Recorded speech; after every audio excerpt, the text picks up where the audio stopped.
Star Wars. The Hutt Gambit. Han Solo Trilogy Book 2. By A.C. Crispin.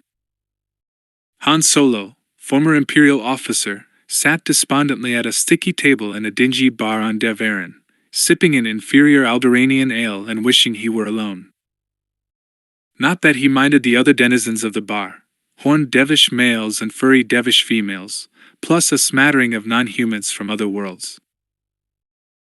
Han was used to aliens. He'd grown up with them aboard Trader's Luck, a large trading ship that wandered the space lanes of the galaxy. By the time he was 10, Han had been able to speak and understand half a dozen non-human languages. No, it wasn't the aliens around him. It was the alien beside him. Han took a swig of his ale, grimaced at the sour taste, then glanced sidelong at the cause of all his troubles. The huge, hairy being gazed back at him with concerned blue eyes. Han sighed heavily. If only he'd go home. But the Wookiee, chew something, utterly refused to go home to Kashyyyk, despite Han's repeated urging. The alien claimed he owed something called a life debt to former Imperial Lieutenant Han Solo. Life debt, great. Just what I need, Han thought bitterly. A big furry nursemaid trailing after me, giving me advice, fussing over me if I drink too much, telling me he's gonna take care of me. Great. Just great. Han scowled into his ale, and the pale, watery brew reflected his countenance back at him, distorting his features until he appeared nearly as alien as the Wookiee. What was his name? Chew something. The Wookiee had told him, but Han wasn't good at pronouncing Wookiee, even though he understood it perfectly. Besides, he didn't want to learn this particular Wookiee's name. If he learned his name, he'd likely never get rid of his hairy shadow. Han rubbed a hand over his face blearily, feeling several days' stubble. Ever since he'd been kicked out of the service, he kept forgetting to shave. When he'd been a cadet, then a junior lieutenant, then a full lieutenant, he'd been meticulous with his grooming, the way an officer and a gentleman should be, but now, what difference did it make? Han raised his glass in a slightly unsteady hand and gulped the sour ale. He put the empty tankard down, and glanced around the bar for the server. Need another drink. One more, and I'll feel much better. Just one more. The Wookiee moaned quietly. Han's scowl deepened. Keep your opinions to yourself, hairball, he snarled. I'll know when I've had enough. Last thing I need is a Wookiee playing nursemaid for me. The Wookiee, Chewbacca, that was it, growled softly, his blue eyes shadowed with concern. Han's lip curled. I'm perfectly capable of looking after myself, and don't you forget it. Just 'cause I saved your furry but from being vaporized doesn't mean you owe me a thing. I told you before, I owed a Wookiee long ago. Owed her my life, couple of times over. So I saved you, 'cause I owed her. Chewbacca made a sound halfway between a moan and a snarl. Han shook his head. No, that means you don't owe me a thing, don't you get it? I owed her, but I couldn't repay her. So I helped you out, which makes us even, square. So will you please take those credits I gave you, and go back to Kashyyyk? You ain't doing me any favors staying here, hairball. I need you like I need a blaster burn on my butt. Affronted, Chewbacca drew himself up to his full Wookiee height. He growled low in his throat. Yeah, I know I tossed away my career and my living that day on Coruscant when I stopped Commander Nicholas from shooting you. I hate slavery, and watching Nicholas use a force whip ain't a particularly appetizing sight. I know Wookiees, you see. When I was growing up, a Wookiee was my best friend. I knew you were gonna turn on Nicholas before you did it, just like I knew Nicholas would go for his blaster. I couldn't just stand there and watch him blast you. But don't go trying to make me out as some kinda hero, Chewie. I don't need a partner, and I don't want a friend. My name says it all, pal. Solo. Han jerked a thumb at his chest. Solo. In my language, that means me, alone, by myself. Get it? That's the way it is, and that's the way I like it. So, no offense, Chewie, but why don't you just scram? As in, go away. Permanently. Chewie stared at Han for a long moment, then he snorted disdainfully, turned, and strode out of the bar. Han wondered disinterestedly if he'd actually managed to convince the big hairy oaf to leave for good. If he had, that was reason for celebration. For another drink. As he glanced around the bar, he saw that over in the corner several patrons were gathering around a table. A sabacc game was forming. Han wondered whether he ought to try to get in on it. Mentally he reviewed the contents of his credit pouch, and decided that might not be a bad idea. He usually had very good luck at sabacc, and every credit counted these days. These days? Han sighed. How long had it been since that fateful day when he'd been sent to assist Commander Nicholas with the crew of Wookiee laborers assigned to complete a new wing on the Imperial Hall of Heroes? He counted, grimacing as he realized that he'd lost days on end in there, days probably spent in a dark haze of ale and bitter recrimination. In 2 days it would be 2 months.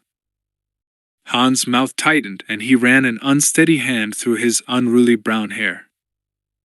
For the past 5 years he'd kept it cut short in approved military fashion, but now it was growing out, getting almost shaggy. He had a sudden, sharp mental image of himself as he'd been then, immaculately groomed, insignia polished, boots shining, and glanced down at himself. What a contrast between then and now.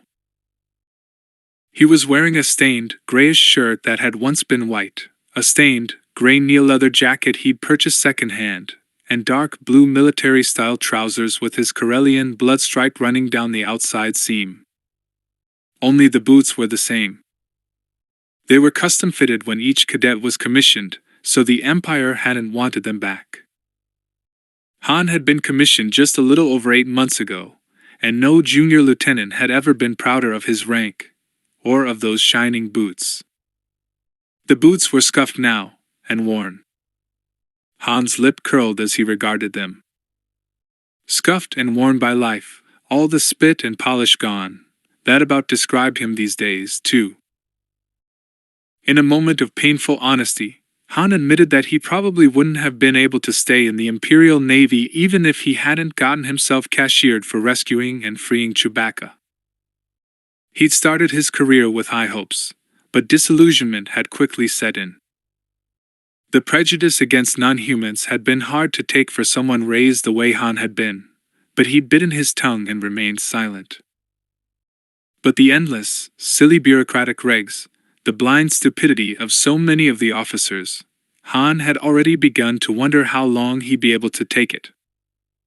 But he'd never figured on a dishonorable discharge, loss of pension and back pay, and, worst of all, being blacklisted as a pilot. They hadn't taken his license, but Han had quickly discovered that no legitimate company would hire him. He tramped the permacrete of Coruscant for weeks, in between alcoholic binges, looking for work, and found all respectable doors closed to him. Then, one night, as he tavern hopped in a section of the planet-wide city near the alien ghetto, a huge, furred shadow had flowed out of the deeper shadows of an alley and confronted Han.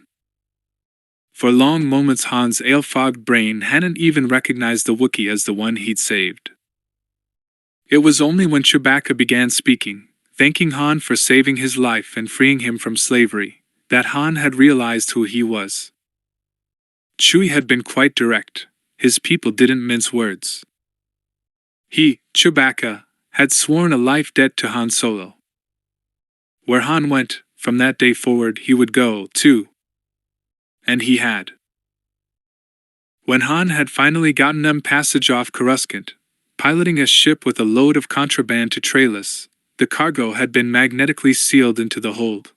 Han hadn't had the equipment, or the energy to break in and find out exactly what it was he was smuggling. Chewbacca had gone with him. On the week-long voyage, Han began teaching the Wookiee the rudiments of piloting. Space travel was boring, and at least that gave him something to do besides brood over lost futures. Once on Trailus, he turned over his ship and cargo, then went looking for another assignment. He wound up at Truthful Toral's used spaceship lot, asking the Duros for work. Toral was an old acquaintance, and he knew Han was a reliable and expert pilot.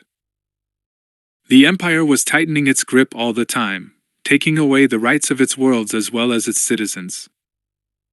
Duro had a shipbuilding industry nearly equal to that of Corellia, but they had recently been prohibited by Imperial directive from placing weapons systems in their ships. Han's clandestine cargo proved to be a shipment of components useful in outfitting ships with weapons. By the time they reached Duro, Chewie was becoming a fair co-pilot and gunner. Han hoped that teaching the Wookiee these skills would make it easier to get rid of him on some world. If he knew the Wookiee could hire on as a skilled pilot or co-pilot, he wouldn't hesitate to dump him in some port and then lift ship, or so Han told himself. Once on Duro, Han drank up some of the profits from his mission, while waiting to be contacted for another piloting job. His patience was rewarded one day when a Celestin approached him and offered him good pay to take a ship from Duro, avoiding any Imperial ports of call, a third of the way across the galaxy to Kothlas, a Bot-Han colony world. Of course the sleek, swift little craft was hot, stolen from some wealthy owner's landing pad. Han had to remind himself that he was no longer in the business of keeping the law. He was in the business of breaking it. So he set his jaw and piloted the stolen vessel to her new home on Kothlas. Then he went looking for another assignment, and eventually found one. On the surface, this job seemed legit. Han was to ferry a large Nalargon from Kothlas to Deveran. Han had never heard of a Nalargon before, which wasn't surprising, as his exposure to music had been limited.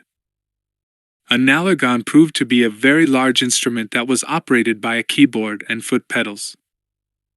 Pipes and subharmonic resonance generators produced sound on many wave bands. The instruments were in demand for the jizz craze that was sweeping the galaxy.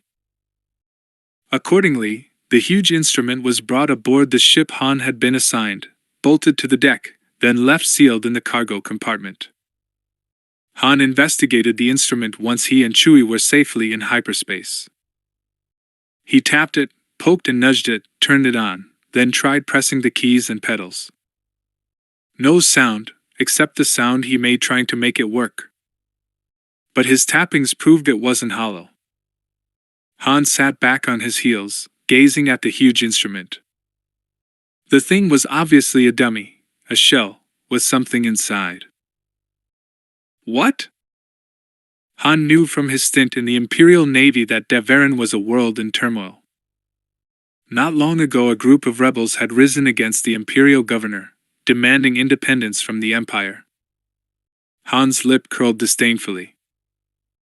Stupid fools, thinking they had a chance against the Empire. 700 of the rebels had been captured when the ancient holy city of Montelian Sarat had been overrun by Imperial troops a few months ago.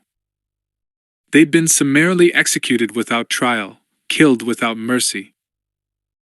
The remaining rebels were still hiding out in the hills, holding out, attacking commando fashion, but Han knew it was only a matter of time before they, too, would be ground beneath Palpatine's heel, their world rigidly controlled by the Empire, as so many other worlds had been.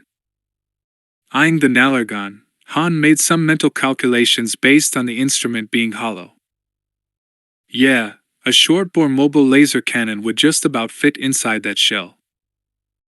The weapon could be mounted on the back of a land skimmer, and was capable of blowing small targets, a building, or a short-range Imperial fighter, into very small pieces. It could also be blast rifles, of course. 10 or 15 would fit inside there, if they were cleverly packed. Whatever was inside the Nalargon, Han had a bad feeling about the assignment he'd taken on. He resolved to land the ship, then walk away from it and not go back. He had fake landing codes provided by the Bahans. He'd use them, and then get away as quickly as he could. He'd landed yesterday, and for all Han knew, the ship was still sitting on the field with the Nalargon in her cargo hold. But he had a hunch that the rebels on Deveran hadn't wasted any time. Han shook his head a little blearily, half wishing he hadn't had that last ale. The sour taste was still in his mouth, and his head buzzed. Han looked from side to side, testingly, and the room stayed still. Good. He wasn't too drunk to play sabacc and win. Let's get on with it, Solo. Every little credit helps. The smuggler rose to his feet and strolled quite steadily across the room to the table. Greetings, gentles, he said in basic. Got room for another player? The dealer, a Deveronian male, turned his head with its waxed, polished horns to regard Han questioningly. He must have decided that the newcomer looked okay, because he shrugged and gestured at the vacant seat. Welcome, pilot. As long as your credits hold out, so does your welcome. He grinned, showing sharp, feral teeth. Han nodded, then slid into the seat. He'd first learned to play sabacc when he was about 14. Han emptied credits into the high-stakes pot, the sabacc pot, then picked up the 2 cards he'd been dealt and scanned them, all the while covertly studying his opponents. When the bet for the hand pot came round to him, he tossed the requisite number of credit discs into that pot, too. Han had the 6 of staves and the Queen of Air and Darkness, but at any moment the dealer could push a button, and all the card values would change. Han eyed his opponents, a tiny Celestin, a furry Deveronian female, the Deveronian male dealer, and a huge female Barable, a reptilide being from Barab 1. This was the first time Han had seen a Barable up close, and she was an impressive sight. Over 2 meters tall, covered with tough black scales that would repel even a stun blast, the Barable had a mouthful of dagger-like teeth and a club-like tail that reportedly made them nasty customers in a fight. This one, who had introduced herself as Shalimar, seemed peaceful enough, though. She picked up the newest card chip she'd been dealt and studied her hand intently through narrowed slit-pupiled eyes. The object of sabacc was to get cards to equal, but not exceed, the number 23, either positive or negative. In case of a tie, positive totals beat negatives. At the moment, the cards in Han's hand had a numerical value of positive 4. The Queen of Air and Darkness had a value of -2. Han could throw that card into the interference field, which would freeze its value, then hope to get the idiot and a card with the face value of 3. Since the idiot had a value of 0, this would give him an idiot's array, which would beat even a pure sabacc, that is, cards whose value added up to either positive or negative 23. As Han hesitated, gazing at his queen, the card chips rippled and altered. His queen was now the master of sabers. The 6 of sabers had become the 8 of flasks. His total was positive 22. He waited while the other players examined their card chips. The Barable, the female Deveronian, and the dealer threw in their hands disgustedly. They'd bombed out by exceeding 23. The Celestin raised the bet, which Han matched and raised. I call, the little alien said, laying down his card chips with a flourish. 20, he announced. Han grinned and put down his own. 22, he announced casually, laying down his own hand. Afraid that hand pot's mine, pal. The other players grumbled a bit as he scooped up their money. The Barable female hissed and gave him a look that could have melted titanium, but said nothing.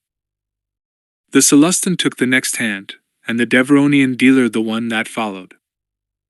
Han eyed the growing sabak pot and decided to try to go for the bigger payoff. They continued to play for several more hands. Han won the hand pot again, but nobody had gotten the sabak pot. Han tossed the 3 of coins and the idiot into the interference field, and his luck held. The very next change of cards left him holding the 2 of flasks. Idiot's array, Han said casually, tossing the 2 down next to the other 2 cards in the interference field. The sabak pot is mine, ladies and gentlemen. He bent forward to scoop up the pot, and the variable female let out a roar. Cheater! He's got a skifter, he must have. No one can be so lucky. Han sat back and stared at her, outraged. He had cheated at sabak plenty of times, using skifters, cards that would assume different values when their edges were tapped, and in other ways. But this time he'd won fair and square. You can take your accusations and stick 'em in your ear. The Corellian burst out indignantly. Of course the variable didn't have any visible ears, but his meaning wasn't lost on her. Dropping his right hand down to his thigh, he silently unsnapped the strap on the top of his holster. Shaking his head vehemently, he added, I wasn't cheating. You were just outplayed, sister. Left-handed, Han reached across the table, grabbed a fistful of credits, and stuffed them into his pocket. Nobody moved or spoke, so he reached for the remaining handful.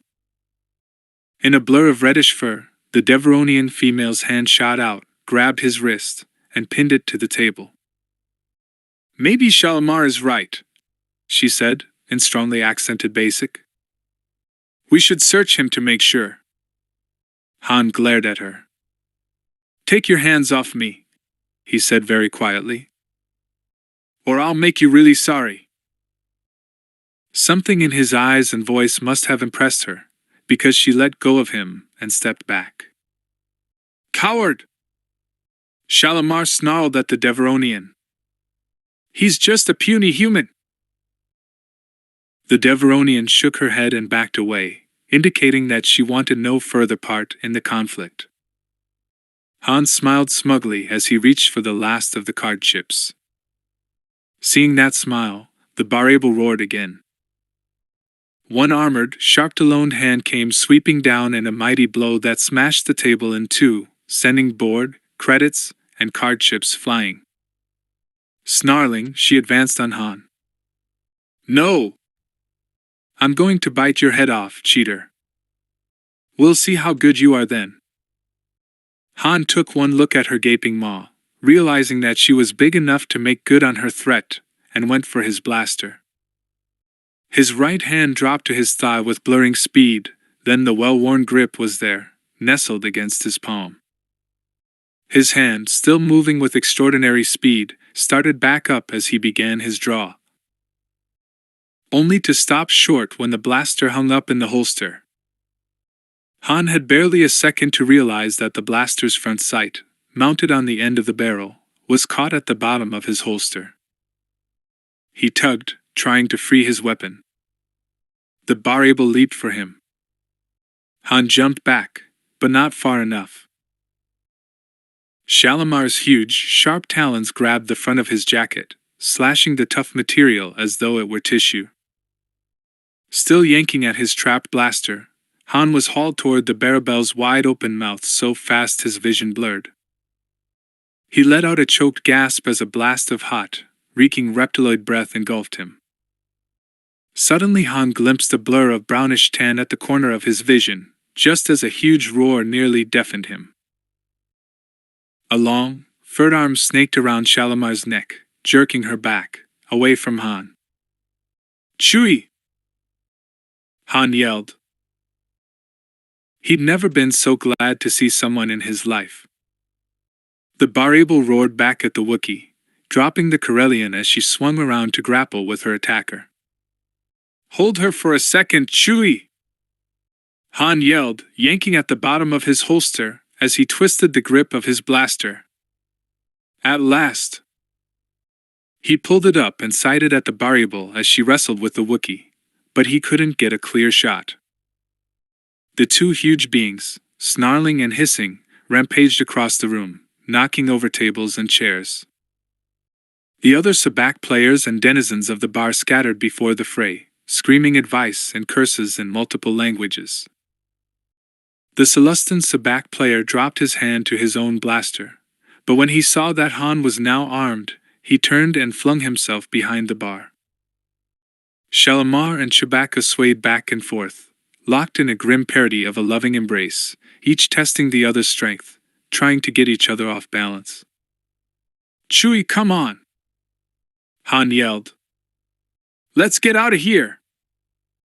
Chewbacca and Shalimar whirled in a blur of brown fur and black scales. Then Shalimar lowered her head and snapped at the Wookiee's arm.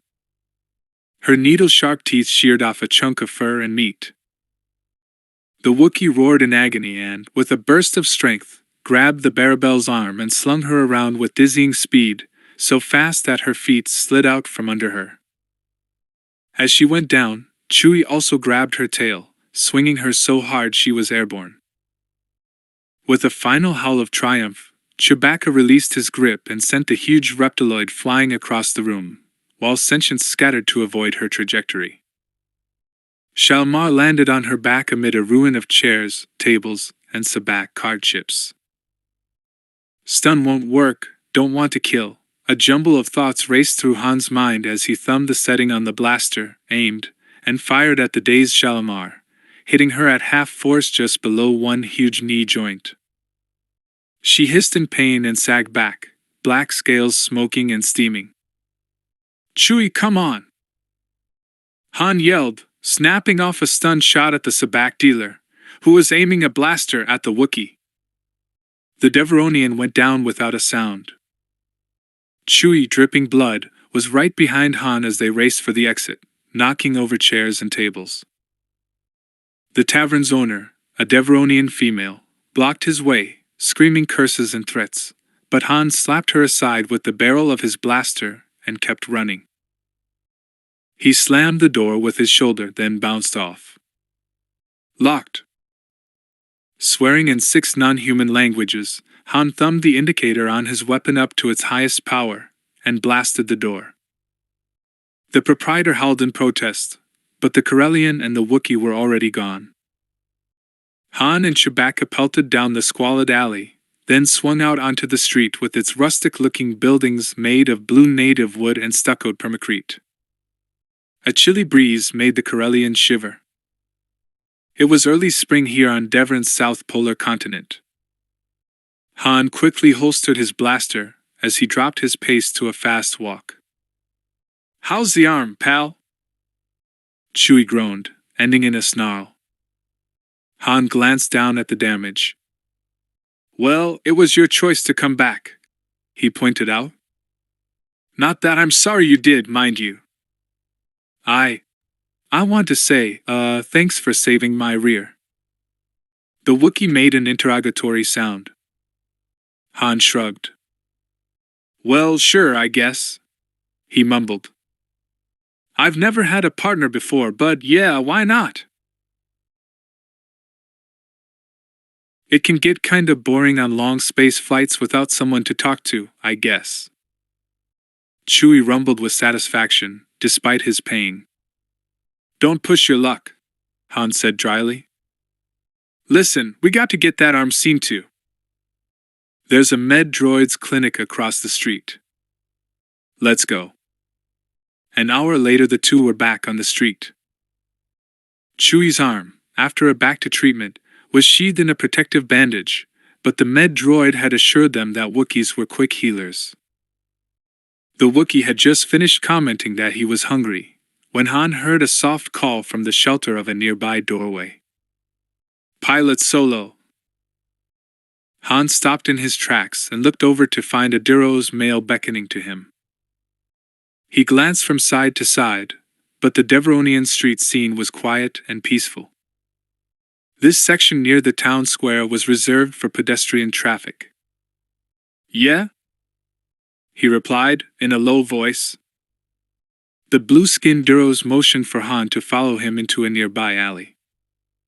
The Corellian walked to the mouth, turned the corner, then stood with his back against the wall, hand on the grip of his blaster. Okay, this is as far as I go without knowing what you want. The Duro's mournful expression lengthened even farther. You are not a trusting sentient, Pilot Solo. I was referred to you by a mutual friend, Truthful Toral. He said you are an excellent pilot.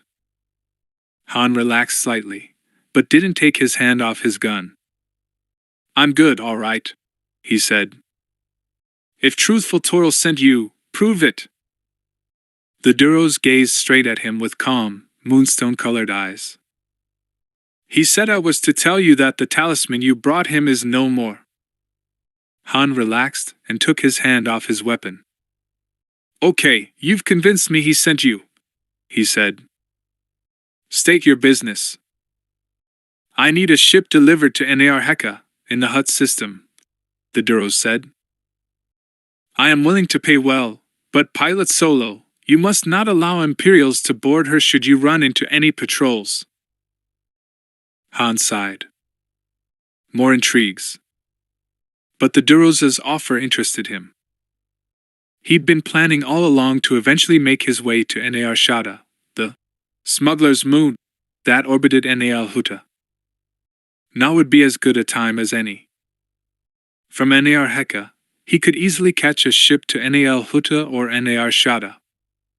Tell me more, he said. Only if you can raise ship within 2 hours, the Duros said. If not, tell me, and I will look elsewhere for a pilot. Han considered for a moment. Well, I could maybe change my plans for the right price. The Duros named a figure, then added, and the same sum upon delivery. Han snorted, then shook his head, though inwardly he was surprised at how high the initial bid was. Come on, Chui, he said. We've got places to go, people to see. Too quickly, the Duros named another, higher sum. This guy must really be desperate, Han thought as he pretended to hesitate for a beat. He shook his head.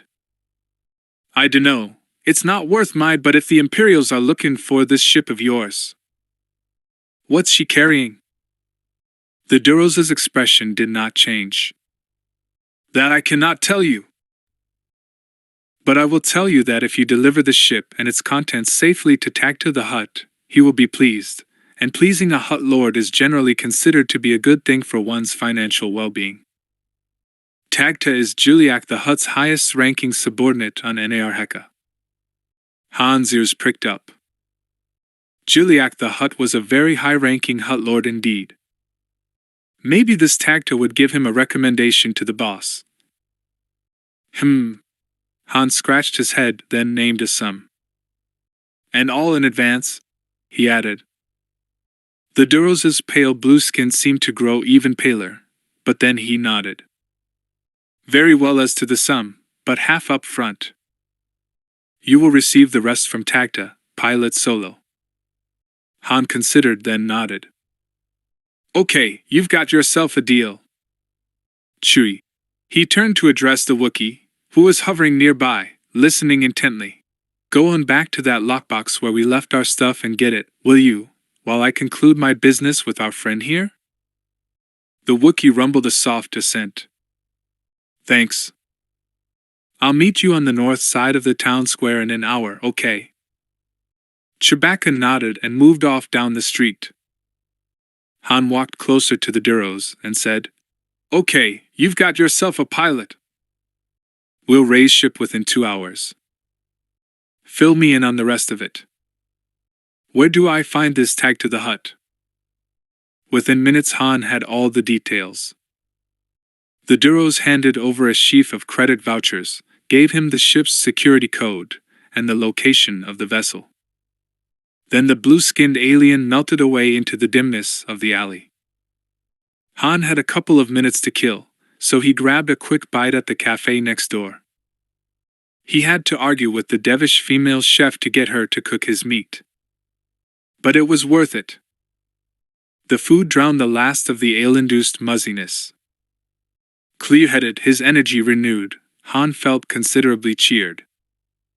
On his way to the town square, he stopped off at a second-hand shop that catered to spacers of all species. There he bought a beat-up black lizard-hide jacket to replace the one the variable had shredded.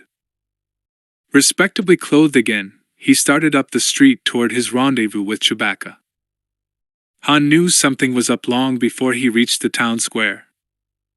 The sound of a huge crowd was unmistakable. They seemed to be shouting in unison. The skin at the back of Han's neck prickled suddenly as he realized that there was something familiar about those words. They weren't in basic, but he'd heard those simple, repetitious phrases before. But where? I've got a bad feeling about this, he thought, turning the corner and seeing the crowd. They were chanting. Chanting, swaying, rocking with religious fervor. Mostly Deveronians, of course, but there were a smattering of humans and other sentients. Han's gaze raked the crowd, following it to the front. A hastily erected dais stood there, and atop it, leading the revival, stood a figure out of Han's past. Oh no! He thought. This is the Ilesian revival, and that missionary is Veritil. I can't let him see me. 5 years ago, Han had spent almost 6 months on the steaming, fungus-infested world of Ilesia. He'd been working as a pilot before taking the examinations to get into the academy, practicing and honing his piloting skills. Ilesia was a world at the edge of Hutt space, where a race of beings called the Tlandatil, distant cousins of the Hutts, offered pilgrims supposed religious sanctuary. The Tlandatil sent missionaries to many worlds to preach about the One and the All. Han had known that for years, but he'd never been unlucky enough to run into an Ilesian revival before now. For a wild moment the Corellian wanted to draw his blaster, shoot Veritil down, and yell to the assembled crowd of potential pilgrims, "Go home! It's all a big fake. They just want you so they can enslave you, you fools. Get out of here." But how could he make them believe him? To most sentients in the galaxy, Ilesia was perceived as a place of religious retreat, where the faithful gathered, and those wishing to hide from their pasts could find sanctuary. The fact that the Ilesian sanctuary would turn out to be a trap was known only to the lucky few, like Han, who'd managed to escape. No doubt Veritil had a transport standing by to load the pilgrims on board. Unfortunate sentients who followed him would have no idea that their voyage to Ilesia would lead only to slavery in the spice factories. Then, when they grew too weak or sick to work, they'd face death in the spice mines of Kessel. Ilesia was a golden dream for the faithful, but the reality was a world of bondage and unending toil. Teroenza, Veritil's boss, was the high priest of Ilesia. Before fleeing the colony, Han had robbed the Tlandatil leader of the most valuable pieces in a rare and extensive collection. He'd left Teroenza wounded, but alive. Han had escaped Ilesia in Teroenza's personal yacht, the Talisman. Soon after his getaway, Han discovered that the Tlandatil and their Hutt overlords had placed a fat bounty on the head of Vykk Drago, Han's alias. Han had to change his identity, even his retinal patterns, to escape detection and capture. Now, seeing Veritil, Han ducked his head and turned away, wishing he had a hood he could pull up to hide his face. If the Sacrodot saw him and recognized him, Han knew that he was in for it. The chanting surrounding him intensified. Han began to sweat, despite the chill of the Deveronian weather, because he knew what was coming. Across the town square, he saw a tall, furred shape standing on the edge of the crowd, watching the ceremony curiously. Chewie! Can't let him get drawn into this. The exaltation is going to come in just a couple of minutes. Han plunged into the crowd, keeping his head ducked, fighting his way through the throng as he would have clawed his way through a heavy surf. He was breathing hard and his elbows and ribs ached by the time he reached the Wookiee.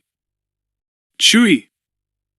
he yelled, grabbing the big sentient by the arm. "Let's get out of here! This is gonna turn into a mob scene any second now." The Wookiee whined inquiringly. "Never mind how I know," Han yelled above the chanting.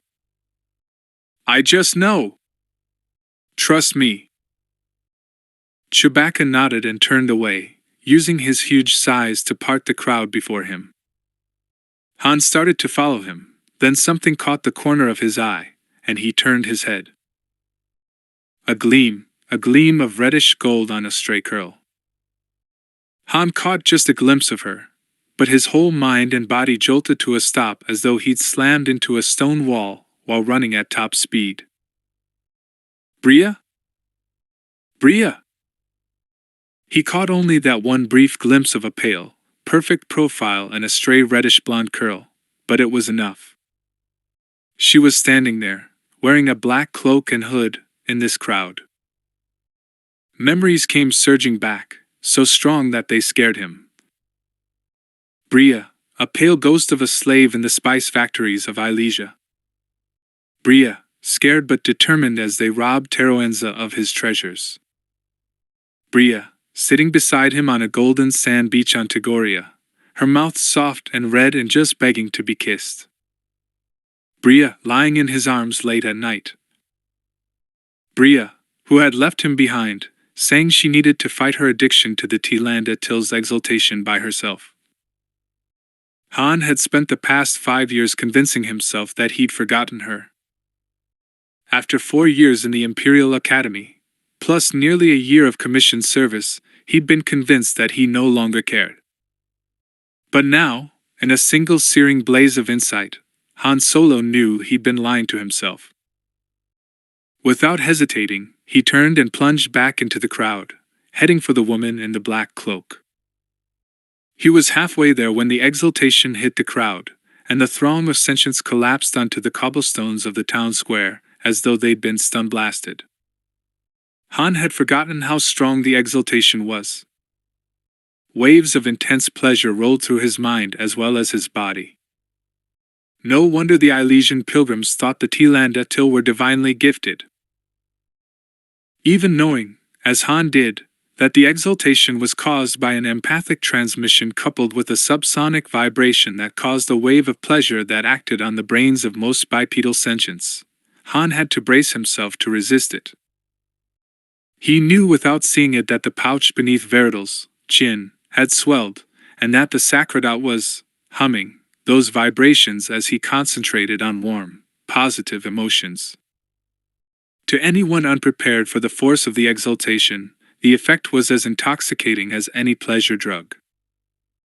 The ability to produce the exaltation was one that all Tyrande Till males shared. It was actually a sex-linked biological ability they possessed that, in their natural habitat, was used to attract Tyrande Till females. All around Han the crowd had fallen prone, and most of the sentients were writhing in pleasure. The sight sickened Han. He'd shaken off the effects of the exaltation now, and he concentrated on not stepping on bodies as he plunged toward the woman in the black cloak and hood. He could no longer see her face or that betraying tendril of hair. His fingers remembered the soft silkiness of that hair. He used to play with Bria's curls, watching them capture the light, bringing the reddish gold to vibrant life. The woman in the black cloak and hood disappeared behind a stone bench as the crowd heaved in a wave of ecstasy from the exaltation.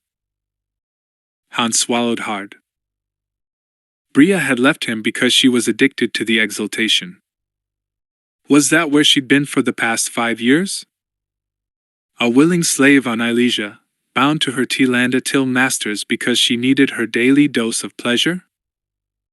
Funny, he thought Bria had more strength than that. Han reached the stone bench, then stopped, staring around him. The woman in the black cloak was nowhere in sight. Where'd she go? Bria! Han thought, staring around him wildly. From all sides he could hear the gasps and moans of the crowd filling the air. He jumped up on the bench, straining his eyes, trying to pick up any trace of the woman in the black cloak. Han only realized what a terrible mistake he'd made when he found himself staring across the crowd, straight into the eyes of Veritil. The huge, four-legged creature with the tiny arms and the broad, single-horned head was staring back at him, his small, reddish eyes wide with surprise. The Corellian had no doubt that Veritil had just recognized him as VYKK Drago, the man who'd wrecked the Glitterstim factory, stolen Teroen's treasure, and caused the death of the Elysian Hutt overlord, Zavel. All around Han the moans of pleasure suddenly altered into cries of dismay and loss. Veritil's attention had been diverted, and the exultation had come to an abrupt, jarring halt. Some of the throng wailed aloud, others jerked convulsively. Still others dragged themselves to their feet with cries of distress and anger. Han ducked his head and bolted forward, determined to lose himself in the crowd. And then, ahead of him, he caught a glimpse of black. Bria! Forgetting Veritil, forgetting the danger he was in, Han plunged forward, slamming into would-be pilgrims, tripping over feet, elbowing his fellow sentients aside. Bria! He yelled. Stop! Putting on a burst of speed, Han reached the edge of the crowd. The woman was running now, but Han was moving at top speed and he caught her in a dozen swift strides. Reaching out, he managed to grab the black fabric, yank her to a halt, then he grabbed her elbow and spun her around to face him. Only to find that the woman he chased was a total stranger. How could he have mistaken her for Bria?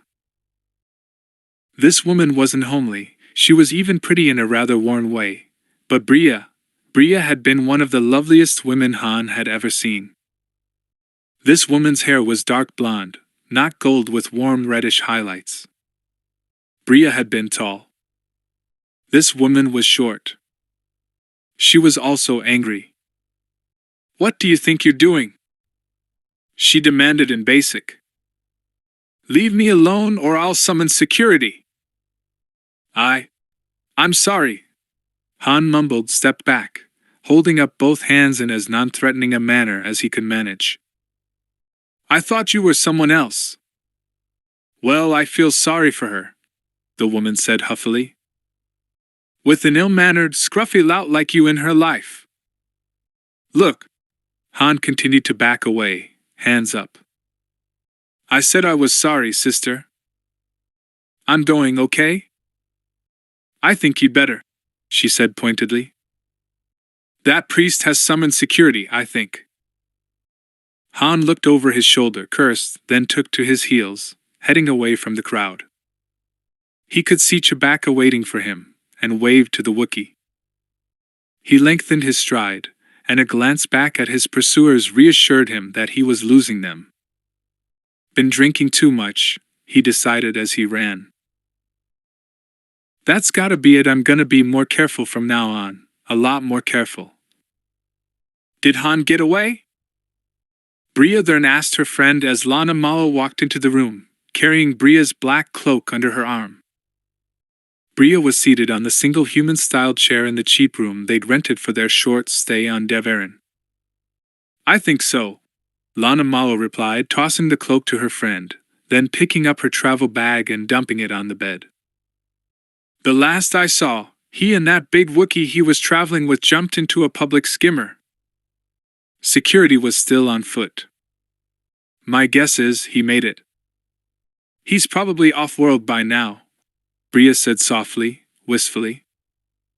Rising, she walked over to the window, then stood for a moment gazing up into Deverin's coral-tinted sky. Tears gathered in her blue-green eyes. I never thought I'd ever see him again. I never thought it would hurt so much. The pain she felt completely eclipsed the triumph she should have been experiencing. Today she'd faced the exultation and successfully resisted it. After years of fighting her addiction to it, now she finally knew for certain that she was a free woman. She'd looked forward to this day for a long time, but any joy she felt was drowned in her grief at seeing Han again, and knowing she couldn't be with him. "Couldn't you have talked to him?" the shorter woman asked, almost echoing Bria's own thoughts. Bria turned from the window and watched her friend and comrade in arms pulling on her battered khaki-colored jacket. Quickly, Lana stuffed the last of her personal belongings into the small travel bag. "What harm could it do?" she asked, giving Bria a sharp, quizzical glance. Bria shivered, then pulled the cloak around her shoulders. It was chilly, now that the sun was low on the horizon. "No," she said in a low voice. "I couldn't talk to him." "Why not?" Lana asked. "Don't you trust him?" Moving as methodically and carefully as a droid, Bria checked the charge in the blaster she wore strapped to her thigh, low down the way Han had taught her, 5 years ago, when they'd been partners, companions, lovers. "Yes," she said after a moment. "I trust him. I trust him with anything that's mine. But what we're trying to accomplish, that's not mine. That's all of us." Betrayal at this point could mean the end of the entire movement. "I couldn't risk it." Lana nodded. "Solo's showing up when he did sure messed up our plans," she said. "No telling when we'll get a clear shot at Veritil again. My guess is that he'll hightail it back to Ilesia to tell Teruans that he spotted your ex-boyfriend." Bria nodded tiredly as she ran her hands through her hair. Han loved to do that, she thought, with a sudden surge of memory so vivid that it felt like a blow. "Oh, Han." Lana Malo gave her an assessing glance that was half sympathetic, half cynical. "You can fall apart later, Bria. Right now we've got to catch the transport back to Corellia. The commander's going to expect a full report. Even if we failed to take out Veritil, we still succeeded in making contact with the Deveronian group, so the trip wasn't a total waste."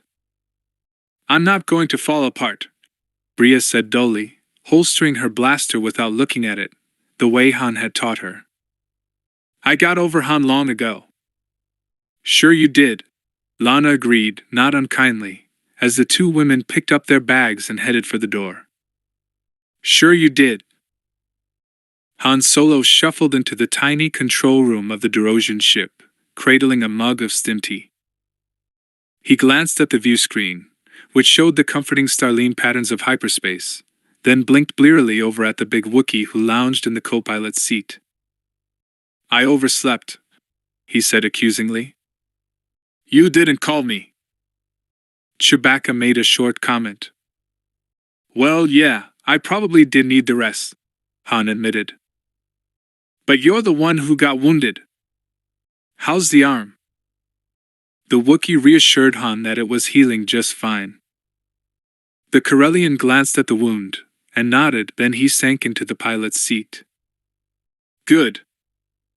Let me tell you, pal, it's fortunate that you showed up when you did, yesterday. That Barable wasn't messing around. Things could have gotten sticky." Chewie pointed out, truthfully, that things had gotten sticky. Han shrugged. "You're right. And that reminds me of something." Getting up from his seat, he went over to the toolbox that was standard issue on every ship, and came back with a tiny laser torch and a microfile. Taking his blaster out of the holster, he carefully sliced off the sight at the end of the barrel, then began smoothing the spot. Chewbacca wondered aloud what Han was doing. "Fixing my weapon so it won't ever hang up in my holster again," the Corellian explained. "That was a bad couple of seconds in that tavern there, when I couldn't draw. I'm a good shot. Losing the sight won't affect my aim." Chewie watched as Han worked. After a moment, the human spoke again. "Bad enough that I couldn't draw. If it had been a blaster shootout, instead of a slugfest, I don't think either of us would have made it out of there alive. But I guess it could have been worse." We were actually in more danger at that Elysian revival. If Vertil's security people had grabbed us, believe me, pal, those T-Landa till don't mess around. If they'd caught us, we'd be in deep humbaba manure, my friend. Chewie made an interrogatory sound. Yeah, I guess I do owe you an explanation about that, Han said with a sigh. You see, about 5 years ago I needed experience piloting big ships, 'cause I was hoping to get into the academy. So I took a job piloting for the T-Landa Till on Elysia. Ever hear of it before? Chewie whined, low in his throat. You got it. The Pilgrim Colony. 'Cept that it ain't, pal. It's nothing but a big scam, a major trap. The Hutts control the place. Pilgrims travel there hoping to join with the Cosmic All, or some such, but they turn them into slaves and make them work in the spice factories. Most of the poor fools don't last long. They had 3 colonies on Elysia when I was there, but I heard they've expanded to 5 or 6 now. Chewbacca shook his head sadly. Han grimaced as he sighted down the barrel of his blaster.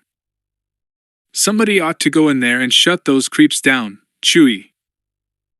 I've been a thief, a smuggler, a con man, a gambler, and some other things I ain't particularly proud of, pal, but slavery, I can't stand it. Or slavers either. Scum of the universe. For 2 credits, I'd blast them all into oblivion.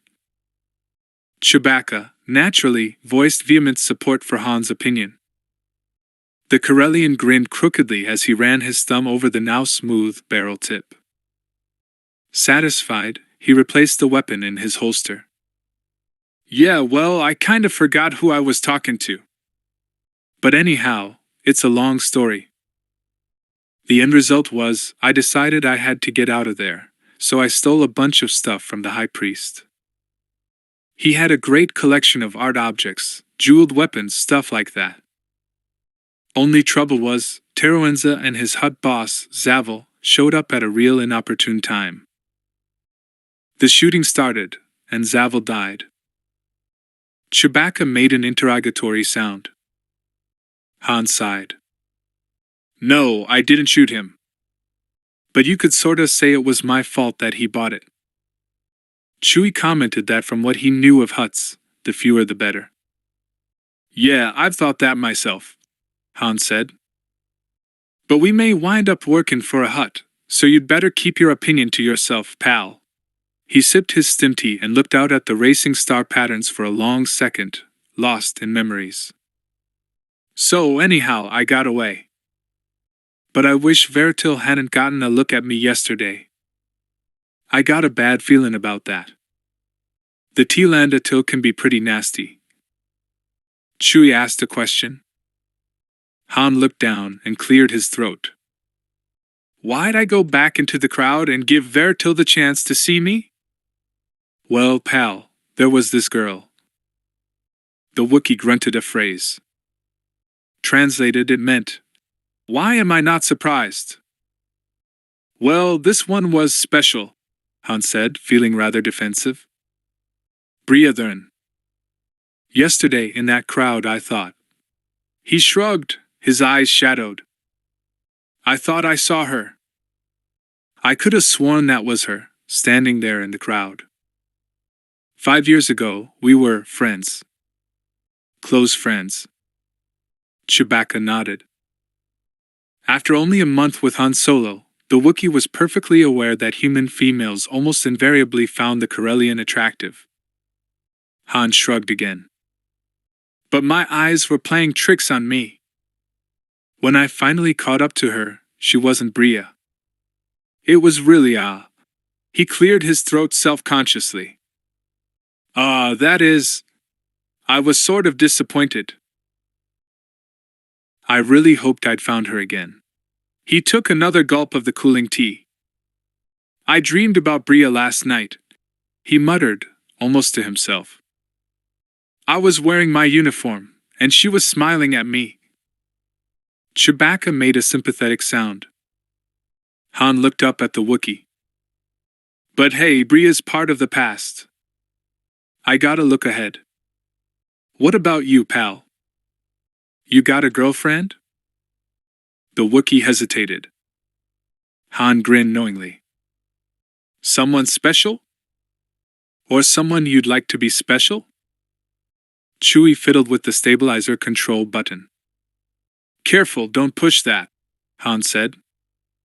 Okay, you don't have to tell me. But hey, I told you. If we're gonna be partners, doesn't that mean we ought to trust each other? His hairy companion mulled that over for a moment. Finally he nodded, and began talking, slowly at first, then with increasing confidence. There was a young Wookiee female, Audiobook, that Chewie found attractive. She had come around several times to help care for elderly members of Chewie's arboreal community on Kashyyyk, and had helped Chewbacca care for his father, Adichitkuk, an aged and rather irascible Wookiee. So you like her? Han said. Does she like you? Chewbacca wasn't sure. They'd never spent much time alone together. But there was a warmth in her blue eyes that he remembered. So how long has it been since you've seen her? Han persisted. Chewie thought for a moment, then growled a reply. 50 years! Han yelped. He knew Wookiees lived many times longer than humans, but still. He took another swallow. Hey, pal. I hate to tell you.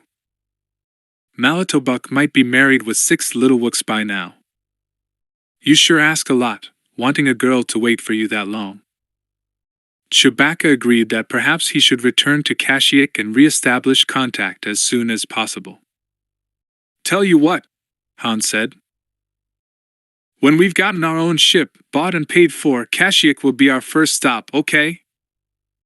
The big Wookiee roared in enthusiastic agreement. Han glanced over at him, and found himself thinking that it was nice to have someone to talk to during voyages. Space travel, once you made the jump to hyperspace, could be pretty dull. I saw that package you brought aboard, he said, changing the subject. What did you buy? Chewbacca fetched the bundle, and returned to the co-pilot's seat. He opened the parcel.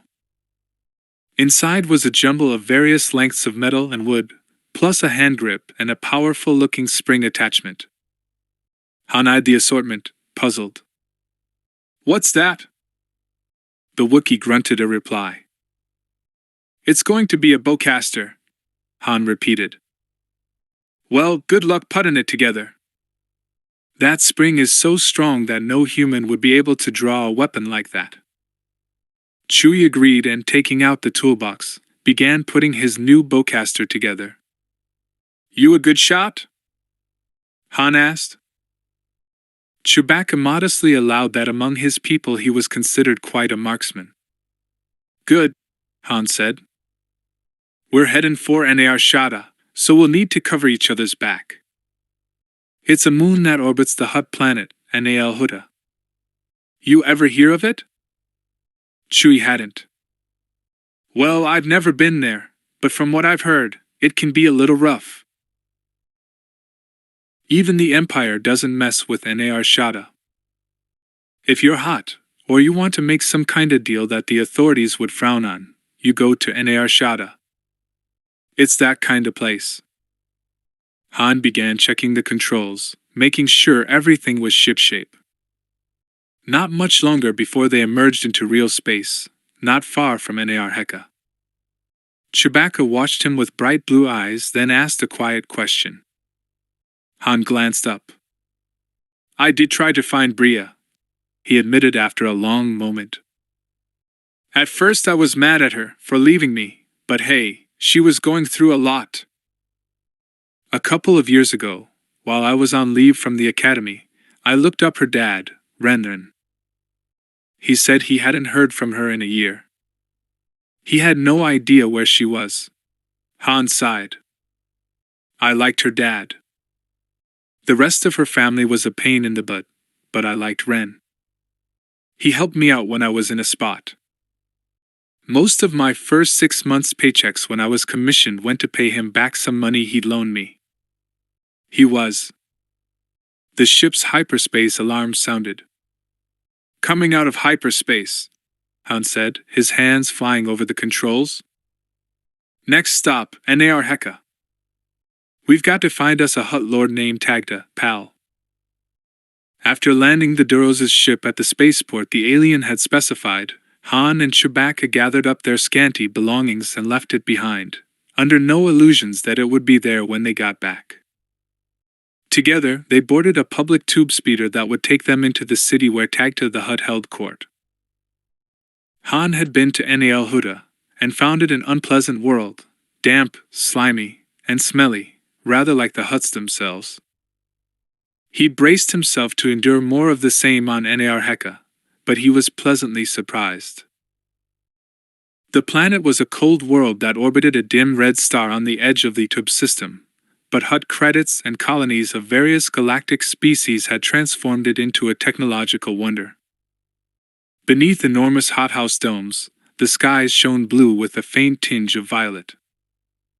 Although the planet had little indigenous plant life, vegetation from many worlds had been transplanted and carefully cultivated. There were numerous parks, botanical gardens, and arboretums. Everywhere Han and Chewie looked, beds of flowering plants boasted large, lovely blooms of differing hues. Once in the city, Han and the big Wookiee walked along enjoying the sights. Artificial convection currents wafted soft breezes that caressed their faces. Being outside, on a balmy day was a wonderful change of pace from being cooped up in a cramped spaceship, Han said, and Chewbacca agreed with a throaty growl. All too soon, it seemed, they approached an imposing white stone edifice that they'd been told marked the home and business center of Tagda the Hutt. Even though Tagda worked for Juliak, he was still a prominent and wealthy Hutt lord in his own right. They walked up the ramp. Hutt designs did not utilize stairs, for obvious reasons, and then paused outside the huge doorway, large enough to admit even a corpulent Hutt on an anti-grav sled. The majordomo was a diminutive Celestin female. Her jowls quivered as Han introduced himself and requested an audience with Lord Tagda. The Celestin left, ostensibly to check out their bona fides, and returned a few minutes later. Lord Tagda will see you. He asks me to ask you whether you have eaten? He is partaking of the noonday meal. Han was hungry, and he suspected Chewie was, too, but the thought of eating with a Hutt was not appetizing. Hutt body odor was strong enough to turn a sensitive human stomach. We just finished, Han lied. But we thank Lord Tagda very much for his graciousness in inquiring. After several more minutes, the two smugglers, escorted by 3 liveried Gamorrean guards, were ushered into the Hutt's private dining chamber. The room boasted high, vaulted ceilings that reminded Han of cathedrals he'd seen. A large, floor-to-ceiling window allowed reddish sunlight to flood in, making the white walls appear faintly rosy. Their host was reclining. Hutt anatomy didn't permit sitting, after all, before a table, sampling various dishes. Han took one glance at the wriggling, squirming fare that comprised the noontime repast, and averted his eyes. He didn't allow his squeamishness to show, however, as he and Chewbacca approached the Hutt lord. Han had learned Huttese while on Ilesia, and understood it well. He couldn't speak it, though, because the language depended on subharmonics for subtle nuances in meaning, and the human throat was not constructed to produce those sounds. He wondered whether he and the Hutt lord would need an interpreter droid. He glanced around, but didn't see one. Tagda was reclining on a hovering anti-grav sled, but Han got the impression that the Hutt could move around if he wished. Some Hutts, he knew, grew so corpulent that they could no longer glide about under their own power, but Tagda didn't seem either that old or that fat. Still, watching the Hutt delicately select yet another wriggler from a glass aquarium filled with viscous fluid and stuff it into his mouth, Han figured that Tagta would probably make it to the fully corpulent stage of Hutt life. Green drool gathered at the corners of Tagta's mouth as he rolled the live treat around in his mouth before, finally, swallowing it. Han forced himself not to look away. Finally, after several more minutes of gluttony, Tagta's hunger seemed to be abating. He looked up at his visitors and said in Huttese, "Does either of you comprehend the spoken communication of the only truly civilized beings?" Knowing that Tagta meant Huttese, Han nodded and said in basic, "Yes, Lord Tagta, I understand it.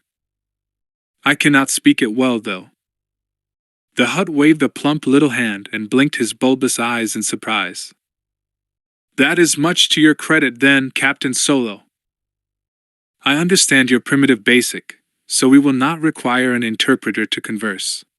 He waved at the Wookiee. "And your companion?" "My friend and first mate does not speak the language of your exalted people, Lord Tagta," Han said. He hated having to stick flattery into each sentence, but he was highly motivated to stay on this Hutt's good side. When dealing with Hutts, that was generally the best policy, and Han didn't forget that he wanted this particular Hutt to do him a favor. "Very well, Captain Solo," Tagta said. "Have you brought my ship as you were hired to do?" "Yes, I have, Your Excellency," Han replied. "It is docked in berth number 38, Starport Complex Q7. NAR Heka boasted a huge starport, since it was the main crossroads of trade into and out of the Hutt systems. "Excellent, Captain," Tagta said. "You have done well." He waved a dismissal. "You have our leave to go." Han didn't budge. Lord Tagta, I am still owed half my payment." Tagta reared back slightly in surprise. "What? You came expecting payment from me?" Han took a deep breath. One part of him wanted to just beat a quick retreat. Angering a powerful Hutt lord probably wasn't worth it. But he held his ground, forcing himself to remain outwardly calm. He had a feeling he was being tested. "Yes, Your Excellency, I was promised the second half of the payment when I successfully delivered the ship to NAR Heka, having managed to avoid any Imperial vessels that might be interested in the ship or its cargo. I was told that you would furnish the other half of my payment when I saw you." Tagta huffed indignantly. "How dare you imply that I would make such a ridiculous bargain? Leave me immediately, human!" Han was getting mad now. Crossing his arms on his chest, he planted his feet and shook his head. "No way, Your Excellency. I know what I was promised. Pay up." "You dare to demand payment of me?" "When it comes to credits, I dare quite a lot of things," Han said imperturbably. "HRRMMMPH." Tagta was full of disdain. "This is your last chance, Corellian," he warned. "Leave, or I will summon my guards." "You think me and Chewie can handle a bunch of Gamorreans?" Han said scornfully. "Think again." Tagta gazed at the Corellian balefully, but did not summon the guards. "Listen, Your Excellency, you want me to tell every other pilot I meet that Tagta the Hutt welshes on his debts?" Han added with a curl of his lip. "You'll have a tough time getting anyone to work for you when I'm finished."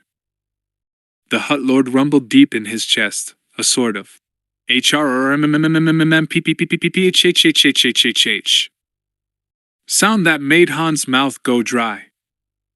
Had he pushed his luck too far? Seconds ticked by in Han's head as he waited, forcing himself to remain immobile and silent. Then Tagta actually chuckled, a deep but unmistakable sound. "Captain Solo, you are a brave sentient indeed. I admire courage." He fumbled amid the welter of items scattered among the squirming foodstuffs, and tossed Han a pouch. "There, I believe the amount is correct." "The old villain," Han thought, half admiringly. He had it ready all the time. He was just testing me. With the realization came a surge of confidence. Han bowed. Please accept our thanks, Lord Tagta. And I wish to ask a favor, Your Excellency. A favor? The Hutt boomed, blinking his bulbous eyes rapidly. You are indeed a bold sentient. What is this favor? I understand that you know Lord Juliac, sir? The huge, slit-pupiled eyes blinked again. Yes, I do business with Juliac. We belong to the same clan. What of it? Well, I hear that there's work for good pilots to be had on Nar Shaddaa. And that Lord Juliac owns or controls a lot of the smuggler's moon. I'm a good pilot, sir, I really am. If you could, I'd appreciate a recommendation to Lord Juliac. Chewie and I would like to work for him. Ah! The deep voice boomed in the massive chest. I see. What shall I tell my clan lord? Shall I tell him that you are brazen and greedy, Captain Solo? Han grinned, suddenly daring. He was learning that Hutts had a sense of humor. Twisted, but definitely a sense of humor. If you think it would help Lord Tagta. Hoi Cho! The Hutt leader boomed a mighty shout of laughter. Well, let me tell you, Captain Solo, there are not many humans with the intelligence to claim those qualities as virtues. But among my people, they are, indeed, sterling attributes. As you say, sir, murmured Han, not quite sure what to reply to this. The Hutt Lord bellowed. Scribe! In Huttese, and a bipedal droid came scuttling from behind the drapes in the cavernous room. Yes, your impressiveness? Tagta waved a hand at the droid and gave it an order in Huttese so rapid that Han had trouble following it. Something about seals and messages. Moments later the droid reappeared with a small, palm-sized holocube. After handing it to the Hutt, it stood back respectfully. Tagta took the little holocube, perused the message it contained, and grunted with satisfaction. Then, quite deliberately, the Hutt licked one side of it, leaving a green smear. After holding the cube for a moment, Tagta activated the side of it, and a clear film slid down to cover the greenish smear. Here, Captain Solo, the Hutt said, handing Han the holocube. By this Lord Juliac will know that I sent you. He is indeed in need of good pilots. Work hard for him, and you will be rewarded. We Hutts are known for our generosity and beneficence to lower life forms who serve us ably. Han took the cube rather gingerly, but it was no longer wet. He looked at the greenish smear, realizing that Juliac would be able to do a sensor analysis and verify that the holocube had indeed come from his relative. Clever, even if it is disgusting, he thought. He bowed deeply and nudged Chewbacca, who also bowed. Thank you, Your Excellency! Then, clutching his holocube, Han left the Hutt overlord behind. As they were walking down the ramp outside the Hutt mansion, Han insisted on divvying up the credits from the voyage. Just in case one of us gets robbed, he explained, to quiet Chewbacca's protests. That way one of us is sure to have some money. Once back out on the street, Han suggested that they get some food before heading to the shuttle port to catch the next ship for Nar Shaddaa. Stopping by a flower seller's booth, Han asked the proprietor, a spindly humanoid with long, wiry whiskers and tufted ears, whether there was a good restaurant in the vicinity. The sentient directed him to the Starfarer Diner, a few blocks away.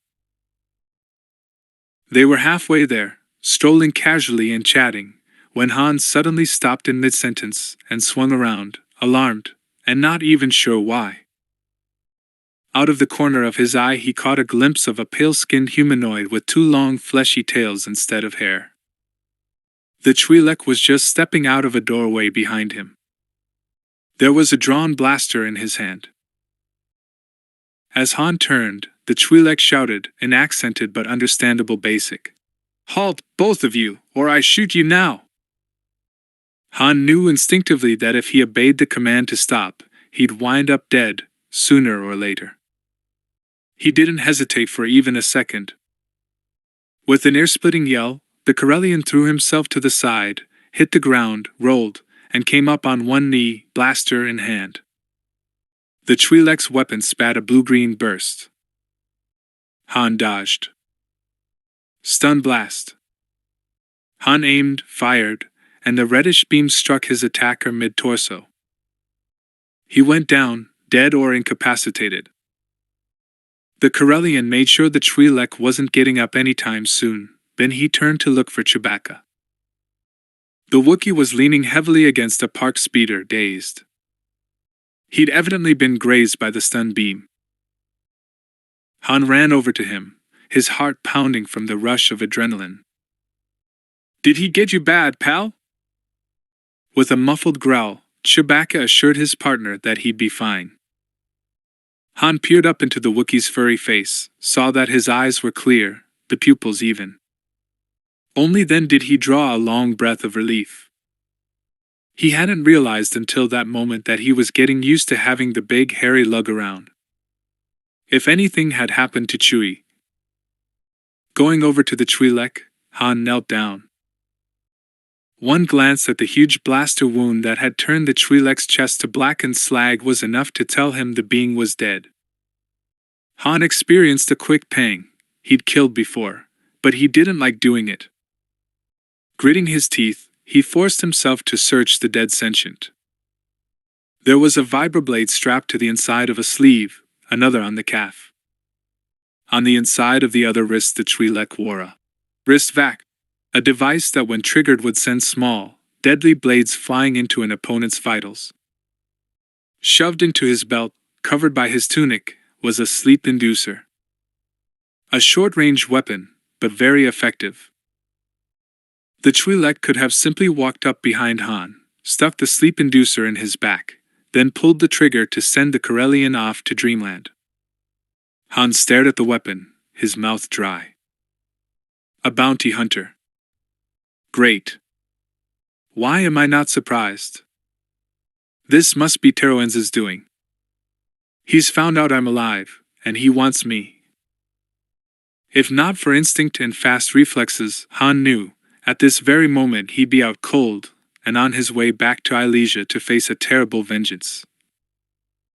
He heard Chewbacca make an anxious sound, glanced up, only to find that the encounter had drawn a crowd.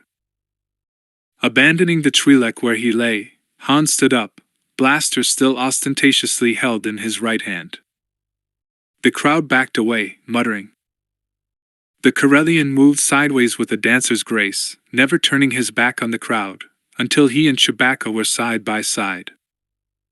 He knew someone must have summoned planetary security, but he also knew that since the TRILOGY was a bounty hunter, he was more or less outside planetary law. A bounty hunter was presumed able to take care of himself. If the intended prey fought back, well, tough luck. Moving slowly, step by step, Han and the Wookiee backed away from the crowd until they reached the closest alley. Then, moving like a single entity with one mind, they leaped sideways and ran. No one followed them. Teroenza, High Priest and unofficial master of the steamy world of Elysia, a world that produced drugs and slaves in impressive amounts, lounged in his sling seat in his sumptuous apartments while his Zizhan majordomo, Ganner Tos, massaged his massive shoulders. The Tlaanda Til were enormous creatures, standing nearly as tall as a human male on their 4 tree-trunk-like legs. With their barrel-shaped bodies, tiny arms, and huge heads that somewhat resembled those of their distant cousins, the Hutts, except for the enormous horn protruding from the middle of their faces, the Tlaanda Til considered themselves the handsomest sentients in the galaxy. The vast majority of other sentients would not have agreed with their assessment. Teroenza raised one of his small, almost dainty forearms, and used his fingers to smooth a soothing oil into his leathery skin. He rubbed gently around his bulbous eyes. The sun on Ilesia was frequently sheathed in clouds, but it had enough strength to cause his skin to dry out unless he took care of it. Frequent mud baths helped, as did this expensive emollient. He began rubbing the oil into his horn, remembering the last time he'd been home, on Nal Hutt. He'd attracted a mate, Tylena, and they'd spent hours together, rubbing each other with oils. The high priest sighed. Doing his duty to his homeworld and the clan of Hutt's family served called for sacrifices. One of them was that only male priests were needed on Ilesia, to provide the exaltation, so no female Tylanda till we're here. No mates, no potential mates. Harder, Ganner TOS, Teroenza murmured, in his own language. I have been working too hard these days. Too much work, too much stress. I must learn to slow down, relax more. Teroenza glanced longingly at the huge door in his apartments that led next door to his treasure collection. The high priest was an avid collector of the rare, the unusual, the beautiful. He bought and acquired rarities and art objects from all over the galaxy. His collection was his one pleasure on this steamy, backwater world that was populated mostly by slaves and inferiors. It had taken him nearly 4 years to restore the collection after that vile, despicable excuse for a sentient, VYKK Drago, had ransacked the place and stolen many of the rarest and most valuable pieces. Several days ago Teroenza had discovered that VYKK Drago was still alive. A check of the Deveronian Port Authority records had shown that the Corellian scoundrel's real name was Han Solo. Remembering the terrible night when his collection had been violated, Teroenza's small hands clenched involuntarily into fists, and his head lowered with the longing to impale a victim on his horn. Ganner's fingers dug into suddenly taut clumps of muscle, causing the Tylanda to wince and curse in his own language. Solo had fired blasters in the treasure room, causing irreparable damage to some of Teroenza's finest pieces. The white jade fountain had been repaired by the best sculptor in the galaxy, but it would never be the same. Teroenza was distracted from his memories when the front door to his apartments opened, and Kibik the Hutt undulated in. The young Hutt was far from being old or corpulent enough to require an anti-grav sled. He got around fine under his own power, propelling himself forward in a series of glides by contracting his powerful lower body and tail muscles. Teroenza knew he should rise from his lounge sling and greet his nominal master with deference, but he didn't. Kibik was a young Hutt, barely past the age of full Hutt accountability, and he didn't want to be here on Ilesia. He was the nephew of the dead Zavel, Teroenza's former Hutt overseer. Zavel's sibling, the powerful Hutt clan leader, Lord Aruk, was his uncle. The high priest raised a hand and nodded politely enough, though. He certainly didn't want to alienate Kibik. Greetings, Your Excellency. How are you today? The young Hutt glided up to the high priest and then stopped. He was still young enough to be a uniform light tan in color, lacking the greenish pigmentation on the spine and down the tail that older, nominal Hutts frequently acquired. Since he was not fat, as Hutts went, Kibik's eyes were not hidden in leathery folds of skin, but instead protruded slightly, giving him a rather pop-eyed, inquisitive air. Teroenza had good reason to know, however, that wide-eyed, curious stare was misleading. The Nalatree frogs you promised me, Kibik began in Huttese. Lacking the huge chest of older Hutts, his words were deep, but not particularly resonant. The shipment hasn't arrived, Teroenza. I was particularly looking forward to a repast of Nalatree frogs tonight. He gave a theatrical sigh. There is so little to look forward to on this benighted world. Can you see about it, Teroenza? The high priest made soothing gestures with his tiny hands. Of course, Your Excellency. You shall have your Nalatree frogs, never fear. I do not relish them myself, but I know that Zavel did. I shall order an expedition of guards to collect some today. Kibik relaxed visibly. That's much better, he said. Oh, and Teroenza, I require a new bath slave. The old one hurt her back when she was lifting my tail to oil it, and I ordered her back to the factories. Her whimpering was getting on my nerves, and I have very delicate nerves, as you know. Yes, I'm aware of that, Teroenza said soothingly. Inwardly the high priest gritted his bite plates. I have to remember that Kibik, although a whining nuisance, allows me complete autonomy. If I must have a Hutt overlord, he is the best choice. I shall see to it right away. Privately, Teroenza knew that he could run the Ilesian spice and slave operation with no Hutt involvement. In the year following Zavel's untimely death at the hands of Han Solo, this had become clear to the high priest. But the Besadii criminal enterprise, the Khajidik, was ruled by a powerful old Hutt named Aruk, who clung to tradition. If a Besadii undertaking was to prosper, a Hutt from their own kin, the Besadii clan, must be in charge. Thus, Teroenza found himself saddled with Kibik. He repressed a sigh. It would not be wise to let his impatience show. Will there be anything else, Your Excellency? He asked, forcing himself to assume a servile, almost obsequious demeanor. Kibik thought hard for a moment. Yes, come to think of it. I spoke with Uncle Aruk this morning, and he was checking last week's accounts. He wanted to know what is this 5,000 credit bounty you've placed on this human, Han Solo. Teroenza rubbed his small, delicate hands together. Inform Lord Aruk that only a few days ago I discovered that Vykk Drago, Zavel's murderer, whom we had presumed to be dead for the past 5 years, has resurfaced. His real name is Han Solo, and he was drummed out of the Imperial Navy just 2 months ago.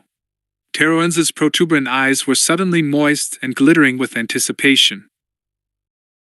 By offering a sizable bounty and specifying no disintegrations, that will ensure that they'll bring this Hutt-slaying monster back here to Ilesia, so he may pay for his crimes. I see, Kibik said. I shall explain that to Aruk, but I don't believe he'll go along with paying the extra credits for a no disintegrations bounty. That's not necessary, under the circumstances, really. Simple proof that it's indeed Solo's body, genetic material, for example, would suffice, wouldn't it? Teroenza lurched up out of his lounge sling with an awkward, fierce movement. He began to pace his spacious, sumptuous apartment, his long, whippy tail slashing the air. You failed to understand the nature of Solo's crime, Your Excellency. If only you had been here, to see what Solo did to your uncle. His death agonies were horrible. His moans. His spasms of agony. And all because of that wretched little human.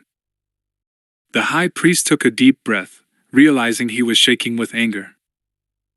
An example must be made, an example that will be remembered down through the ages by anyone of an inferior species who even contemplates harming a Hutt. Solo must die in agony, die screaming for mercy. Teroenza halted in the middle of his room, panting with fury, little hands balled into fists. Ask Ganner TOS! He cried passionately, knowing he was making a spectacle of himself in front of Kibik, but unable to stop. Ask him about Solo's audacity, his arrogance. He deserves to die, doesn't he? The high priest's voice scaled up toward hysteria. The old Zizhan majordomo bowed humbly, but his eyes were also glittering in their roomy sockets. My master, you speak the truth. Han Solo deserves only death, as painful and long-lasting a death as you can contrive. He has injured many sentients, including myself. He stole my mate, my bride, my beautiful Bria. I look forward to the day that a bounty hunter drags him into your presence, alive and awaiting your pleasure. I shall dance for joy while he screams." Kibik was reared back, upright, staring at the vehemence his companions had displayed with some consternation. "I see," he said finally. "I shall do my best to convince Uncle Arak." Teruanza nodded, and for once, his gratitude was not feigned. "Convince him, please," he said, his voice low and harsh with feeling. "I have worked hard for the Besadii clan and their Khajidik for almost a decade now. You know, only too well, about the privations of living on this world, Your Excellency. I ask little, but Han Solo, I must have. He will die at my hands for a long, long time." Kibik inclined his massive head. "I'll explain it to Arak," he promised. "Han Solo will be yours, High Priest." Before Han bought passage for himself and Chewbacca to Nar Shaddaa, he spent some time in a seamy section of the Nar Heka spaceport, busily muddying their trail. A few judicious conversations in a couple of sleazy taverns gave him the name of the best ID forger on the planet. The forger proved to be a cyclone from TSYK, a round, hairless being with taut, pale skin. She was admirably suited for her chosen profession, having large eyes that provided exceptional vision, and 7 fingers so slender and delicate that they resembled tentacles. With 2 opposing thumbs per hand, she could actually manipulate 2 hollow scribers at once. Han watched in fascination as she produced an ID naming him as Garrus Kylo, and Chewbacca as Arakabuk. Han had no idea whether Teruanza knew anything about Chewie, but he was taking no chances. With the forged IDs in their possession, and their store of credits considerably lighter, the 2 boarded the Stellar Princess for Nar Shaddaa. The trip was an uneventful one, though Han couldn't shake his hyper-alertness. Being a hunted man again was something he hadn't wanted to deal with this soon in his new career as a smuggler. The trip took a little more than a standard day, even though Nar Heka lay barely beyond the edge of the tube system, because the trip had to be accomplished at sublight speeds. The Princess was an old vessel, and its antique navicomputer wasn't up to calculating hyperspace jumps so close to the gravity wells produced by Yutub's star and 6 planets. Gravity wells, as any pilot knew, made plotting hyperspace jump calculations tricky. That night, asleep in his narrow bunk aboard the transport, Han dreamed he was a cadet again, back in the academy on Karita. In his dream, he was hurrying to finish polishing his boots. Then he was assembling in formation on the parade ground, his uniform impeccable, every hair in place, boots shining until he could see his face in them. He stood there, shoulder to shoulder with the other cadets, just as he had in real life, looking up at the nighttime sky, seeing the Academy's small mascot moon shining amid the stars. He was looking up at it, as he'd once done in reality, when suddenly, in eerie silence, it blew apart in a fireball that lit up the night sky. A great cry of amazement and consternation went up from the assembled ranks of cadets. Han stared into the yellow-white fireball, seeing an expanding donut ring of incandescent gas that was accompanied by chunks of debris flung before it. The cataclysm looked like a miniature exploding star. As Cadet Han stared into the fireball, with the sudden unpredictability of dreams, he was somewhere else, facing a military tribunal of high-ranking Imperial officers. One of them, Admiral Ozzel, was reading aloud in flat, monotonous tones, while a young lieutenant methodically ripped every bit of military rank and insignia off Han's dress uniform, leaving him standing in a tattered tunic that hung on him in rags. Coldly expressionless, the young lieutenant solemnly drew Han's ceremonial officer's saber and snapped it over his knee. The blade had already been weakened by a laser score, so it would break easily. Then the lieutenant, still as blank-faced as a droid, though Tedros Jalan had graduated a year ahead of Han and they'd been good friends, coldly slapped Han across the face, a stinging blow that was meant to express derision and scorn. Finally, as a last ritual gesture of ultimate contempt for one in disgrace, Tedros spat, and the glob of his spittle landed on Han's boot. Han stared down at the shining surface, seeing the silver-white thread of saliva crawling toward his toes, marring the shining surface of his right boot. At the time it had actually happened, Han had been vaguely grateful that Tedros hadn't actually spat in his face, as was his right if he'd elected to do so. The Corellian had endured it all without expression, steeling himself to show no reaction, but this time, in his dream, he screamed a hot protest. "No!" and lunged at Tedros, and awoke, sweating and shaking, in his bunk. Sitting up, he ran unsteady hands through his hair, telling himself it was only a dream, that the humiliation was done, over, that he never had to go through that again. Never again. Han sighed. He'd worked so hard to get into the academy, so hard to stay there. Despite the lacks in his pre-academy education, and there had been many, Han Solo had worked to better himself, to be the very best cadet he could. And he'd succeeded. Han's mouth tightened as he remembered commencement day. He'd graduated from the academy with honors, and that had been one of the best days of his life. Han shook his head. Doesn't do any good to live in the past, Solo, he reminded himself. All of those people, Tedros, Captain Mice, Admiral Ozzel, and what an old fool he was. All of his fellow officers were out of his life. Han Solo was a dead man to them, dead and gone. He'd never see Tedros again. Han swallowed, and it hurt. When he'd entered the academy, he'd had such dreams, such hopes for a bright and shining future. He'd wanted to leave the old life of crime behind him, to become respectable. All his life he'd nurtured secret dreams of himself as an imperial officer, esteemed and admired by all. Han knew he was smart, and he'd worked hard to make good grades, to fill in the gaps in his education. He'd had visions of himself one day in the uniform of an imperial admiral, commanding a fleet, or, if he transferred to commanding a wing of TIE fighters, a general. General Solo. Han sighed.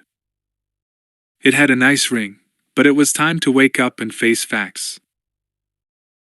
His chance at respectability was gone, ended when he'd refused to let Chewbacca be blasted in cold blood. He didn't regret his choice either. During his years in the academy and in the Imperial forces, he'd seen close up and firsthand the growing callousness, the cruelty of the Imperial officers and those who served under them. Non-humans were their favorite target, but the atrocities were spreading to include humans these days. The Emperor seemed to be moving from being a relatively benign dictator to becoming a ruthless tyrant, determined to crush the worlds he ruled into complete subservience. Han doubted he'd have lasted much longer in the Imperial Navy anyway. At some point some officer would have ordered him to take part in one of the demonstrations, designed to intimidate a dissenting world into submission, and Han would have told him what to do with himself. He knew that he could never have participated in some of the Imperial Order massacres he'd heard about, like the one on Dev Aaron. 700 people dead, mowed down without mercy. Han could kill, had done it coolly and without flinching, against armed opponents. But shooting unarmed prisoners? Han shook his head. No. Never. He was better off as a civilian, as a smuggler or thief. He began dressing. First his dark blue military-style trousers, with the broken red Corellian blood stripe running down the outside seams. When he'd been discharged from the service, Han had half expected them to deprive him of his blood stripe, as they'd done with his other decorations and insignia, but they'd left it. Han guessed that was because the blood stripe wasn't an imperial award. It was usually earned through military service, and was a mark of unusual heroism, but it was awarded by the Karelian government to a Karelian. That had been a tough few days, all right, Han thought, remembering exactly how he'd earned the decoration. His right thumb rubbed the blood stripe as he pulled his right boot on. The blood stripe was designed so it could be removed and reaffixed to each new pair of trousers. Han had discovered that most non-Karelians had no idea what a mark of distinction it was. Many just thought it was pure decoration, which suited Han just fine. He wore it, since it was his only remaining military decoration, but he never discussed where and how he'd earned it. Some things it was better not to dwell on. He finished getting dressed, pulling on a pale gray shirt and a darker gray vest. He hurried, knowing they must be approaching Unabridged by now. His small travel knapsack slung over his shoulder, Han went out into the corridor and moved toward the observation lounge. This transport hauled both passengers and cargo, so it had few amenities, but it did have a large viewport. Watching the stars was something that amused and soothed most beings, and almost every transport ship had one. When Han reached the lounge, he discovered Chewbacca was there already, staring out at the stars. Han went over to the viewport and stood beside him, looking at their destination. They were racing toward a large planet, bigger than Karelia, that boasted brown deserts, sickly green vegetation, and slate blue oceans. Han recognized it at once. He'd been there before, 5 years ago. He nudged Chewie. Hutt, he told his companion. Means glorious jewel in Huttese, but trust me, pal, it ain't pretty. Bunch of swamps and bogs, and the whole place stinks like a sewer in the middle of a garbage dump. The Karelian wrinkled his nose at the memory. As the partners watched, the stellar princess swung past the Hutt homeworld, using the planet's gravity to cut velocity. Chewie whined a question. Nope, I've never been to Unabridged, Han replied.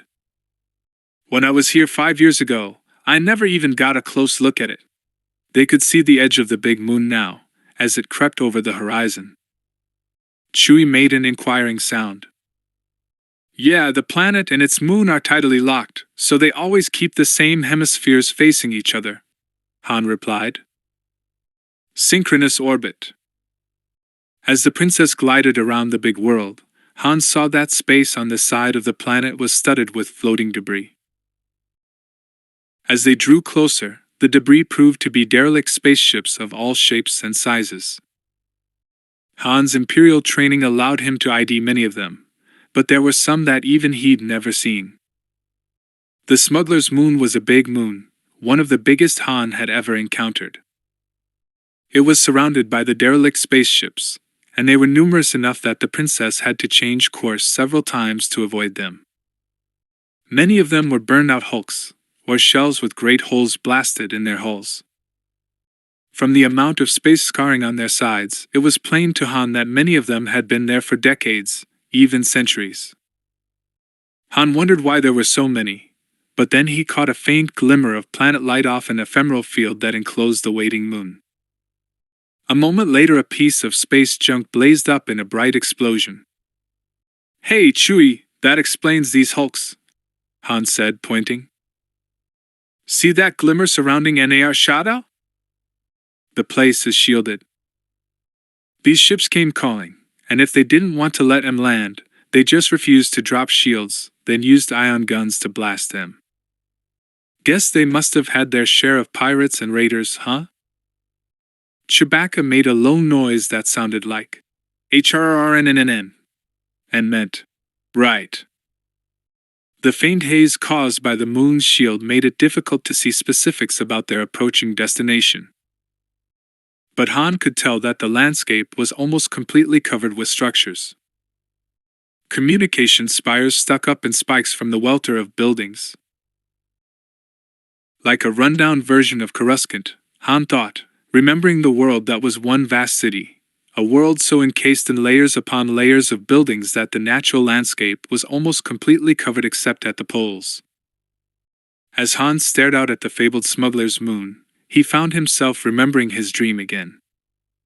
In the dream he'd been looking up at another, very different moon. He frowned. Funny thing, that stuff about the mascot moon, that had actually happened. Han had stood in ranks with the other cadets and watched the little moon explode violently in Karita's nighttime sky.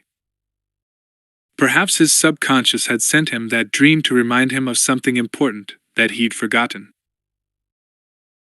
Han hoisted his knapsack higher on his shoulder. "Mako," he mumbled. Chewbacca gave him an inquiring glance. Han shrugged. "I was just thinking that maybe we should look up Mako." Chewie cocked his head and murmured a question. "Mako Spence? I knew him when he was an upperclassman cadet. Mako and me go back a long ways," Han explained. Mako Spence was an old friend, and last Han had heard, he'd had ties to Nar Shaddaa. They said he even lived here at times. It wouldn't hurt to look up Mako, see if he could help his old buddy Han find work. Mako Spence was 10 years older than Han, and they couldn't have had more opposite childhoods. Han had been a child of the streets until the cruel, sadistic Garrus Shrike had taken him in and introduced him to a life of crime. Mako was the son of an important imperial senator. He'd been brought up with every advantage, but he'd lacked Han's determination. Mako's main interest while at the Imperial Academy had been in having fun. Mako had been an upperclassman, 2 years ahead of Han. Despite their disparate backgrounds, the two had become good friends, racing swoops, hosting clandestine wild parties, playing practical jokes on stodgy instructors. Mako was always the instigator in their mischief. Han had been the cautious one, never forgetting how hard he'd had to work to get into the academy. The younger cadet was careful never to get caught, but Mako, confident that his father's connections would protect him from consequences, had dared anything and everything in his pursuit of the perfect joke, the most daring escapade. Destroying the Academy's mascot moon had been his biggest, and last, prank as an Imperial cadet. Han had known at the time that something was up, something big. Mako had tried to induce him to come along when he planned the break-in to the physics lab.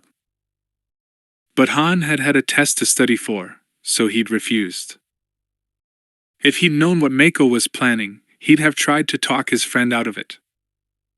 That night, while Han plotted orbits and worked on his Economics of Hyperspace Troop Movement presentation, Mako broke into Professor Kalmeg's physics lab. He stole a gram of antimatter, then a small, one-man shuttle and a spacesuit from the Academy's shuttle hangar, and took off. Landing on the small planetoid that was Karita's nearest of 3 satellites. Mako planted the antimatter capsule in the middle of the huge Academy seal that had been laser-carved into the satellite decades ago, back when Karita was still a training planet for the troops of the now-vanished Republic. Mako triggered the antimatter explosion from a safe distance in space, intending to blast the seal right off the face of the little moon. But Mako had underestimated the power of the antimatter he'd stolen.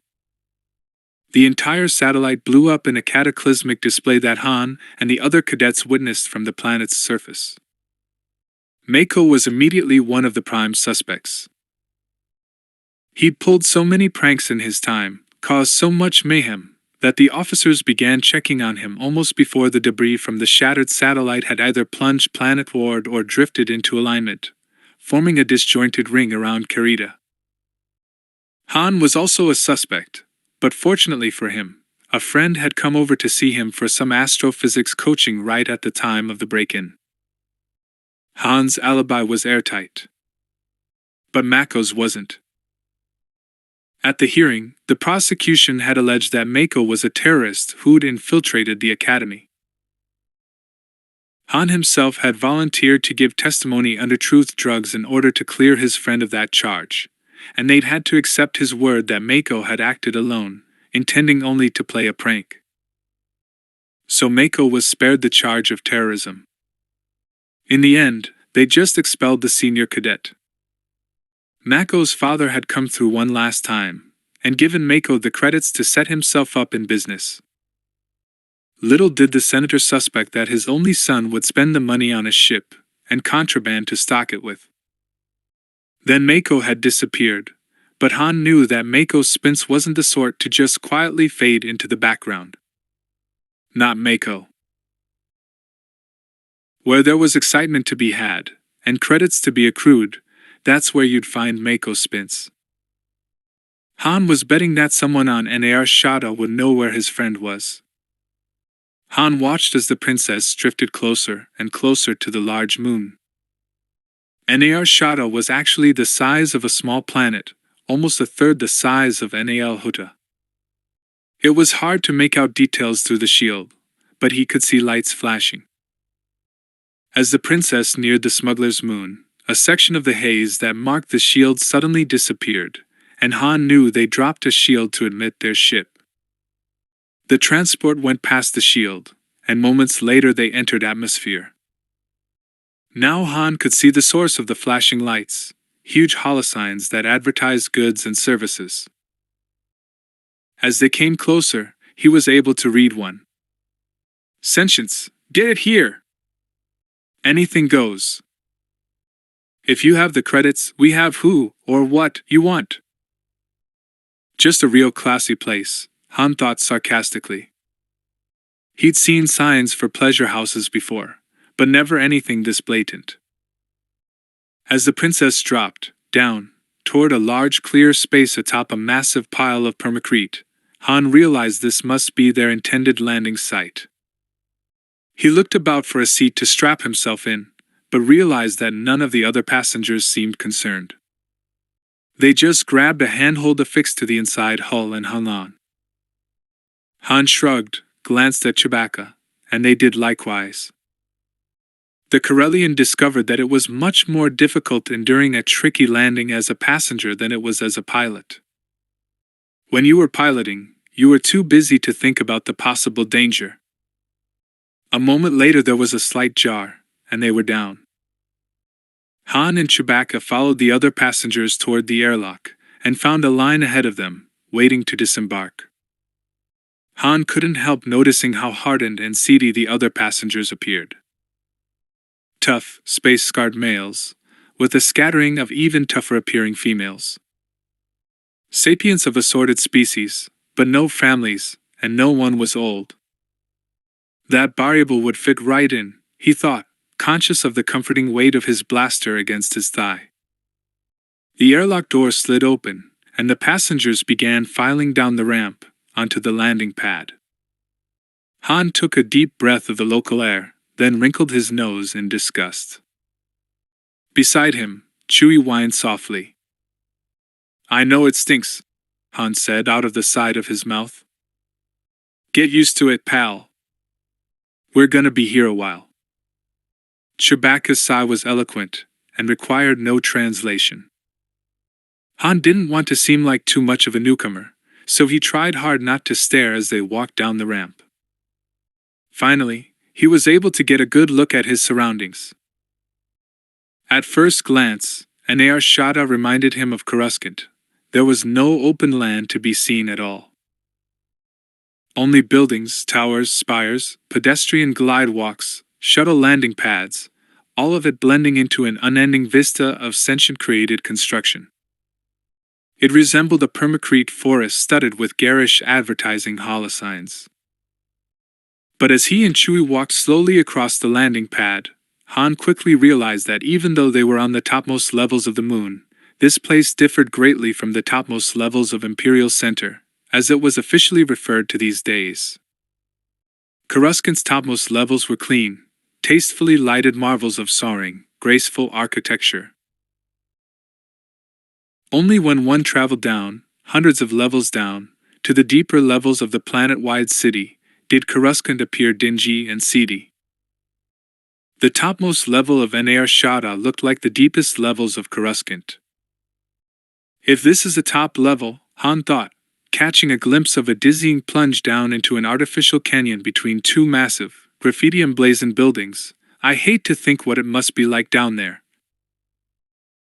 Han had been down to the bottommost level of Coruscant, once. It wasn't an experience he wanted to repeat. Glancing surreptitiously around at the cityscape of Nar Shaddaa, Han made a mental note to never visit the bottom levels of the Smuggler's Moon. Overhead, the sky was a strange color, as though they were looking at a normal blue sky through a dark brownish filter. Nal Hutt hung there, as huge and bloated as the slug-like sentience that called it home. It took up at least 10 degrees of the sky. Han realized that Nar Shaddaa must have 2 nights. One would be the normal long night, when one side of the moon was turned away from the sun. The other relatively short night would occur when the sun was eclipsed by the enormous bulk of Nal Hutt. Totality would probably last a couple of hours, Han thought, running a rough calculation in his head. Chewie groaned and whined. "You're right, pal," Han said. "At least on Coruscant they planted trees and ornamental shrubs. I don't think anything could grow on this slag heap. Not even a Libellian fungus." The two headed for a ramp that led down off the landing pad. The ramp wound round and was not well lighted. Although they'd landed in daylight, the towering spires and structures that flanked the building with the landing pad roof blocked out most of the sunlight as they descended. The enclosed ramp quickly grew dark and shadowy. The rest of the travelers had long since departed, and they were alone in the echoing silence of the high-walled, roofed ramp. Wan glow lights provided dim illumination. Han kept his back to the wall, thinking uneasily that this would be a real good place for an ambush. His hand dropped to the butt of his blaster. Just as a blue-green splat of energy from a stun beam came out of nowhere. Han's reflexes had always been quick, and weeks of living on the run had honed them to a sharp edge. Before the beam splashed against the wall, he threw himself out of the way, landing flat. He rolled across the permacrete, sideways and down. When he came up, his blaster was ready in his hand.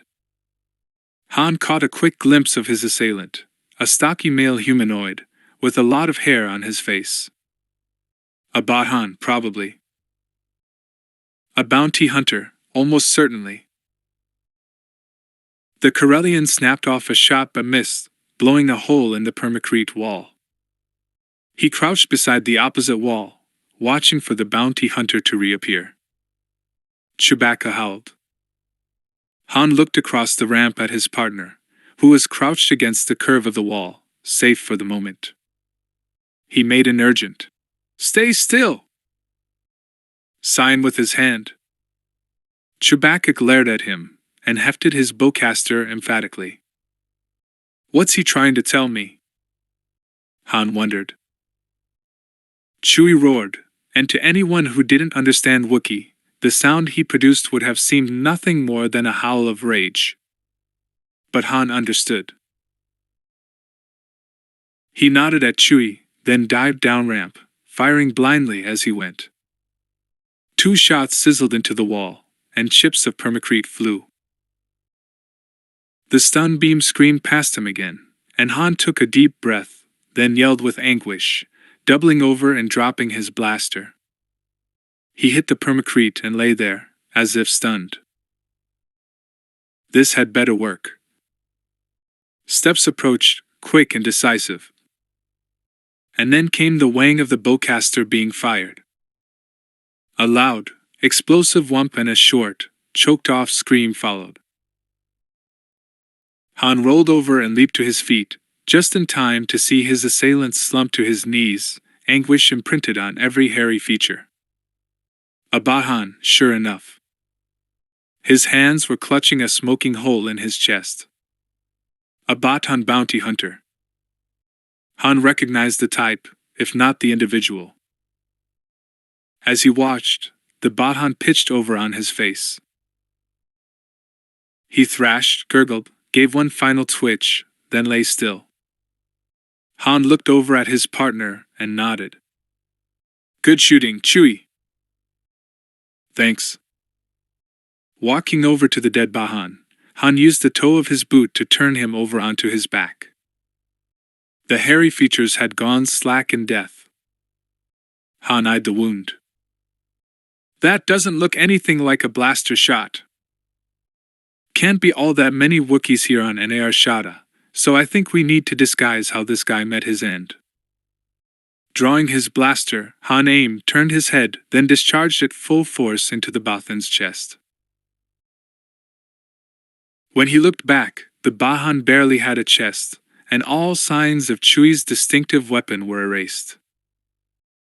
Han searched the bounty hunter, finding a few credits in his pockets, and a wanted flimsy giving a description of one Han Solo, plus the information that the quarry was thought to be heading for Nar Shaddaa.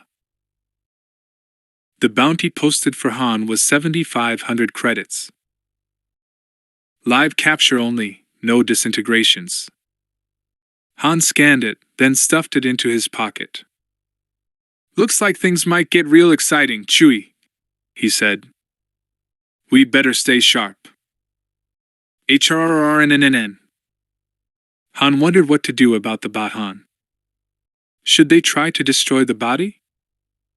Should they just leave him here, as a warning? Or should they find some place to dump him where it would take him a while to be discovered? After some consideration, Han decided to just leave the Bahan. If the sight of one dead bounty hunter might deter another, so much the better. He and Chewbacca set off down the last part of the ramp together. Han half expected the bounty hunter to have a partner, but no one bothered them. Minutes later they emerged onto a street in Nar Shaddaa. Han stepped onto a lurching glide walk and let it carry him along, while he looked around. Nar Shaddaa resembled a 3D maze puzzle constructed by a lunatic. Spidery walkways and precipitous ramps joined building to building. Architectural styles and designs from dozens of worlds jostled shoulder to shoulder. Domes, spires, arches, hulking squat rectangles, parabolas, the jumble of shapes made his head spin. Durasteel and permacrete and glassine and other building materials Han couldn't even begin to identify were encrusted with filth and graffiti. Some of the scrawled names and images were stories high.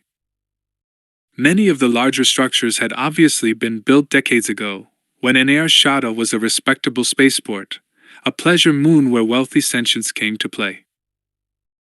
Great buildings that had once been fine hotels were now gutted and reduced to multi-level hovels, housing the living detritus of a dozen or more worlds. The streets and alleys were subject to a constant bombardment of toxic and noxious waste spewed down from higher up. The air was as bad as one of Nal Hutt's bogs, or worse. The scent of food from multiple worlds warred with the stench of leaking sewers, mingling with the sharp odors of intoxicating spices and other drugs. The sharp reek of ship exhaust was ever present, as were the ships themselves, roaring and gliding and swooping overhead, landing and taking off in an endless bizarre ballet. Some of the hotels and casinos were still in business, most likely those owned by the Hutt lords, Han guessed. Sentients from dozens of worlds crowded the streets, avoiding eye contact, ever alert, always poised to seek out and profit from another sentient's mistake or moment of weakness.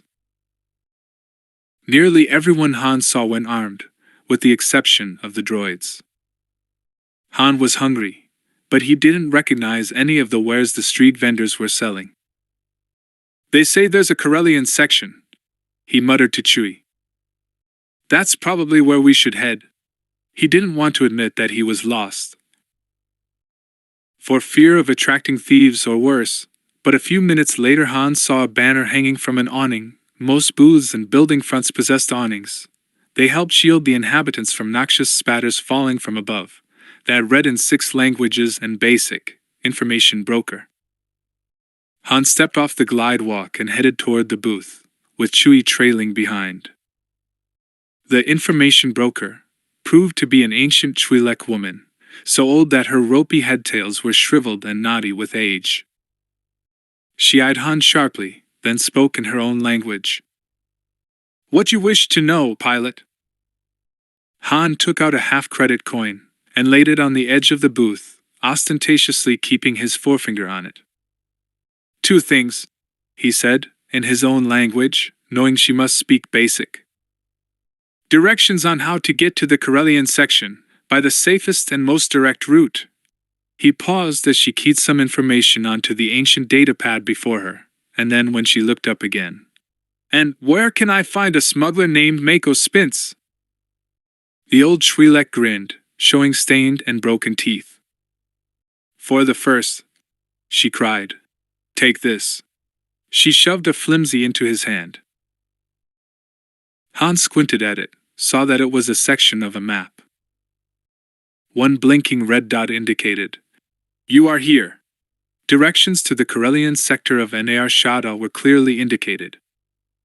Han nodded. Okay. What about Mako? She gave him an amused glance. Go there, Corellian sector, pilot. Ask in bars, brothels, gambling dens. You not find Mako, no? But he then find you, pilot. Han grinned reluctantly. Yeah, that sounds like Mako. Okay, I guess you earned it. He lifted his forefinger off the credit piece, and she caused it to disappear so fast it was like a magic act. She was watching him, her little orange-red eyes bright in her wrinkled countenance. Pilot handsome, she said, giving her best approximation of a coy smile. The effect, with her teeth, was hideous. Oadana old, but lots of life yet. Pilot interested? The tip of one headtail lifted off her shriveled shoulder and twitched invitingly at the Corellian. Han's eyes widened. Minions of Zender, she's propositioning me. The tip of her headtail made a beckoning motion. Han backed away, shaking his head, feeling his cheeks grow warm. No thanks, madam, he said stiffly. I'm honored, but, I've taken a vow of abstinence. Yeah. A vow. She seemed more amused at his discomfiture than angered by his refusal as she waved farewell. Han about-faced and marched away. Beside him, Chewbacca gave an unmistakable Wookiee guffaw. Yuck it up, Han snapped. See if I stick my neck out for you again. Chewie just laughed harder. 2 hours later they reached the Corellian sector. The old Twi'lek's map and directions proved accurate, but street signs were often missing or had been turned around by pranksters. Han was relieved to walk into the Corellian sector and see architecture that was plainly patterned on that of his native world. Scents wafting from the sidewalk cafes tantalized him, familiar and reassuring. Let's get something to eat, Han said, waving Chewie to one of the bistros that looked marginally cleaner than the others. Chairs and tables that had once been white were ranged beneath one of the omnipresent awnings, a green and red one this time. Han ordered Tralodon goulash, and was pleased to find that it was good, almost like eating back home. He dug into his plate with relish, while Chewbacca attacked a large salad and a plate of bloody rare Tralodon ribs. When Han had finished, he leaned back in his seat, sipping a local ale and trying to decide if he liked the taste. When the serving droid appeared to display his bill, Han asked, Mako Spence? Does he ever come here? Medium height, broad shoulders, short dark hair, graying at the temples.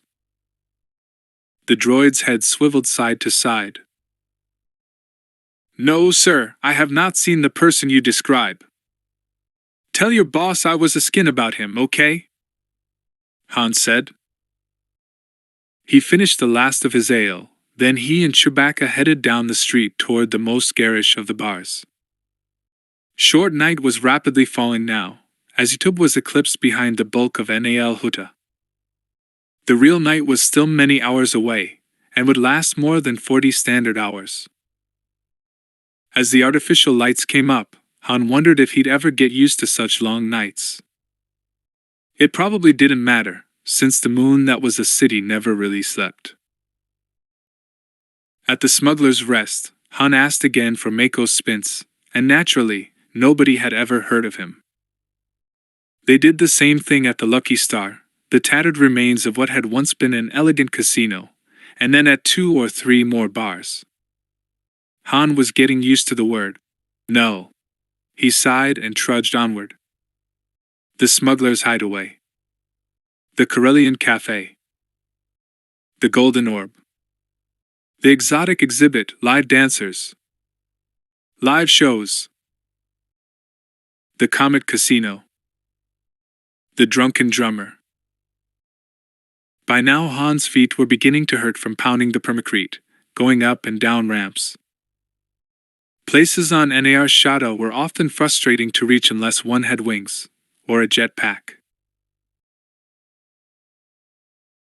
You could stand on a balcony and look over at your destination, only 10 meters away, and yet have to walk for 15 minutes, up and down rampways, to reach it. Some of the buildings had ropes or wires strung between them, but Han wasn't desperate or foolhardy enough to trust himself to swing hand over hand across a 20, or 40, or 100-story abyss. The walkways between buildings were frequently in poor repair, and after an assessing look, Han often decided to take the long way around. Some of them might have held him, but he doubted they'd stand up to the Wookiee's weight. He was beginning to wonder whether they should just give up their search and try to find a flophouse that would be a safe place to grab a few hours' sleep. Thinking back, Han realized that it had been nearly 12 hours since he'd awakened on the Princess. He turned his head as they walked by the mouth of a smelly alley to suggest this to Chewbacca when a hand reached out of the alley and grabbed him by the throat. Half a second later, Han was dragged up against a hard humanoid body. He felt the muzzle of a blaster press his temple. "Not one step," a deep, congenial voice said over his shoulder, addressing Chewbacca, "or I'll scramble his brains till they run out his ears." The Wookiee halted, snarling, showing teeth, but obviously unwilling to attack in the face of that threat. Han knew that voice. He gasped, but couldn't get any breath to speak with. The iron hand tightened on his throat. "Mako!" he tried to say. "Ma," was all he managed to get out. "Don't cry to your mama to me, kid," the voice said. "Now who in the name of Zender are you, and why were you a skin about me?"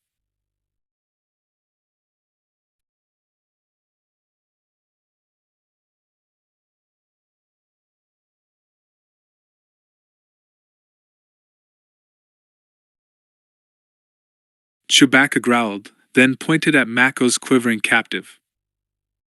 "Hayan," the Wookiee said, twisting his mouth around the human name with great difficulty. "Hayanin." "Ha!" the voice said, sounding stunned.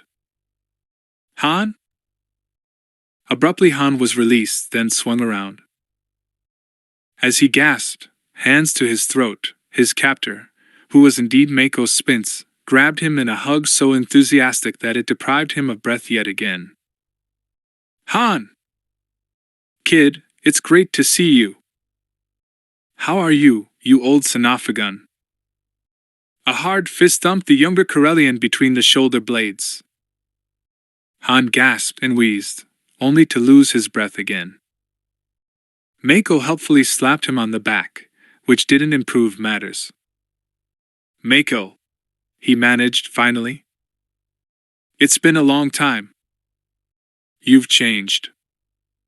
"So have you," his friend said. They stood there studying each other.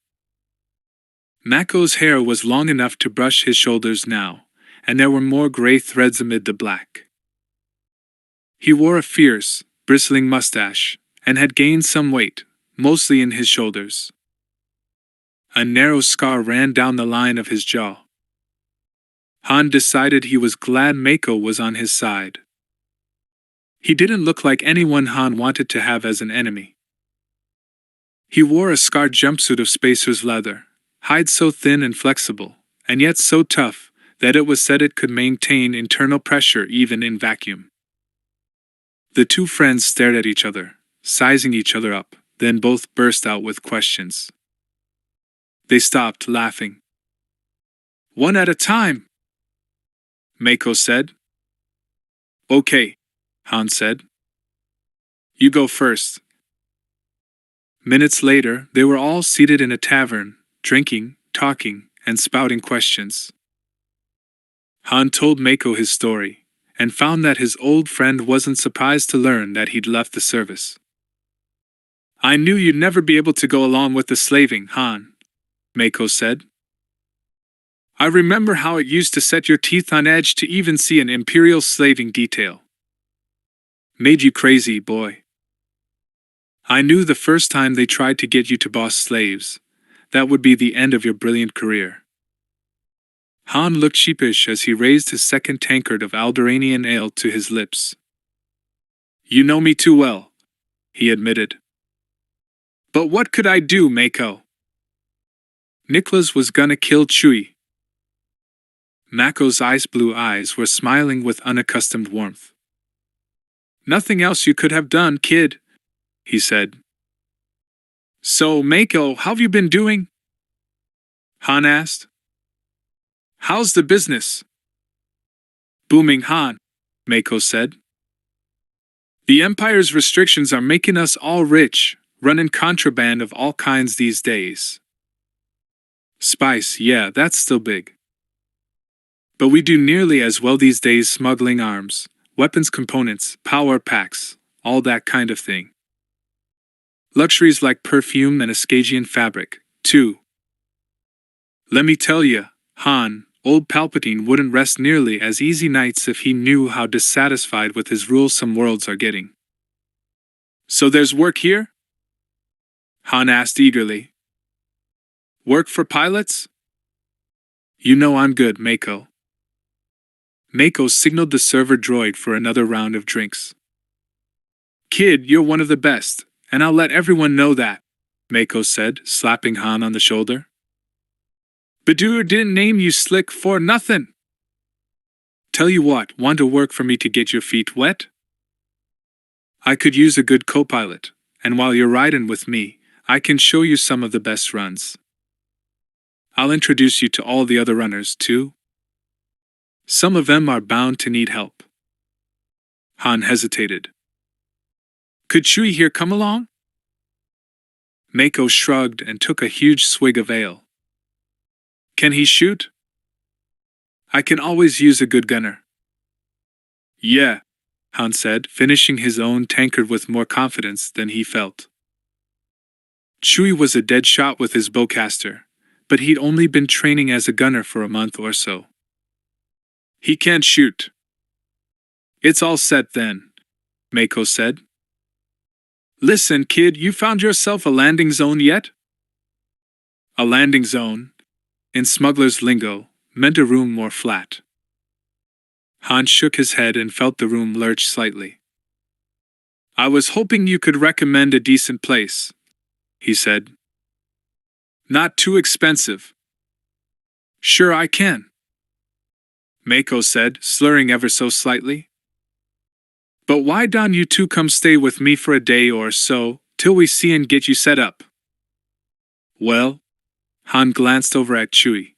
"Sure, we'd love to, wouldn't we, old buddy?" "HRRNNNNNNN." Mako insisted on paying for the drinks, then the three left, heading for Mako's digs. The two humans were rather the worse for the ale they'd consumed, but Mako assured them it wasn't far. They headed a few levels down, where the buildings were grimier and seamier. "Down be fooled," Mako said, waving a hand at their surroundings. "I've got plenty of room, north my place is fixed up decent. But living down here, you're not as much a target for thieves and burglars as the folks live in topside." He jerked a thumb upward. Han eyed their surroundings, and concluded that back in his days as a burglar he'd have given this area a clean miss. It was unprepossessing.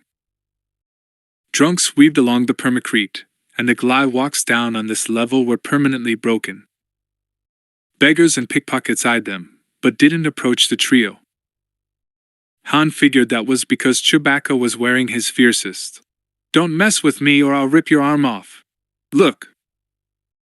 But suddenly, what Han had assumed was a heap of old, grimy rags stirred. From within the rags a skeletal human hand appeared, and Han caught just a glimpse of a beaky-nosed, nearly toothless face. An ancient crone, whose eyes shone bright with, what? Drugs? Madness? Oh no! Not again! What is it with all the old women on Nar Shaddaa? Can't wait to get their hands on young pilots? Han drew back, but the liquor had slowed his reflexes, and he wasn't quick enough. A second talon-like hand shot out of the heap of tatters and grabbed his wrist. "Tell your fortunes, good sirs?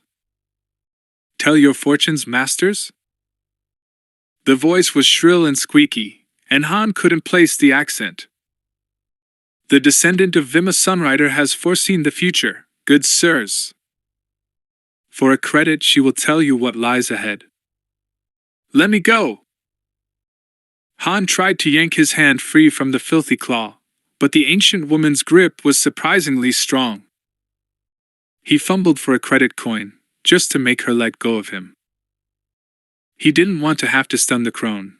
At her age a stun blast might kill her. "Here. Take th credit and let me go." He dropped the money in her lap. "Vima no beggar!" the old woman insisted indignantly. "She earns her credit. Foresees the future, yes she does. Vima knows, yes."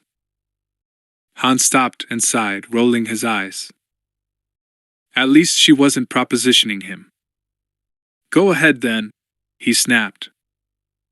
"Ah, young captain," she half crooned, prying open his fist and staring at his palm, then up at his face. "So young, so much lies before you." A long road, first the smuggler's road, then the way of the warrior. Glory you will have, yes. But first you must face terrible danger. Betrayal, yes, betrayal from those you trust. Betrayal. Her eyes fixed for a second on Mako, and the older man and Han exchanged exasperated glances. "So I'm gonna be betrayed," Han said impatiently. "Will I get rich?" "That's all I care about." "Ah," she cackled shrilly. "My young captain, yes, wealth will come to you, but only after you no longer care about it." Han burst out laughing. "That'll be th day. Grandma, getting rich is all I care about." "Yes, that is true. Much will you do for money. But more will you do for love." "Great," Han snarled, trying again to yank free. "That's it, I've had enough of this garbage," he growled, and with a hard flex of his wrist he broke her grip. "Thanks for nothing, nutty old witch. Don't ever bother me again." Turning unsteadily on his heel, Han stalked away, scowling, with Chewbacca and Mako in his wake. He could hear Mako snickering, and Chewie was still chuckling. Han scowled. The crazy old thing had made a fool of him. The permacrete beneath his feet seemed to lurch slightly, and all Han could think about was how good it was going to feel to stretch out on Mako's couch, or floor, and grab some sleep. Behind him, he could hear the old woman cackling softly, crooning nonsense to herself. Han hardly remembered climbing the rampway to Mako's flat, and he didn't remember falling onto the couch at all. He was instantly asleep, and this time, he didn't dream. When he awakened the next morning, he'd forgotten all about the old woman and her foretelling. Uruk the Hutt was doing what he loved most in all the universe, totaling his profits. The powerful Hutt lord, head of the Bisadii clan and its Khajidik, bent over his datapad, his stubby fingers busy as he instructed the machine to calculate a percentage of profits based on a 20% yearly growth in product, projected 3 years into the future. The resulting graph and accompanying figures made him laugh softly, a booming "heh heh heh," in the solitude of his huge office. No other living thing was present, only Uruk's favorite scribe, who stood poised in the corner, metallically gleaming, waiting until its master summoned it from its artificial repose. Uruk read the graph again, and blinked his bulbous eyes. He was an old Hutt, approaching his 9th century, and he'd reached the corpulent stage that most Hutts achieved past middle age. It was now such an effort for him to get around under his own power that he seldom bothered anymore. Even the warnings of his personal physician about impending circulatory problems failed to make him exercise these days. Instead, he relied on his anti-gravity repulsor sled. With it, he could go anywhere. Uruk's sled was top quality, the best money could buy. After all, why should the head of the Bisadii Khajidik deny himself anything? But Uruk was not one of those sybaritic Hutts who relished the pleasures of the flesh. True, he was a gourmet, and often a gourmand, but he didn't maintain entire palaces filled with slaves to cater to his slightest, or most perverse, whim, the way some Hutts did. Uruk had heard that Gileak's nephew, Jabba, kept several female dancing humanoids of all things, on leashes near him at all times. Uruk considered such indulgences distasteful and extravagant. The Deseligic clan had always had a weakness for fleshly pleasures. Gileak's taste was better than Jabba's, but he enjoyed hedonistic excess just as much as his nephew. And that is why we will prevail, Uruk thought. The Bisadii clan is willing to endure a bit of privation, if necessary, to gain our ends. Uruk knew it wouldn't be easy, though. Gileak and Jabba were clever and ruthless, and their clan was as wealthy as his own. For years the two richest and most powerful Hutt clans had contended with each other for the most lucrative ventures. Neither clan had eschewed methods such as assassination, kidnapping, and terrorism to gain their ends. Uruk knew that Jabba and Gileak would do almost anything to bring Bisadii down. But the path to ultimate power was money, and Uruk was pleased with how many credits the Elysian project was bringing Bisadii every year. Soon, Uruk thought, we will have so many credits that we will be able to wipe them off the face of Nal Hutta, eliminate them as we would any blight on crops or pestilence in our people. Soon, the Bisadii will rule Nal Hutta unopposed. Uruk, and his dead sibling, Zavel, had been the ones who thought of setting up colonies on Ilesia, and using religious pilgrims as slave labor to turn raw spice into the finished product. The only thing they'd feared was a slave uprising, and it had been Uruk who'd come up with the idea of the one, the all, and the exaltation to tie it all together. Most Hutts knew of the Til ability to project warm, pleasurable emotions and sensations into the minds of most humanoid species. But it had taken Uruk's quick thinking, his cleverness, to come up with the idea of the exaltation as a mind-numbing reward for a day's hard labor in the spice factories. Once he'd realized how the Til ability could be utilized, it had been a simple matter for Uruk to make up some doctrine, compose a few hymns, and write several chants and litanies. And that was all it took to produce a religion that credulous fools belonging to inferior species could embrace. Production in the factories was excellent, had been excellent all along. Only once, 5 years ago, had the Elysian enterprise not turned a tidy profit. That was the year that wretched Corellian, Han Solo, had destroyed the Glitterstim factory. And destroyed Zavel, too, though the financial loss was the one Uruk regretted the most. He did not think himself unduly harsh or unsympathetic for caring so little that his sibling had died. No, he was reacting as any true Hutt would. Uruk studied one item on the Ilesian colony's project budget. The sum of 7,500 credits to be handed over to the person or persons responsible for Han's live capture. No disintegrations was the primary guideline. Live capture and delivery. 7,500 credits. A 2,500 credit raise since the bounty was first posted.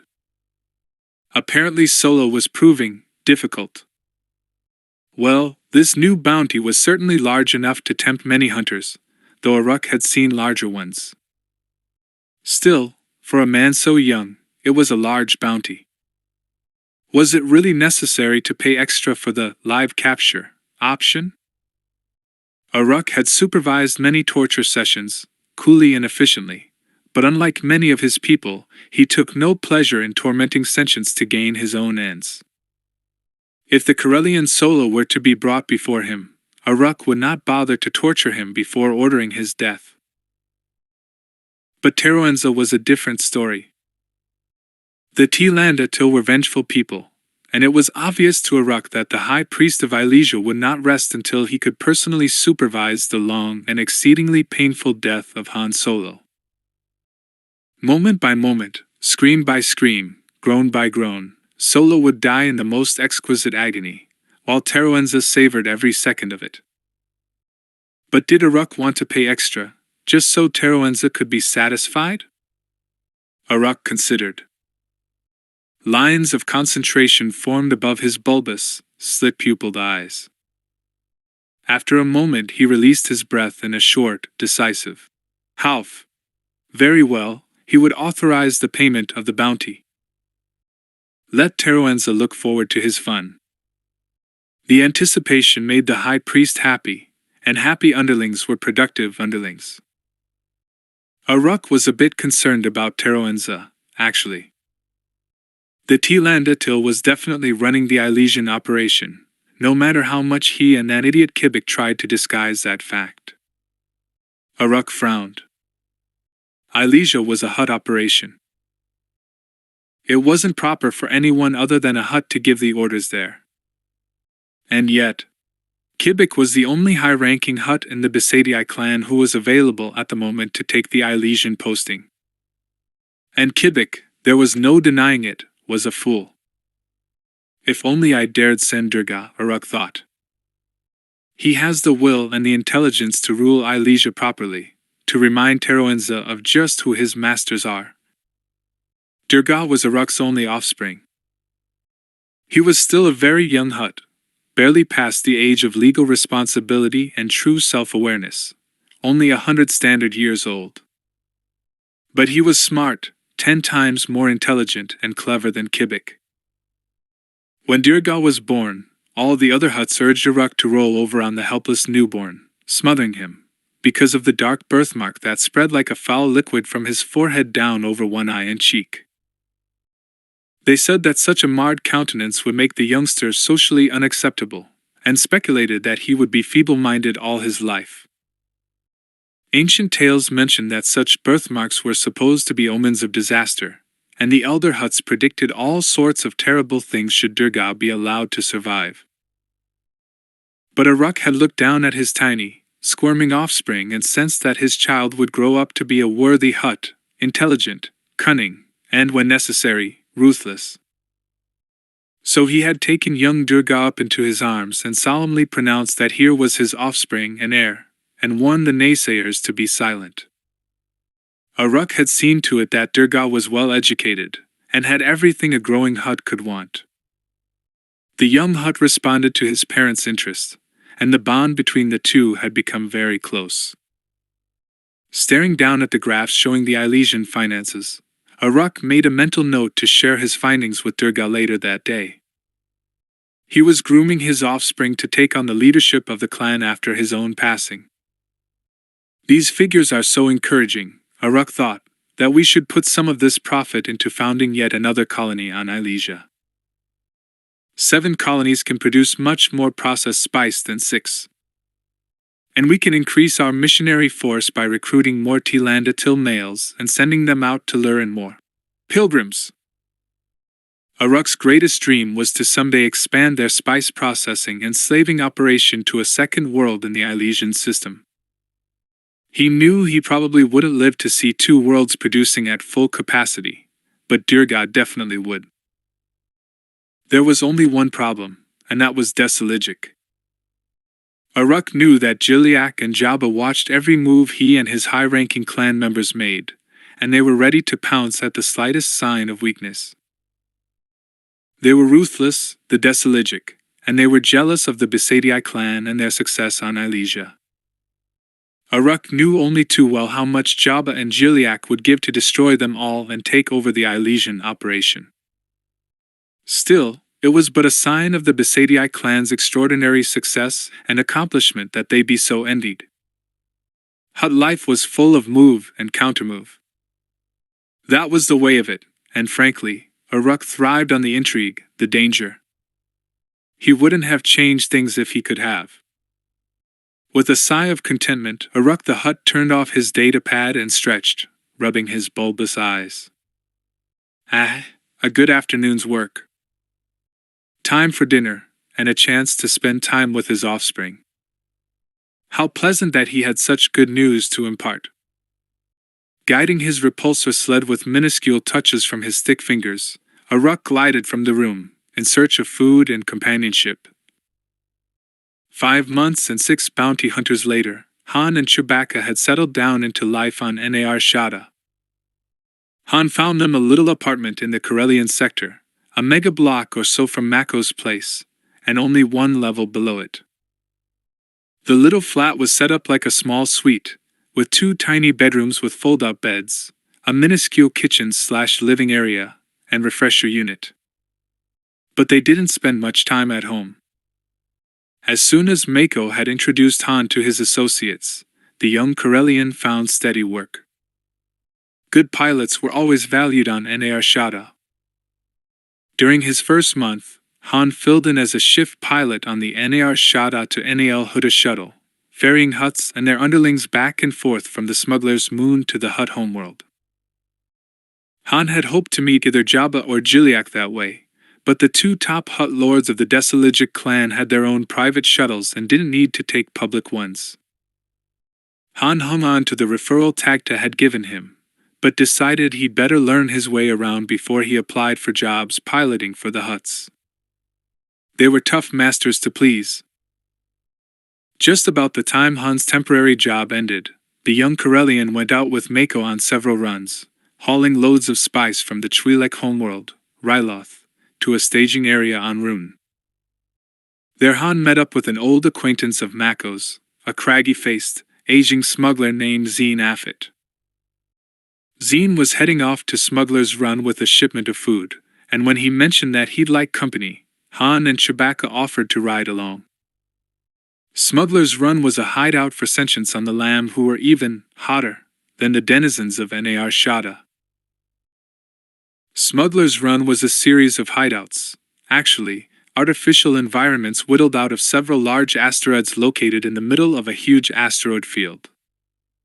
The main one was a smelly hole bored into a large asteroid that was known as Skip 1. Zeen Affit showed Han the way into the run, through the treacherous, constantly changing asteroid field, though he wouldn't let him pilot his clunky old freighter, the Corona. "Next time, kid," he promised, in his breathless, wheezy voice, as his fingers flew over the controls. "I promise you." This time, just watch old Uncle Zeen and enjoy the ride. Han gulped as Corona narrowly missed colliding with a jagged, hurtling rock that would have reduced them and their ship to molecules. "If I'm still alive when the next time comes," he pointed out, involuntarily ducking as another asteroid nearly grazed their view screen. "Blast it, Zeen, slow down! Are you crazy? Only way to fly an asteroid field is fast and by the seat of your pants, kid," Zeen Affit said, never taking his eyes from his instruments. "If you try and tiptoe in, chances are you'll get smashed before you can wipe your nose. I always just fly right in, keeping my eyes open, and I'm still here." When they reached the fabled Smuggler's Run, Han and Chewbacca warily followed Zine Affit into Skip One to meet the gang, as he called his friends. Han was introduced to a sallow, thin man with scars on his face named Gerald, and another, older man with a receding hairline who incongruously went by the name Kid Diak-Solen. Skip One was a regular warren of rooms, dining halls, gambling dens, bars, and drug hideaways. Han was frankly nervous, as he realized that here, even more than on Nar Shaddaa, there was no law. None. He could die here, and no one but Chewie, presuming the Wookiee was still alive himself, an unlikely assumption, would ever know or care. Han was careful not to let any of his nervousness show. He had grown up with lawless people, had seen plenty of degenerate spirits by the time he was 10. He just never encountered quite so many bloodthirsty, desperate lost beings in one place before. As he and Zine headed for the bar, Han noticed a runnel of greenish-yellow gooey liquid oozing along a channel cut into the middle of the stone floor. Chewbacca snuffled, then growled in protest.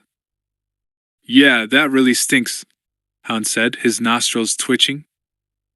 "What the heck is that stuff, Zine?" "It's on the walls, too." "Oh, it's just the ooze we gotta put up with, kid," the smuggler told him. "Stinks, don't it? Every so often we get to thinking we ought to find out where it comes from and dam it up. It's some kind of proto-organic compound, they say, mixed with sulfur." Han's nose wrinkled. The ooze smelled like rancid meat mixed with rotting vegetation, laden with a liberal dose of sulfur. He'd smelled worse, but not recently. As they stepped over the ooze channel and headed over to the bar, Han's attention was caught and held by a beautiful woman with long black hair who definitely stood out in the mix of unsavory smuggler types. She wore a short skirt that showed off magnificent legs, and a top that was little more than a cropped shirt tied tightly to show off her bosom and midriff. Han stared at her, thinking that she was one of the most striking women he'd ever seen. Suddenly he realized she was looking back at him. Han quickly essayed his most charming smile. She walked toward them. Han's pulse skipped a beat, but then he realized she was regarding him with a marked lack of enthusiasm, as though he were a side of Trilodon meat that had gone green around the edges. Han's smile stiffened on his lips. "Guess the attraction isn't mutual." "Han, I'd like you to meet a friend of mine," Zine said, indicating the woman. "Sinewy Anna Blue, one of the top smugglers around. She also runs a wicked sabacc table. Blue, meet Han Solo, a new kid I brought along for the ride. And this is his pal, Chewie." Han nodded cordially. "Pleasure to meet you." Noting his hesitation over what to call her, she smiled, revealing a shining blue crystal tooth in the front of her mouth. "Call me Blue," she said in a voice that couldn't help being sultry. "Han Solo, you said?" And she turned to Han's companion. "Chewie?" "Chewbacca," Han supplied. "Pleased to meet you, Chewbacca," she said. "Have you met Winnie yet?" Chewie cocked his head and whined a soft question. Sinewy Anna Blue smiled at him. "You'll know her when you meet her," she promised cryptically. "So," Han said, "may I buy you a drink? Blue?" She glanced at him, seemed to consider, then smiled faintly. "No, I don't think so," she said. "You're cute, but not my type, Solo. I like them a bit more seasoned." Zine snickered. "She's particular, our Blue," he said, noting Han's chagrin at the open rebuff. "You young, single types don't offer enough sport. She likes the lure of the chase, especially when it's part of the thrill that comes from stealing what don't belong to you." Sinewy Anna Blue gave Zine a long, up and down stare. "You like to live dangerously these days, don't you?" she drawled. Then she turned back to Han. Do you play sabacc, Han Solo? Han nodded. I've tried it, he said cautiously. She gave him a slow, alluring smile. Come around then. I'd love to have some fresh blood in my game. With a final nod to Chewbacca, she turned and walked away. Han watched her go with an admiring headshake. Minions of Zender, that is one fine-looking woman, he muttered. Pure sabacc, Zine agreed. Prime grade ore. And she only goes after married guys? Let's just say she prefers the thrill of the hunt, Zine said. Anyone that's too available, too eager to get caught, isn't challenging enough prey. You make her sound like a Deveronian fur spider, Han said, watching sinewy Anna Blue's eminently watchable backside vanish amid the crowd of talking, laughing, drinking smugglers. Not too far off, kid, Zine said with a chuckle and a wink. Our Blue is one of a kind. He broke off and whirled as a loud roar reverberated through the bar. Han spun on his heel to find a Wookiee standing in the doorway. She was big for a Wookiee female, as tall and muscular as Chewie. Her blue eyes were fixed unblinkingly upon Han's companion, who was busily looking anywhere but at the newcomer. Who's that? Han asked Zine. Winnie, the senior smuggler replied with a wink and a leer. Han and Chewbacca watched as the Wookiee came over to them. She growled a throaty greeting at Chewie, totally ignoring his human companion. Then she reached out one hairy paw and ran it admiringly down Chewbacca's long arm. Han turned to Zine. I think she likes him, he said dryly in Basic. Looks like, Zine agreed. I think your buddy there is being offered what you weren't, pal. 'Cept he don't look any too happy about it. The craggy-faced smuggler was correct. Chewbacca looked around wildly as the female Wookiee pressed up close to him, growling suggestively. Catching Han's eye, Chewie shook his head in a slight but emphatic movement. Han took pity on his friend. Hey, Chewie, he said loudly. We gotta go. Winnie turned around and snarled at him. Clearly, she didn't like having her seduction attempt interfered with. Han looked at her and shrugged. Sorry, he said. We've got somewhere we have to be. A previous engagement. Winnie plainly didn't believe him. She growled low in her throat. Han realized that they were drawing a crowd. Kid Diek-Solan, Zine's balding friend, stepped forward. It ain't polite to accuse people of lying, Winnie, he told the Wookiee. Han here is telling the truth. I just signed him and his Wookiee pal on to ride as co-pilot and gunner to Kessel aboard the Starfire. Matter of fact, my droids should be finished loading our cargo by now, Solo. Let's go. Han smiled sweetly at Winnie and shrugged, with a, what can you do? Expression. Chewbacca didn't bother trying to hide how glad he was to get away from the predatory female. As they headed up the corridor towards Skip One's landing bay, Han gave Kid a grateful smile. Thanks, he said. For a while it looked like I wasn't going to be able to get Chewie out of there without making her mad. Kid Diek-Solan grinned. Yeah, an upset and a love-struck Wookiee ain't exactly a smart thing to do. So, what do you want to do now? You actually up for going on to Kessel with me? Sure, Han said.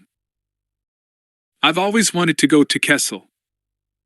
Are you going on the run after you offload your cargo there? I don't know, Kid replied. Maybe if there's a cargo waiting for me to pick up. But there's bound to be somebody you can catch up with who'll take you on the run. Han had heard of the Kessel Run, that ultimate test of a smuggler pilot's expertise.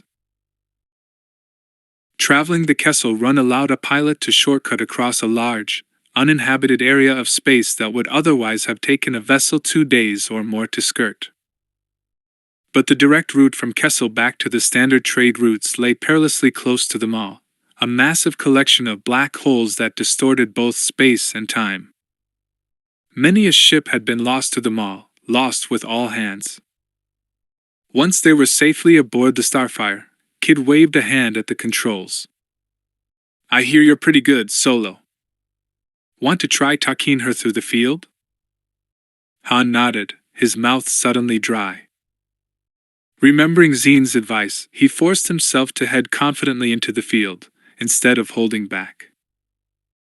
He remembered stories told by the pilots who'd been aboard Trader's Luck that indicated Zine had been right. Most asteroid fields could be navigated by someone with steely nerves and quick reflexes. Holding his breath, Han sent the beat-up little freighter skittering from side to side, not slacking off on their speed. Kid sat back in the pilot's seat and just watched. Only once did he interfere, and that was to increase the ship's acceleration a notch, to avoid a smaller asteroid that was orbiting a larger one. The bigger asteroid had hidden its small companion. The Starfire zipped by so close that the deflector shields activated and the ship shuddered in protest. But they avoided the impact. Han bit his lip when the chunk of rock, half the size of the ship, tumbled away behind him. "Sorry, kid. I should have seen it." "No way you could have seen it, Solo," the older man said. "I just been flying into and out of the run for so many years that I practically got all these rocks memorized. I knew that one had a baby tag behind, 'cause I've seen it before." When they finally emerged into clear space, Han felt as though he'd been piloting for a day instead of half an hour. He wanted to slump back into his seat, but a glance at Kid DXOLN showed Kid, head tilted back, eyes closed, apparently asleep. Han looked at Chewie, shrugged, and said, "Take over a second while I plot us a course to Kessel, pal." Minutes later Han retrieved the final coordinates from the navicomputer, and then finalized his course. He looked over at Kid DXOLN. One watery blue eye opened. "Punch it, Solo," the raspy voice told him. Han grinned. "Sure." Moments later the bright pinpoints of real space elongated before them, and the Starfire shot down a seeming tunnel of starlines. Han realized he was grinning like a kid. It had been a long time since he'd done any real piloting that wasn't just drills. When he'd been in the Navy, he'd served shifts as a helmsman on the big Imperial ships, but his favorite duty had been flying TIE fighters. Small, nimble, and deadly, they required pinpoint control to maneuver and fire, but they had no shielding at all, which made them very vulnerable. Few TIE pilots lived to grow old. When the Starfire emerged into real space, Han took one look at the maw and drew a quick breath. Kid DXOLN, who had finally awakened from his nap, stretched and grinned. "Impressive, ain't it, Solo?" "I'll say," Han muttered. The maw stretched before them, a collection of black holes that were sucking the life from the nearby stars. Long streamers of gas threaded their way into the monstrous whirlpools of gas and dust that marked the location of the black holes. The holes themselves were invisible, of course. The reason they were called black holes was that their gravity was so strong that nothing, not even light, could escape their pull. But the gas and dust marked their location. There were quite a few of them. So far as Han knew, the maw was unique in the galaxy. "Kessel's right on the edge, Solo," Kid said. "Here, I'll show you the coordinates on the screen." Han studied readouts on the lumpy, misshapen little planet that orbited a small, fierce, blue-white star. Kessel was orbited by its small, solitary moon. "The planet isn't even spherical," he muttered. "It doesn't mass enough to hold onto an atmosphere." "Yeah, I know. You gotta wear a breath mask there, but they keep a couple of atmosphere-generating plants running, so we won't have to put on vacuum gear," Kid told him. Han frowned down at the readouts. I didn't know Kessel had a moon. Yeah, there's rumors that the imps have been scouting it, that they might actually build something there. Crazy if you asked me. There are Imperial ships around here? Kid's revelation worried Han. Chewie was still an escaped slave, after all. They'd just love to recapture him. Yeah, I ran into a guy who works for imp security as a snitch, and he told me the imps are considering putting some kind of big hush-hush installation right smack in the middle of the mall, Kid said thoughtfully. Han stared at the whirling vortices of dust and gas that marked the black holes and shook his head. A base? In there? They're crazy, all right. Kid shrugged. There's more space than you'd guess between those black holes. Some smugglers say that you can actually shorten your Kessel run by skimming close to the mall. Han frowned as he studied his readouts. You mean make the run in less time? Kid chuckled, a creaky sound. Well, that too. But they say that both time and space get warped, distorted so close to the mall. So you can not only make your run faster, but actually shave off part of the distance. What's the record? Han asked curiously. Dunno, Kid Diexolan said. I think it's down below 10 hours these days, but I never been crazy enough to try for it. Take my advice, and don't play games with the mall, Solo. Han tended to think Kid's advice was good. Skimming the moss seemed like the act of an idiot, a suicidal idiot. Han set the starfire down on Kessel, and the three smugglers donned breath masks and got out. There was a small cantina that served as a recreation area where pilots and crews could get something to eat and drink while waiting for the loading droids to fill their cargo bays. Kid Diexolan stayed behind to oversee the loading, leaving Han and Chewie to grab a quick bite. 10 minutes later Han was halfway through a hasty meal and a glass of Polani's ale. Privately, he wondered what to do now. Kid Diexolan had made it clear that he was bound for parts he preferred to remain unknown, at least to Han, when the starfire was finished loading. The older man had commented that he was sure Han could catch a ride back to Smuggler's Run, or back to Nar Shaddaa, probably via the Kessel Run, from here. Kessel boasted no facilities for overnight guests. Han glanced around when the cantina door opened, and then his eyes widened as he beheld a familiar face. Roa! He exclaimed, waving at the older man who just entered and was removing his breathing mask. Hey, Roa! Come on over and I'll buy you a drink. Roa, if he had another name, Han had never heard it, was a big, stocky man with graying hair and a charming smile. He had a roguish twinkle in his blue eyes, and a sense of humor that made him friends easily. It seemed that everyone on Nar Shaddaa knew Roa, and he knew them. Roa and Mako were old friends, and Roa had been one of the first pals Mako had introduced Han to when he'd arrived on Nar Shaddaa. Roa had been in the smuggling business for more than 20 years, which made him the grand old man of the trade. He enjoyed playing the role of shepherd to some of the younger smugglers, and was generous about sharing what he'd learned during his career. Unlike many of the smugglers, who were little better than pirates, Roa had his own private code that he taught the young smugglers who rode shotgun with him on his old but meticulously maintained speedy freighter, the Wayfarer. Roa had taught Han, as he taught so many others, never ignore a call for help, never take from those who are poorer than yourself, never place a back unless you're prepared to lose, always be prepared to make a quick getaway, never pilot a ship under the influence. Roa's rules, the smugglers called them. Now, seeing his young friend, Roa's friendly, open face broke into a wide grin. Han, what are you doing here? Han gestured to the seat beside him. It's a long story, Roa. Mostly we wound up here because a female Wookiee took too much of a liking to Chewie here. Roa chuckled as he threw a leg across the bar stool. Chewbacca, don't tell me you got to meet Winnie. Chewie moaned aloud, rolling his blue eyes expressively. Roa guffawed. Oh, come on, Chewie, how bad could it be, entertaining an amorous lady Wookiee? Chewbacca snorted, then launched into a vivid explanation of how strenuous, and at times hazardous, Wookiee romance could be.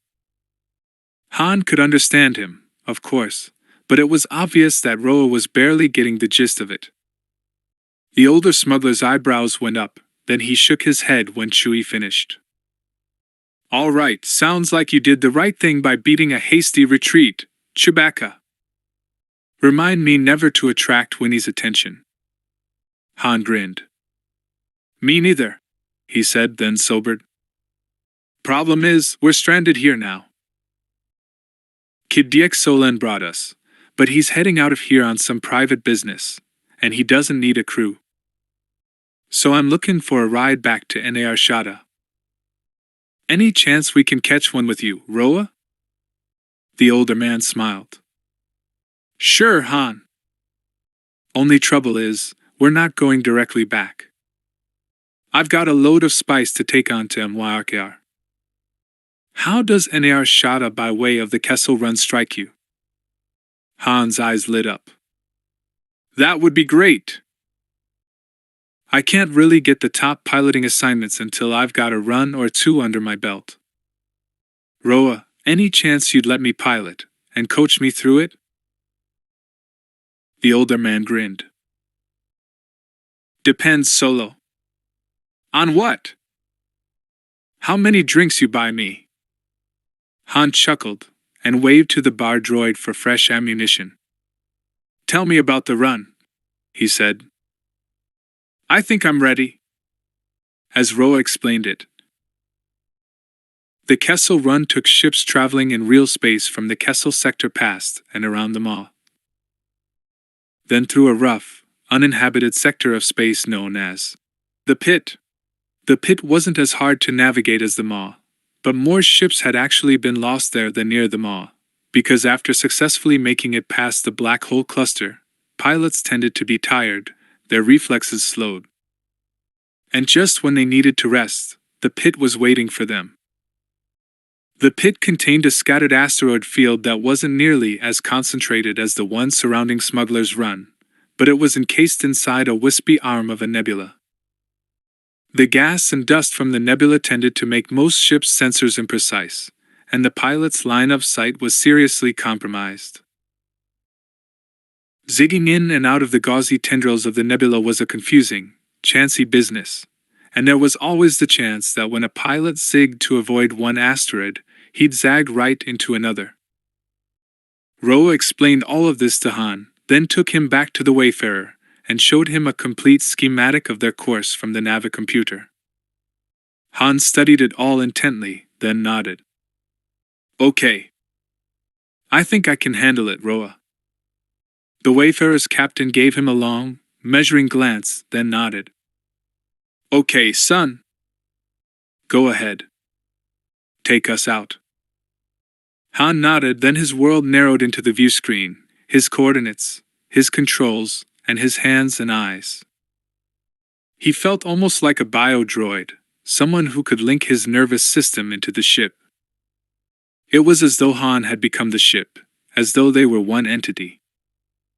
Flying past the center of the Maw, Han was acutely conscious that the slightest mistake on his part could result in disaster for the Wayfarer. He felt sweat break out on his forehead as he manipulated the controls, avoiding gravitational eddies and anomalies. Beside him, in the co-pilot's seat, he could sense Roa's tension, though the stocky older man made no sound. Behind him, Chewbacca whined softly, a thin thread of sound in the otherwise silent control cabin. The Maw was all around them now as they skirted the dangerous black hole clusters.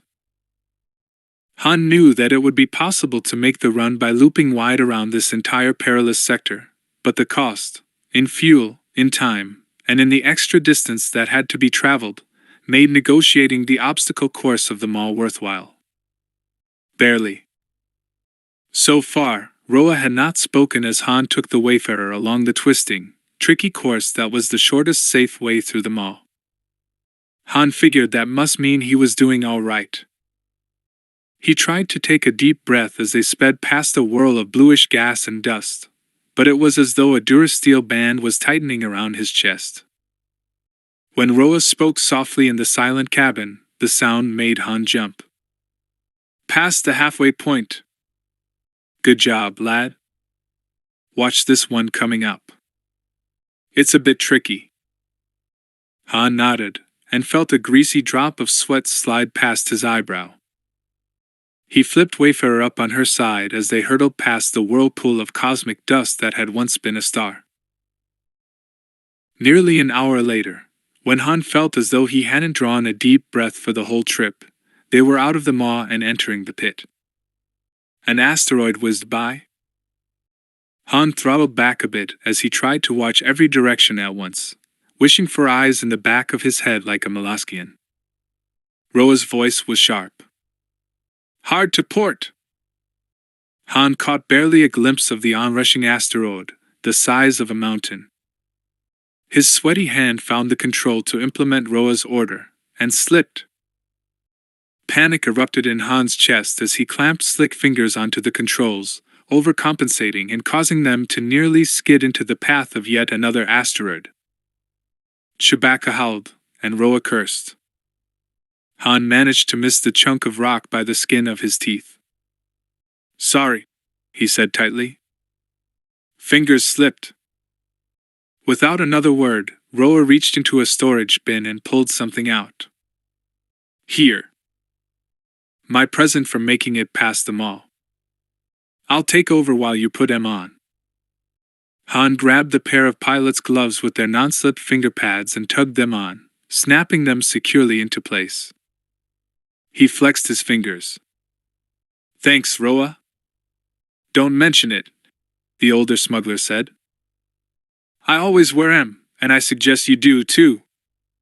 Han nodded. I will. Several hours later, when Han had finished his first Kessel run, and they were relaxing in the relative safety of hyperspace, Roa leaned back in the co-pilot's seat. So, he said, I have to say, I've never seen anyone fly the run any smoother on his first try, Han.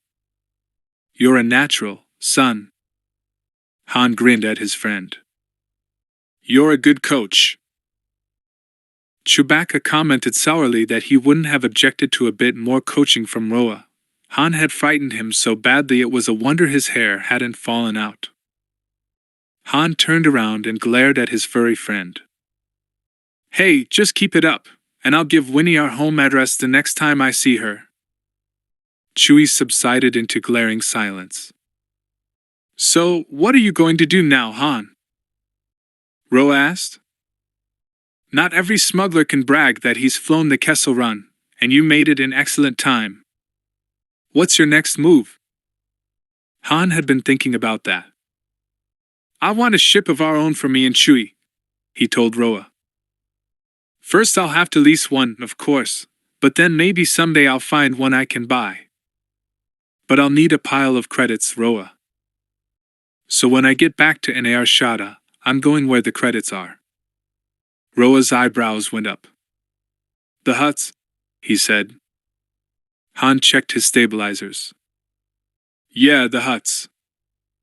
Roa shook his head, frowning. Working for the Hutts has its dangers, Han. Hutts make risky employers. Displease them, and you can end up swimming through vacuum without a suit. Han nodded. Yeah, he agreed bleakly. I've worked for them before.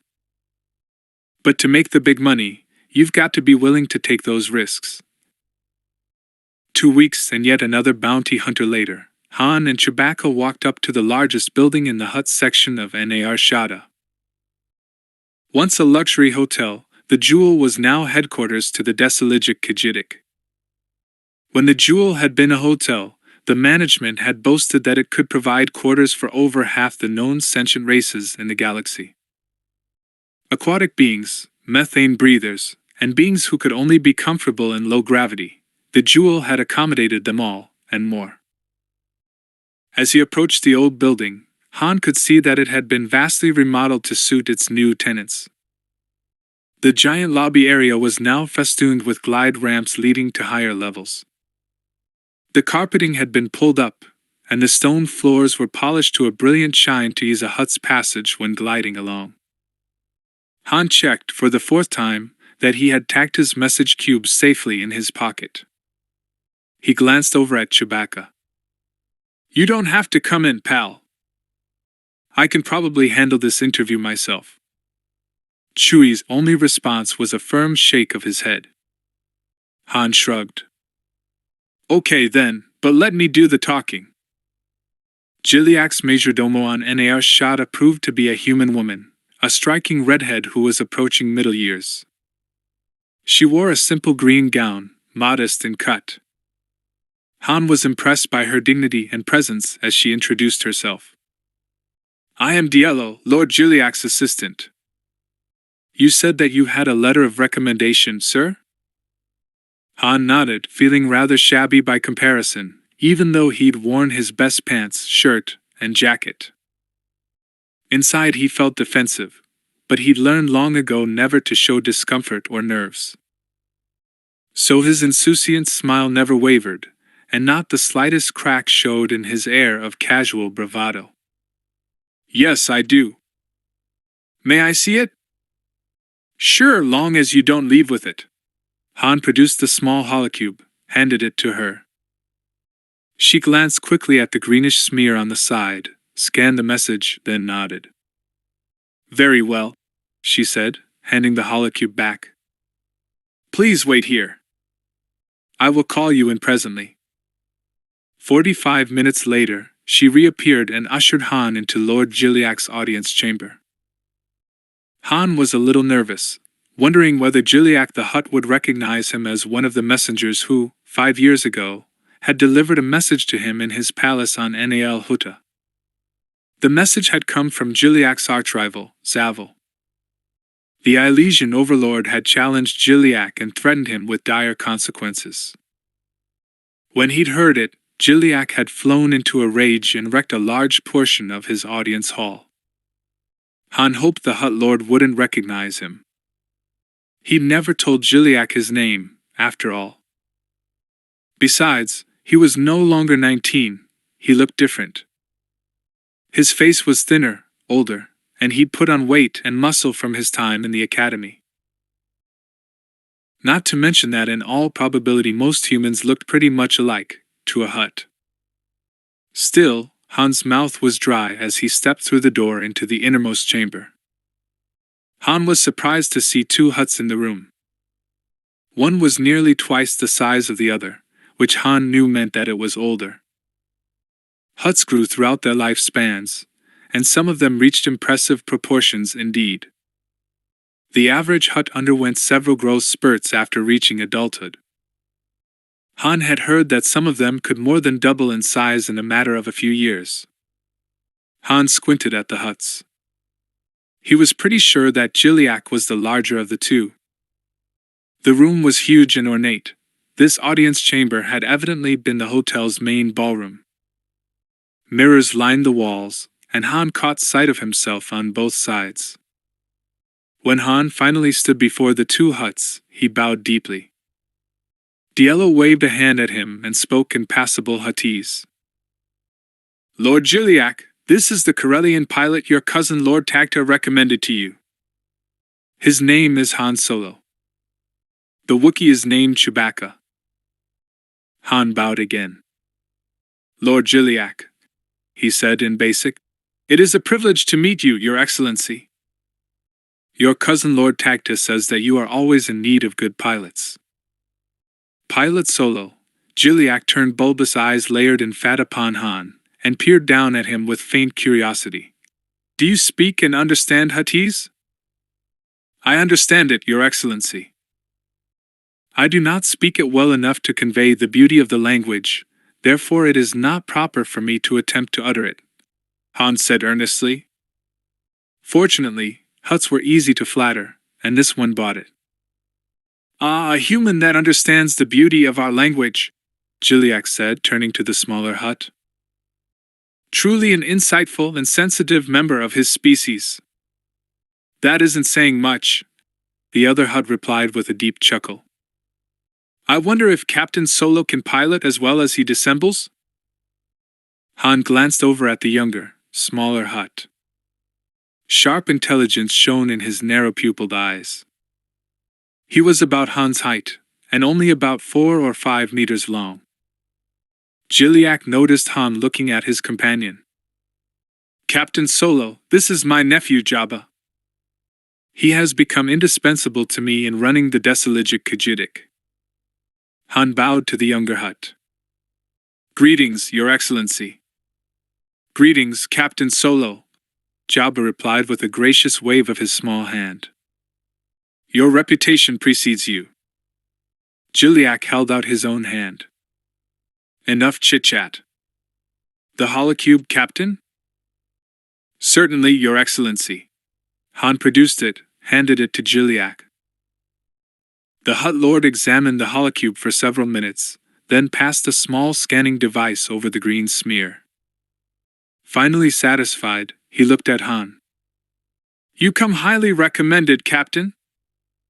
We can always use expert pilots. Han nodded. I'd like to work for you and your nephew, Your Excellency. Very well, then you are hired, Captain. But what about your companion here? Gilliac indicated Chewbacca. We're a team, Your Excellency. Chewie is my co-pilot. Indeed? Said Jabba. He looks more like a bodyguard to me. Han could feel Chewie stiffen next to him, and he felt, more than heard, the soft rumble of anger emanating from his furred chest. Chewie's a good pilot, Han insisted. These are perilous times for honest business persons, Gilliac pointed out. Is one of you trained in weapons systems? I'm the gunner, Your Excellency, Han said. Chewie is a pretty fair shot, I admit, but I'm better. Ah. Jabba sounded delighted. Finally, a human who does not deluge us with his silly notion of modesty. Glad you approve, Han said dryly. Kessel, Gilliac said thoughtfully. Our sources say you have been to Kessel. Han nodded. Yes, Your Excellency. And I did the run in nearly record time, my first time through. Excellent! Boomed Jabba, who had a voice nearly as deep as his far larger uncle. He chuckled a low, ho-ho-ho, sound. Then you are willing to tackle the Kessel run while hauling cargo for us? Depends on the cargo, Your Excellency, Han said. We have no way to determine, at this time, what the cargo will be, Gilliac said. Obviously, you will leave Kessel carrying a cargo of spice, probably glitterstim, for Kessel is where that spice is mined. But as to what you will be carrying when you land on Kessel, that is bound to vary a great deal. Food, luxuries, a shipment of slaves, or… No slaves, Han interrupted curtly. He had to make this clear. If they dumped him over it, he'd keep on looking for work. I'll haul most anything for you, Your Excellency. But not slaves. Both Hutts stared at Han, obviously taken aback by his temerity. Finally Jabba spoke. Why not, Captain Solo? Personal reasons, Your Excellency, Han said. I've seen slavery up close, and I didn't like it. Oh ho! Jabba chuckled again. Our brave captain has scruples, morals even, perhaps. Han refused to be baited. He just stood his ground. Gilliac made a curt gesture to Han to stay where he was, then he and the younger Hutt wriggled toward each other. Watching them move, Han couldn't decide whether they reminded him more of a snake or a slug. They undulated along, using muscular contractions to move. The two Hutts put their heads together and conferred. After a couple of minutes, they broke apart and turned back to Han and Chewie. "Very well, Captain Solo," Jiliak boomed. "We will not assign you to transport slaves." "Thank you, Your Excellency," Han said, feeling a wash of relief. "Slaving is not a large part of our business," Jabba said, with a touch of scorn in his voice. "We leave most of that trade to the Besatii Kajidik that operates out of Ilesia." "Have you ever heard of Ilesia, Captain Solo?" Jiliak asked. Han tensed, but kept it from showing. "Yes, I've heard of it, Your Excellency." "Our main shipment these days is Ryle, Captain," Jabba said. "We have just discovered a new source to trade with on Ryloth, the Twi'lek world." "Have you been there?" "Yes, Your Excellency, I have. I know the space lanes in that area." "Good," Jabba said. He studied Han closely with his huge, rarely blinking eyes.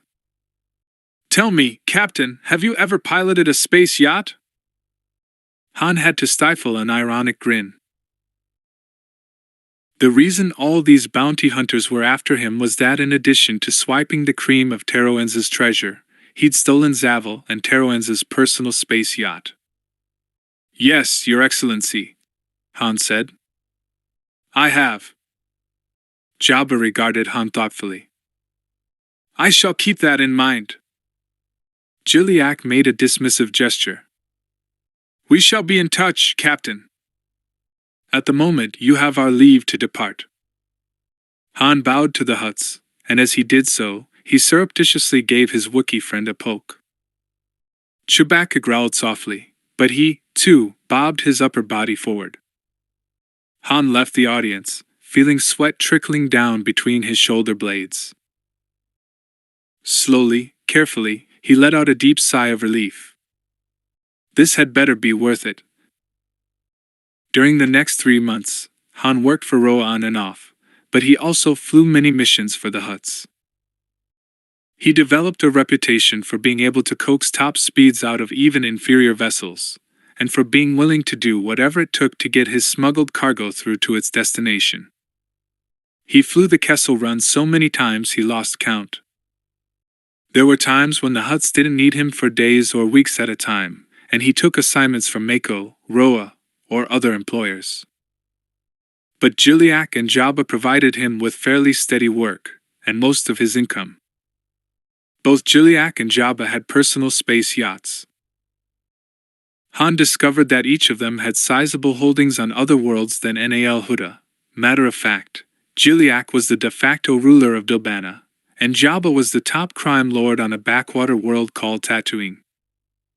One day Han and Chewie were called upon to pilot Jabba's personal yacht, the Star Jewel, to Tatooine. Han would have rather hauled spice, frankly. Jabba was temperamental and used to getting his own way, and made a demanding, irascible passenger. Han was glad that the Hutt had brought several of his personal servants along to tend to him, so that all he, Han, had to do was pilot the ship. Foremost among Jabba's entourage was a Twi'lek valet named Lob Jarito. Jabba treated Jarito terribly, ordering him around, snapping at him, and insulting him. Han was just glad that he didn't have to put up with that sort of thing.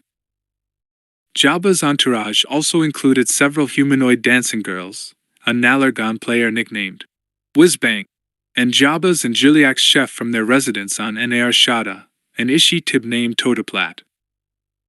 The purpose of Jabba's voyage was to transport a pet he'd recently acquired to his palace on Tatooine.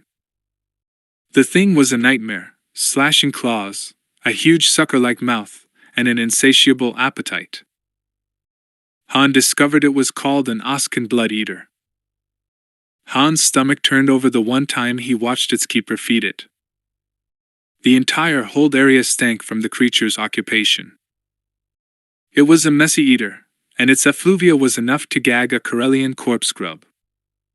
The yacht was a big ship, a Brickian cruiser. It was fast, powered by a pair of Abrikian and 2 ion engines, with auxiliary power provided by 3 smaller Quat TC-40 ion engines. It was also well shielded and heavily armed with 6 turbolasers.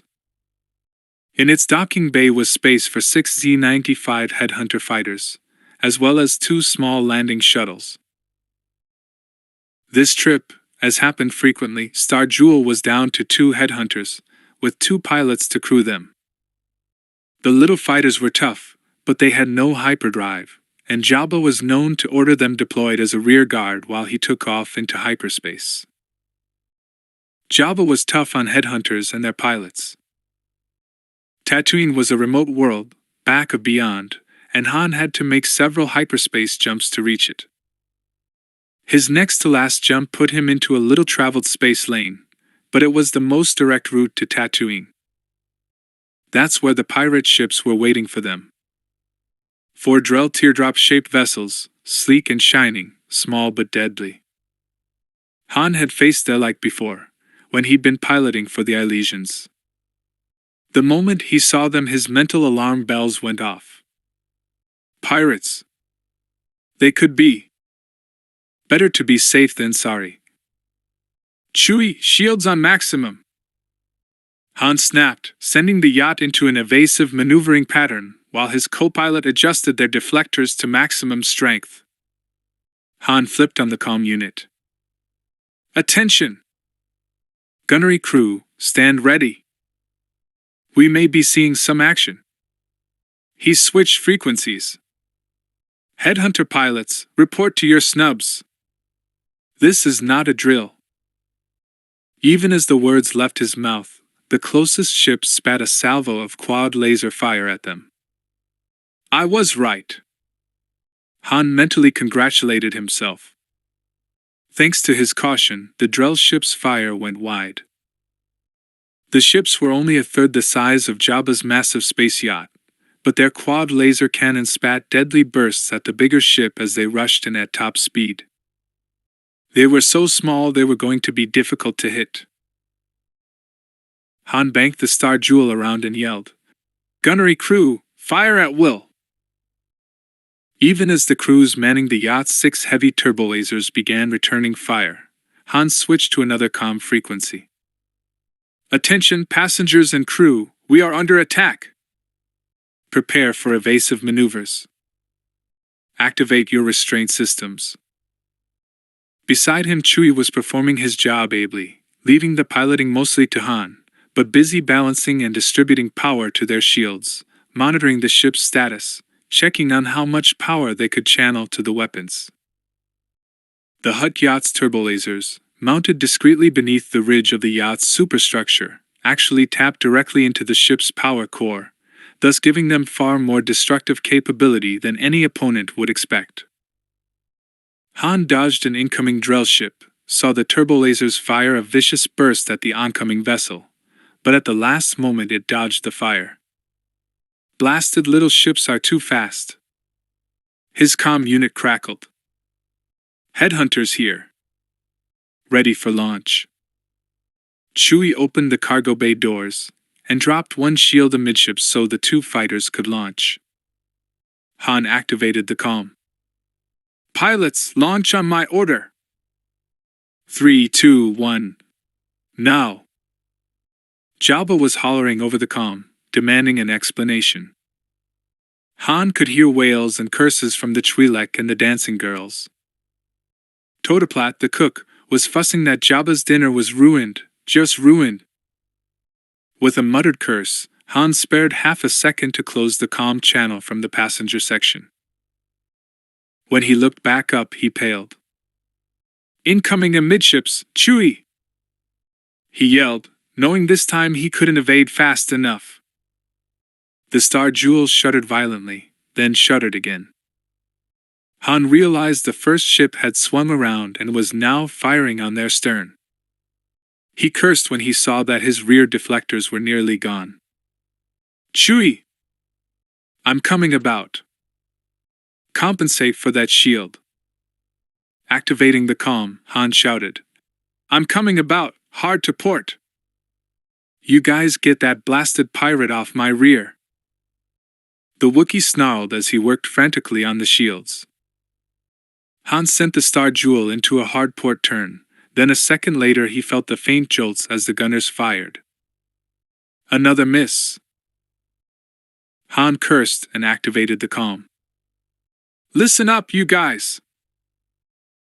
I want port side gunner 1 to target the following coordinates, and fire on my order. Glancing at his sensors, Han located the position of the first Drell ship, saw that it had swung far out, then turned and was coming back for another run. Han checked his XY coordinate grids and made a rapid calculation. He spat out a string of coordinates. Coordinates acknowledged, sir. The port side gunnery chief said. Gunner 2, target the following coordinates and fire your burst 5 seconds after Gunner 1. Got that? Han reeled off another string of coordinates. We copy, Captain. Gunner 3, target the following coordinates and fire your weapon 5 seconds after Gunner 1. Again, Han gave the prescribed coordinates. Yes, Captain. Ready. Okay, Gunner 1, prepare to fire. What Han was attempting was a military technique called a limited barrage pattern. It was designed to make a ship dodge a burst of fire, only to run right into another blast. Tricky, but if they could get the timing right. Han counted seconds in his head as he angled his stern slightly toward the Drell, offering the most tempting target he could. 3, 2, 1. Port side gunner 1, fire! The deadly beam shot out, but as Han had figured, the agile Drell vessel evaded the blast. 4, 3, 2, 1. Han counted, watching the port side view screen. Yes! He shouted as the evading ship ran straight into the blast from port side gun 2. Incandescent white fire blossomed against the blackness. You got him! Cheers erupted from the comm unit. The headhunters were zeroing in on another of the Drell ships. Stuttering bursts from their lasers shone red against the star-speckled blackness. Han could only spare a glance for the snub fighters and their battle. He sent the Star Jewel hurtling toward the 2 remaining Drell ships, then spoke into the comm. Starboard gunners, prepare to fire continuous bursts on my order. Coordinates are. Glancing at his board, he gave them a string of numbers. He watched as the 2 Drell ships came about for another attack run, then began hurtling toward the yacht at full speed. Starboard gunners, fire at maximum, now! The 3 powerful turbolasers blasted away into empty space. Those captains are gonna think I've lost my mind, Han thought as he counted the bursts from his starboard battery, mentally timing their pounding rhythm. What he was planning required pinpoint timing. As the Drells reached firing range, Han wrenched his controls, rolling the big ship to port, turning it up on its side. Seeing that Han hadn't lost his mind after all, the Drell pirates scattered wildly, trying to evade the bursts from the turbolasers that were now aiming directly at them. One Drell pirate managed to evade, but the other one was trapped in the middle of the full barrage pattern.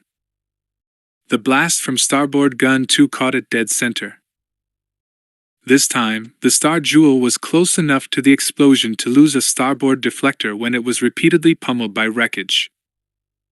Han watched the indicators on his instruments leap as the Hutt yacht sheared through the zone of destruction, then out the other side. He glanced at the port view screen. The other Drell ship was slowly spinning, a huge hole blown in its side. Only one of the headhunters was visible. The 4th Drell ship, the one that had escaped the barrage pattern, was hightailing it. Han considered giving chase, but he knew the pirate had too much of a head start. Instead, he turned the yacht and headed back to pick up the remaining headhunter. By the time he remembered to flick the comm unit back on, Jabba's threats and imprecations had died away. Han cleared his throat.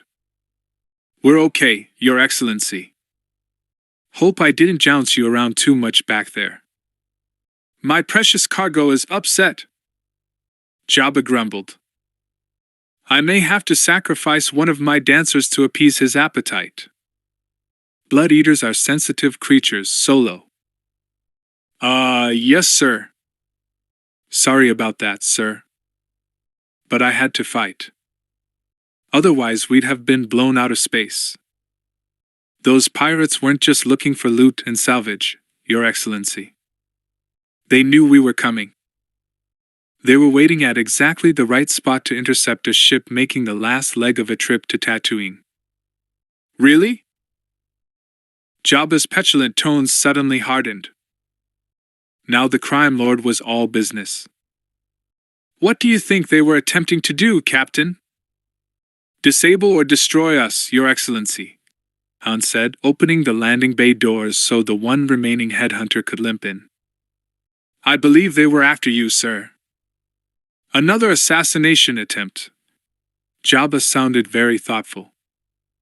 Han knew that devious mind was working at light speed. I think so, sir. Interesting, Jabba grunted. Captain, may I ask where you learned those unorthodox maneuvers? At the Imperial Academy, Your Excellency. I see. They proved most useful, I must admit. You are to be doubly commended for foiling this cowardly attempt to murder me, Captain Solo. Remind me of that when we return to Nar Shaddaa. You bet, Han promised. Solo knows something, Jabba the Hutt said to his Uncle Jiliak 2 weeks later as they shared a light repast in the small lounge that adjoined Jiliak's audience chamber on Nar Shaddaa. Jiliak reached into his elegant combination snackarium and water pipe, a gift from the long-dead Zavel, and extracted a wriggling morsel. Holding the frantic creature in midair, he regarded it absently. Really? He said after a moment's silent consideration. Knows what? Jabba wriggled closer to the snackarium and, at a wave from his clan lord, reached in for a choice little snack. Green slime gathered at the corners of his mouth as he anticipated the delicious rubbery warmth of the little amphibian sliding down his gullet. Even with this distraction, he was still able to focus on Jiliak's question. Jabba was nothing if not practical. I don't know, he said. I suspect the only way to find out is to ask him. Ask him what? Demanded Jiliak as Jabba popped the treat into his mouth. Glunk. Jabba swallowed noisily before answering.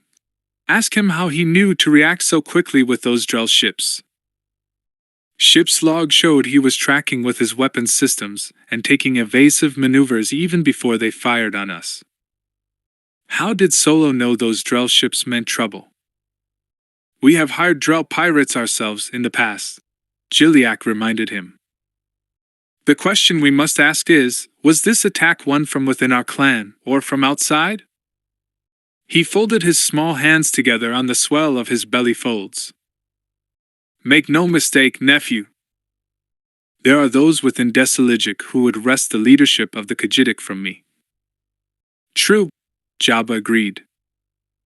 But I do not think this was an attack from within the Khajiit.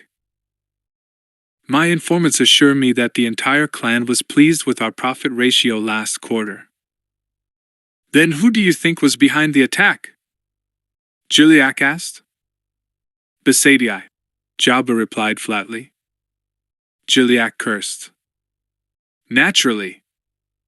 They are the only ones who have sufficient funds to hire the Drell pirates. Blast them. The Hutt Lord's massive tail whipped back and forth on the polished floor. Nephew, a ruck grows above himself. Ilesian trade is making Besaidii so wealthy they are becoming a personal danger, not simply an economic threat. We must act, and soon. This threat to TRILOGY must not go unpunished. Agreed, Uncle, Jabba said, after swallowing another Serendina wriggler. But what should we do? We need more information, Jiliak decided. Then we can plan our retaliation, Flicking on the comm unit, he said, "Diallo." Immediately the response came back. "I am here, your magnificence." "What do you wish?" "Summon Solo to us," Gilliac ordered. "We wish to speak with him." "Immediately, Lord Gilliac," Diallo replied. It was several hours before Solo appeared, and Jabba and Gilliac were growing increasingly annoyed at having to wait by the time the Corellian entered the audience chamber. He was accompanied, as always, by his tall, hairy companion. Both Hutts looked him over in silence for several minutes. Solo shifted a little, and Jabba sensed that he was uneasy, though, for a human, he hid anxiety well. "Greetings, Solo," Gilliac finally intoned in his deepest, most intimidating voice. The Corellian captain bowed. "Greetings, Your Excellency. What can I do for you?" "We want the truth," Jabba said, not waiting for Gilliac to mince around the subject. Jabba enjoyed being direct, and putting other sentients on the spot. "You can give us the truth." Jabba's eyesight was sharp, and Hutts could see farther into the infrared than humans could. He watched the blood ebb from Solo's face as he paled, though his expression did not change. The Wookiee shifted uneasily and whined softly. Your impressiveness." Solo wet his lips. "I'm afraid I don't understand." "The truth about what?" Jabba didn't mince words. "I've reviewed the Star Jewel's log." "Captain, how did you know the Drell pirates were waiting to attack us?" Solo hesitated, then drew a deep breath. "I've run into an ambush from pirates in Drell-built cruisers before," he said. "And I know that you, Gilliac, and you, Jabba, have enemies that are wealthy enough to hire assassins." Gilliac was staring hard at the young Corellian. "When did you encounter such an ambush, Captain?" he asked slowly. 5 years ago, Your Excellency." Jabba leaned forward. "And who were you working for when you encountered them, Solo?" The Corellian smuggler hesitated, then said quietly, "I was working for Zavel, sir." "On Ilesia." Gilliac's eyes widened. "Yes, my memory is stirring." "Was it you that brought me my snackwarium?" "I remember the Celestin, but humans look so much alike." "Yes, sir, that was me," Han said. Jabba could tell that it cost him something to admit the truth. "Why didn't you tell us this before?" Gilliac asked, his voice as cold as a Hothland glacier. "What are you hiding, Captain?" "Nothing," Solo protested, shaking his head. "Listen, this is the truth, Your Excellency. I wanted to work for you, but I thought you wouldn't like it if you knew I'd worked for Besatii clan, even just piloting spice freighters. So I didn't mention it, that's all." His brown eyes blazed, and he waved his arms to emphasize his point. "Truth is, I actually worked for Teroenza.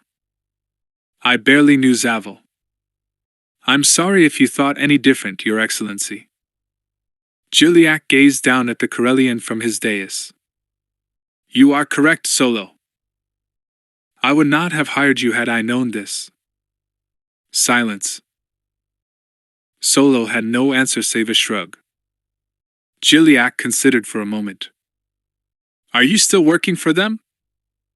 "No, Your Excellency," Solo said. "I'm willing to testify to that under truth drug. Or you can take Glitterstim and skin me. I left Ilesia 5 years ago, and I never want to go back." Jabba turned to his uncle. "Uncle, it occurs to me that Solo is probably telling the truth. If he were still working for Besatii at present, he hardly would have fought so valiantly to save the Star Jewel and me, would he? Instead, our brave captain would have heaved my ship to and allowed it to be boarded, and me killed." The smaller Hutt gazed at the Corellian solemnly. "Therefore, unless Besatii is far more subtle and clever than I believe them to be, our captain is telling the truth." Solo nodded. I am, Your Excellency. Matter of fact, I got no use for Ilesia and those who run it. You know what I think of slavers and the slave trade, and Besadia is the biggest exporter of slaves in the galaxy. True, Jabba said. Captain Solo, now that my uncle has identified you as one of the messengers from Zavel, my own memory has been refreshed. Very soon after that threat from Zavel, we received reports that there had been an uprising on Ilesia. The Glitterstim factory was destroyed, Zavel was killed in an armed attack, and several slaves were rescued. 2 ships were stolen. Jabba watched Solo's face intently for his reaction, but the Corellian smuggler revealed nothing. Captain, Jiliak said, we were told that a human, one Vykk Drago, was single-handedly responsible for the conflict on Ilesia. We were also told that Vykk Drago was reported killed by bounty hunters soon afterward. What do you know of all this?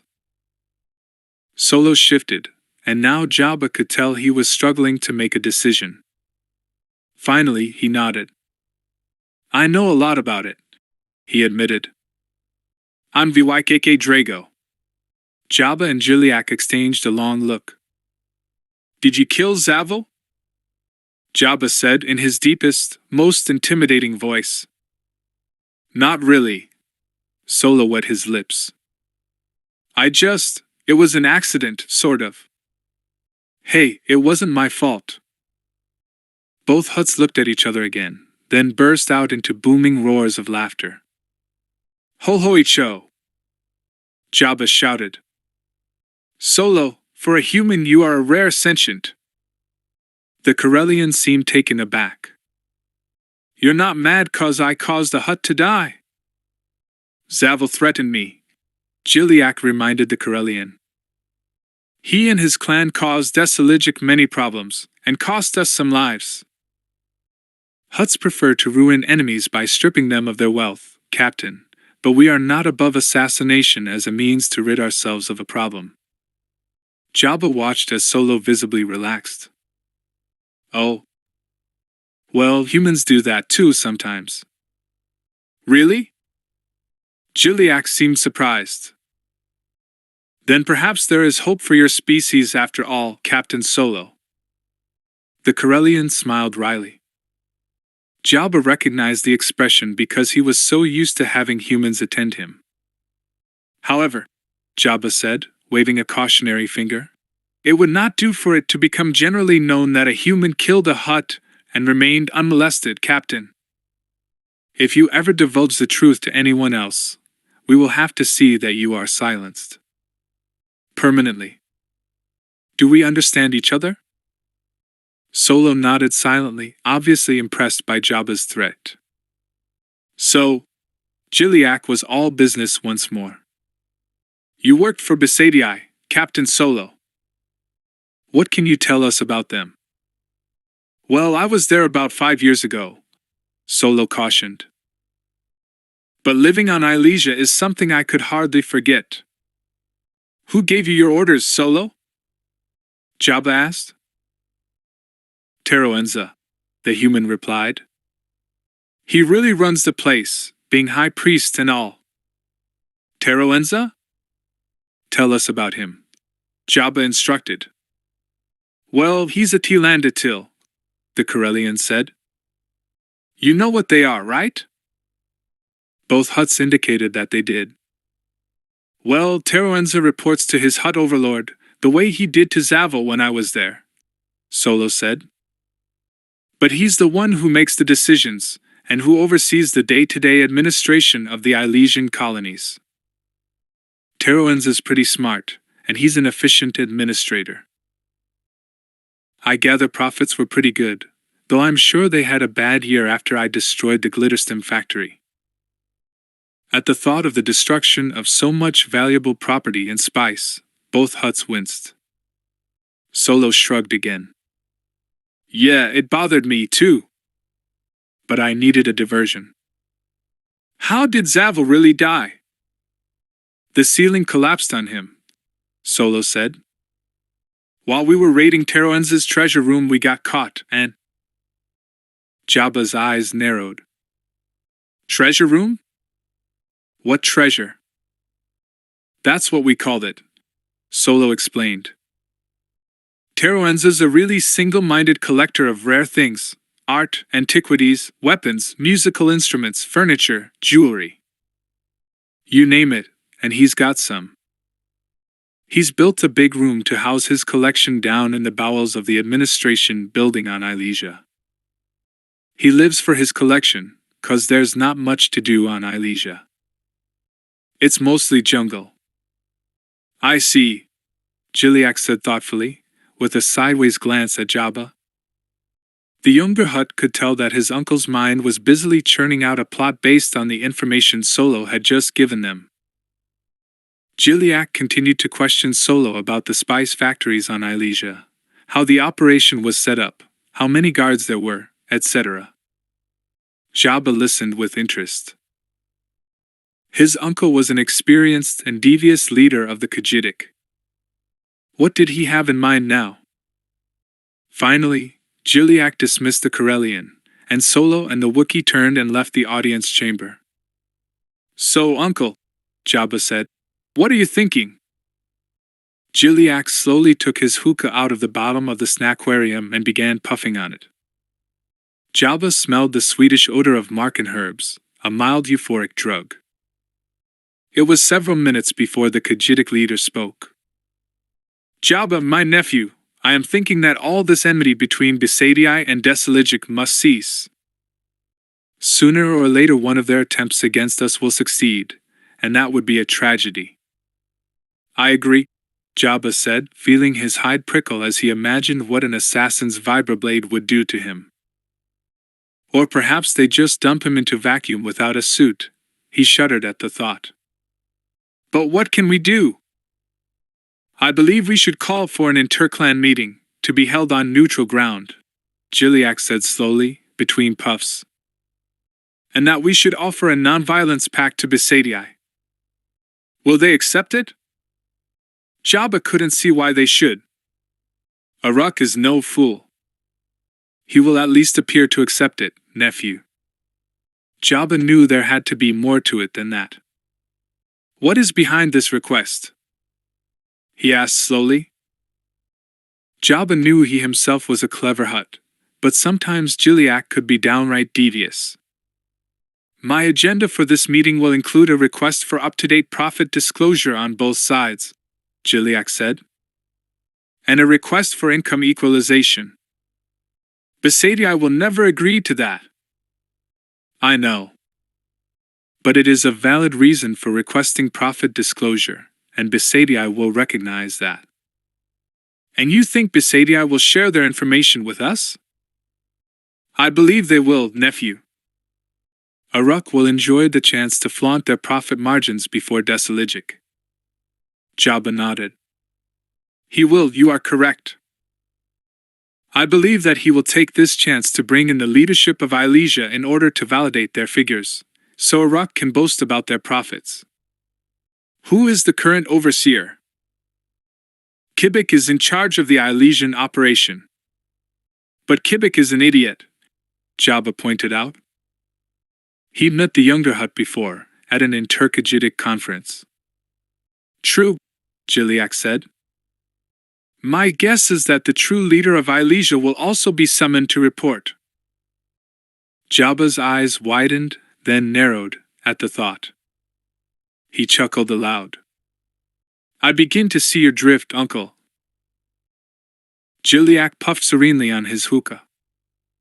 The corners of his wide, lipless mouth turned up. Teroenza was relaxing in his sling when the most famous bounty hunter in the Empire arrived to see him. Ganner Tos came hurrying into the T-land Till's inner sanctum, twisting his warty green hands anxiously. Sir! Your Excellency! Boba Fett is here, and says you are paying him to come for a personal interview. Is that true, sir? Yes, the High Priest of Ilesia said, his breath puffing out in a long hiss as he struggled up out of his sling to stand upon all four pillar-like feet. Anticipation pounded like a drumroll in his 2 hearts and 3 stomachs.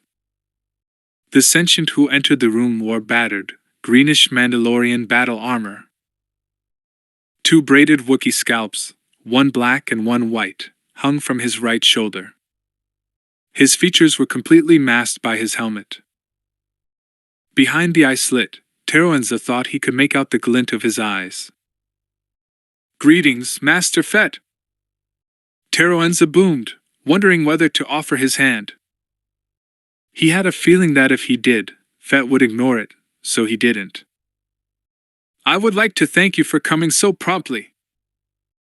I trust you had no problems with our treacherous Elysian air currents and storms on your way through our atmosphere." "Let's not waste time," Fett said, his voice flat and inhuman as it came through the helmet's speaker. "You mentioned Mandalorian wrist darts in your collection as my fee for coming here for a personal interview. Take me to see them. Now." "Oh, certainly, Master Fett, sir," Teroenza cried.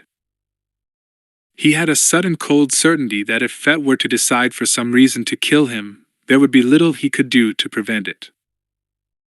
Despite Teroenza's massive bulk, easily 5 times that of the human, he felt naked and vulnerable in the presence of the notorious bounty hunter.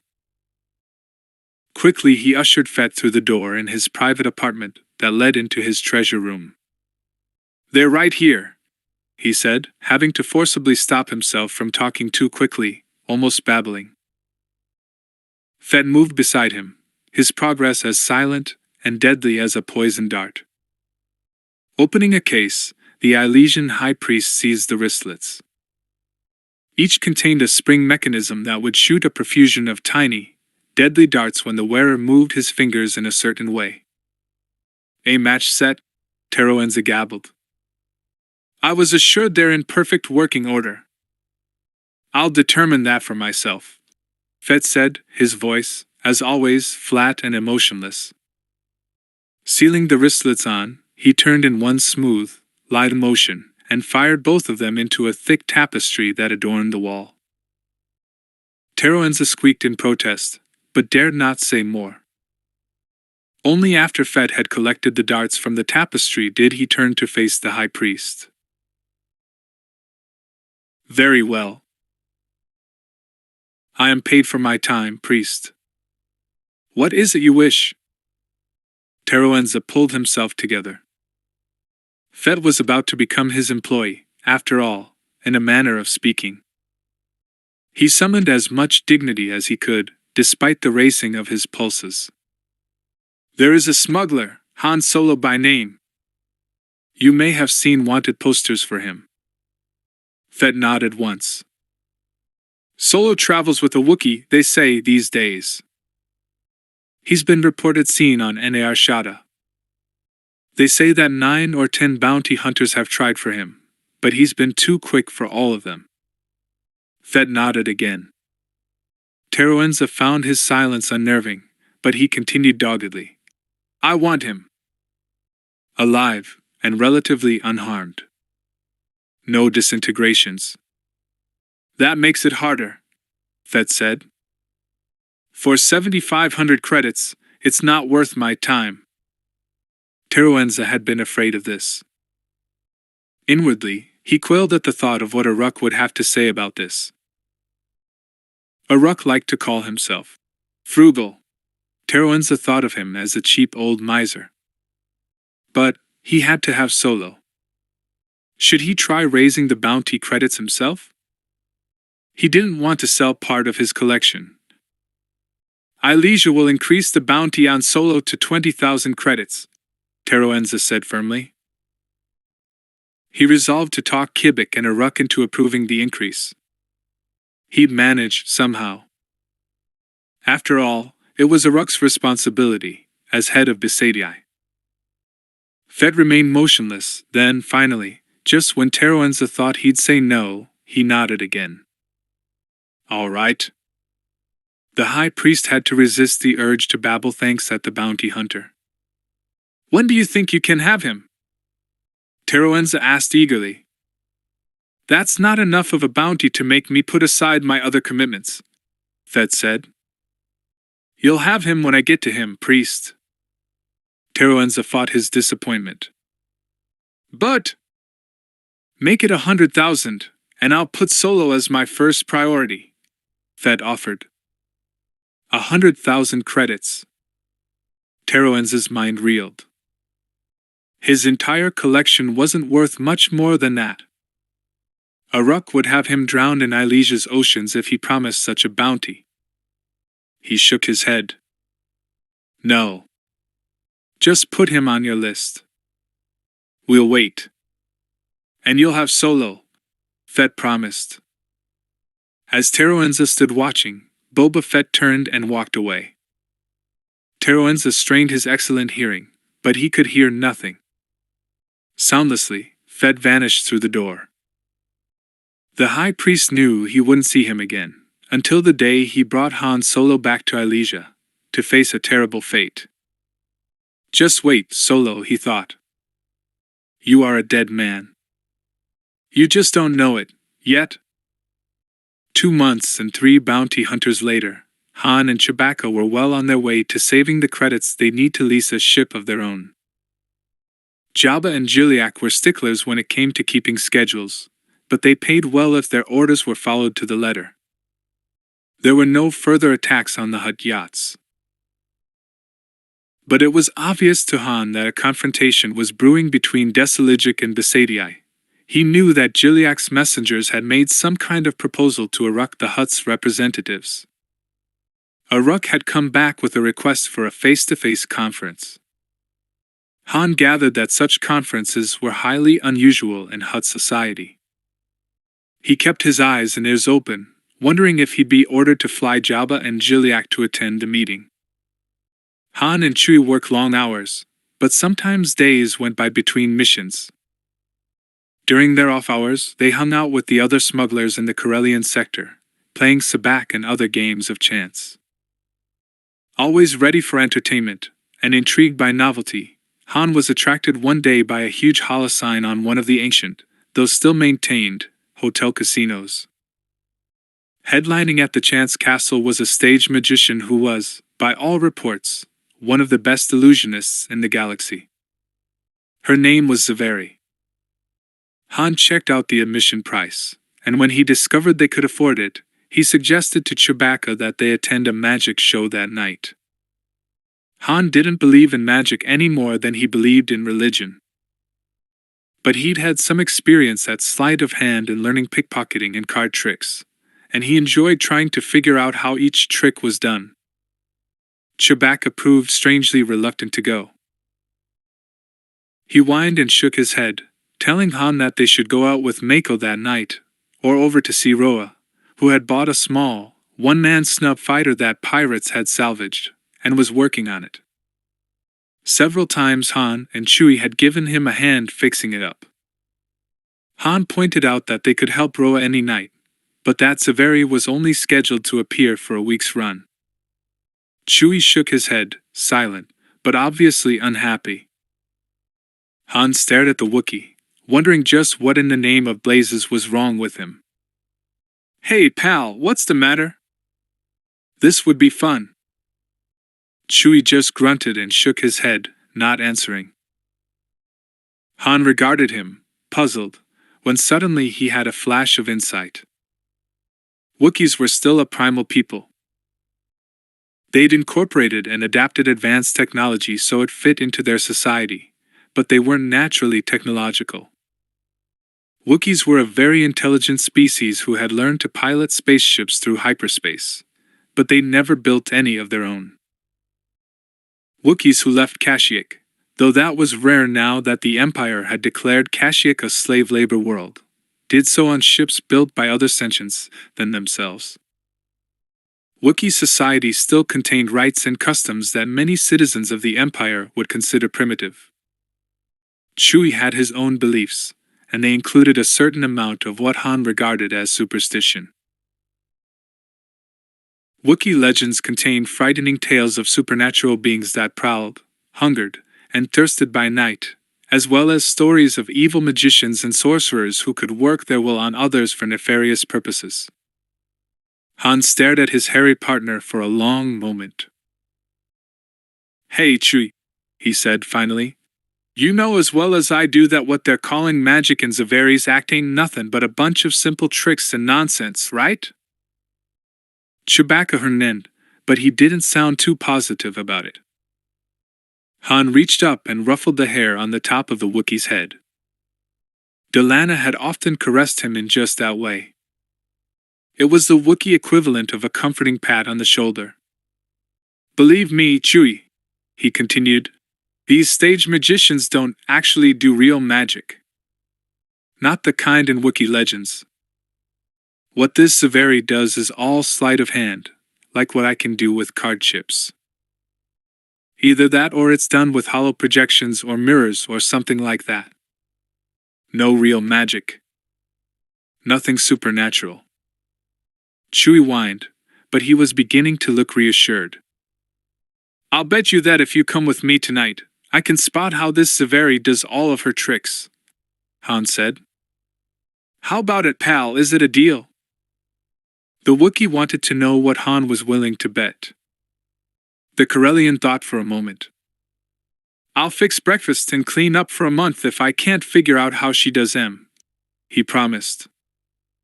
"And if I do manage to do it, you pay me back for your own ticket, how's that?"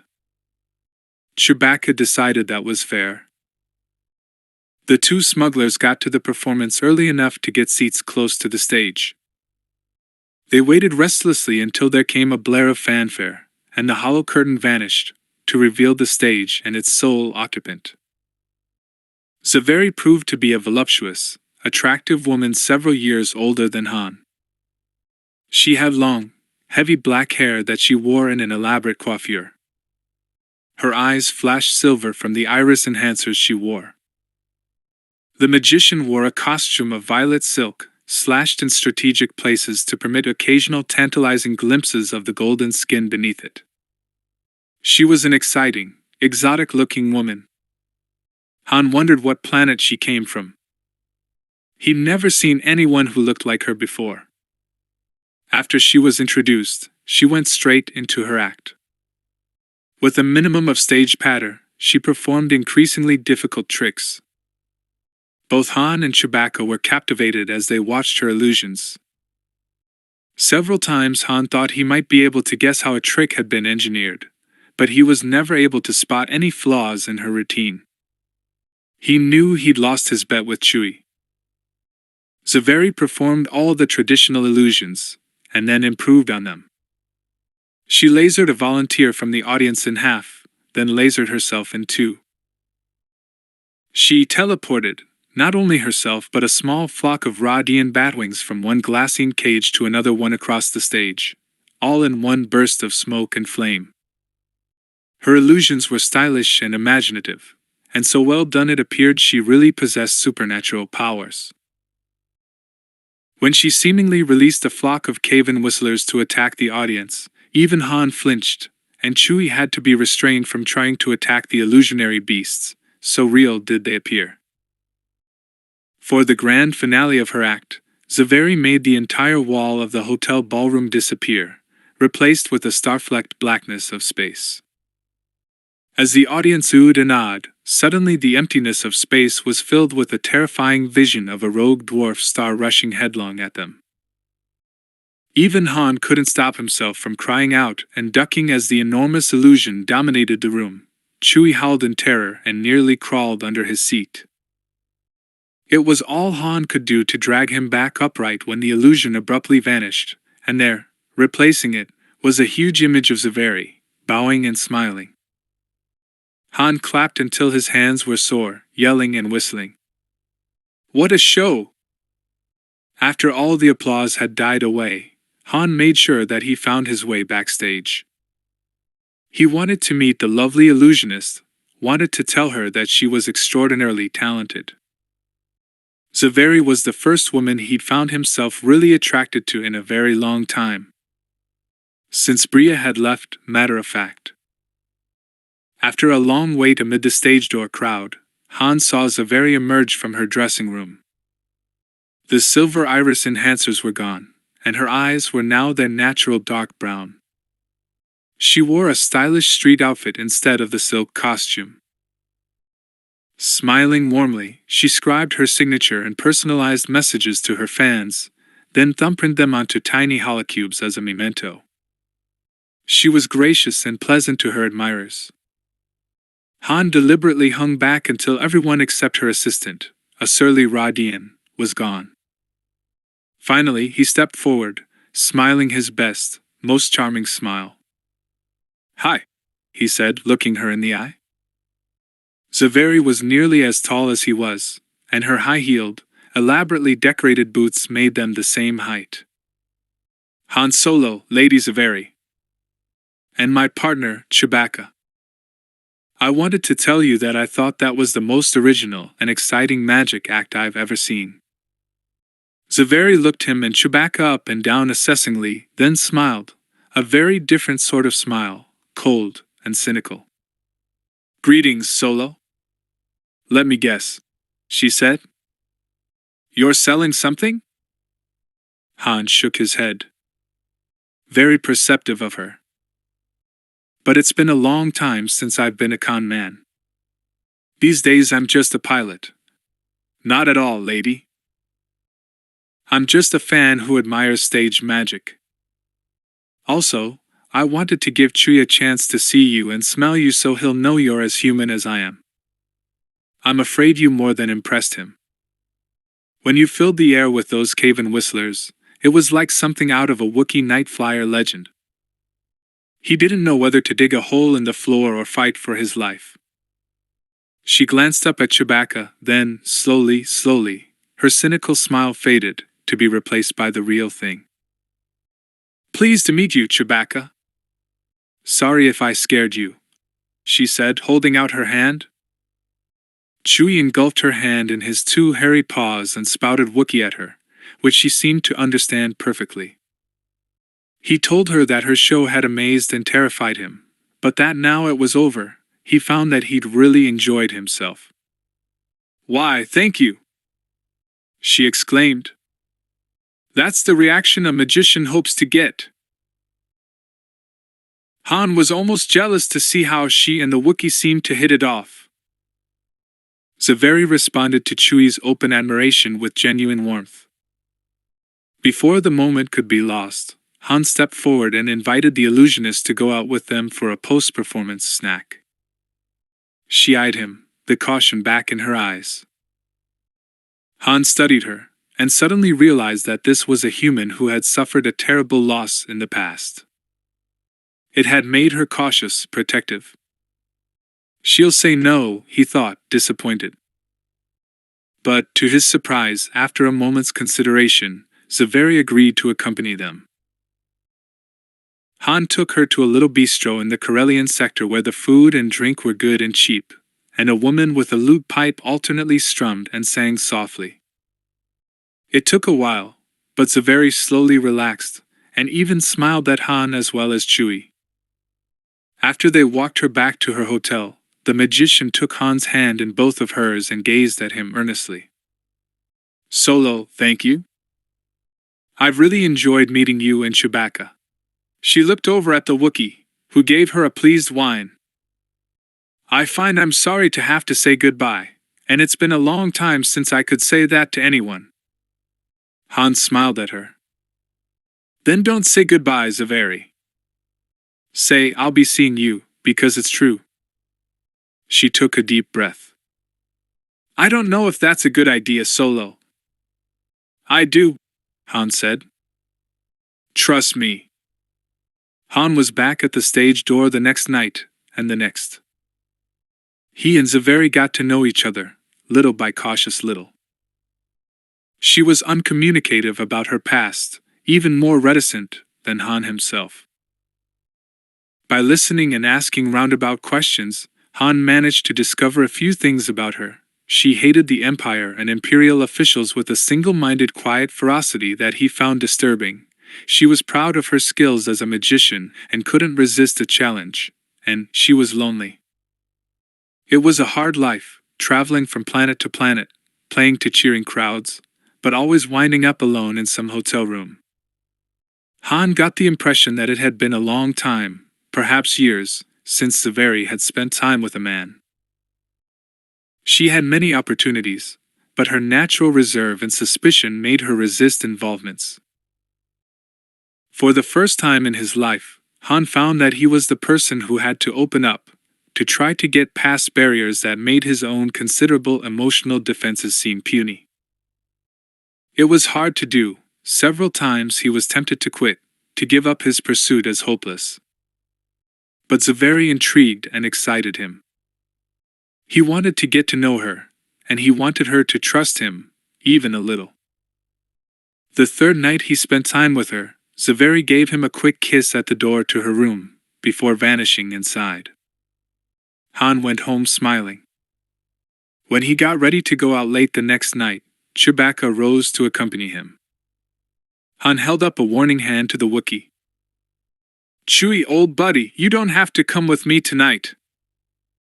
Chewbacca made a derisive sound.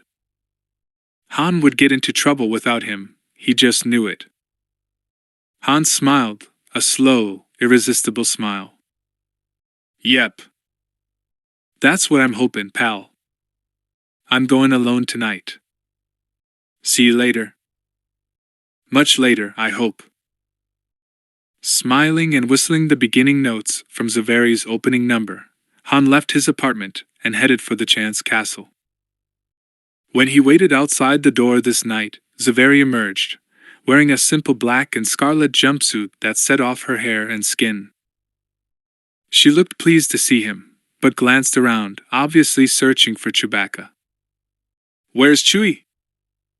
Han took her arm. "He stayed home tonight. Tonight it's just you and me, babe. If that's okay." She looked at him, trying to look stern, then suddenly she smiled at him knowingly. "Solo, you're a rogue, you know that?" He smiled back. "I'm glad you noticed. That means I'm your kind of guy, right?" She shook her head. "You never know." They went to one of the Hutt-owned casinos, and thanks to Han's privileged status as Jabba and Jiliak's pilot, they were given special treatment, free drinks, admission to special high-stakes games, plus good seats at the shows. It was late before they left, and true night still reigned over this section of Nar Shaddaa. Han walked Zaveri back to her hotel. She asked him how he'd become partners with Chewie, and he found himself telling her about his time as an officer in the Imperial Navy. "And so, after they threw me out," he finished, "I found that I couldn't get honest work as a pilot. I was blacklisted. I didn't know where my next meal was coming from. But even though I got mad and ordered Chewie to go, he wouldn't. Said a life debt is the most serious obligation a Wookiee can have. Even takes precedence over family ties." He glanced at Zaveri. "Does that bother you that I was an Imperial officer?" "I know you hate the Empire." She shook her head. "No, it doesn't bother me. You didn't stay in long enough to get corrupted. For that, you should give thanks to whatever gods you believe in." Han shrugged. "I'm afraid that's a real short list." "Not even one entry," he said, keeping it light. "What about you?"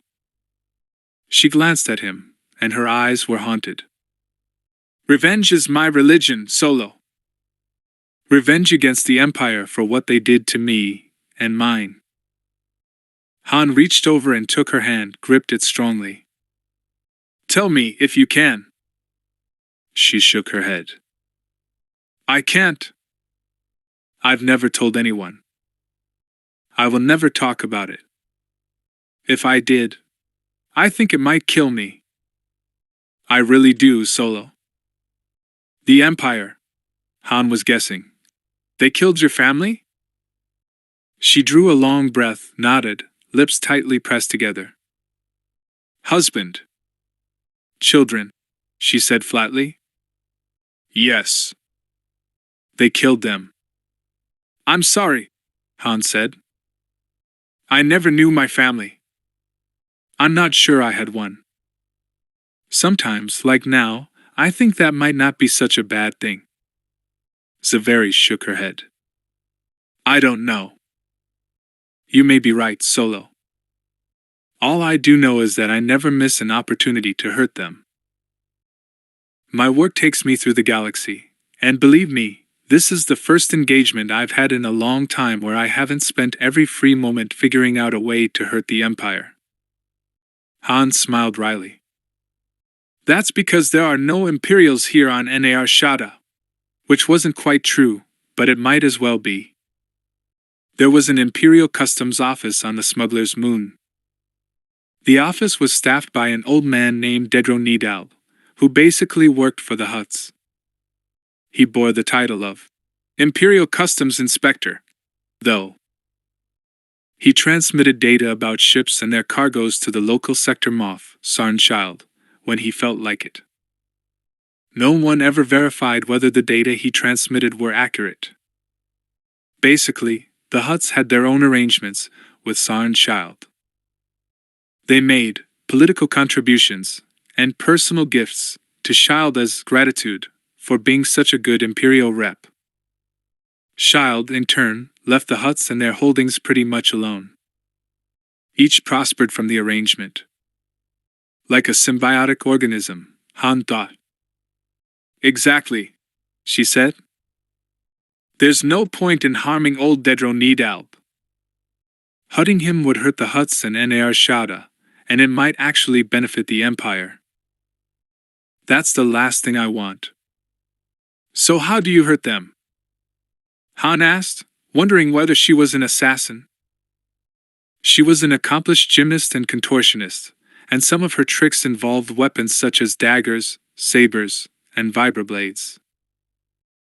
But he had trouble imagining her in the role of an assassin. Zaveri was smart, very smart. Probably smarter, Han had to concede, than he was. She'd be more likely to use brains rather than weapons in her one-woman vendetta against the Empire. She gave him an enigmatic smile. That would be telling. Han shrugged. Hey, I got no love for the Empire myself. There's slavers these days, and I hate slavery. Maybe I could give you a hand sometime. I'm pretty good in a fight. Zaveri regarded him thoughtfully. I'll consider it. I've been thinking about replacing old Glaret soon. He's not quick enough anymore to be a good assistant in the act, and he can't pilot. It's hard on me to do all the piloting myself. Well, lady, let me tell you, I'm a first-class pilot, Han said with a grin. Matter of fact, I'm good at a lot of things. She rolled her eyes. And modest, too. By now they had reached the door to Zaveri's room. The illusionist looked at Han for a long level second. It's pretty late, Solo. He didn't move. Yeah. She pressed the door lock with her forefinger and thumb, and it opened silently. Zaveri hesitated for a second, then walked into her room, leaving the door open. Han smiled, and followed her in. Han awoke after a few hours, and decided to leave Zaveri, who was still deeply asleep, to finish her rest. Quietly, he dressed and let himself out of the room, after leaving a message on her comm link that he'd see her later that day. It was just after sunrise on Nar Shaddaa, though the activity on the smuggler's moon had little to do with the unnaturally, to most sentients, long days and nights. Nar Shaddaa was always awake, always active. Han walked toward home through crowded streets, hearing the cries of the street vendors selling their myriad wares. Han whistled a few bars of an old Corellian folk song as he walked. He felt great. He hadn't realized how lonely he'd been for female companionship. It had been a long time since he'd met a woman he really cared for, and Zaveri obviously found him as attractive as he found her. The memory of her kisses still had the power to stir him. Han found himself counting the hours until he could see her again, and chuckled to himself, shaking his head. Get hold of yourself, Solo. You're no moony-eyed kid anymore, you're. Without warning, something jabbed him in the right buttock. At first Han thought he'd staggered and bumped his rear against a sharp piece of glassine protruding from the half-ruined building beside him. Then a rush of strange, tingling warmth engulfed him. His steps faltered, and his vision blurred then cleared. What's happening? Steely fingers clamped onto his arm and dragged him into the alley. Han realized, with horror, that he couldn't fight back. His hands wouldn't obey the commands of his brain. Drugged? Oh no! A flat, inhuman voice spoke to him from just behind his right shoulder. Stand still, Solo. Han discovered that he could do nothing else than stand perfectly still.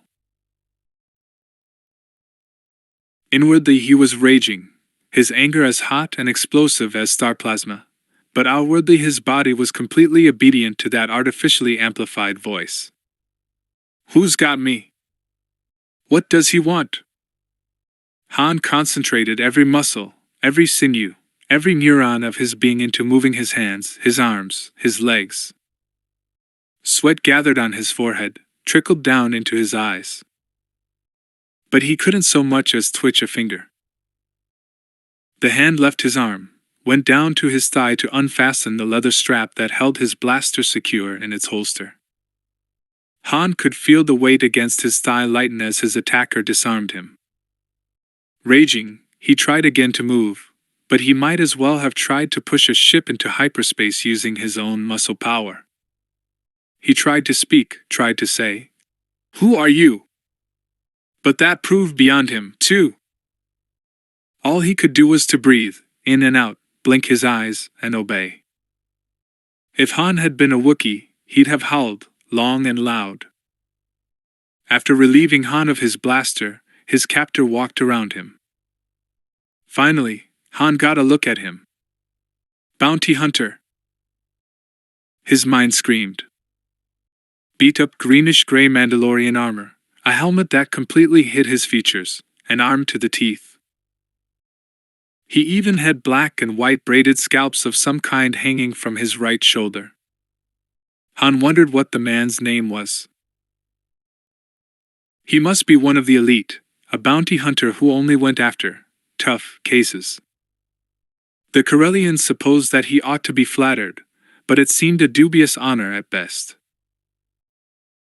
The bounty hunter went on to pat Han down, looking for more weaponry. He found Han's multitool in his pocket, and confiscated that. The Corellian tried again to move, but he could do absolutely nothing but inhale and exhale. His breathing was loud and harsh in his own ears. The figure in the Mandalorian armor glanced up at him. Don't waste your energy, Solo. I jabbed you with a dose of a handy little potion they've come up with on Ryloth. Expensive, but for the bounty they're paying, you're worth it. You won't be able to move, except at my command, for several hours. It varies from subject to subject. By the time you can move under your own power, we'll be aboard my ship and halfway to Elysia. Han stared at the bounty hunter, suddenly realizing he'd seen that figure in Mandalorian armor before, a long time ago. Where? He concentrated, but the memory wouldn't surface. Having finished his search, the bounty hunter straightened. All right. Turn around. Han found himself turning. Now walk. Turn right at the mouth of the alley. The Corellian raged helplessly as his body obeyed every command. Right, left, right, left. He was walking, and the bounty hunter was right behind him. Han could catch occasional glimpses of him with his peripheral vision. They walked down the street of Nar Shaddaa, and for a moment Han hoped that they might encounter one of his friends, even, possibly, Chewie. Surely someone would notice what was happening to him. But although many of the denizens of Nar Shaddaa watched Bounty Hunter and Prize walk past, nobody even spoke to them. Han didn't really blame them.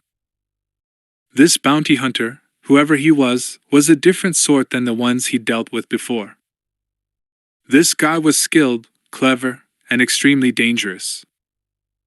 Anyone who interfered with him would undoubtedly suffer dire consequences. Right, left, right, left, right, left. The bounty hunter turned right at the intersection leading to the nearest transport tube. Han knew where they must be heading, the closest public landing platform. The bounty hunter must have a ship waiting there. Obediently, Han stepped into the transport tube. He tried again to move. Just let him wiggle even a finger or a toe. But it was hopeless. The public transport system consisted of small capsules that would hold 4 or 5 individuals, all strung together in a line like beads on a string. Han's captor did not sit down, but he ordered Han to do so. The Corellian sat there, fuming, imagining all the things he would do to this bounty hunter if only he could move. The man did not speak. Han could not. It was a short, silent ride. When they debarked from the tube capsule, Han found himself, as he'd suspected, at one of the public rooftop landing fields. The field was huge, broken only by several air shafts that gave light to the buildings beneath the platform. The air shafts yawned, with no railings to protect a careless walker from plunging to his, her, or its death hundreds or thousands of stories below. Han had a sudden vivid memory of the night Garrus Shrike had chased him across the topmost platforms on Coruscant. He'd barely escaped with his life then. The Corellian had a bad feeling that this time he wasn't going to be so lucky.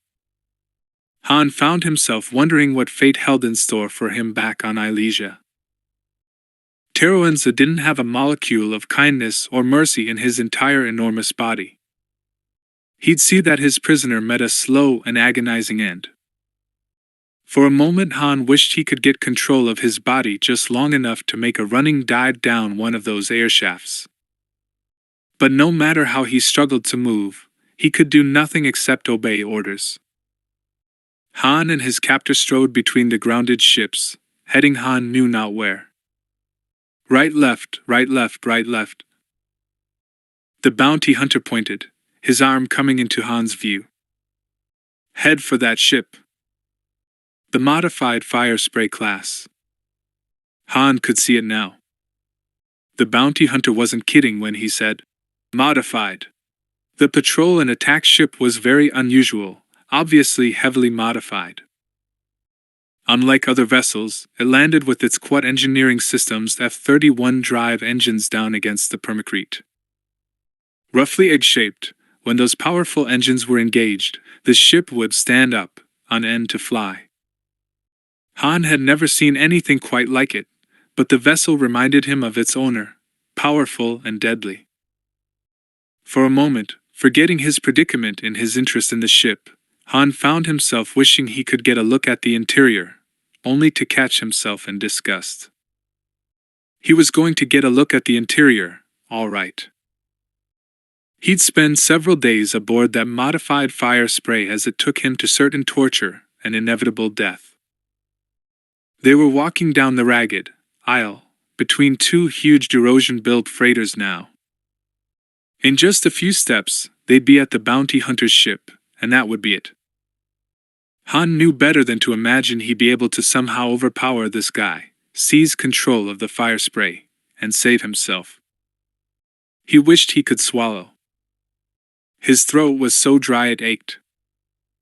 Right, left, right, left, right, left. This is it, Han thought. This is really it.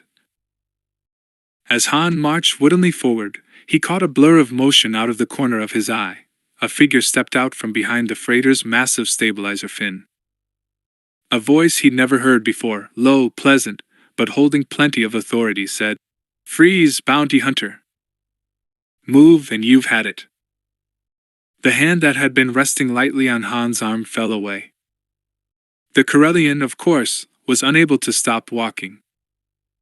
He marched forward into the sunlit expanse between himself and the modified fire spray, leaving his captor and his unknown benefactor behind him in the shadow of the ship.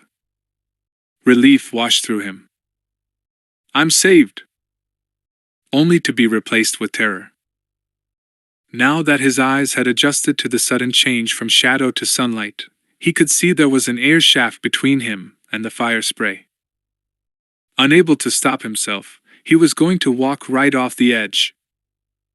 Then the voice called after him. Hey, you! Solo. Stop. Han felt himself halting, and was again flooded with relief. Fortunately, his body would obey orders from anyone, not just the unknown bounty hunter. Turn around and come back here, the voice added. Joyfully, Han obeyed. As he walked toward his former captor and his rescuer, he stared into the shadows, but could make out little except that someone stood half behind the bounty hunter, holding the muzzle of a blaster shoved up under the edge of the Mandalorian helmet, so it dug into the man's neck. As he walked back into the shadow of the freighter's stabilizer fin, and his eyes adjusted from full sunlight, Han finally got a good look at his rescuer. He was a male, human, approximately Han's age, maybe a couple of years older. Slightly shorter than Han himself, he was slender and fit. He was clean-shaven, with curling black hair, dark eyes, and skin the color of vine caffeine lightened with Trilodon milk. The man was dressed in the height of fashion, a pale gold shirt that laced up the front, accented with black embroidery on the wide collar and cuffs. His narrow black trousers were impeccably pressed. A wide, cummerbund-like embroidered belt accented his narrow waist and flat stomach. He wore black soft boots, which explained why he'd been able to ambush the bounty hunter so soundlessly. A short, black cape hung from his shoulders. As Han approached him, he smiled, an exceptionally charming smile that revealed excellent white teeth. You may stop now, Solo, he said, halting Han well out of range of his erstwhile captor. Han stopped, and stood watching as his rescuer's thumb moved on the firing control of the blaster as he pulled his hand back slightly. Feeling the newcomer's grip slacken, the bounty hunter started to swing around, raising his wrists. The bounty hunter wore Mandalorian wristlets that were undoubtedly loaded with deadly little darts. Han tried without success to scream a warning, but it was unnecessary. The newcomer was already firing. The stun blast hit the bounty hunter, and at such close range, even his Mandalorian armor couldn't deflect its effects. The bounty hunter went down bonelessly. The edges of his armor clattered on the permacrete as he landed. Han's rescuer replaced his small but deadly holdout blaster in a concealed holster attached to the ornamental belt. He gestured to Han. Help me pick him up. Naturally, Han did as he was told. Together, he and the newcomer carried the unconscious hunter toward his ship. Han wondered what they were going to do with him. It wouldn't be long before he regained consciousness. I wonder how long that stuff will affect you, the rescuer said thoughtfully. Can you talk, Solo? Han felt his lips moving. Yes, he said. He tried to say more than that simple assent, but he couldn't. The man glanced over at him. I get it. You can respond to orders, but no more, right? I guess so, Han found himself replying. Nasty stuff he shot you with, the man said. I've heard of it, but never seen it in action. I'll have to investigate getting some of it. Could come in handy in a pinch. When they reached the ramp leading to the airlock of the fire spray, they laid the bounty hunter on the permacrete. The newcomer then proceeded to search his pockets and all the concealed places in his armor. Hello, what have we here? He exclaimed as his deft fingers encountered several vials in the bounty hunter's belt pocket. After holding each vial up to the light so he could read the label, Han's rescuer flashed him a roguish grin. You're in luck, Solo, he said. This is the stuff he shot into you. He held up a blue vial. And here's the antidote. He held up a green vial. Han waited impatiently as the newcomer loaded the injector with the substance. "I'm having to guess at the dosage," he said. "I'll give you the minimum, and if that doesn't help, I'll try a bit more." He placed the injector against Han's torso and then triggered it. As soon as his rescuer depressed the trigger, and the substance flooded his body, Han felt himself tingle all over. Moments later he could move and speak. "Pal, I owe you one," he said, extending his hand to the other. "If it hadn't been for you." He shook his head. "So who are you and why did you rescue me?" "I've never seen you before in my life." The other grinned. "Lando Calrissian," he replied. "And as to why I saved you, it's a bit of a story. Let's deal with Boba Fett here, and then we'll talk." His gaze sharpened. "Hey Solo, you okay?" Han felt dizzy. He dropped to one knee beside the prone figure of the bounty hunter and shook his head. "Boba Fett? This is Boba Fett." The most famous bounty hunter in the galaxy had been hired to bring him in. Han felt himself tremble in reaction to the news. "Oh man, Lando," he said. "I didn't know." "Well, you're safe now," Calrissian said cheerfully. "You can get the shakes later, Solo. Right now we have to figure out what we're going to do with Master Fett here."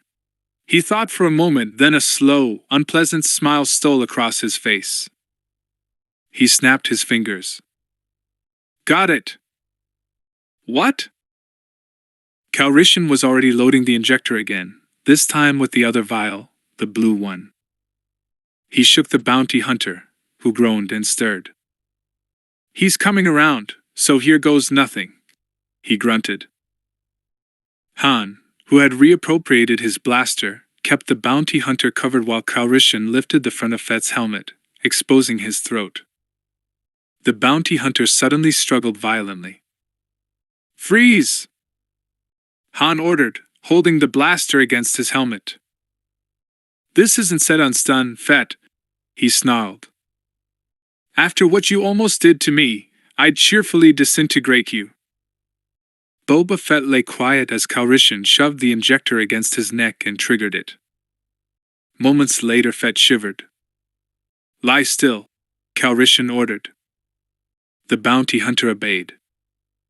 Han and Lando grinned at each other, slow, nasty grins. "All right, sit up," Calrissian said. Boba Fett did as he was told. "You know what we ought to do," Calrissian said thoughtfully. "If we had any idea of how long this stuff stays in the system, I'd say take him down to one of the local bars for a couple of hours and collect fees from folks who'd pay well to humiliate this guy. He's taken a lot of bounties. He's got to have lots of enemies. He said it would last several hours." "There's no way to tell exactly," Han pointed out. Personally, he wanted nothing more than to get as far away from Fett and Slave Eye as he could. For a moment he considered ordering Fett to march himself across the permacrete and down an air shaft, but a moment's reflection convinced him that even though it might be the smart thing to do, he just couldn't do it. Killing someone in a blaster fight was one thing, but callously ordering a sentient to kill himself, even when that sentient was a scummy bounty hunter, was quite another. "True." Calrissian stood up. "Well, I think maybe my first idea is the best one." "Stand up, Boba Fett," he commanded. The bounty hunter stood up. "Disarm yourself. Now." Minutes later Han and Lando regarded a largish pile of assorted weaponry of all different kinds that lay before them on the sunlit permacrete. "Minions of Zender," Han said, shaking his head. "This guy could have set up shop with just what he had on him. Look at those Mandalorian wristlets. Bet the darts are poisoned too." "One way to find out," said Lando. "Boba Fett, answer me. Are these darts poison?" Some of them, the bounty hunter replied. Which ones? Left wristlet. What's on the right wristlet? Darts. Soporific. Nice, Han said, fingering the wristlets carefully. These ought to be worth quite a bit to a collector. So now, what do we do with him? I think we set his autopilot to blast out of here, and set a course for some far system. Then we order him not to interfere with the course we've set. If this stuff takes hours to wear off, by the time it does, he could be sectors away. Calrissian paused. He's killed so many people, I'm almost tempted to just shoot him. But I've never killed anyone in cold blood like that. He frowned, almost seeming embarrassed. I'm not eager to start now, I have to admit. Me too, Han said. Your plan sounds fine. Let's get him aboard. Obediently, Boba Fett opened up his ship, and the three of them walked into Slave Eye. Han and Lando strapped Fett into one of the passenger seats. Are you a pilot? Han asked. No, I'm not, Calrissian admitted. Matter of fact, that's why I was looking for you. I need to hire a pilot. You got one, Han said. Anything I can do to help you out. Like I said, I owe you, pal. We'll talk about that later. Let's get rid of our friend here. Han quickly set the autopilot to take the ship up, and pre-recorded all the necessary responses Slave I would need to make to NAR Shada's sector traffic control. Then he chose a course that would take Slave I clear across Imperial space in a series of bewildering hyperspace jumps. With any luck, Boba Fett would be unable to regain control until he was tens of thousands of parsecs away. We're ready, Han said finally. She'll lift in 3 minutes. Okay. Lando turned back to the helpless bounty hunter. Fett, listen to me, and do exactly what I say. You are to sit in this seat, strapped in, and not go near the controls of your ship until you reach the destination Solo has set for it, or until your obedience drug wears off, whichever comes first. Do you understand? Yes, said Fett. Good. Calrissian waved a jaunty goodbye to the bounty hunter and headed for the ramp. Han stared hard at Boba Fett. Have a nice trip, bounty hunter.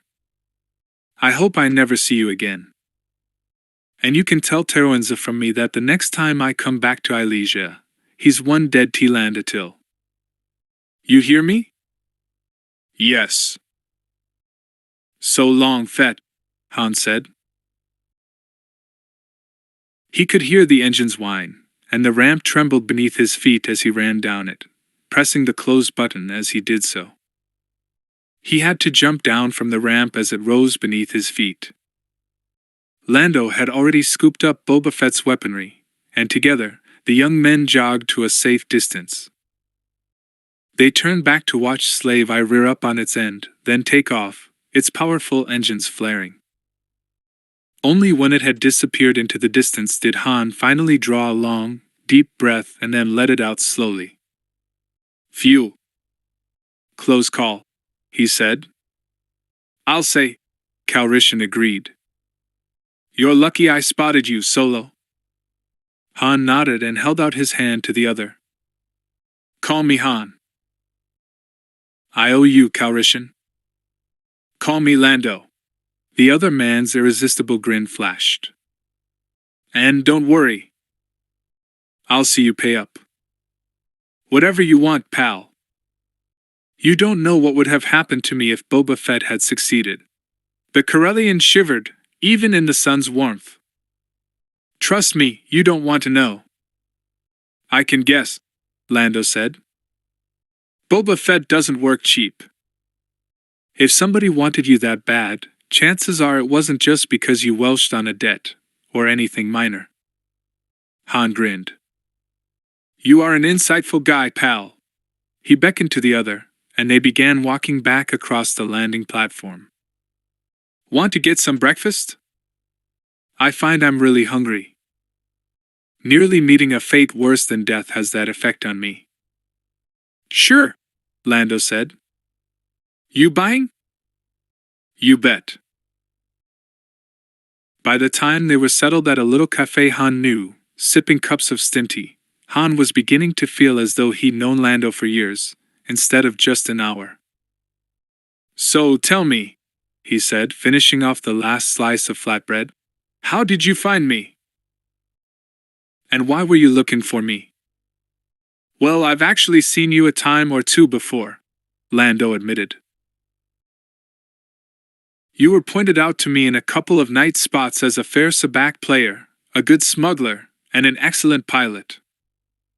Han tried, without much success, to look suitably modest.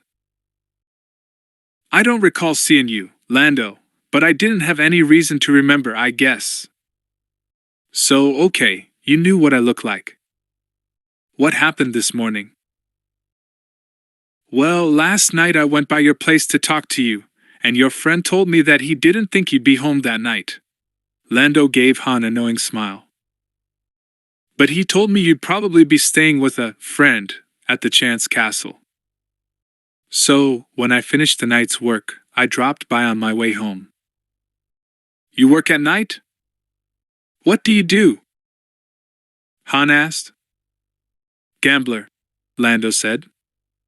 Mostly.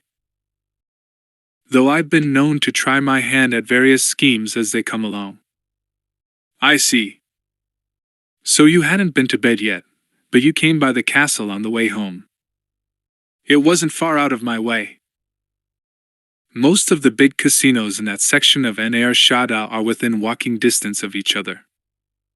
Anyway, when I got there, I saw you on the street ahead of me. I followed you, intending to catch up and introduce myself. Only to see Boba Fett get the drop on me, Han guessed. Exactly. I don't much like bounty hunters, so I followed you until I was pretty sure where he was heading. Then I managed to slip around the perimeter of the landing field and get ahead of you. You were walking pretty slowly, you know. I recognized Slave Eye, so I was able to hide between you and the ship, then get the drop on Fett when he walked past. Han nodded. And I'm real glad you did, pal. He shook his head. Listen, don't tell Chewie about this, okay? He's sworn something called a life debt to me, 'cause he thinks he owes me, you see. I had a hard time talking him out of coming with me last night. He was sure I'd get myself into trouble. Well, you did, Lando said, chuckling. I know I did, Han admitted ruefully. But if Chewie ever finds out about it, he'll never let me out of his sight again. And hey, there are times when a guy would like some privacy, you know? Lando shook his head ruefully. I get your point. Okay, Han, I'll keep your secret. He leaned forward and poured himself another cup of stim tea. Is she pretty? Han nodded. I know you'll appreciate what I mean when I say that she's almost worth what I went through this morning. Lando looked impressed. Maybe you should introduce me, old buddy. Han shook his head. I don't think so, old buddy. You strike me as a bit of a lady killer. You'd probably try to charm her away from me. Lando shrugged and sat back, smiling smugly. You never know. Han grinned. The operative word here is try, Lando. So why were you looking for me in the first place? You mentioned needing a pilot? That's right. I was playing sabacc over on Bespin a week or so ago, and one of the players threw in a marker for his ship. High-stakes game, it was. And you won the ship, Han guessed. That's right. But I've never piloted one.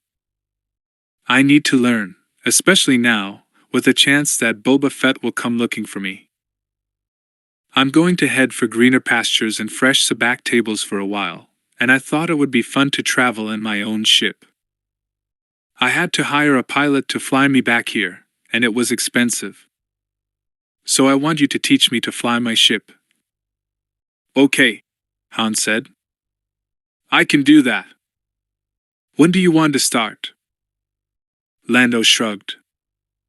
My adrenaline level is still pretty high after dealing with Fett. I'm not sleepy at all. How about now? Han nodded. Sure.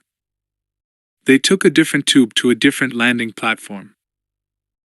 Side by side, Han and Lando walked across the windswept surface of the platform, through ranks of parked vessels, until Lando stopped and pointed. There it is. The Millennium Falcon. Han stared across the permacrete at the modified light-stock freighter, Corellian-made and engineered, model YT-1300 transport. He'd seen plenty of them before, and had always liked them. Corellians were good engineers as well as good pilots. But as Han stared at this particular ship, something strange happened. Without warning, he fell suddenly, irrevocably, irretrievably in love. This ship called to him. She sang to him a siren song of speed, of maneuverability, of narrow escapes and adventures and successful smuggling runs galore. That ship is going to be mine, Han thought.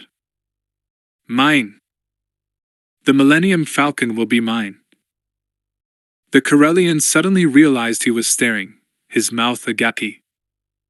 Lando was looking at him, his eyes narrowed suspiciously. Hastily Han closed his mouth, and tried his best to purge the sudden yearning, the wanting from his mind. He had to play it cool. If Lando knew how much Han wanted the ship, he'd surely jack the price up. So, what do you think of her? Lando asked. Han shook his head. What a hunk of junk! He exclaimed, mentally begging the Falcon's pardon. That game wasn't nearly as high stakes as you're trying to make me believe, old buddy. Hey, the pilot who flew it back here for me said it's a really fast ship, Lando said, sounding defensive. Really? Han looked doubtful. He shrugged. Well, you never know till you try her out. Shall we go for a spin? Sure, Lando said. Minutes later Han sat at the controls of Lando's new acquisition, savoring the Falcon's response as she lifted on her repulsor. Then he engaged the sublight drive. He still couldn't believe what he'd seen in her engine room. This ship boasted a military-grade hyperdrive. Oh, you honey! Her sublight speeds were good, too. Han sent the Falcon hurtling upward in a steep rush. The resulting surge of power exhilarated him, but he was careful not to show it. Not bad, he said indifferently. But I've seen better. Let's see how she maneuvers. Quickly he took the Falcon up out of Nar Shadda's atmosphere, then through the opening in the shield, all the while giving the correct responses to traffic control. Once free of the gravity well and past the floating obstacle course of the derelict ships, Han sent the Falcon into a dizzying series of spins, rolls, and flips. Hey! Lando protested, gulping audibly. You got a passenger here, don't forget. You want me to lose my breakfast? Han grinned at him. He was tempted to ask Lando how much he wanted for the ship, but he knew it would be more than he could possibly afford. Wild schemes about getting the Hutts to buy the Falcon so he could fly it regularly, and then maybe steal it, someday, raced through his mind. But he didn't want Jabba or Jiliak owning the Falcon. They wouldn't appreciate this beauty, this work of art. Han quickly checked out the weaponry. Her legs are good, but she could use more muscle. Only one light laser cannon, and a top gun turret. Not enough, Han thought. As though Lando were reading Han's thoughts, the gambler said, The pilot that brought me here said it might need some more weaponry to be a really good smuggler. What do you think? I think if this were my ship, I'd install another gun turret and some quad lasers, as well as a repeating blaster in the belly, to cover quick getaways, Han said. Maybe some concussion missiles too. Huh, Lando said. I'll have to think about that. But it is a fast ship, isn't it? Han nodded grudgingly. Yeah, she's got a pretty good set of legs on her, Lando. He surreptitiously patted the pilot's console. Oh, you sweetheart. A few minutes later, Lando cleared his throat. I thought the object of taking it out was that you were going to start teaching me to pilot, Han. Oh, yeah, Han said. I was just checking her out. So I could teach you all her little quirks and stuff. You sound like this thing is alive, Lando said. Well, pilots get to think of their ships sort of like that, Han admitted. They become like a friend. You'll see. Don't forget, the Falcon is my ship, Lando said, with a slight edge in his voice. Of course, Han said, carefully casual. Now listen here. We're going to start at sublight speeds. That's where most of the maneuvering expertise comes. See that lever? Pull that lever and we'll go into hyperdrive, and that's not something you want to do unless you've got a course laid in. So, don't touch that lever. Got it? Lando leaned forward intently. Got it. Thousands of light years away, Teroenza, High Priest of Ilesia, stood in the middle of Colony 3, surveying the damage from a dawn terrorist raid. Nearly a dozen bodies were sprawled around, most of them his own security guards. Blaster marks scored the factory buildings. The door to the mess hall was slagged. A crew was finishing putting out a fire in the administration building. The smell of burning fought with the hothouse odor of the wet, steaming jungle. The high priest snorted nervously. All this from a slave raid. Not a raid to gain slaves, a raid to rescue them. The troops had been human, most of them. Teroenza had seen their images on his communications monitors from his headquarters at Colony 1. 2 ships had spiraled down through Ilesia's treacherous air currents, but only one had managed to land safely. The other vessel had gotten caught in a wind shear and was destroyed. Which was only justice, Teroenza thought grumpily as he surveyed the damage the remaining ship had caused. Meddlers. The group had landed, then armed troops dressed in green and khaki uniforms had leaped out and attacked the Ilesian guards. A firefight had ensued, and more than a dozen guards had been killed. Then the attackers had stormed the refectory where the pilgrims were having breakfast. They'd entreated them to come with them, saying they were here to rescue them from slavery. Teroenza made a soft whuffling sound that was his species' equivalent of a chuckle. Stupid raiders. Stupid to think the pilgrims would renounce the exultation for freedom. Only 2 pilgrims out of the 200 in the mess hall had run to join the invaders. And then, Teroenza's expression darkened. She had stepped forward to address the assembled pilgrims. The high priest had thought her dead long since. He remembered her very well. Pilgrim 921, birth name Briatherin. A Corellian and a traitor. Bria had argued with the pilgrims, telling them the truth about the exaltation. She told the group that someday they'd thank her, and then she'd given the order for her troops to turn stun beams on the crowd. Pilgrims had fallen in their tracks. The group of Corellians had gotten away with nearly 100 prime slaves. Teroenza cursed softly. Briatherin. He couldn't decide which Corellian he hated more, Bria or that accursed Han Solo. Teroenza was worried about this raid. There was money behind this group. Ships and weapons cost money. They were well organized and efficient, like a real military cadre. Who were they? Teruenza had heard of various rebel groups rising against the Empire. Could the squadron of soldiers that attacked Colony 3 today have been part of such a group? The High Priest experienced a flicker of satisfaction, though, when he imagined how miserable the rescuers would be when the stunned pilgrims awakened. The Tilandatil knew only too well how addicted most humanoids quickly became when exposed to the exaltation on a daily basis. By now the pilgrims must be missing the exaltation a great deal. They would be screaming and wailing and making threats, begging to return to Ilesia. They might even commandeer the rebel ship and bring it back here, like faithful pilgrims. One thing was certain: tonight the Corellian rebels would have their hands full. The thought made Teruenza smile. Several days after Boba Fett's attempt to capture him, Han went to see Jabba and Jiliak to tell them that he would be scarce on Nar Shaddaa for a while. He decided to take Zaveri up on her offer, and become her assistant during her next tour.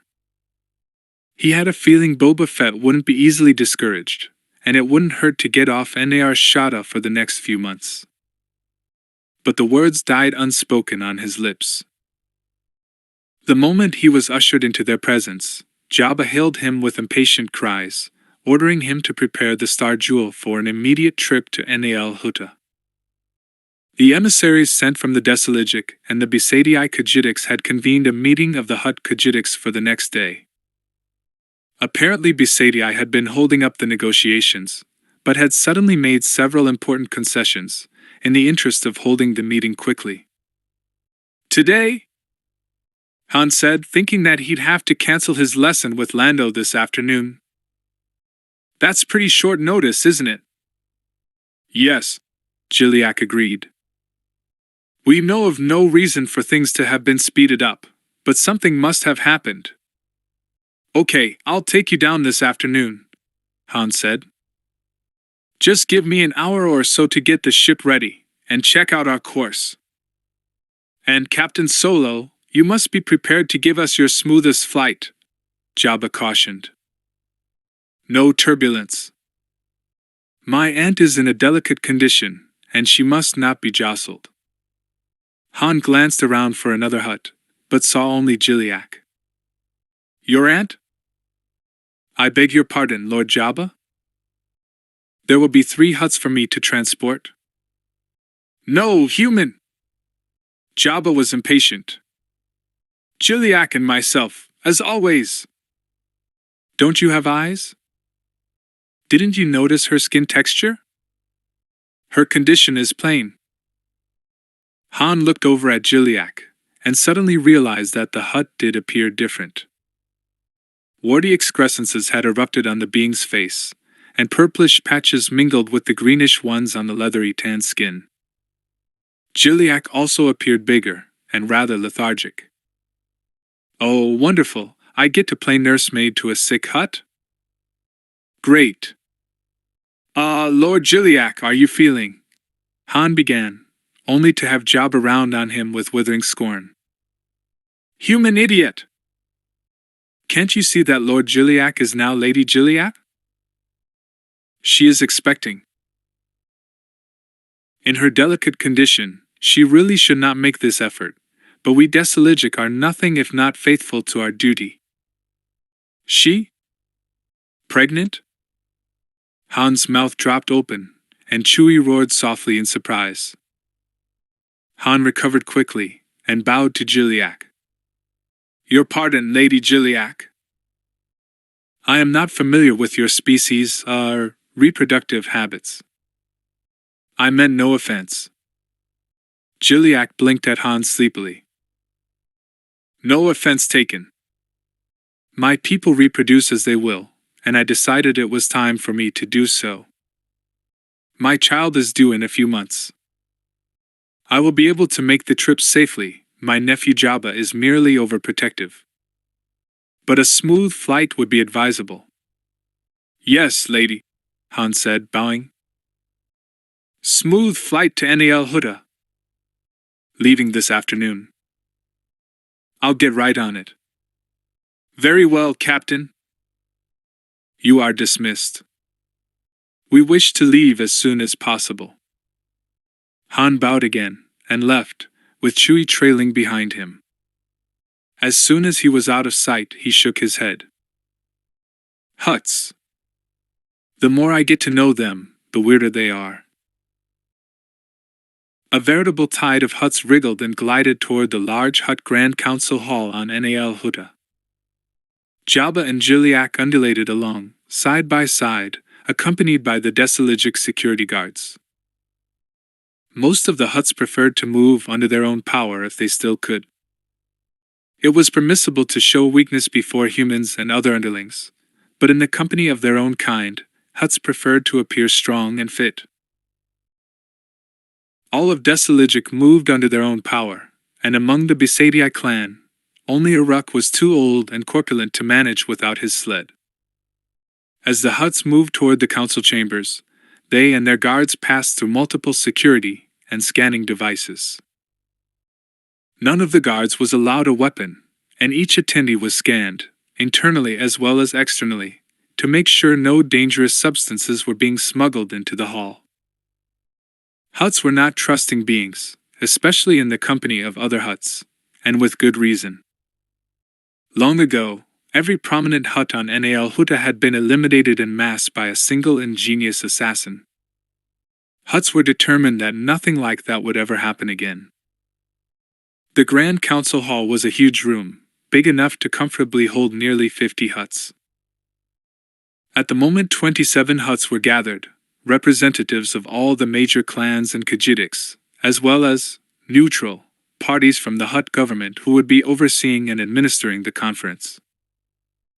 The Hutt homeworld was governed by the Grand Council, an oligarchy composed of one representative appointed by each major Hutt clan. In reality, though, the power of the crime syndicates, the Khajidics, was far greater than that of the Grand Council.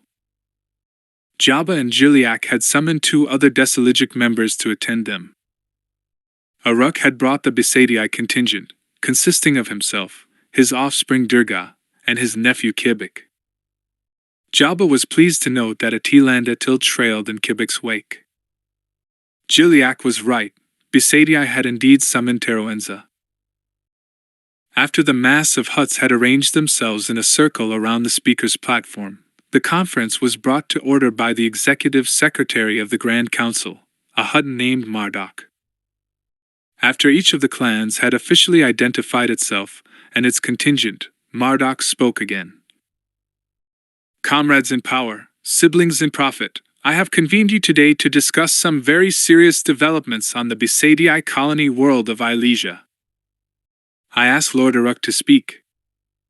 Uruk moved his sled closer to the speaker's platform. He waved his small arms at his fellow Hutts for emphasis and began. Fellow Hutts. 2 days ago, Colony 3 on Ilesia was attacked by well-armed terrorists.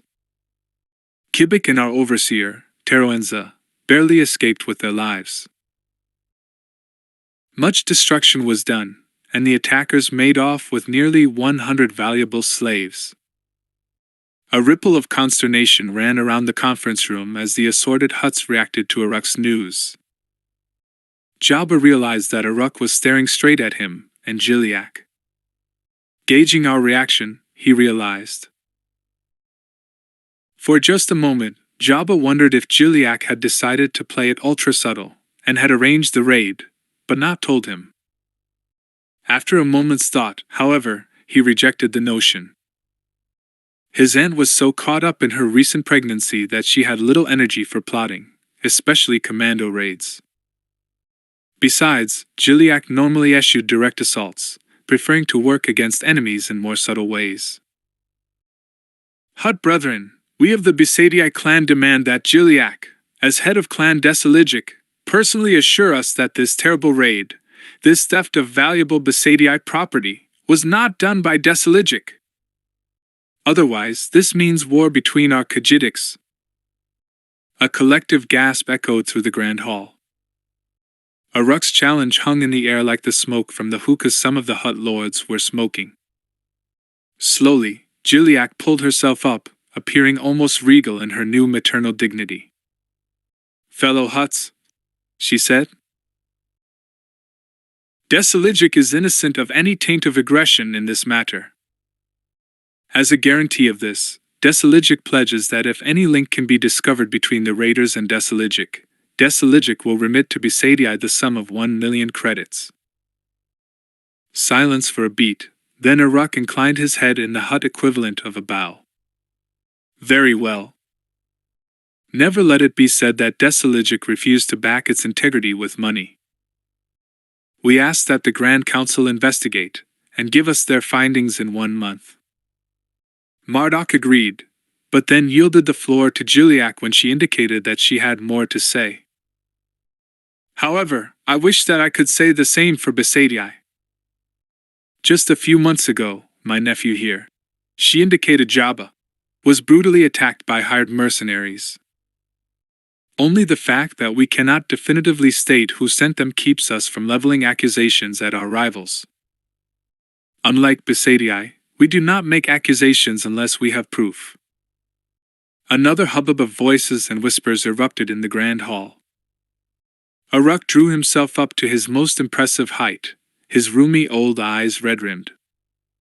Besaidii has done nothing wrong. Yes, thundered Uruk. The resulting barrage of threats, insults, and rhetoric from both sides made it necessary for Marduk to call for a recess. Jabba watched the Hutts around him, talking in small groups, and began wondering just who it was who had attacked Ilesia. If it wasn't TRILOGY, then who? Did Ilesia have a new rival in the slave trade?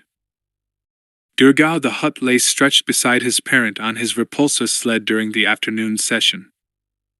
He was concerned about Uruk. The conference had been going on for hours, and Uruk had been in the middle of it the whole time. Durga knew that his parent wasn't up to this level of stress. Uruk was a very old Hutt, nearly 1,000 years old. The young Hutt listened intently, aware that his parent would quiz him point by point on the conference. Beside Durga, Kibik blinked slowly, obviously fighting sleep. Durga looked at his cousin scornfully. Kibik was an idiot. Didn't he understand that these kinds of meetings, these feints and counterfeints, thrusts and parries and riposts, constituted the life's fluid of Hutt society? Didn't he understand that power and profit were food and drink and breath to their people? This was the first Hutt conference to be held in Durga's short lifetime, and he was pleased that his parent had allowed him to attend. Durga knew that because of the birthmark he'd been born with, some of the Besaidii Khajidik would question whether he was fit to lead Besaidii when Uruk died. Durga knew that he had all the most essential qualities to lead Besaidii. He was smart, scheming, devious, and ruthless. All estimable qualities in a Hutt.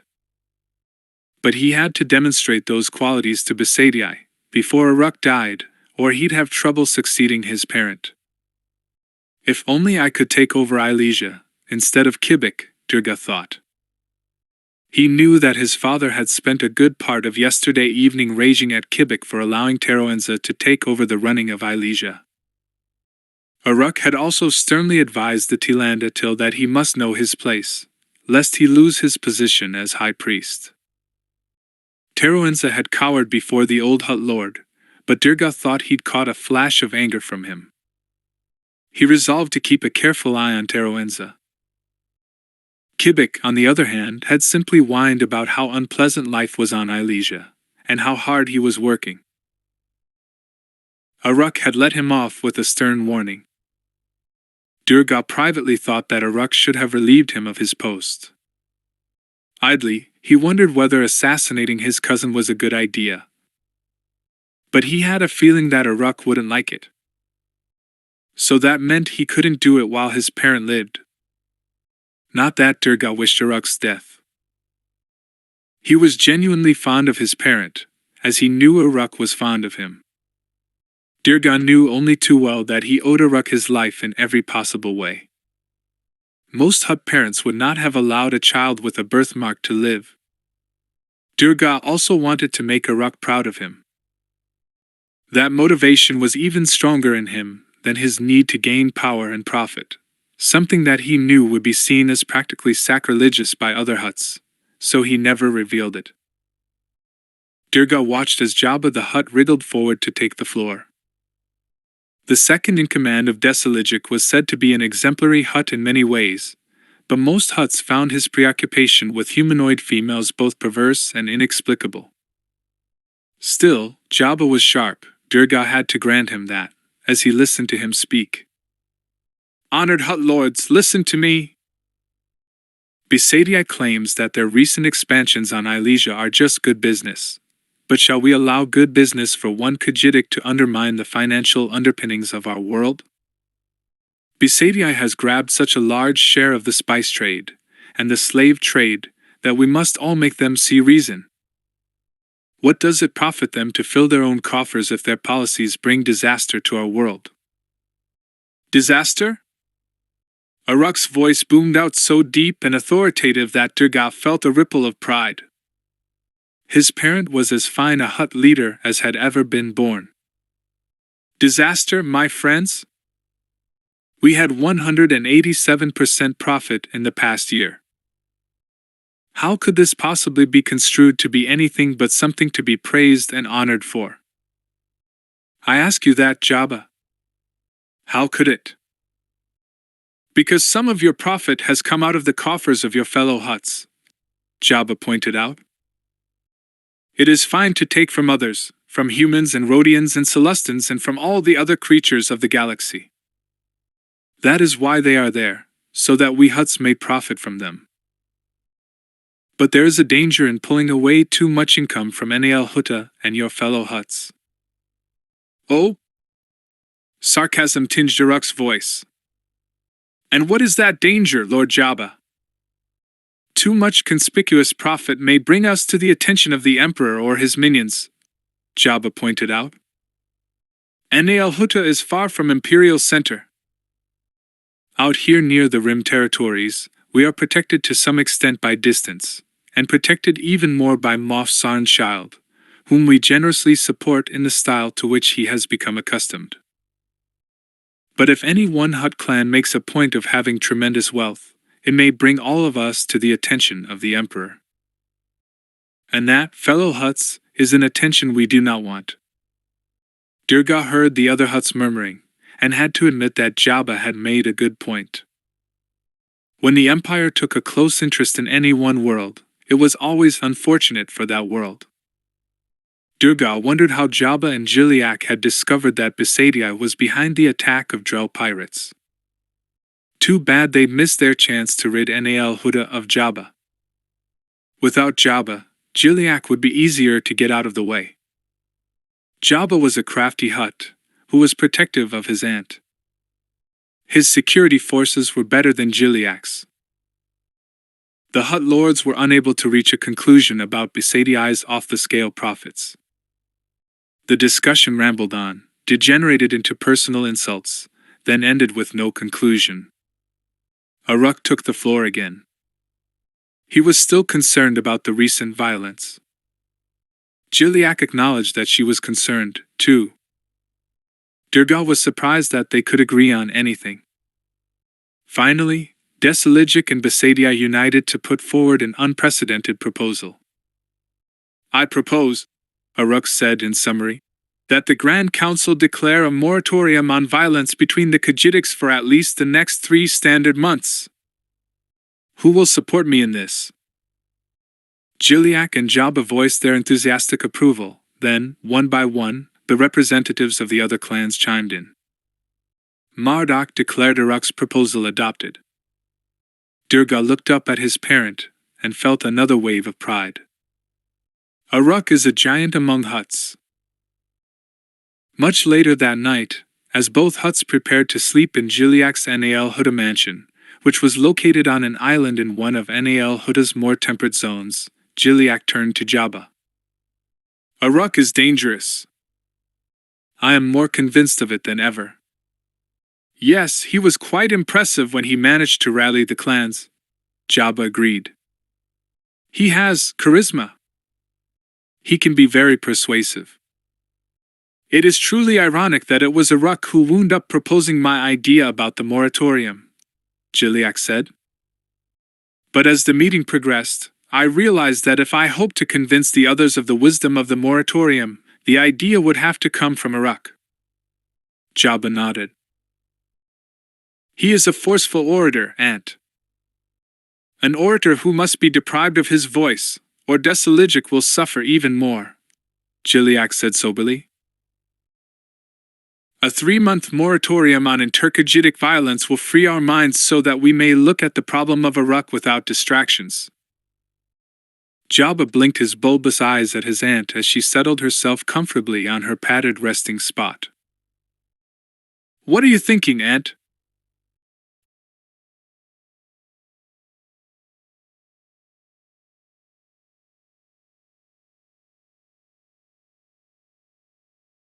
His weak spot? Yes, nephew. Uruk has a weak spot, and it has a name. And that name is Teroenza, Jabba said. Correct, nephew. When Teroenza boarded Kibik's space yacht for the trip back to Ilesia, he was in a very bad mood. Uruk had not permitted them to have any kind of a holiday on Nal Huda, stressing that they must get back to Ilesia to see to the rebuilding after the raid. Teroenza had been profoundly disappointed. He'd hoped to see his mate Tylena while he was home. But Uruk had said no, and said it with such stern disapproval that Teroenza hadn't dared to ask again. So here he was, stuck with that idiot Kibik for company, when he could have been sporting with his lovely mate in a delicious, sensual mud wallow. Disgustedly, Teroenza plodded into his large, well-appointed cabin, and sank into his resting sling. Blast Uruk!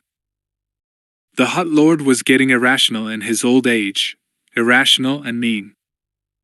Meaner, that is, than he'd been before. The High Priest still smarted from the financial review he'd been forced to sit through. Uruk had questioned every expenditure, carped about every extra credit. He'd gone on and on about how the bounty Teroenza had posted on Solo was completely unnecessary.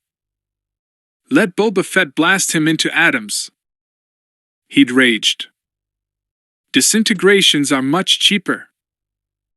Allowing yourself personal revenge on Solo is simply self-indulgent.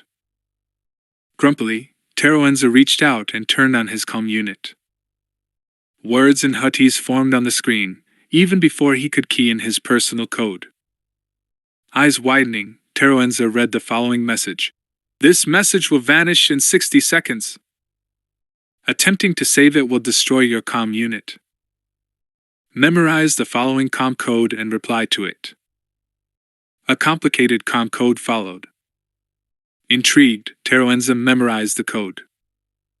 As promised, in 60 seconds it blinked off, to be replaced by the words, "What do you want most?" We'd like to know. Perhaps we can help each other. The message, of course, wasn't signed, but Teroenza had a good idea of who had sent it. As he sat watching it blink off, to be replaced by his comm unit's standard greeting and request for ID code, Teroenza realized what this meant. Would he reply to the message? Was he a traitor? What did he want most? When Han flew Jabba back to Nar Shaddaa following the Big Hutt conference, Jiliak had decided to stay on Nal Huda for the length of her confinement. He immediately sought out Lando Calrissian. During his trip to Nal Huda, Chewbacca had been continuing the young gambler's piloting lessons, and Han was encouraged at his new friend's progress. "You're coming right along, old buddy," he said as Lando, his mouth tight with concentration, executed a perfect landing. The ship settled into the Millennium Falcon's assigned berth with nary a wobble. "Another week, and you'll be ready to solo." Lando glanced up at Han, his dark eyes very serious. "I think I'm ready now, Han. Fact is, I've got to be ready now. I'm leaving tomorrow. I've heard there's some good gambling and pleasure worlds out in the Oceanian system, and I'm heading out to sea for myself. Or maybe I'll hit the corporate sector. Lando, that's clean out of Imperial space! Han exclaimed. You're not ready to navigate this ship that far. Especially flying alone. Want to come with me? Lando offered. Han thought about it, and for a moment was tempted. But he'd given his word to Zaveri, and he shook his head. Can't, Lando. I'm signing on with Zaveri to work for her during this next tour. I promised her, and she's counting on me. Not to mention that she's a lot prettier than I am, Lando added dryly. Han grinned. Well, there is that. He sobered. Just wait a couple more days, Lando. Trust me, pal, you're not ready yet to go that far, especially with no co-pilot. Inwardly he was thinking, I'm losing the Falcon, what if I never see her again? Chewbacca here has been giving me good lessons, the gambler insisted. He's barely had to touch the controls the last couple of times I've taken us out. But, Han began. No buts, Lando said. I'm living on borrowed time here on Nar Shaddaa, Han, and so are you. Boba Fett isn't one to forgive and forget. I'm making myself scarce for at least 6 months. When does Zaveri leave? Next week, Han said. Her engagement was held over another week. By popular demand. Have you told Jabba that you're leaving? Yeah, I did. He wasn't happy about it. Chewie interjected a comment. Hey, Jabba was born cranky, Han said defensively. He's one of the orneriest Hutts I've met, and that's saying something. Did you tell him why you've got to leave? Yeah, I did. That was the only thing that calmed him down. I think even Jabba might be a little nervous if he knew Boba Fett was gunning for him. Well, if I were you, I'd get out of here as soon as you can, Lando said. And until you're off Nar Shaddaa, you'd better watch your back. Nothing Han said could change Lando's decision. It was with a heavy heart that he stood on the landing platform the next morning and watched the Falcon take off. The freighter wobbled slightly as she went soaring into the sky. Han shook his head. Use your stabilizers, he said aloud. He's not ready, he thought dejectedly. I'll probably never see the Falcon, or Lando, again. Bria then sat at her desk at the largest Imperial military base on Corellia, watching the screen of her datapad as she updated the food requisition lists for all troops stationed in the Corellian system. Her reddish-gold hair, which had grown into a long, curly mane during the past 5 years, was swept up in a smart, business-like style, and she wore a crisp civilian support staff uniform, black jacket and skirt, with black boots. The unrelieved black set off her pale skin and exquisite bone structure.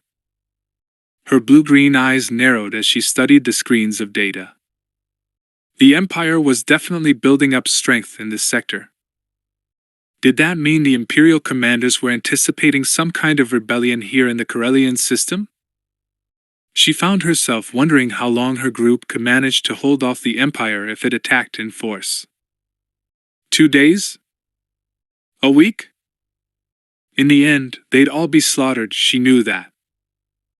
Their small group of rebels was growing every month, as the people of her world grew restive at being ground beneath Palpatine's relentless heel. But there was no way they were ready yet to take on the Imperial forces. From a very small beginning, though, they'd made good progress over the past 3 years. Their movement had started with barely a score of unhappy dissidents gathering for clandestine meetings in cellars, and had grown by leaps and bounds, until they now had cells in most of the major cities on the planet. Bria had no idea how many rebels there were on Corellia, but it had to be several thousand. The reason she had no idea how many rebels were on Corellia was that it was not necessary for her to know. Even though she was fairly high-ranking in the rebel hierarchy, she was not part of personnel or recruitment. Information about the rebel groups on her world was doled out sparingly.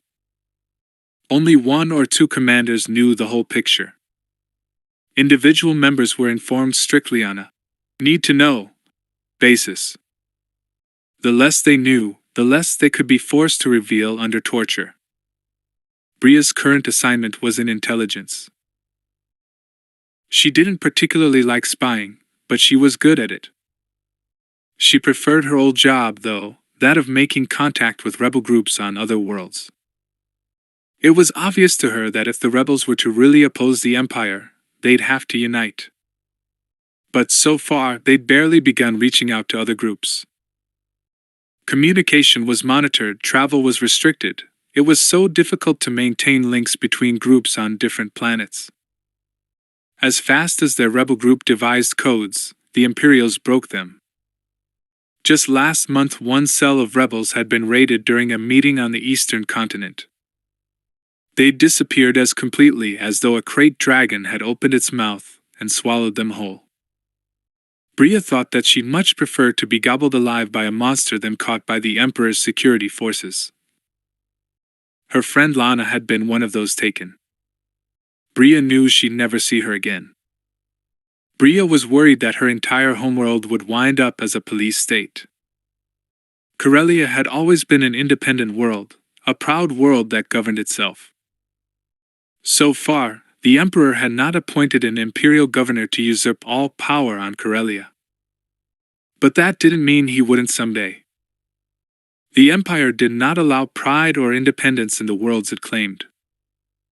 One of the reasons for Palpatine's not overtly taking over the Corellian government was that Corellia had such a large human population. The Empire made no secret of the fact that it regarded non-human species as inferior, incapable of governing themselves. Two alien species shared the Corellian system worlds with their human inhabitants, the Selonians and the Drawl. If Corellia had been inhabited solely by those non-human sentients, they'd have been a much more inviting target for repression, possibly even being declared a slave labor planet. Look at what had happened to Kashyyyk. The proud Wookiees captured and led away in binders and shackles. Bria's fingers tightened on the edge of her desk. She hated the Empire, but even more than the Empire, she hated slavery. Having been a slave on Ilesia, though at the time she called herself a pilgrim, Bria was determined to do everything she could to destroy the empire that allowed slavery, that used and owned beings.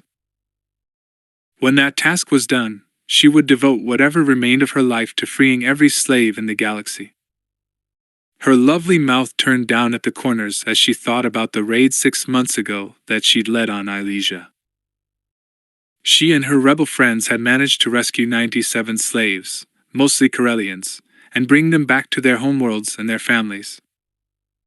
Within the next month, 53 of those freed slaves had run away and boarded ships to return to Ilesia. In a way, Bria couldn't blame them. Living without the exaltation was difficult.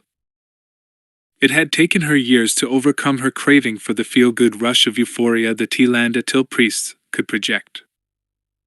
But 44 of the freed slaves are still free, Bria reminded herself fiercely. And just yesterday Ryan told me that one of the women had sent him a message, thanking him for returning her to her husband and children. Ryan was Bria's main link to Rebel Command now that she'd taken this new position at Imperial headquarters. It was Ryan to whom she reported every scrap of information she could glean. He took the information that Bria could gather or construe, then related to the leaders of the Corellian underground rebel group. Bria hoped that soon she'd have more than bureaucratic lists of supply requisition orders to relay to her group. Ever since she'd taken this job last month, she'd been careful to wear the most flattering hairstyles and makeup, hoping that her looks would bring her to the attention of a high-ranking Imperial officer. Her efforts were paying off, too.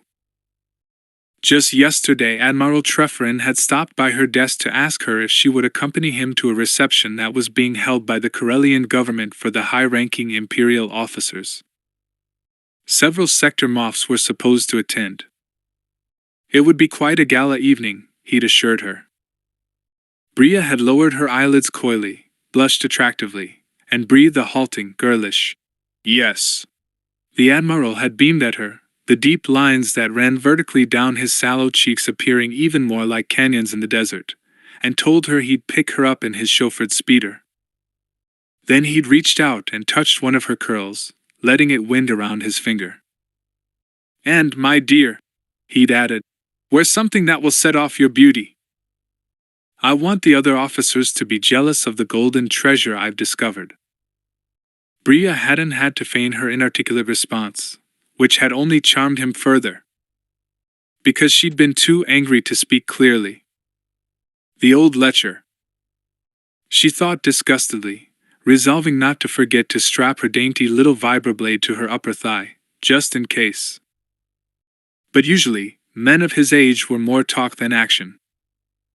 What they mostly wanted, as the Admiral had frankly admitted, was for other men to admire them, and any attractive young woman they'd managed to snare with their power and wealth. Admiral Trefferin might be our key to learn more about these new imperial weapons and ships we've heard rumors of, Bria thought.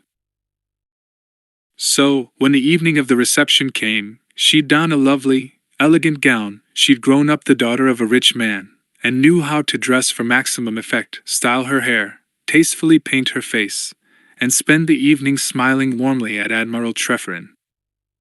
She'd dance with him, give him admiring glances, and keep her ears open for every scrap of information.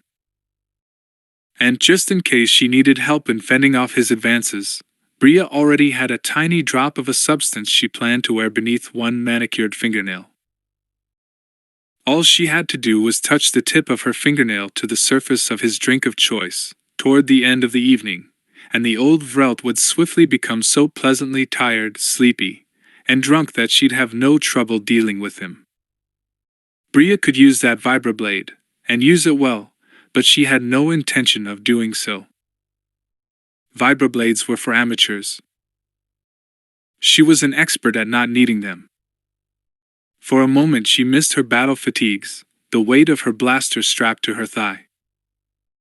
She'd much prefer leading another armed raid against the Ilesian Hutts, or the Imperial slavers, who were even worse than the Hutts, than she did the prospect of playing Toboggan Vrelt all evening with Admiral Trefferin and his Imperial cronies.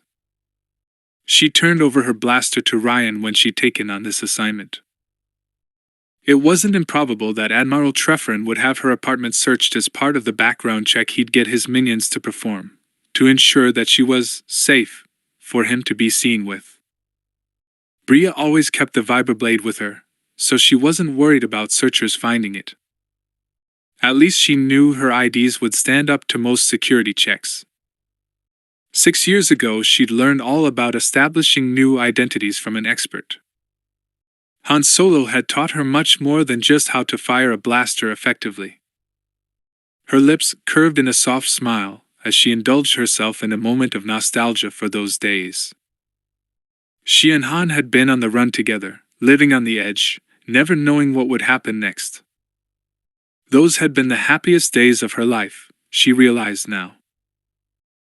It had been worth every tense moment, every jolt of fear, every mad chase, every terrified escape, every blaster bolt she'd had to duck to be with him, to be free to love him. And she loved him still. Seeing him on Deverin a year ago had brought it all back to her so vividly. After years of denial, Bria had had to admit the truth to herself. Han Solo was the man she loved, would always love. But they couldn't be together. She'd had to accept that. Han was a con man, a rogue, an outlaw who was out for himself.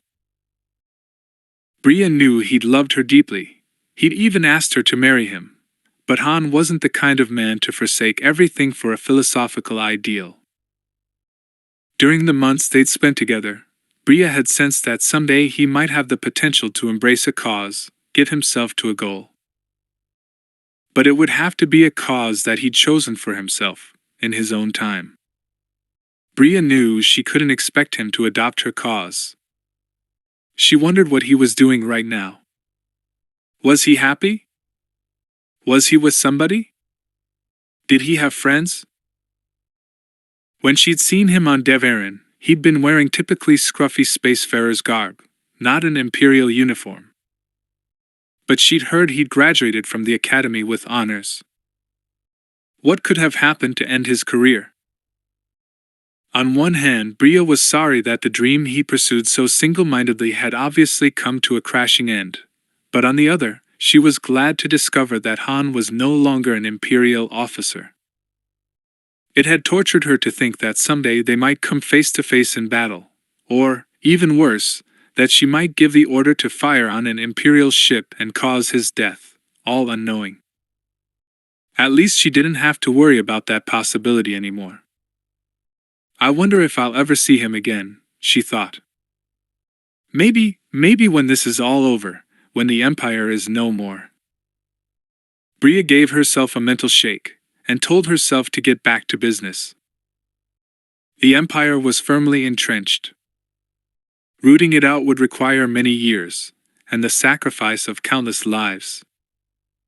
She couldn't let herself think about what might happen in the dim, distant future. She had to concentrate on the here and now. Resolutely, she activated her datapad again, and went back to work. At the same moment as Bria Thurn was wondering about him, Han Solo was not thinking about her. He was, however, feeling more wounded by a woman than he had at any time since Bria Thurn had left him. He sat on the edge of the bed in a hotel room on Velga, a luxury moon where the wealthy came to be entertained and play games of chance, scowling and reading Zaveri's message on his datapad. It said, "Dear Solo, I can't stand goodbyes, so I'm not going to put either of us through one. The tour is over, and I'm off for a short rest before taking to the road again. I thought about asking you to go with me, but I think it's better that I make a clean break now. The last 6 months have been wonderful, among the best I can recall. During that time I've grown very fond of you, dear. Too fond. You know me by now. I can't afford to get too fond of anyone. That would be dangerous for both of us. Caring too much about another person makes you soft, makes you vulnerable. In my line of business, I can't afford that. I've paid the hotel bill through tomorrow for you in Chewbacca. You've been two of the best assistants and companions I've ever had. Tell him I'm sorry I couldn't say farewell. There is a bonus for you both in the local branch of the Imperial Bank, account code 651374, keyed to your retinal scan. I'm going to miss you more than I can say. If you ever need to contact me, you can do so through the Galaxy of Stars booking agency. Maybe someday we can do it all again, when I've gotten my perspective back. Take care of yourself, Han. And take care of your Wookiee friend. Devotion like that is rare. Love. Zaveri." Blast. Han thought, not sure whether what he was feeling was anger or profound regret, some mixture of both, he guessed. Why does this always happen to me? For a moment he remembered the anguish that had engulfed him when Bria had left him with just a goodbye note, then he wrenched his mind away from that memory. That was a long time ago. I'm not a kid anymore. He realized that he'd have to book commercial flights back to Nar Shaddaa for himself and Chewie. But that wouldn't eat into his savings too much, especially in light of Zaveri's bonus. She paid well, though she had high expectations. During the past 6 months, they'd been more like business partners than employee and employer. Every time they'd pulled a successful scam on some puffed-up Imperial officer, or some smug, complacent Imperial bureaucrat, Zaveri had shared the proceeds equally with Han and Chewie. Han's mouth curved into a reminiscent smile. They'd had some exciting times. with all the experience he'd had conning civilians while part of Gareth Shrike's family, Han had thought he had little to learn about the art of scamming people. But a month with Zaveri had convinced him that compared to her, Gareth Shrike had been a clumsy, mendacious amateur.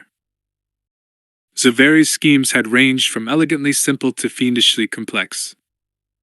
She seldom pulled exactly the same scam twice. Instead, she tailored each caper to the mark, frequently using her skills as an illusionist to trick the pompous imperials she preyed upon. There had been that time they'd conned the assistant secretary to the Dalegoth sector moth out of most of his life savings, and put him under suspicion of committing treason to the Empire. Han's smile broadened into a grin. The guy was a venal jerk. Sooner or later he would have betrayed the Empire anyhow. Not that all their scams had been successful. 2 had fizzled out, and 1 had blown up in their faces, forcing them to run from the planetary officials until Chewbacca had been able to locate them and pick them up. Han would never forget that escape, running, dodging, pursued through the countryside by tracer droids and the local version of Conoid hounds. The only way they'd been able to hide their scent was to spend the night up to their necks in a swamp. He'd also enjoyed his work as Zaveri's stage assistant. It had been fun, helping to create the illusions, finding out how it was really done, and taking a bow before cheering crowds, night after night. Even Chewbacca had gotten to enjoy the public attention, and Zaveri had worked up several tricks that gave Chewie a chance to show off his Wookiee strength. The hardest thing for Han had been getting used to the skin-tight, spangled stage costume he'd had to wear. He'd felt horribly self-conscious the first few times he'd gone on stage wearing it. But eventually he'd gotten used to it, and even learned to enjoy the hoots and whistles from some of the female audience members when he'd make his entrance. Zaveri had teased him about that, especially the time a girl had dashed up on stage and kissed him full on the mouth, making him blush. Han had teased her back about her costumes, which were often daring. Han sighed. If only I'd known she was planning this. I could have talked to her. Already he missed her presence, her smile, her affection. Her warmth, her kisses. She was a special woman, and Han knew now that he'd loved her. Would it have made any difference if he told her? He decided that it wouldn't. As her letter said, Zaveri was not someone who wanted love. She didn't want to love, or to be loved. Love, she'd discovered, made you too vulnerable. Love makes you love life, she told him once. And once you love life, you're in real danger. You want to hold on to it, and that wanting clouds your thinking. You want to hold on to which? Han had asked her. Love or life? Both, she said. Love is the riskiest thing in the universe. Zaveri had risked herself more than anyone he'd ever known in everything except love. If she hadn't been so coolly deliberate, he'd have called her reckless. But she wasn't. Danger meant nothing to her, because she didn't worry about dying. Han had seen her stare death in the face without turning a hair. One time he'd complimented her on her courage. She'd shaken her head. No, Solo, she said. I'm not brave. You're brave. You have courage. I just don't care. They aren't the same thing. He sighed again, then rose from the bed. Zaveri was gone. By now her ship, the Phantasm, was long gone from Velga. Okay, he thought, reaching for his clothes, show's over. Time to go back to the real world. At least he and Chewie now had plenty of money to lease their own ship. For the first time in a long while, Han wondered how things were going back on Nar Shaddaa. When they got back to the smuggler's moon, Han was surprised to realize that it felt like coming home. He and Chewie went to see Mako first. They found him and Roa having a companionable drink together at one of the taverns. Han entered the place, grinned, and waved. Mako! Roa! Both men turned at the hail and grinned broadly. Han! Chewbacca! Hey, Roa! Hey, Mako, Han said. How's business? Not bad, Mako said. Jabba misses you, kid. Oh yeah, I'm sure, Han said with a chuckle. Did Jiliak have her baby Hutt? Don't know, Roa said. She ain't been around though. So maybe not. How are you doing, kid? You've been gone so long, we thought Boba Fett had got you. Han grinned back. Not yet, he said. He been around much? Mako glanced around reflexively. Well, they said he was here on Nar Shaddaa looking for you, several months ago. But nobody's seen him lately. Good. Keep me informed, Han said. So, anyone seen Lando? He tried to seem casual. He's still got that old clunker of his, the Millennium Falcon. Oh yeah, he's still got it, Roa said. And Han, you're not gonna believe this. Calrissian made a killing out there in the Ocean system. Picked up a load of life crystals, and sold them for a bundle. Guess what he's into now? Han made a ribald guess. Both Roa and Mako cracked up. Chewie roared in interrogatory. He's bought himself a used spaceship lot, Mako said. Got it lock, stock, and barrel from a Duros who decided to go back to Duro and tend the family farm. Well, I'm in the market for a ship to lease, Han said. Guess I'll pay Lando a visit, see what he's got. Better see Jabba first, Mako advised. He's put the word out that as soon as you came back to send you on.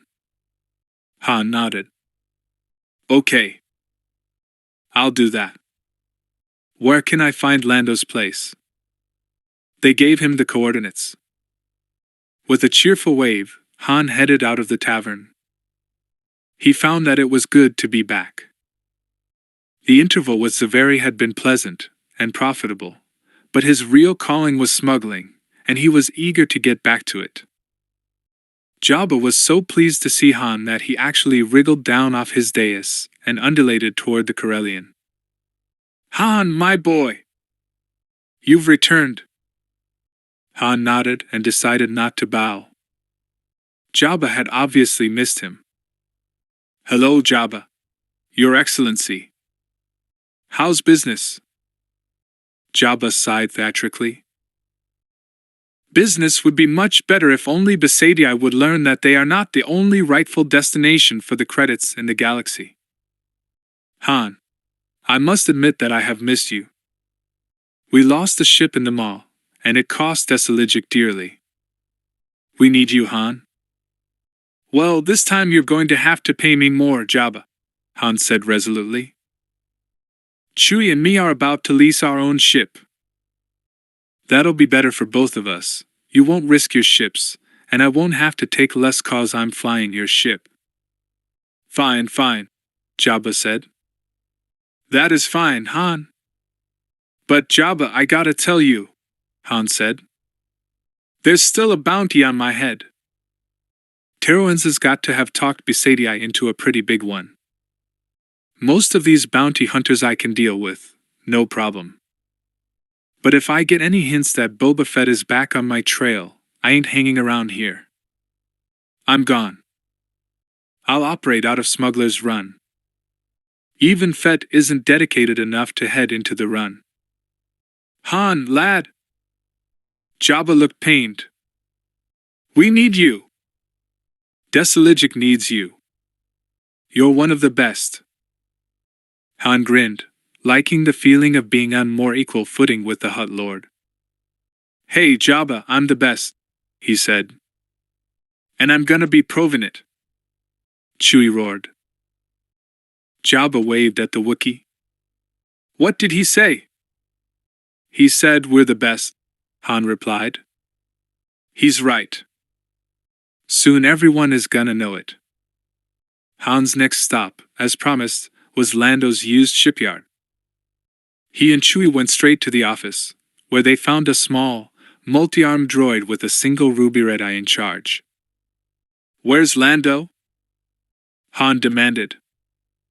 My master is not here at the moment, sir, the little droid replied. May I be of service? I am Vuffy Ra, his assistant.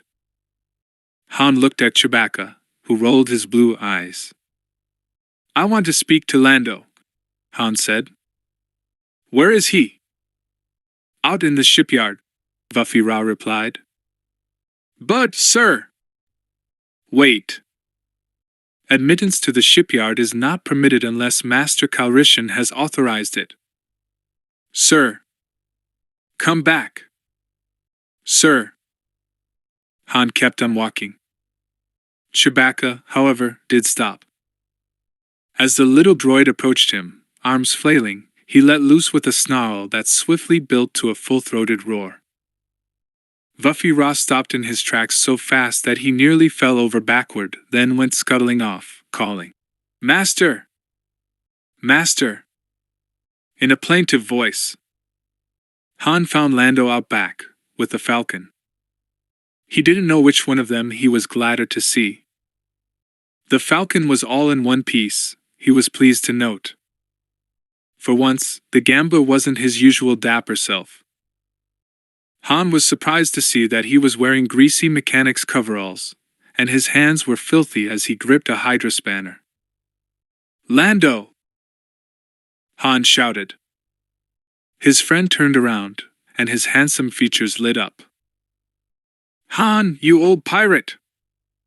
How long have you been back? Just got home, Han said, shaking Lando's hand. They grabbed each other, thumping each other on the back, then stood back, grinning. Hey Han, it's good to see you, man. You too. Before the end of the day, Han and Chewie had leased their new ship from Lando. It was a small Soro sub-freighter, Starmite class, heavily modified.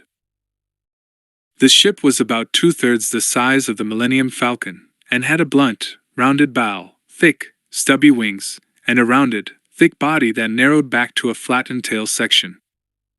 The ship resembled a coarse, unstreamlined teardrop and, as one of Han's Quarren acquaintances later told him, looked like something we raise for snacks.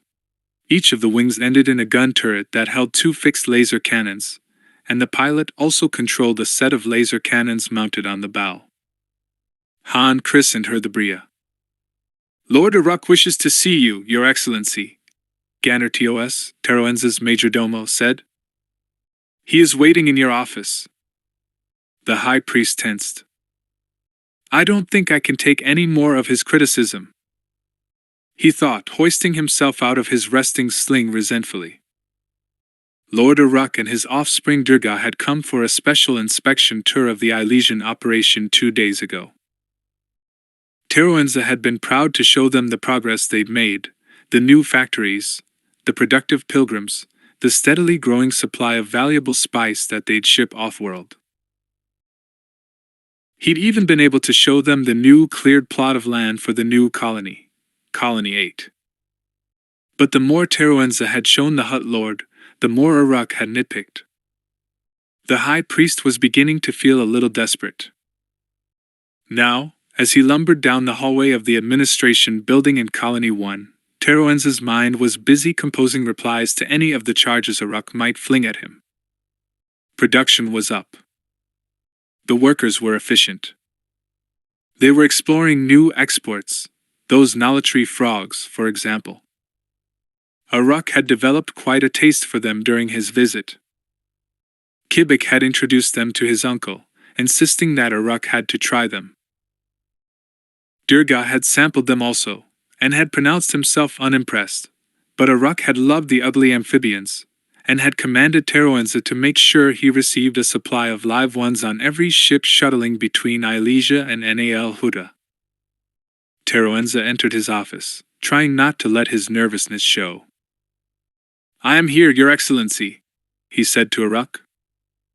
The Hutt Lord was accompanied only by his offspring, Durga. He looked up at Teroenza. "We need to have a talk, High Priest," he said gruffly. "Oh no. This is worse than I feared," Teroenza thought. "Yes, Your Excellency?" "I am canceling your vacation, High Priest," Aruk said. "I want you to stay here and bring Kibik up to speed on all Ilesian operations. His level of ignorance is shameful, and it is your fault. Teroenza, you have forgotten who are the true lords of Ilesia. You have grown arrogant, and think yourself in command. This is not permissible. You must learn your place, High Priest. When you have learned to serve, to take the subservient role in governing this world, you will be rewarded. Only then can you return to Nal Huda." Teroenza remained silent during Aruk's tirade. When the Hutt Lord finally ran down, he found himself wanting to quit, to just walk away from the entire ridiculous operation. Kibik was an idiot, and no amount of coaching from his overseer was going to make the young Hutt into anything but an idiot. And he hadn't seen his mate, Tylena, in a year. What if she decided to mate with someone else because he had been gone so long? How could he expect her to remain faithful under these circumstances? Resentment boiled up inside the Tilandatil, but with a great effort of will, he managed to conceal his reaction. "It shall be as you say, Your Excellency," he murmured. "I shall do my best." "See that you do," Aruk rumbled in his deepest, most threatening tone. "You are dismissed, High Priest." Teroenza's hot rage boiled and bubbled as he walked back to his quarters, but by the time he reached them, he was calm again. Strangely, coldly calm. He lowered himself into his resting sling and dismissed his majordomo. If his thoughts could have been expressed in one word, it would have been enough. After a few more minutes of consideration, the High Priest reached for his comlink. The code he memorized all those months ago came readily to his fingers as he tapped it out. And then, he keyed in the following message. "I am willing to talk. What do you have to offer?" With a triumphant, savage stab of his dainty finger, he keyed the message to send. Teroenza leaned back in his resting sling and, for the first time in 6 months, felt at peace with the universe. The man in the Mandalorian armor walked steadily down the dark, cavernous entrance hall of Jabba the Hutt's palace on Tatooine.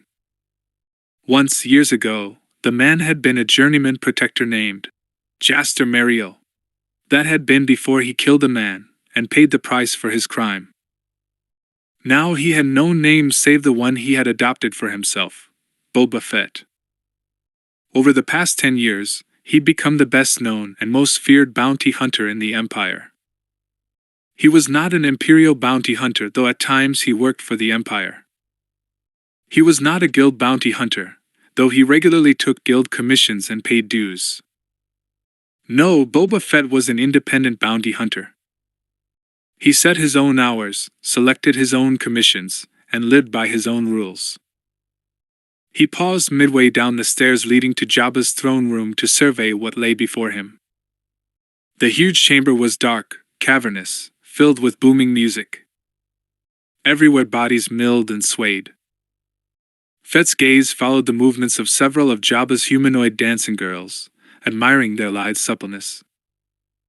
The bounty hunter was not one to indulge in sybaritic pleasures of the flesh, however. Boba Fett was far too self-disciplined to seek carnal gratification. The joy of the hunt was his sole pleasure, what he lived for. The credits were an extra, a necessary bonus, a means to accomplish his ends, but it was the hunt that nurtured him, kept him strong and self-reliant and focused. As Fett descended the steps that led into Jabba's audience chamber, the Hutt Lord's Trilek majordomo, Lob Jarito, bustled toward the bounty hunter, bowing unctuously and babbling greetings in his fractured basic. Fett ignored him. Realizing that he would never be allowed to approach Jabba carrying his Blastech E3 rifle, Fett carefully laid it down on the bottom step. He was still armed dangerously enough to have killed Jabba and completely destroyed the audience chamber, and Jabba probably knew that, but the Hutt Lord also knew Boba Fett's reputation for honesty. Jabba had paid him to come here and speak with him, and it would have been a breach of bounty hunter protocol for Fett to accept such a meeting if he'd had an outstanding bounty on Jabba's grotesque head. Leaving his blast rifle on the stairs, Fett strode straight up to Jabba's dais. The Hutt Lord was reclining above the crowd, so he'd be high enough up to have the best view of all the degenerate festivities. Even from inside the Mandalorian face mask, Boba Fett could whiff the pungent odor of the Hutt. Something between ancient mold and garbage. At a gesture from the Hutt Lord, the band quieted down. Fett stood before Jabba and inclined his head slightly. He spoke basic. "You sent for me?" "I did," boomed Jabba in Huttese. "Do you understand me, bounty hunter?" Fett inclined his helmeted head in a "yes." "Very well. Lob Jarito, clear the room, and then make yourself scarce." "Yes, master," the Twi'lek babbled, and then he scuttled about, head-tails flying, shooing all the sycophants and hangers-on out of the audience chamber. Finally, with a last bow, Jarito himself vanished. Jabba glanced around, took a puff off his hookah pipe, then, when he was sure they were alone, he leaned forward confidingly. "Bounty hunter, I thank you for coming to see me. Your 5,000 credits will be deposited before you leave this throne room." Fett nodded silently.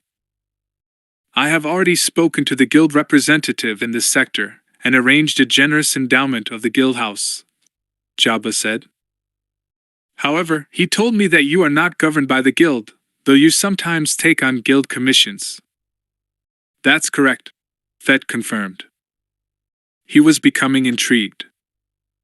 If Jabba just wanted someone dead, why this elaborate build-up? What was the bloated one getting at? Jabba puffed thoughtfully on his water pipe for nearly a minute, cogitating, his bulbous eyes with their slitted pupils blinking. "Do you know why I have summoned you here, bounty hunter?" "I'm assuming it's because you want to post a bounty, so I'll hunt down and kill someone," Fett said.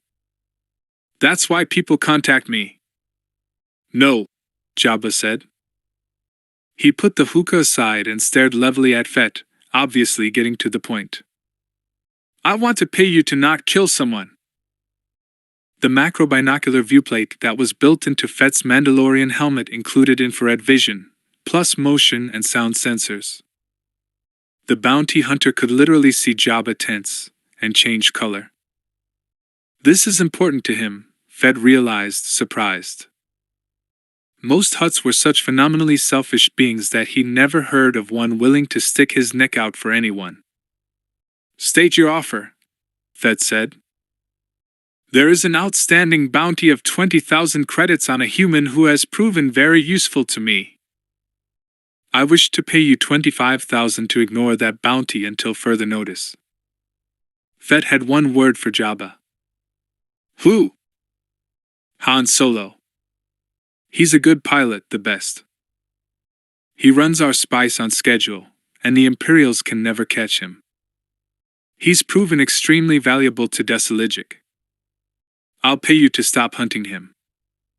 Boba Fett stood there in silence, thinking hard. For the first time in years, the bounty hunter was in a quandary, torn between his duty, his need for extra credits, and his own personal desires. Jabba's offer was tempting in many ways. Boba Fett's ship, Slave Eye, had recently been damaged in an asteroid field, and Fett needed some rather expensive repairs to get the weapons systems back up to full capability. On the other hand, he'd been looking forward to bringing Solo in for a long time, ever since he and that gambler friend of his, Calrissian, had captured, drugged, and robbed the bounty hunter. Boba Fett couldn't allow two space bums to get the best of him and live. On the other hand, just last week, Lord Uruk of Besatii had contacted Boba Fett in an interstellar holo communication, and told him that he was no longer willing to pay top credits for Solo. Instead, he wanted a priority live delivery bounty on a Corellian woman, Bria Thurin. He'd raised the amount too. The bounty on her was 50,000 credits. And the Hutt Lord had reduced the bounty on Solo to 10,000 credits, disintegration now permitted. Teroenza, Fett gathered, was unaware of this change. 50,000 credits was the biggest bounty currently on Boba Fett's list. He'd immediately begun searching for this woman named Thurin, whom Uruk had described as being a leader in the Corellian rebel movement.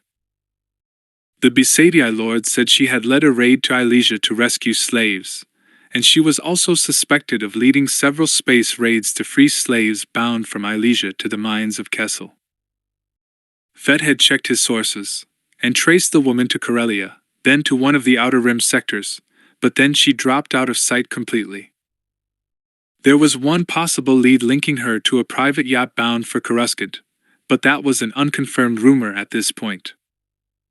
But Fett hated the thought of not bringing in Solo to face a humiliating, painful end at the hands of the High Priest, Teroenza. Fett had tortured captives, when necessary, to obtain information. He didn't take pleasure in it, or in their deaths, when that was what the bounty required. But for Han Solo, he was willing to make an exception. Well?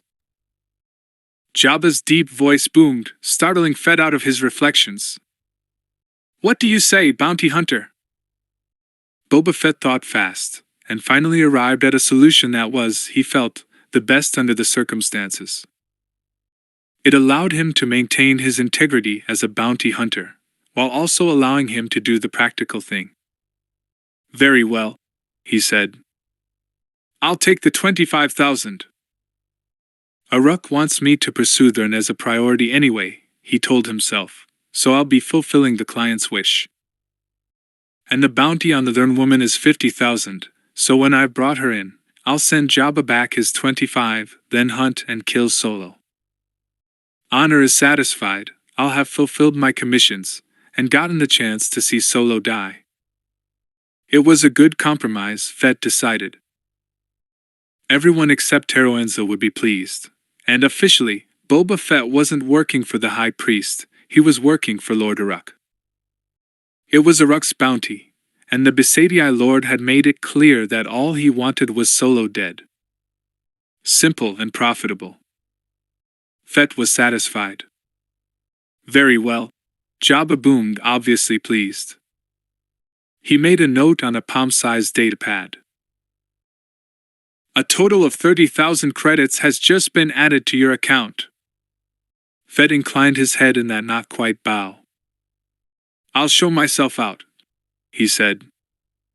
No, Jabba said hastily. Lob will have to open the blast door for you.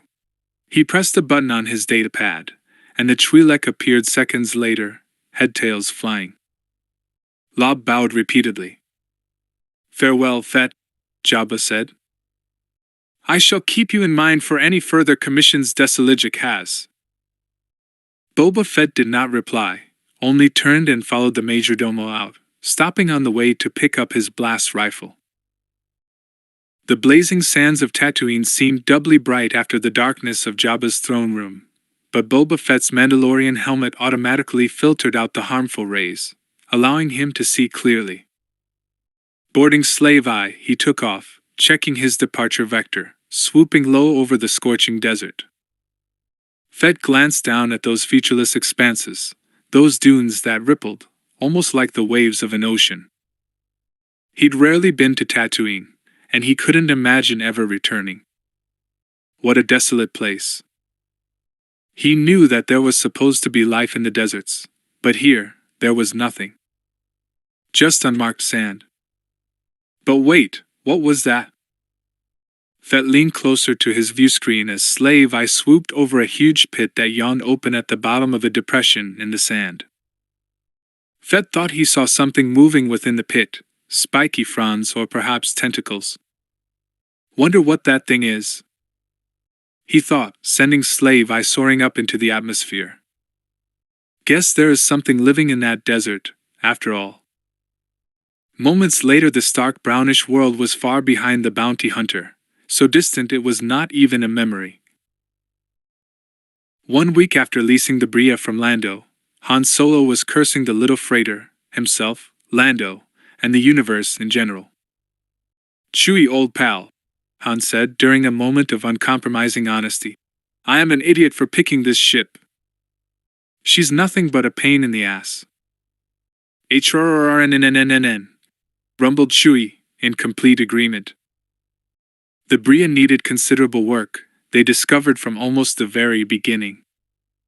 She'd flown fine during their test spin, but as soon as the lease was finalized, the problems erupted like geysers on the methane moons of Thermon. The first time they took their new acquisition out on a smuggling run, for the first 10 minutes the ship worked fine, then the aft stabilizer shorted out, and they had to have her towed back to NAR Shada via tractor beam. They fixed the stabilizer, aided by Lando's little tentacle droid, Vuffy Ra, whom, it seemed, was the Millennium Falcon's main pilot these days, and then tried again. This time the bow stabilizer blew. Han and Chewie fixed the Bria again, cursing and sweating through the repairs, then tried again. And again. Sometimes their little Sorosub Starmite worked fine. Other times they were lucky if they could limp back to Lando's shipyard for repairs. The Bria's navicomputer developed amnesia and her hyperdrive went on vacation. On her good days, Han was such an expert pilot that he could coax a fair turn of speed out of her. But nearly every time they took her out on a test run, some new problem surfaced in the ship. Han complained to Lando, who only pointed out that the lease Han had signed said, "as is," and that he made no guarantees about the ship's spaceworthiness. Also, Lando pointed out, correctly, he was leasing the little Starmite to Han at a very reasonable price. Han couldn't argue with that, but it didn't help when the Bria just quit cold, as she did at least half the time. Han mentioned his ship woes to Mako, who introduced his friend to yet another of his acquaintances. "Master Starship Mechanic, Pilot, and Repair Tech Shug Ninx, meet Han Solo and his partner Chewbacca. They got a ship needs some work." Shug Ninx was humanoid, but though he looked mostly human, Han could tell immediately that he had some alien blood. He was tall, with spiky brownish blonde hair and pale blue eyes. The skin on the lower half of his face was mottled with pale spots, and his hands only had 2 fingers plus an extra joint in his opposable thumb. It gave him great dexterity when fiddling with machinery. Han could tell from the man's wary expression that Shug Ninx had frequently met with suspicion because of his mixed blood. Most of that distaste had probably come from Imperial officials. They regarded anyone who was a half-breed as a lower-class citizen. Han held out his hand, smiling. "Pleased to meet you, Shug," he said. "Think you can help me get this bucket of bolts up and running?" "We can sure give it a try," Shug said, visibly relaxing. "Bring her over to my space barn today, and we'll check her out." To reach Shug's facility, Han had to fly the Bria down a narrow abyss between the tall, vertical towers of 2 huge, jumbled building complexes. When Han and Chewie reached the space barn, Shug's huge space dock and garage, located deep down in the warren that was NAR Shada, he was impressed with the facility. "Wow," he said, looking around at all the ships in various states of assembly. "This place beats any imp space dock I ever saw. You've got just about anything you could want here." Equipment lined the walls, and was kicked into corners. At first glance the place seemed chaotic and cluttered, but as Han was soon to discover, Shug Ninx could immediately locate any piece of equipment in the place. "Yeah," Shug said proudly, obviously pleased by Han's frank admiration. I saved for a long time to buy this place. After Shug had a chance to check out the Bria, the half-breed shook his head mournfully. Han, half your problem with this ship is that she's been modified using non-Soro subparts and components. Everyone knows that Soro subs don't take kindly to that. Can you help us get her running? Han asked. Shug nodded. Won't be easy, but we'll try. Over the next few weeks, Han and Chewie helped Shug Nix fix up their new ship. The two smugglers worked each day until they were exhausted, tinkering and learning the intricacies of starship repair from the master mechanic. Han was so tired by all of the work, he almost quit going out, but one evening, on impulse, he stopped off for a drink in a local tavern he frequented in the Corellian sector. The blue light served only liquor, and was mostly a dive, but Han kind of liked the dark little place with its hollow posters of Corellian cities and natural wonders on the wall. It was too dark to see them well, of course, especially after a drink or two. But it suited him better than the glitzier joints. While he was sitting at the bar, sipping an Alderaanian ale, a fracas erupted in the back of the place. Han jumped to his feet at the sound of a woman's curse, then a man's drunken growl. Hey, baby, that's no way for a lady to talk. I'm no lady, a woman said in a deep, angry voice. Peering into the dimness, Han could make out two struggling figures, hear the sounds of a scuffle, then a slap. Come here, you tramp, the man said. The woman swore, then Han heard the meaty sound of a punch. The man yowled, then lunged at her. As he raced toward the back, Han saw the man's feet leave the floor. The woman tossed him, using a single shoulder throw that was accompanied by a popping sound. The man shrieked, a short, bitten-off scream, then thumped to the floor and lay there, sniveling and whimpering. When he reached the back of the dimly lit bar, Han found a short, spindly smuggler and thug for hire he knew only as Jump, moaning and writhing at the feet of a tall woman. As Jump's buddy, who had wisely not joined the fracas, helped the thug sit up, Han could see that his arm hung at an odd angle, plainly dislocated. The woman stood over them, hand on the grip of her undrawn blaster, eyes narrowed, not even breathing hard. As Han approached, she turned on him. Mind your own business, man! Han took a step back before her flashing amber eyes.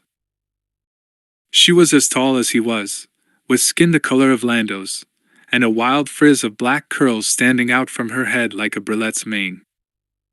She looked tougher than neutronium, and mad clear through. The Corellian hastily put up both hands in a gesture of peace. Hey, I'm not one to interfere. Looks to me like the situation's been handled. I can take care of myself, she snapped, striding past him on her way toward the front entrance. Her boot heels clicked on the scarred floor. She wore a long, tan-colored skirt, a brown silk blouse, and a half-carapace of black armor, festooned with metallic studs. Her blaster rode her hip, and Han could tell by its worn grip that she knew exactly what to do with it. Intrigued, he jogged up to the front of the blue light, then, careful not to stand between her and the front door, Han gestured to a couple of empty bar stools. So, do you have to rush off? Can't I buy you a drink? He asked. She studied him for a long moment, her anger fading. In the back, Jump's whimpers faded as the thug was led out the back way by his friends. Maybe, she said. Sticking out a gauntlet hand, she said, Salazend. Han Solo. They shook, then Han threw a leg over the nearest bar stool. What are you drinking? Sala sat down, too. Mad Ralph, straight up. Right, said Han, carefully not showing any reaction to the strong liquor.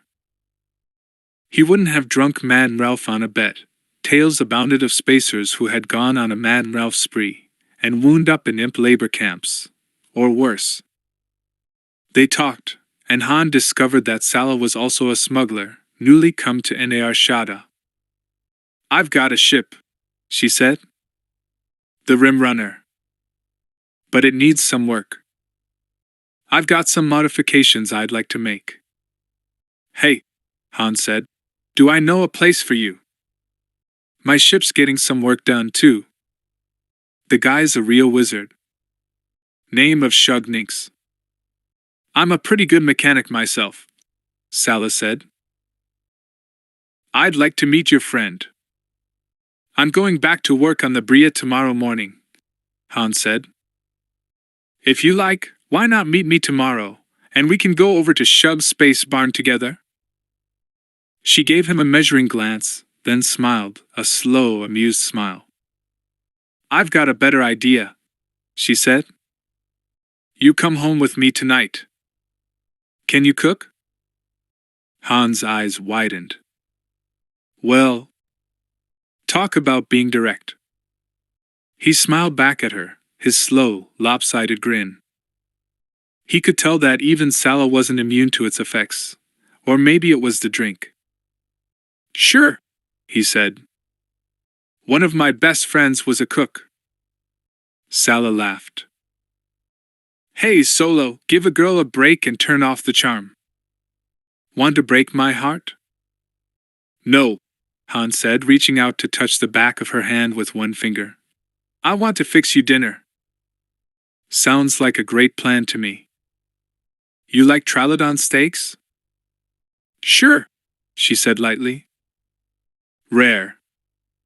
"I'll keep that in mind," Han promised.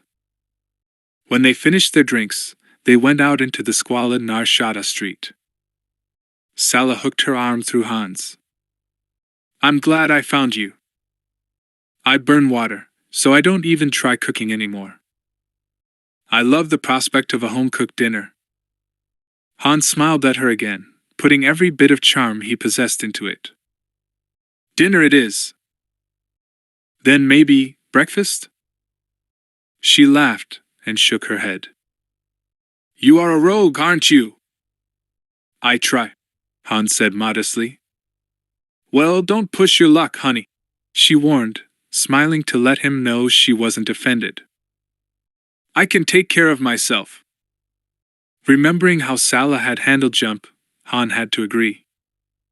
He nodded and resolved to back off, for the moment. Over the next few weeks, Han and Sala continued to see each other, and their relationship developed and grew closer. By the time they'd been dating for a month, Han was fixing her breakfast, and everyone recognized them as a couple. They had a lot in common, and Han enjoyed the time they spent together. She was an exciting, vibrant woman, smart, sensual, and direct. As Han got to know her better, he discovered she did have a tender side, though it didn't surface often. Han introduced Sala to Shug, and the two of them hit it off immediately, too, though not romantically. It turned out that Sala was an expert technician, more at home with a laser torch than most smugglers. She told them she'd been a tech on a corporate transport before she'd managed to acquire Rimrunner. Sala occasionally ran spice, but her cargo of choice was weapons. She was an expert gunrunner, fearless and efficient. Soon Sala was a regular at Shug's space barn, where all the smugglers hung out, fixing their ships, swapping stories, and vying with each other to set new performance records. Han found that, sooner or later, most of the human smugglers, and many of the non-humans, wound up at Shug's space barn. Many of his pals from Smuggler's Run appeared, even, on one notable occasion, Winnie. Zine and Kid, a smuggler and thief named Rick Duel, Sinewy Anna Blue, Roa and Mako, all of them had good times at Shug's space barn. Shug had only 3 rules: no intoxicants of any kind, pay promptly for use of tools or his tech services, and clean up after yourself. Han eventually wound up introducing Sala to Lando, and the two of them hit it off, also. Han could tell they were attracted to each other, but Sala made it clear that Han was her choice, for the moment. One day, when Han was up on the top hull of the Bria, working on the main deflector, Chewbacca roared at him, telling him to climb down. Someone wanted to see him. Han scuttled down the ladder, to find a youth standing there, a handsome kid with brown hair and brown eyes. He reminded Han a little of himself, when he'd been in his late teens. The young man held out a hand. Han Solo? It's an honor to meet you. I'm Jarek. Jarek Solo. Han's eyes widened as he shook hands. Solo? He asked blankly. Yeah, the kid answered. Solo. I think we must be related. I'm Corellian too. Since Han knew of only 2 relatives he could claim, and he didn't choose to claim them, his Aunt Tyan was a reclusive paranoid and her son, Han's cousin Thraken Sal Solo, was a sadistic creep. Assuming either of them was still alive, he wasn't sure how to reply to this. Really? He said finally. That's interesting. What branch are you from? Well, I think that my Uncle Ren was your father's second cousin, the youth said glibly. Ren was a common name on Corellia. Han smiled. Could be, he said. Come on over here and let's talk. He led the youth into Shug's cluttered office and poured them both a cup of stim tea. Chewie followed them in, and Han introduced the Wookiee properly. Chewie HRRM and Nidia Jarek, and Han could tell he liked the young man. So why'd you look me up? Han asked. Well, I'd like to learn piloting, the boy replied. And I hear you're the best. I'll work if you'll teach me, sir. I promise I'll work hard. Well, Han glanced over at the Wookiee. We could use a hand with getting the Bria fixed up, I guess. You any good with a Hydra spanner? Yes, sir, Jarek said. I sure am. We'll see, Han said. At first he invited the youngster to hang around because he wanted to keep an eye on him. Han didn't believe that the boy was from Corellia. He just didn't look right somehow. He asked Roa, as the senior smuggler, whether he knew anything about a young man named Jarek. It took a month, but Roa was able to discover that young Jarek was a street kid, born and raised in the depths of Nar Shaddaa. He'd grubbed for every mouthful, every credit, turning his hand to whatever work he could find. His parentage was unknown, probably even to him. He'd always been a denizen of Nar Shaddaa, hanging out in the Corellian sector. It was possible that at least one of his parents was Corellian. When Han knew for sure that the youth had lied to him, he considered sending the kid packing, but by that time, he'd gotten used to having him around. The youth hung on his every word, tagging along whenever Han would let him. The worshipful attention was flattering. And, after all, Han rationalized, it wasn't as though he himself had never told a lie to get his foot in the door. Jarek proved to be a fast learner. Han taught him to man the Bria's port-side gun turret, and he proved to have excellent reflexes and aim. Since pirate activity in Hutt space had been up lately, Han wound up taking the kid on most of their runs. After discussing the matter with Chewbacca, Han decided not to tell the youngster that they knew his name wasn't Solo. It was Chewie who pointed out that it obviously meant a lot to Jarek to finally have a surname. Wookiees were very family-oriented, and Chewie felt sorry for the boy. Soon after Han and Sala started their relationship, the Bria was space-worthy. Shug's modifications had increased her speed until she was a very respectable little vessel. But she was still, as Jarek put it, one unpredictable lady.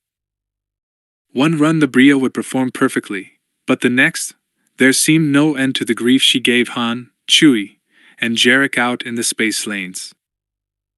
Han learned a whole new vocabulary of Wookiee swear words while he and Chewie sweated to fix their recalcitrant craft.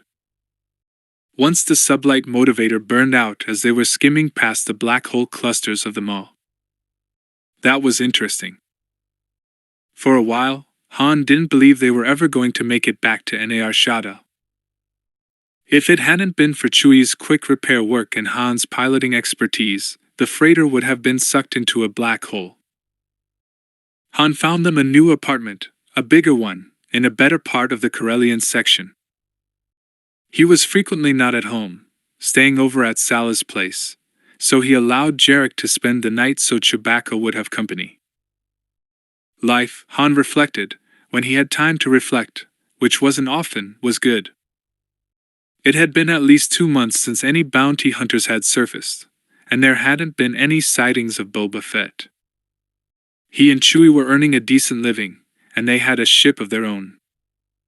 He had friends, and somebody special in his life, somebody who could talk the language of smugglers. Han was as content as he'd ever been. Deep in a remote area of space, between systems, 2 Hutt ships rendezvoused at a set of highly secret coordinates. Both ships belonged to members of the Desiligic Kajidik, though either ship was piloted by Han Solo. One ship was Jabba's yacht, Star Jewel, and the other was Jiliak's yacht, Dragon Pearl. Under the urging of their pilots, who goosed the ships toward each other with little taps on their maneuvering thrusters, the 2 ships edged closer and closer, until they were in docking range. An umbilical tube extended from the airlock of Star Jewel, until it touched and anchored itself against the airlock of Dragon Pearl. The Hutt yachts hung in space, attached to each other by the tube. Jabba and Jiliak were aboard Star Jewel. Comfortably ensconced in the yacht's luxurious salon, Jiliak cradled her young offspring in her arms. As the ship's instruments indicated that the 2 ships were successfully connected, Jiliak put her tiny, unformed grub of a baby Huttlet down near her pouch slit, and allowed the little creature to crawl inside. Infant Hutts survived mostly inside their mother's pouch for the first year or so of their young lives. As the 2 Hutts waited expectantly, they heard several sets of footsteps coming down the corridor. The door opened, and Teroenza, High Priest of Ilesia, entered. The huge horned being was almost dwarfed by the enormous slug-like Hutts, but Teroenza didn't seem particularly overawed, Jiliak noted. She gestured graciously to a T-Land-Atil resting sling she had specially installed. "Welcome, Teroenza. Please make yourself at home. I trust you were able to camouflage your absence from your world?" "My time is limited," Teroenza said. "I set off in a land skimmer this morning, with a Gamorrean pilot, ostensibly to make a personal inspection of the Colony 8 construction. Halfway there, in the deepest jungle, I knocked the guard out, then set the skimmer to crash into a jungle giant. Then I tossed the thermal detonator into the wreckage, and when it was burning well, I tossed the guard in. Your ship was waiting precisely where you guaranteed it would be.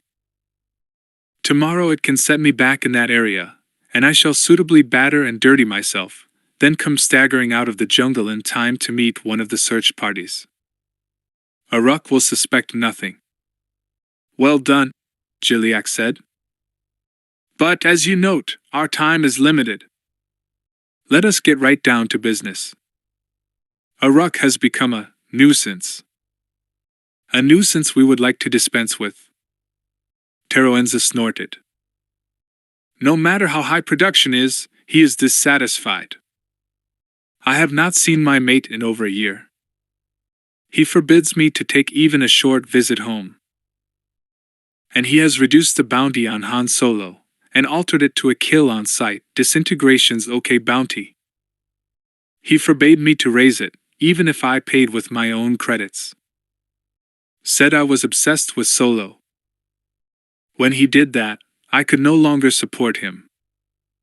Contemplating the slow death of that Corellian space tramp has been my only pleasure for months.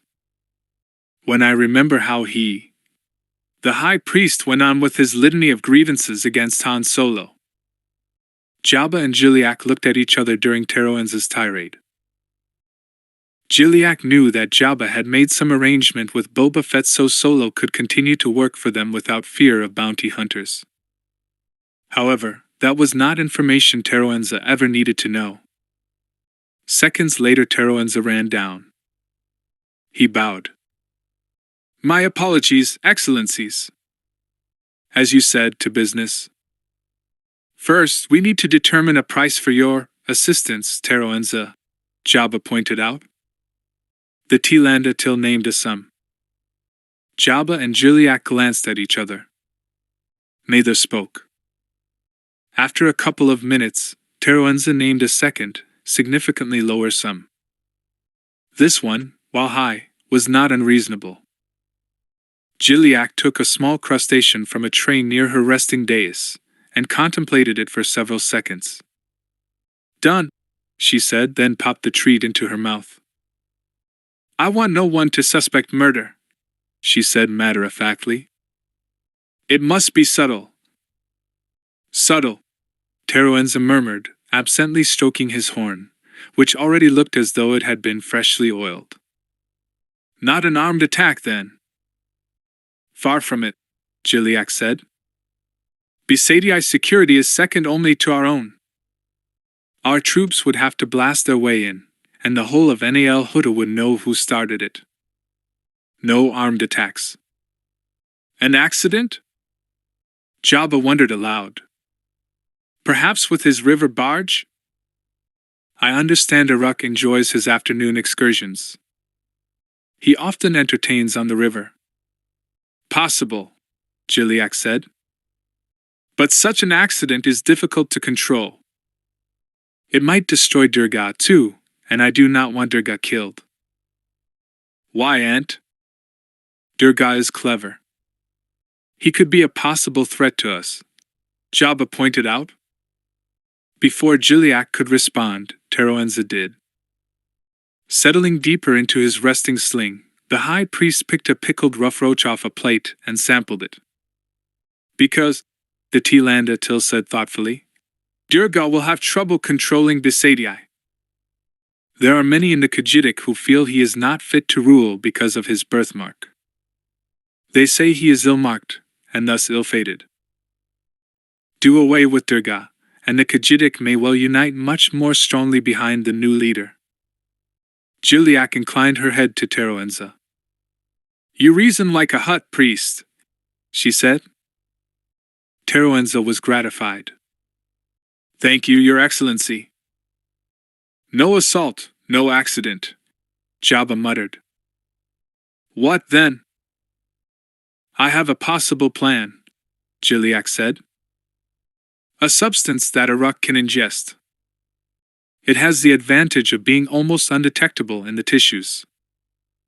And while it is working, it slows and dulls the thinking processes, so that the victim makes poor decisions.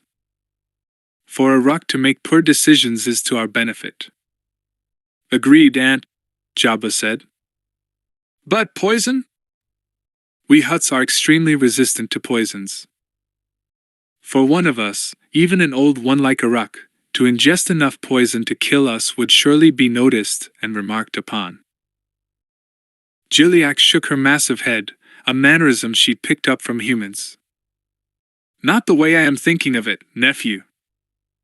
This substance, when introduced into the body, gradually poisons the victim. It concentrates in the brain tissues of higher life forms. Over a long period of ingestion, the victim becomes actually addicted to the poison, to the point where sudden cessation of the substance will cause withdrawal symptoms so severe, they will result in either death or such massive brain damage that Aruk will be of no further harm to any of us." "And you can get supplies of this substance?" Teroenza asked excitedly.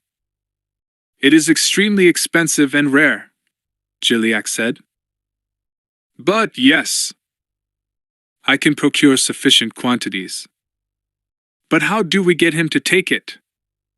Jabba asked. "Your Excellencies, I can manage that." Teroenza was bouncing up and down in his sling, like a youngster in a game. "The Nala Tree frogs," Surely they would work.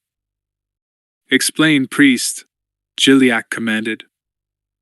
Teroenza went on to explain about the Besadii lord's predilection for the Nalatree frogs. Ever since he went home, 2 weeks ago, he has demanded an aquarium of live Nalatree frogs with every shipment of processed spice we send home to Nael Hutta. The Tilandatil rubbed his tiny, almost delicate hands together excitedly. And how would we use them? The Nalatree frogs are far from being higher life forms. They have almost no brain to speak of. I doubt exposure to your poison would kill them. From what I know of this substance, that would be so, Gilliac said. Continue, please. I could raise the Nalatree frogs in water to which I have added your poison, Teroenza said. From the time they are small whittlers, they would be swimming through water containing concentrations of your substance. The Nalatree frogs' tissues would be riddled with the poison, and Uruk will consume them greedily. As the months go by, I increase the concentration of the poison in the water, and Uruk gradually consumes more and more of the poison. Over time, he becomes addicted to it. Then, when he's thoroughly dependent on the substance, he made a quick yanking away gesture. No more poison! Clean frogs. And he will die in agony, Gilliac said. Or suffer permanent brain damage. Either of which will serve our needs. Jabba leaned forward. I say we do it. Gilliac's scheme fits all our requirements. I will transmit the first of your payments, Gilliac said. You must tell me where you want the credits sent. Teroenza's bulging eyes took on a crafty gleam. Rather than credits, I would mostly like items from my collection. That way I can hide the payments. When I need credits, I can sell off a piece, and no one will be the wiser. Very well, Gilliac said. You must provide us a list of acceptable items. If we cannot find them, we shall deposit credits instead.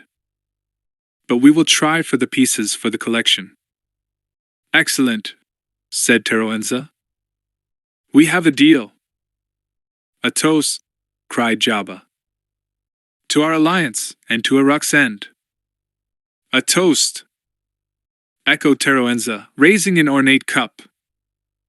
My first use of my new wealth will be to place such a high bounty on Han Solo's head that every bounty hunter in the galaxy will be looking for him.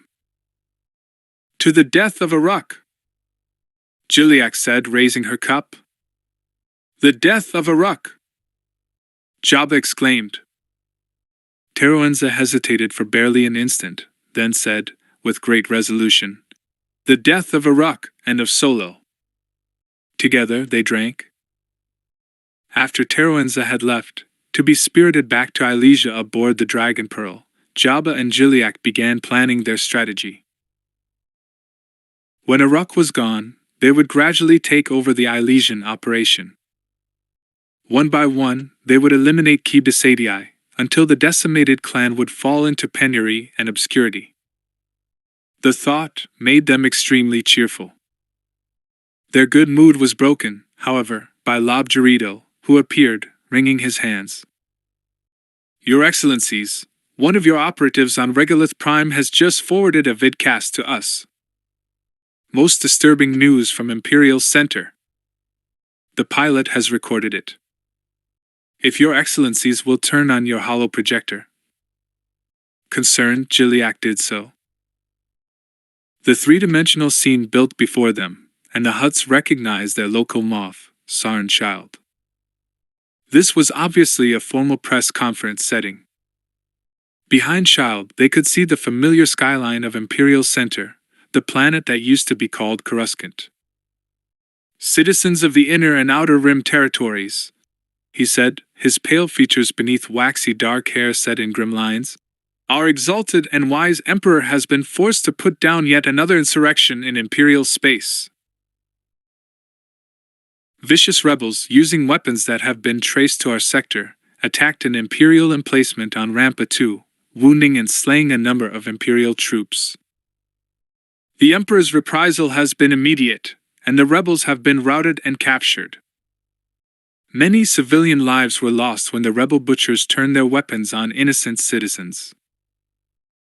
This outrage cannot be allowed to continue. Our Emperor has called upon all of his loyal sectors to aid him in cutting off the trafficking in illegal weaponry.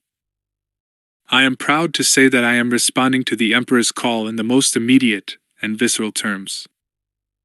We all know that the source of much of the illegal gun running and drug trafficking emanates from Hutt space. To this end, I am calling on all citizens of our sector to support me as I shut down the Hutt scourge. It is my intention to wipe out the smuggling trade and bring the Hutt crime lords to their knees. Child paused, as if suddenly recalling that Hutts did not have knees. Figuratively speaking, of course.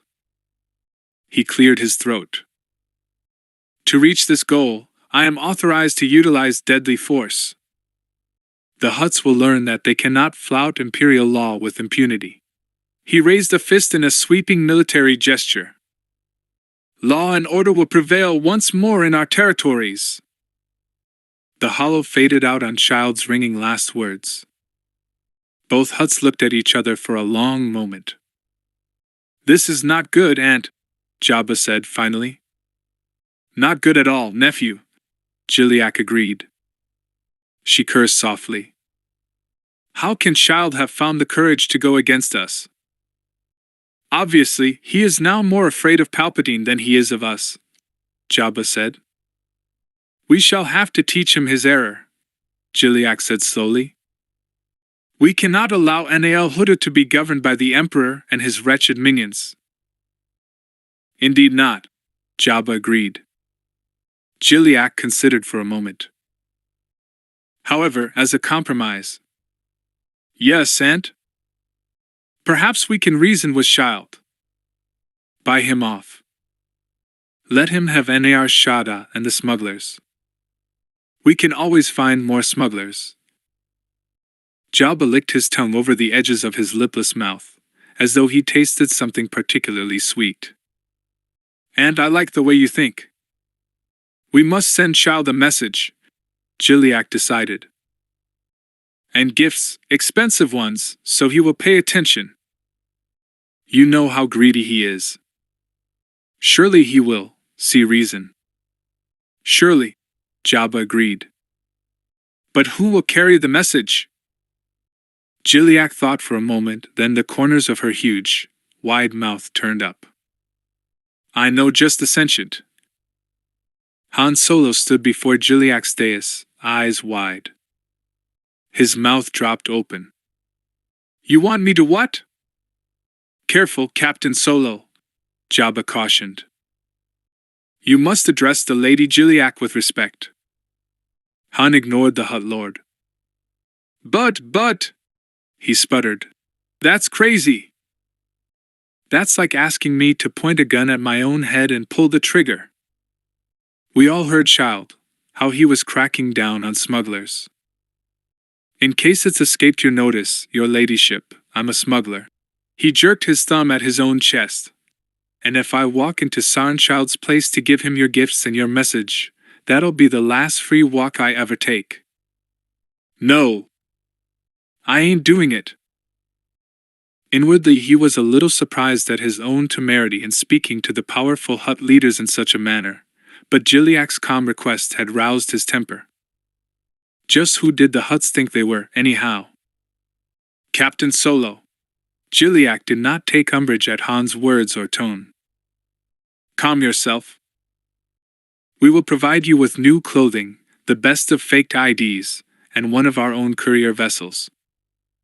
No one will know you are Han Solo, smuggler. All they will know is that you are a diplomatic envoy from Hutt, duly authorized and designated to deliver our message and our gifts. Han took a deep breath. Under those circumstances, maybe. What is it worth to you to get your message delivered? He asked finally. 10,000 credits, Jiliak said without batting an eye. Han gasped. That much. For just flying to Coruscant and back. He stared at the Hutt leaders for a moment, then turned to Chewbacca. What do you think, pal? Chewie was plainly as torn as he was. The big Wookiee grumbled and rumbled, then finally commented that with that kind of money, they could start saving for a ship they could buy. But it was Han who'd be risking his skin, he added, so the final decision should be Han's. The Corellian thought for another moment, then turned back to Jiliak and Jabba. All right, he said. I'll do it for 10,000. All of it in advance. Jabba began to protest, but Jiliak shushed him with a gesture. Very well, Captain. 10,000 in advance. When can you leave? If you can get me the IDs and vessel today, Han said grimly, we'll leave tomorrow morning. It shall be done, Jiliak said. The Hutt leader was as good as her word. By the next morning, Han had received excellent faked IDs, identifying him as one Jobek John, official Hutt diplomatic envoy. The ship was a speedy little Corellian courier vessel named Quicksilver. Han was given a suit of clothing better than anything he'd ever even touched before, a Tamuan wool jacket and trousers, cut in the very latest style. At Chewie's suggestion, Han cultivated a short beard during the time it took them to fly to Coruscant. When they docked at one of Coruscant's many space docks, he slicked his hair straight back from his brow, and was amazed at how different he looked. The spiffy gray suit made him look like a bureaucrat, completely erasing all traces of the smuggler. I feel naked without my blaster, Han grumbled. But they restrict weapons here on Coruscant. I mean Imperial Center. Besides, I guess diplomatic envoys don't wear guns. Chewie commented sadly that Han no longer looked scruffy, in approved Wookiee fashion. Instead he appeared as sleek and polished as lapistone. Trust me, pal, I can't wait till I can turn back into myself, Han said. Then, picking up his package of gifts, and the holocube message from Jiliak and the Grand Council of Nal Hutta, Han left Quicksilver and took a shuttle down to Imperial Center. Being back in the Imperial capital city brought back a lot of memories, most of them unpleasant ones. Bria had left him on Coruscant. Here he'd been hunted across the rooftops by Garrus Shrike. His court-martial had taken place in the headquarters of the Imperial Navy. Han already had the address for them off. Shield maintained several residences on different worlds, but at the moment, he was in Imperial Center, attending conferences on law and order in the Empire. Han reached the Moff's residence, a luxurious penthouse in one of the city's most elegant buildings. After going through multiple security checks, he handed his credentials to the majordomo, an elderly human male, and then sat down in the antechamber. Only a strong effort of will kept him from fidgeting. After waiting for nearly 45 minutes, the majordomo appeared. My master can give you only a few minutes, he said. He is departing this evening for Velga Prime. Nice, Han thought. Velga Prime was the most opulent gambling planetoid in the known galaxy. He followed the majordomo down a succession of carpeted hallways. Automatically, Han memorized the way, just in case things went sour and he had to make a quick escape. Finally, the majordomo ushered him into an office bigger than Han's apartment back on Nar Shaddaa. Master Jobek John, of Nal Hutta, Your Excellency, the old man intoned. Moff San Child was a tall, pale, ascetic-seeming man with oiled black hair and a thin, pointy mustache. Slender to the point of emaciation, he had pale, cold-looking hands with elongated fingers. He wore no jewelry except a black crate dragon pearl in one earlobe. His suit was the same opalescent black as the jewel. He gestured brusquely to a seat. I'm afraid I must be brief, John. I realize that the Hutts have been generous to my administration in the past, but the Emperor has made his wishes clear. My hands are tied. Let's not be hasty, Your Excellency, Han said, watching his diction and grammar. Unconsciously, he slipped back into his speech patterns from when he'd been an imperial officer. I believe you will find the Hutt offerings and message I brought to be of interest. May I? Child nodded shortly. Han carefully placed the package on the table. Please open it, he said. Very well, the Moff said. Carefully he opened the package, and from the way his eyes lit up, Han could tell that the Hutt lords knew his tastes well. A small silver pipe, encrusted with semi-precious gems. A miniaturized hollow projector so small it would fit into a human palm. A necklace made of gold and platinum wire, encrusted with gold and Karuska gems. For your lady, sir, Han said smoothly. Yes, she will like this, muttered the Moff. A line appeared between his brows as he quickly scanned the holocube's message, which he trigged to display by means of his retinal pattern. Look here, John, he said when he'd finished reading it. I wish that I could offer Nal Hutt more assurances, but as I told you before, I have no choice. The Emperor has called upon all Imperial worlds to tighten down on smuggling, gunrunning, and other illegal activities.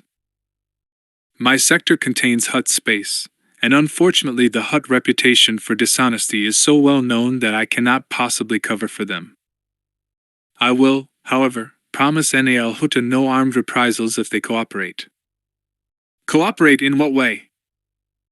Do their best to become loyal, law-abiding citizens of the Empire. That'll be the day, Han thought. What about Nar Shada? He asked, unable to help himself. Fear for himself and his friends made his mouth dry. I shall have to make an example of Nar Shada, Child said. By the time I am finished with the smuggler's moon, it will no longer support the smuggling industry. Its inhabitants will be lucky if it can still support sentient life. Han tried to conceal his shock. What are we going to do? Child shook his head. And now I'm afraid I must depart. I regret that you had to travel so far for only a short interview, but I did warn your Hutt masters that I would be unable to bend over this issue. Child stood up, and automatically Han did also. Sarn? Came a voice from behind the door leading into the next room. Caught in the act of turning, Han froze. That voice. My dear, I am in here, called Child. I was just about to show the diplomatic envoy from Nal Hutt out. The door opened, and a woman stood there, smiling. Sarn, darling, she said, we must hurry. The shuttle is waiting on the rooftop. Will you be much longer? Han turned his head, and their eyes met for the first time in 6 years. Bria. This time, there was no mistake. Bria stood there, dressed in a flowing silken gown that made her seem just as much of an ornament as anything else in Child's palatial home. The low-cut gown was turquoise, the color of her eyes. She was stunningly beautiful. As she stared back at Han, she blinked and went a little pale. Her smile did not waver, though. She's good, Han thought. He knew he'd betrayed his shock, but fortunately Child wasn't looking at him. Han hastily pulled himself back together, composing his features into a polite, neutral mask.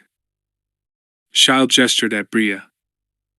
Master Jobek John of Nal Hutt, my niece. Bria. Only Han's years of playing sabacc saved him. As Bria composedly held out her hand with a throaty, It's a pleasure to meet you, Master John. Han was able to take it and bow over it with a suave smile. The pleasure is all mine, he said. Child, you are a very lucky man to have such a lovely niece. He saw a faint wave of color brighten her cheeks at his jibe. You look familiar, sir, she said. Haven't I seen you before? Her voice was cool and disinterested. Han knew she was baiting him. Perhaps on wanted posters, Han murmured, so quietly Child couldn't hear. Then bowing coldly over her hand once more, he let go of her, though all he wanted to do was grab her and bring her with him. And bowed formally to Child. Thank you for your time, Your Excellency. Then, turning away, Han strode resolutely from the room. Later that same night, much later, Bria then lay in her small bunk aboard the Moff's yacht, muffling her sobs in her pillow. Every time she recalled the look in Han's eyes, she wanted to wail aloud. It was only too obvious that he thought the worst, that she was Child's concubine. Sobs shook her. That was what he was supposed to think, after all. That was what San Child wanted everyone to think. In truth, the Moff's sexual preferences did not run to human females. Bria traveled with him as a lovely show object, to be displayed to imperial officials, just as Child would display any trophy. She kept his home running smoothly, listened to him when he wanted someone to talk to, oversaw his household staff and office, and generally kept Moff San Child's life running smoothly. But she had never shared his bed, which was the only thing that made this current assignment bearable. And now Han had seen her, and thought the worst. Even all the information Bria had been able to funnel to the rebel movement back on Corellia couldn't ease the grief and shame she felt. Her pillow was wet. Bria turned it over, and then lay there, staring into the darkness, as the Moff's yacht streaked through hyperspace. Han! She whispered brokenly. Han! On the way back to Nar Shaddaa, Chewbacca flew the Hutt courier ship Quicksilver competently, but his mind was not completely on his work. The Wookiee glanced over at his partner, the human to whom he'd sworn a life debt, and his blue eyes crinkled with concern. Han was slumped in the co-pilot's seat, scowling blackly at the star-lined void of hyperspace. He'd been like this for days now, ever since he'd boarded Quicksilver following his mission to the Moff's residence on Coruscant. He rarely spoke, and when he did, all he did was complain and make sarcastic comments. And he complained about everything: the food, the speed of the little courier ship, Chewie's piloting, the tedium of space travel, the greed of the Hutts. Any subject the Wookiee had tried to introduce, Han had had a great many negative things to say about it. For the first time since he'd met the Corellian, Chewbacca actually wondered whether there might be circumstances under which renouncing a life debt was the honorable thing to do. More honorable, say, than murdering the person to whom one owed the life debt. This thing moves like a 1,000-year-old Hutt, Han grumbled. You'd think with the size of the engines, she'd be able to make some speed. Think you could get her to go a little faster if I got out and pushed? Chewbacca restrained himself and commented that it wouldn't be too long now before they were back on Nar Shaddaa. Yeah, and it can't be too soon for me, Han said bitterly. He got up and paced nervously around the cramped cabin. When he turned abruptly, he whacked his head on a low stanchion and began cursing a blue streak. When he finally began to repeat himself, Han growled, then threw himself back into the co-pilot's seat. After we return the Hutt's little bucket of bolts to them, I guess we'll have to head for Smuggler's Run. If the BR. He seemed to choke on the word, then amended. If that blasted ship of ours will make it through the asteroid field. Chewbacca asked why they'd be heading for Smuggler's Run. Winnie, he pointed out, would likely be at Smuggler's Run, and she was the last person he wanted to see. The Wookiee wasn't sure he could take much more of the way she was so free with her paws. Listen, pal. Han's voice dripped sarcasm. In case it ain't occurred to you, it's all over for Nar Shaddaa. Moff San Child has probably already ordered his fleet to assemble out near Taith. We're shaking the dust of that miserable excuse for a moon off our feet for good. What fleet? Chewbacca wanted to know.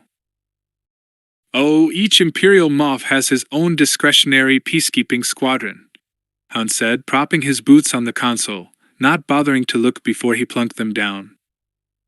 Chewie was relieved to see that he missed the decelerate control. Sudden decelerations while in hyperspace were not a good idea. No doubt Child has one too.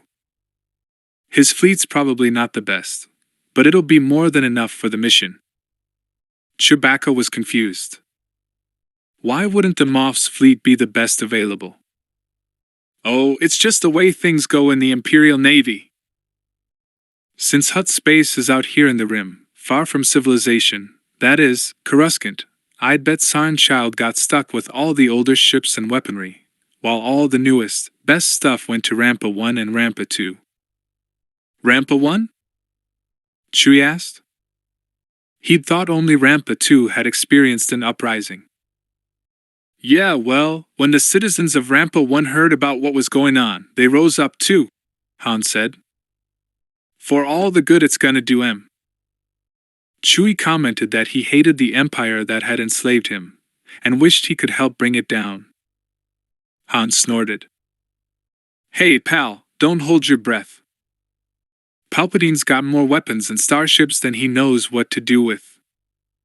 Any rebellion against the Empire is doomed. The Wookiee pilot did not believe his partner's pronouncement, and said so.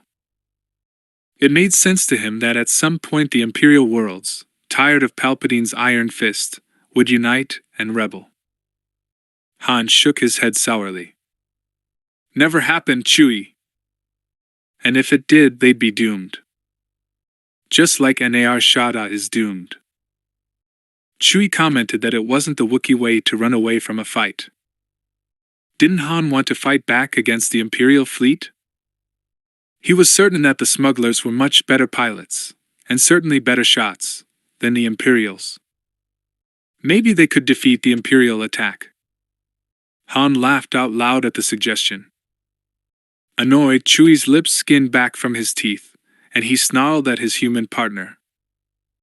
Han sat up in a hurry, looking startled. Chewie rarely showed temper to the Corellian, and Wookiee anger was not something to be taken lightly. Hey, no need to get sore about it. I can't help it if Nar Shaddaa doesn't stand a chance. It ain't my fault. The Wookiee growled, low in his throat. Okay, Han soothed. I'll definitely warn them, so they can get away. I'll talk to Mako about it, soon as we've reported into Jiliak, okay? Chewbacca subsided, and went back to piloting. But the Wookiee was still thinking, still adding things up. He commented on Han's ill temper. What do you mean? I've been hard to live with. Han was indignant. Nothing's wrong. Chewbacca's comment was short and to the point. Han flushed. What do you mean? This has something to do with a woman? He demanded indignantly. What makes you think that? Chewie reeled off a list of reasons, then put forth his best guess as to exactly which woman Han was upset about. Han cursed, scowled, then, finally, slumped down and put his hands over his face. He rubbed his forehead and groaned aloud. You're right, Chewie, he mumbled. It was her. Bria. With San Child. I couldn't believe it. How could she? Chewbacca noted that appearances could sometimes be deceiving. Han shook his head. Not this time, he said miserably. She called him Sarn darling. The Wookiee wondered whether Bria might be married to the Moff. Han sighed. Nope. It wasn't that formal a relationship. Chewie, I can't believe she'd do that. It's so cheap.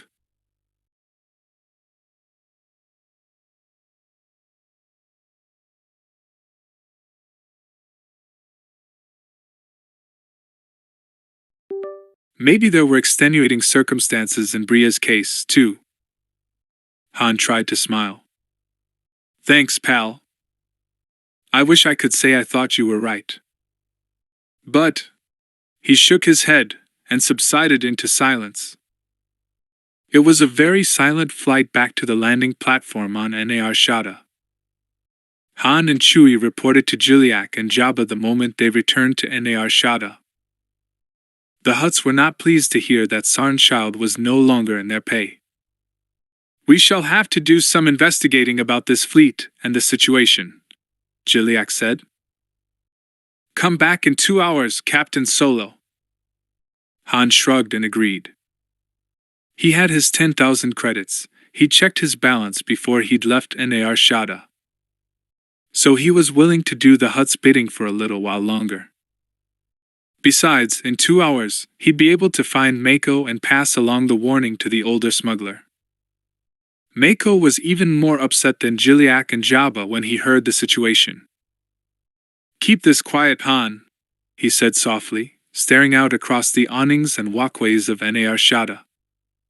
They were standing on his little balcony outside his ramshackle flat. "If the citizens get wind of this, there'll be mass panic. An imp fleet ain't nothing to mess with.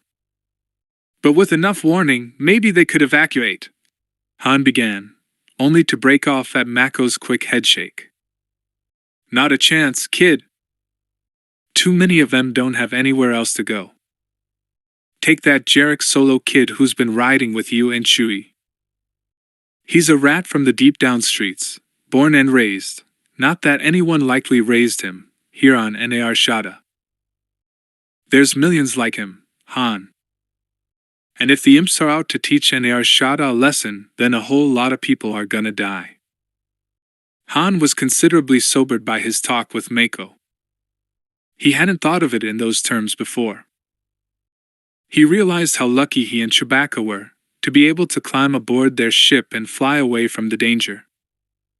He resolved that if it came to that, he'd take Jarek with him. He'd grown to like the youth. But what about all the other sentients who wouldn't be able to get out? Nar Shaddaa had shields, but they wouldn't be able to stand for long against an Imperial bombardment. Han had a sudden, vivid vision of these crumbling towers and flames from Imperial turbolasers. People would be fleeing, filling the streets, screaming, cowering, clutching children against them. Rhodians, Celestins, Twi'leks, Wookiees, Gamorreans, Bahans, Chadrafans, and more. Not to mention humans. Lots of humans. The Corellian section was full of them.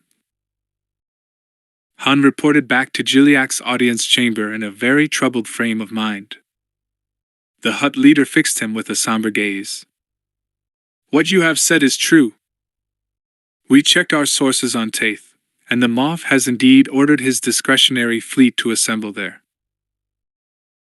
Since some elements of the fleet have been out on patrol, it will take a week or possibly 2 for all the ships to converge on Taith, and then a minimum of several days to prepare for an assault on Nal Hutta. We are taking measures to ensure our safety on Nal Hutta. But what about Nar Shaddaa?" Han wondered. It was a pretty good bet that the self-centered Hutts would give the smugglers' moon barely a thought, in comparison to protecting their safety, and that of their homeworld. "We have discovered that Child's fleet is under the command of Admiral Winston Greelanks. You used to be an Imperial officer, Captain. Do you know him?" "No," Han said. "Never heard of him. But it's a big navy." "True," Jiliak said. "Our sources have assured us that Admiral Greelanks, while a competent officer, has, in the past, not been above furthering his own fortunes when the opportunity arises. He was in charge of several Imperial fleets doing customs patrol in the past, and we have confirmed that under the right circumstances he can be bribed." Han nodded, not really surprised, much less shocked. The pay scale for an Imperial officer wasn't that good. He'd heard of more than one imp officer on the take. "With that in mind, we want you to go and see him, Captain," Jiliak continued. "We want you to negotiate with him on our behalf." "Me?" The thought of just marching right into the middle of an Imperial fleet was not appealing. And offering a bribe to an Imperial officer carried the death penalty should he be caught. But you are our best choice, Captain Solo, Jiliak said. But no buts, Han my boy, Jabba said, in those overly friendly tones he'd adopted recently. You can handle this assignment better than anyone else. You were an Imperial officer. We will get you a uniform, forged orders, and a military ID.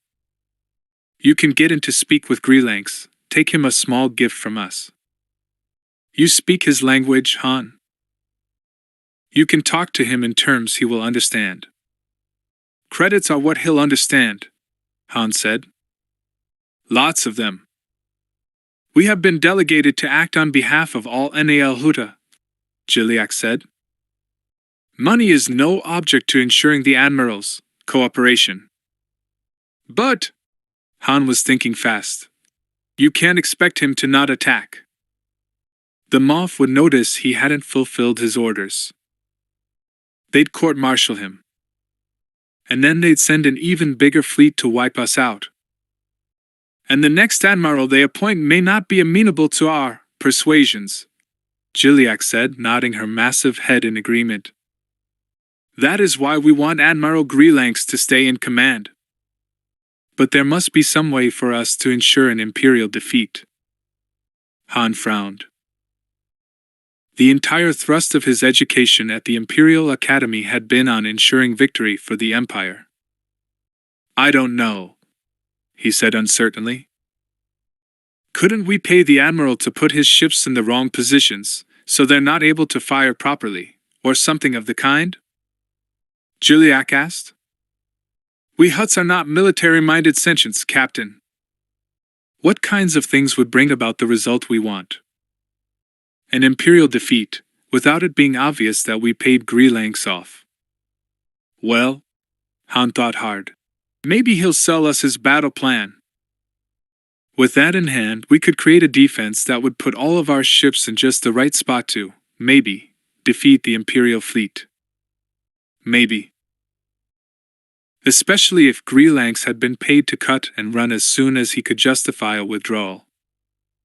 Under what circumstances should we not attempt to engage the Imperial fleet? Jiliak asked. If Shild's fleet has a Victory Star destroyer or, worse, one of the Imperial Star destroyers, forget it, Your Excellency. But the Imps tend to assign older vessels to duty out here in the Rim. So maybe there's a chance. Jabba was obviously impressed by Han's knowledge. Another reason why you are the right person to undertake this mission, Han my boy. You will be able to assess the strength of the Moff's fleet, as few others could do. Han looked over at Chewbacca. Even without asking the Wookiee, he could see that Chewie wanted to go for it, to do anything they could to help their adopted home.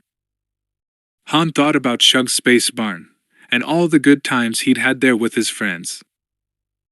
Sure, he'd had dreams of living a respectable life, of becoming a real citizen, but those dreams were in the past. He was a smuggler now, and probably a smuggler forever. He liked being a smuggler. Thoughts of the towers of Nar Shaddaa in flames, of innocent sentients slaughtered, decided him. All right. I'll get in to see Greelanx and talk to him. Emphasize that this is an offer no sentient in his right mind could refuse, Jiliak said. We will pay well. I'll make sure he understands, Han said. When can you leave? Jabba wanted to know. Time is short. Get me the uniform and the ID and I'll leave tonight, Han said. All I have to do is get a haircut. It felt very strange to be back in uniform again, Han decided as he walked casually along the permacrete of the Imperial base on Tay 3 days later. He tried not to fidget in his gray uniform with its blue and red lieutenant's insignia. Wearing the short-brimmed cap again felt odd, too. And he missed his old boots. These new boots weren't properly broken in, and were a shade too small. They pinched his toes. The sentry at the gate had scanned his ID, then given only a cursory glance at Han's orders before saluting and waving him through. Han was watching for a special group of young officers. There should be shuttles going up to the Admiral's flagship, the dreadnought Imperial Destiny, throughout the afternoon, filled with officers and enlisted men reporting aboard after their last few hours of leave. They'd be spending the next week preparing the big ship for its mission against the Hutt worlds. From what Han had been able to tell from passing the fleet while making their landing approach, Greenlanx's force consisted of 3 dreadnoughts, the Imperial Destiny, the Pride of the Senate, and the Peacekeeper, 4 bulk cruisers, plus nearly a score of customs and patrol ships, including some Guardian-class light cruisers and a couple of Carrack-class light cruisers. Lots of TIE fighters in the holds of the bigger ships, of course. Certainly enough power to utterly destroy an Armada, but it wasn't as bad as it could be. Han had seen no Star Destroyers, and it was a safe bet that if Greenlanx's squadron included one, that would be his flagship. As he walked along, Han noticed a milling group of young officers queuing up before an Imperial shuttle. Here I go, he thought, walking purposefully up to them, then falling in at the back of the line. Now that he was back in the uniform, his shoulders were automatically straighter, his steps more precise, his eyes forward. The young officers filed aboard the ship, and took seats in the shuttle, strapping in. Han's seatmate gave him a pleasant nod. Han nodded back and smiled. The crew complement of a dreadnought was 16,204, so it was highly unlikely that anyone would realize for a long time that Lieutenant Stu Manisk was an interloper. The flight up to the dreadnought was uneventful. Han's seatmate fell asleep. Han smiled. Too much shore leave, perhaps? After they docked with the Destiny, Han filed off the ship, then headed for the nearest unoccupied datapad. The ship was big enough that nobody would be too surprised to see him call up a schematic showing what was located on each deck. There we go, Level 4, Section 3. Han quickly headed for the nearest turbolift. He boarded one, then was quickly shuffled into the back, as others crowded in on the next deck. Han was staring straight ahead when he suddenly realized to his horror that he knew the young officer standing near the door. It was Tedros Bjaalan, the young lieutenant who had, so systematically, stripped Han's uniform of rank during his court-martial. Han surreptitiously eased himself as far to the right as he could, behind a taller man, crossing his fingers that Tedros wouldn't turn around. The lieutenant didn't, and he got off at the next floor. Han breathed a long, quiet sigh of relief. Of all the lousy coincidences, one of the few guys who could ID me. Actually, it wasn't such an odd coincidence. Tedros was from the Outer Rim territories. It wasn't too surprising that he'd be assigned out here, since he knew these spaceways. I'll just have to make sure I stay out of his way. Once on Level 4, Han walked quickly along, looking for the corridor leading to Section 3. He found it, turned in, then walked down to the end. The highest-ranking officers always had offices with a viewport. One of the privileges of rank. Han found the correct door, then hesitated, squared his shoulders, and felt in his pocket for the Hutt gift. It was a lovely, and quite valuable, man's ring, platinum, set with a large and flawless Bahan glitterstone. The interior office was occupied by a silver droid, who was sitting before a desk, entering data on a datapad. The droid looked up as Han entered. "May I help you, Lieutenant?" "I need to see Admiral Greenlanx," Han said. "Do you have an appointment, Lieutenant?" "No, not exactly," Han said. "But I know he'll want to see me. I have some information for him. You know what I mean?" He leered, then winked, deliberately attempting to overload the inference Circuits in the droid's programming. The silver droid's green eyes flashed slightly as the creature tried to interpret what Han was saying. Finally, it stirred. "Excuse me, Lieutenant, perhaps you should speak with the Admiral's aide." "Sure," Han said, standing at ease. The droid hastened into the next room, and Han could faintly hear it expostulating with someone inside. Finally, it came back out, followed by an extremely irritated-looking senior lieutenant. Han snapped to attention and saluted. "What's going on here, Lieutenant?" The man snapped. "Sir, Lieutenant Stu Manisk, requesting to see the Admiral, sir." "State your business, Lieutenant."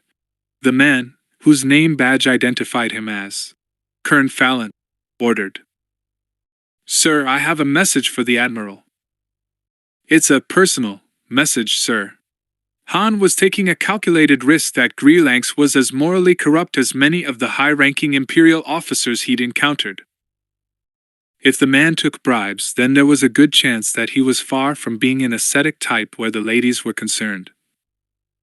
Fallon raised an eyebrow. "I beg your pardon, Lieutenant?"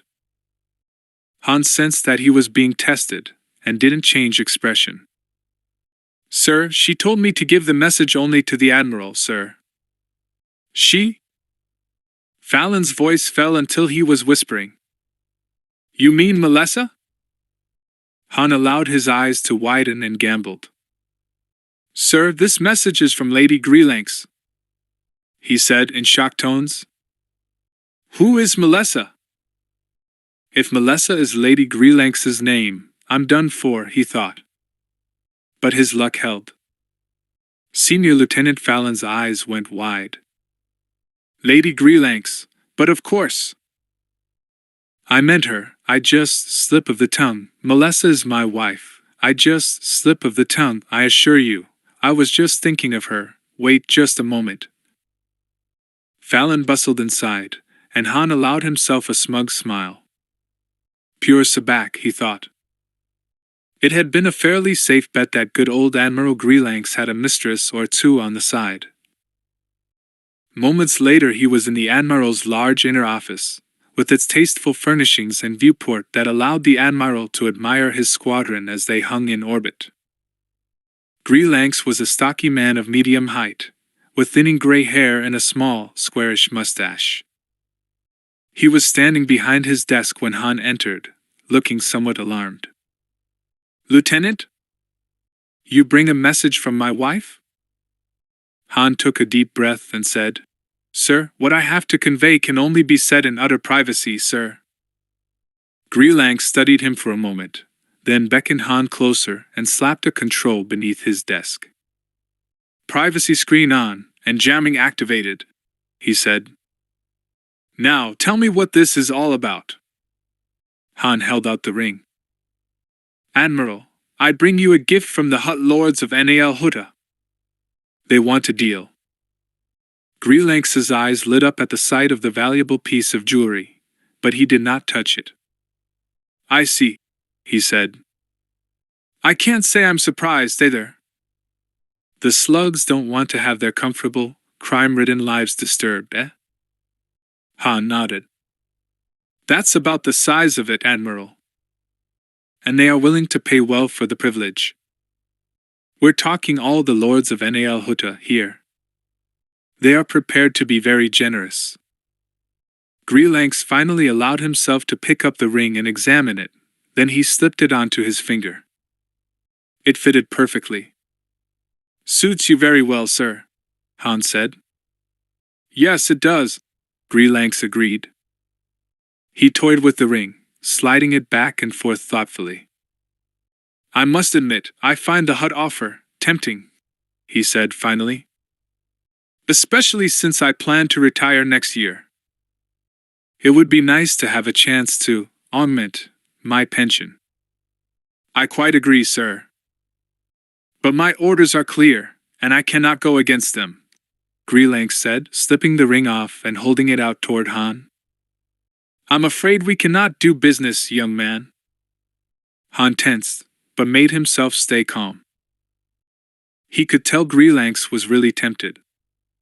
"Sir, what are your orders?" he asked. "Perhaps we can think of something that will benefit us both, and yet leave you free of any charge of wrongdoing." Greelanx laughed bitterly, a short, bitten-off laugh. "Hardly, young man. My orders are to enter the Hutt system, execute Order Base Delta Zero upon the smuggler's moon, NAR Shada, and then blockade NAL Hutta and NAR Heka until the Hutts agree to allow full customs inspections and a complete military presence on their worlds. The Moff doesn't want to cripple the Hutts too badly, but he wants NAR Shada reduced to rubble." Han swallowed, his mouth dry. Base Delta Zero was an order that called for the decimation of a world. All life, all vessels, all systems, even droids were to be captured or destroyed. His worst nightmare come true. "Admiral, have you completed your battle plan?" Han asked. "My staff has been working on it," Greelanx said. "And I am reviewing it now." "Why?" "The Hutts would like to purchase the detailed plan, sir," Han said. "Name your price." Greelanx was obviously intrigued by Han's statement. "By the battle plan?" he said, his voice expressing surprise. "What good will that do you?" "Give us a fighting chance, perhaps, sir," Han said. "Us?" The Admiral looked sharply at Han. "You're one of them? A smuggler?" "Yes, sir." Greelanx shrugged. "I'm surprised," he admitted. "You wear the uniform well." "Thank you, sir," Han said, and he meant it. Greelanx paced slowly around the office, obviously thinking, tossing the ring up and then catching it. Finally, he came to stand before Han again. "You're saying that your Hutt employers will pay me what I ask for my battle plan," he said. "Yes, sir," Han said. "For that, and for taking the first reasonable, strategically justifiable opportunity to withdraw your squadron. We'll take care of the rest." Greelanx thought some more, then, finally, as if making a decision, he slipped the ring back on his finger. "Very well, young man, we have a deal," he said. "I want my payment in gems, small, easy to dispose of, and not terribly traceable. I shall make you a list of the types and weights I wish." "Fine, sir," Han said. "You do that. Sit down, over there." Greelanx pointed to a couch across his office. "I'll finish reviewing the battle plan, and then you can have it." Han nodded, and went to sit down, as told. He was a little surprised that it had been that easy. He wondered if he should be suspicious of Greelanx, but the man seemed genuinely motivated by greed. But there was something else going on, too, something Han couldn't put his finger on. Greelanx worked for nearly 2 hours, then, finally, stood up and beckoned Han into the privacy field again. "I have it," he said. "Nothing terribly inspired, standard Imperial tactics, but eminently workable. We should be able to cut any smuggler fleet to ribbons, I'm afraid." "That's our concern," Han said. "You just stick to this, Admiral." He indicated the battle plan. "And when you can justifiably withdraw your squadron, you do it. I'll be back to pay you." "You are a pilot, are you not?" Greelanx asked. "You bet I am, sir," Han said. He grinned at the older man. "You're going to wish you had me on your side." The Admiral chuckled. "Cocky, aren't you? But the best pilots always are." "Very well, then, I'll leave a shuttle for you at these coordinates." He added a line to the sheet of flimsy containing the battle plan. "Wear that uniform. All the docking codes you'll need will be in the navicomputer. I'll expect you 1 week to the day, an hour after the attack. Is that understood?" Han nodded. Yes, sir, I understand. I'll be back, count on it. The Hutts are only too aware of their danger. They'll pay off, no complaints. At least none you'll hear, he added silently. Very well. That concludes our business, Greelanx said. Although, young man, I believe you are overly optimistic about your chances against my squadron. Han nodded. Noted, Admiral. But all we want is a fighting chance. You'll get it, Greelanx said. But your people had better be prepared to defend themselves. My attack will be genuine. Han saluted. Yes, sir. Then he executed a perfect about-face, and strode from the room. The corners of Uruk the Hutt's wide, lipless mouth turned down as he squinted his protuberant eyes at the shipping report displayed on his datapad. He used to relish going over all the facts and figures, the quarterly, semi-annual, and annual reports, the Ilesian profit statements, the prospectuses for new companies, his net worth statement, and all the other reports on the vast and varied financial enterprises of Besatii Kajidik. But lately, it was becoming more and more of a chore to concentrate on them. Abstractedly, Uruk reached for another of the Nala-tree frogs that Teroenza shipped him from Ilesia. The Tilandatil had been faithful to his promise to provide only the biggest, tastiest, freshest frogs to his Hutt overlord.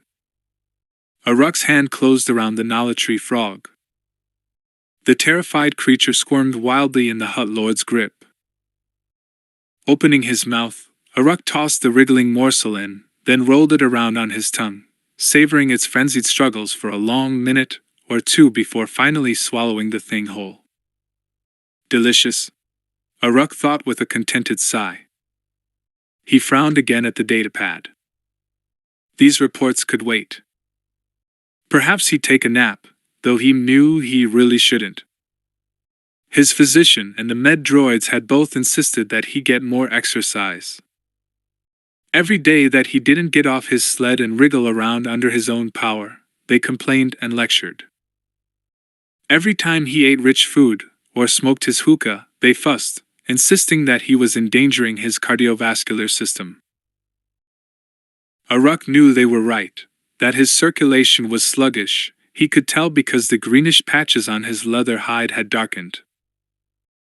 But he was old, blast it, and at his age, he should be allowed to do just as he liked, which included smoking, eating what he wanted, and not exercising. And not reading incomprehensible financial reports. Uruk resolved to turn the financial report over to Durga. Time the youngster began taking some of the load off his parents' shoulders. The aging Hutt lord took another Nala-tree frog to savor, then, with a sigh, he closed his bulbous eyes for a delightful afternoon nap. All right, you sentients, settle down! Roared Mako Spince. His amplified voice resounded off the walls of the large auditorium at the Chance Castle where Han had first seen Zaveri perform. The hotel casino had generously donated the space. When Mako had called a meeting of representatives from every enclave, both humanoid and non-humanoid, on Nar Shada. I said, settle down. Slowly the crowd quieted. Mako waited until he had their full attention, then he said, Okay, guys. I'm no politician, so I don't know how to make a speech. The best I can do is just tell you the facts as we know them. Okay? The crowd indicated their approval of Mako's words with a muted buzz of applause. In the front of the crowd, a Goda yelled, Go on, Mako! Okay. Mako held up his right hand, and used his left to tick off points on his fingers as he spoke. Fact number 1. Fellow sentients and inhabitants of Nar Shada, we are in a world of trouble. Within a week, a squadron of Imperial vessels is going to be dispatched from Taith, sent by our own beloved Moff, Sarn Child. This squadron has orders to wipe us out. Not give us a bloody nose, or destroy some of our ships. I mean, they're going to do their best to see that no more smuggling happens out of Nar Shada, ever. The place will be a smoking ruin. A murmur of fear ran through the auditorium as the assembled smugglers tried to assimilate Mako's words. Fact number 2, Mako went on. We're on our own for this one, folks. The Hutts have just spent a bundle of credits installing brand new planetary defense shields so they can hide behind them on Nal Huda, while the Imp fleet uses up their ammo on us. The Hutts have, by report, hired a small fleet of mercs to come in and help defend them, but their primary strategy is just to let the Imps have Nar Shada, and hope that'll satisfy him. Boos, hisses, and catcalls of all kinds filled the space, drowning Mako out. The smugglers howled their rage, their threats, their anger at the Hutts. It was nearly 5 minutes before Mako could make himself heard again. Yeah. It makes me mad too, friends, but what can you do? They're Hutts, so what I expect, folks? But anyway, that's the point. Whatever we do about this, it's our call. The slugs ain't gonna help us out. Grumbling, the crowd subsided. Okay, fact 3. We ain't exactly helpless, fellow sentients. We have it on good authority that the Imp Squadron doesn't include anything with super heavy firepower. No Star Destroyers. That's good news for us. That means we can fight back. Mutters of consternation swelled, mingled with yells of determination. Yeah! We'll fight. We'll kick their butts. We wanna fight. Those imps can't shoot for sour trigberries. We ain't running from a bunch of imps. We'll make 'em sorry they attacked us. Mako grinned. Hey, fellow sentients, my thoughts exactly.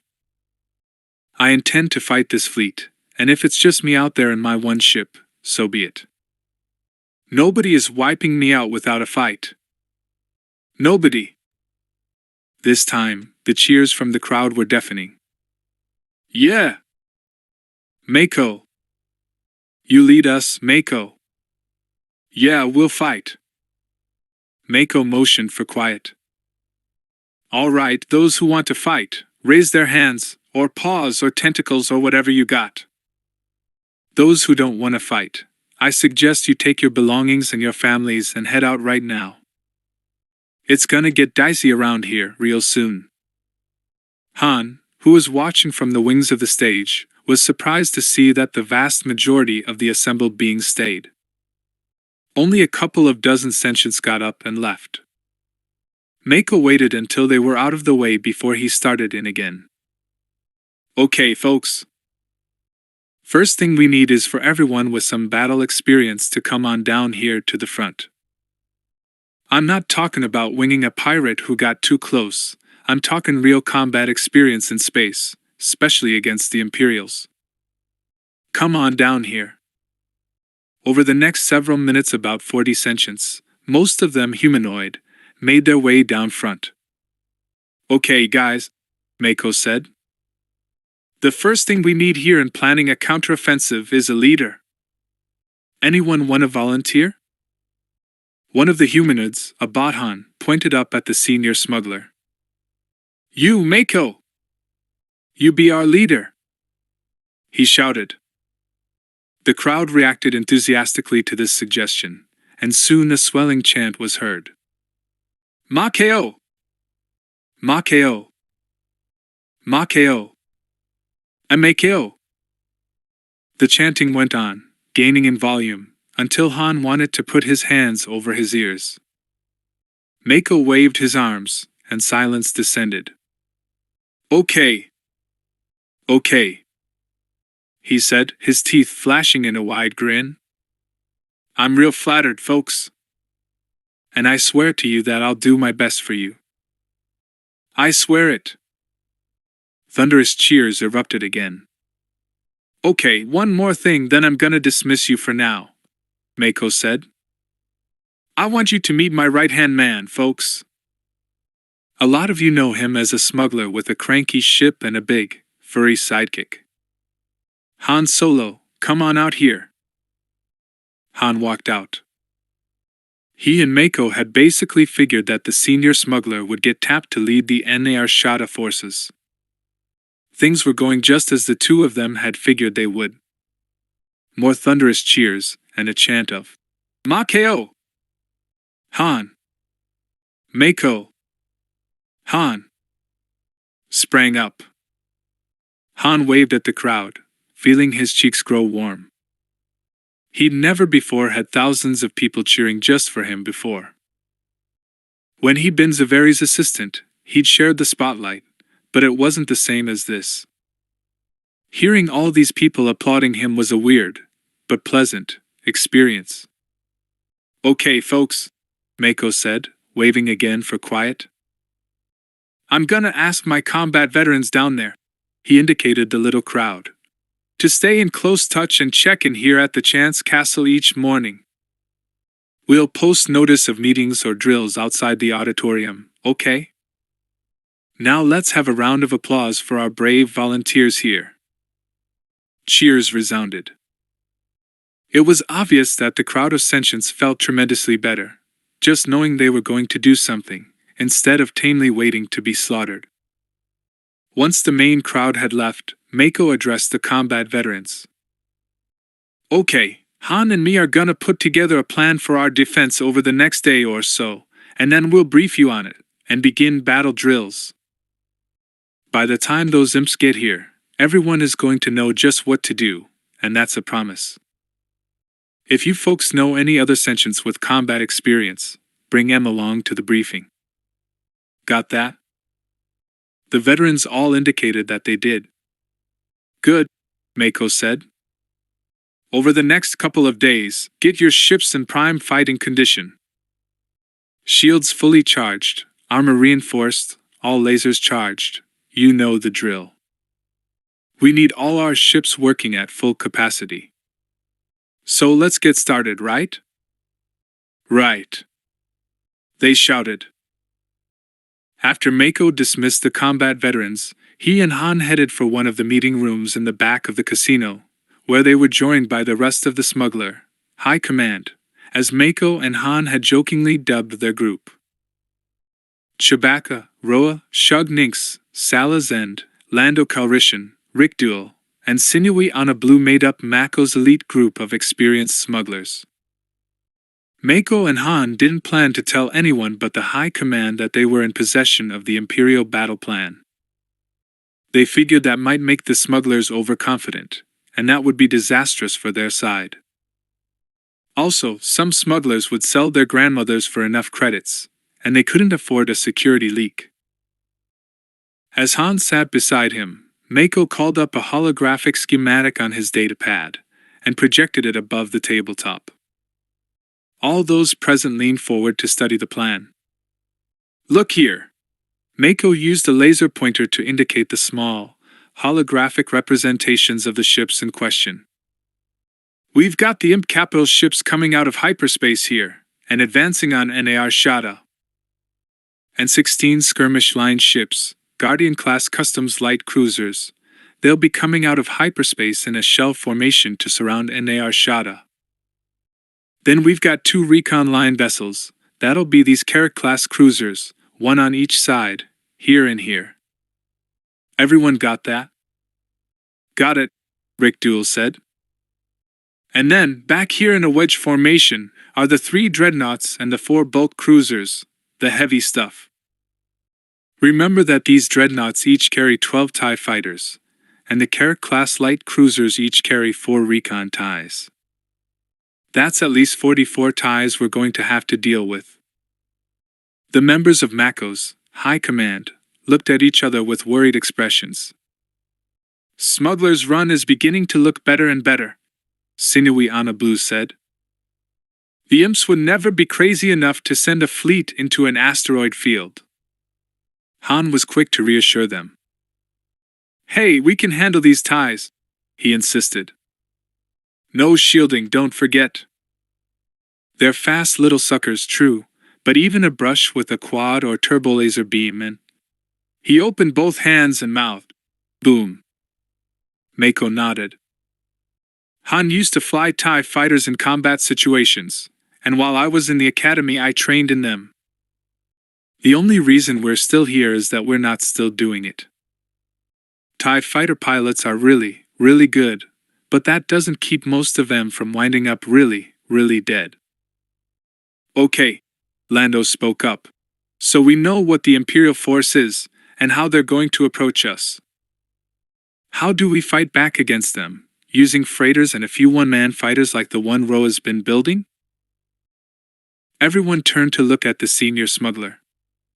Yeah, I've almost finished work on her, Roa said. She's gonna be a sweet little ship to handle. What are you naming her? Blue asked, with an impish grin. Roa grinned back at her.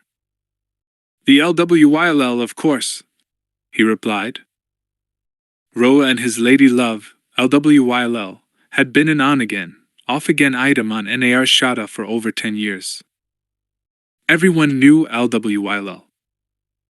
The lovely blonde woman was one of the few people on the smuggler's moon who lived a completely legitimate life, earning an honest credit for an honest day's work.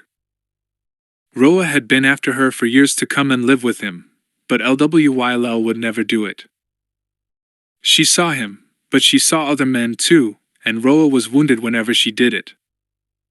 Still, he'd never been able to bring himself to take the ultimate plunge and ask her to marry him. Han and the other smugglers had teased Roa about his indecision. All his friends could tell that LWYLL was the best thing that had ever happened to Roa. You're planning to fly LWYLL against the TIEs? Mako asked. What does the real LWYLL have to say about that? Roa sighed, and then gave his friends a rueful grin. Believe me, she had plenty to say. You guys aren't going to believe this, but last night I up and asked LWYLL to marry me. General murmurs of surprise ran around the table. Don't keep us in suspense, Blue cried. What did she say? She said no, Roa said. The senior smuggler's broad, open features sagged. She said she didn't want to wind up a widow.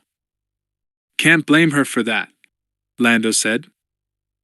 None of the smugglers in the room was married, and it was no accident. Living on the edge as they did, it was impossible for them to maintain anything approaching a normal family life. Chewbacca turned to Han and spoke earnestly. The Corellian translated for those who didn't understand Wookiee. Roa, Chewie says that if you were a Wookiee, it'd be time for you to settle down. He thinks LWYLL is too good to lose. He likes her. Roa grinned. He's right. She's too good to lose. That's why this battle is my last stand as a smuggler, guys. If I live through it, I'm gonna quit this life and go straight. Everyone was amazed to hear this from the senior smuggler, knowing how much Roa loved the life he'd chosen. Yep, I'm gonna do it, Roa insisted. And LWYLL says if I do, she'll be my wife. Well, congratulations, Lando said. That's great news. You're getting one wonderful woman, Roa. All the smugglers echoed the young gambler's sentiments. I know it, Roa agreed. So, all I gotta do is make it through this battle. Speaking of which, we ought to get back to it, Mako said. And figure out a way to beat these imps. We have one big advantage, Roa said. The element of surprise. Mako stared at him. We know when they're coming, so there's no element of surprise there. But they're invading us. How are we supposed to surprise them? Roa smiled genially and waved a hand at the ceiling. Think, my friends, think! What's up there? A shield that needs fixing a lot, Mako said grimly. Past that, Roa said. Traffic buoys, Han said. Farther, Roa said. Han thought for a moment, then a slow smile crept over his face. Sala laughed. I get it. Space junk. Dozens, hundreds, of junked spaceships and parts of spaceships. Roa was nodding at the tall lady smuggler. Right. So much space junk in that ring around Nar Shada that ships could hide behind it, or beneath it, or in its shadow, and then pop out and catch the imp fleet by surprise. Chewie voiced aloud. HRRNNNNNN. Now it was Mako's turn to nod excitedly. I think you got something there, Roa, he said. And it might work. Especially if we staged a couple of ships frantically running for cover, freighters, they'll think they're civs, and got the imps to chase them until they're right where we want them, then. He punched the air. Wham!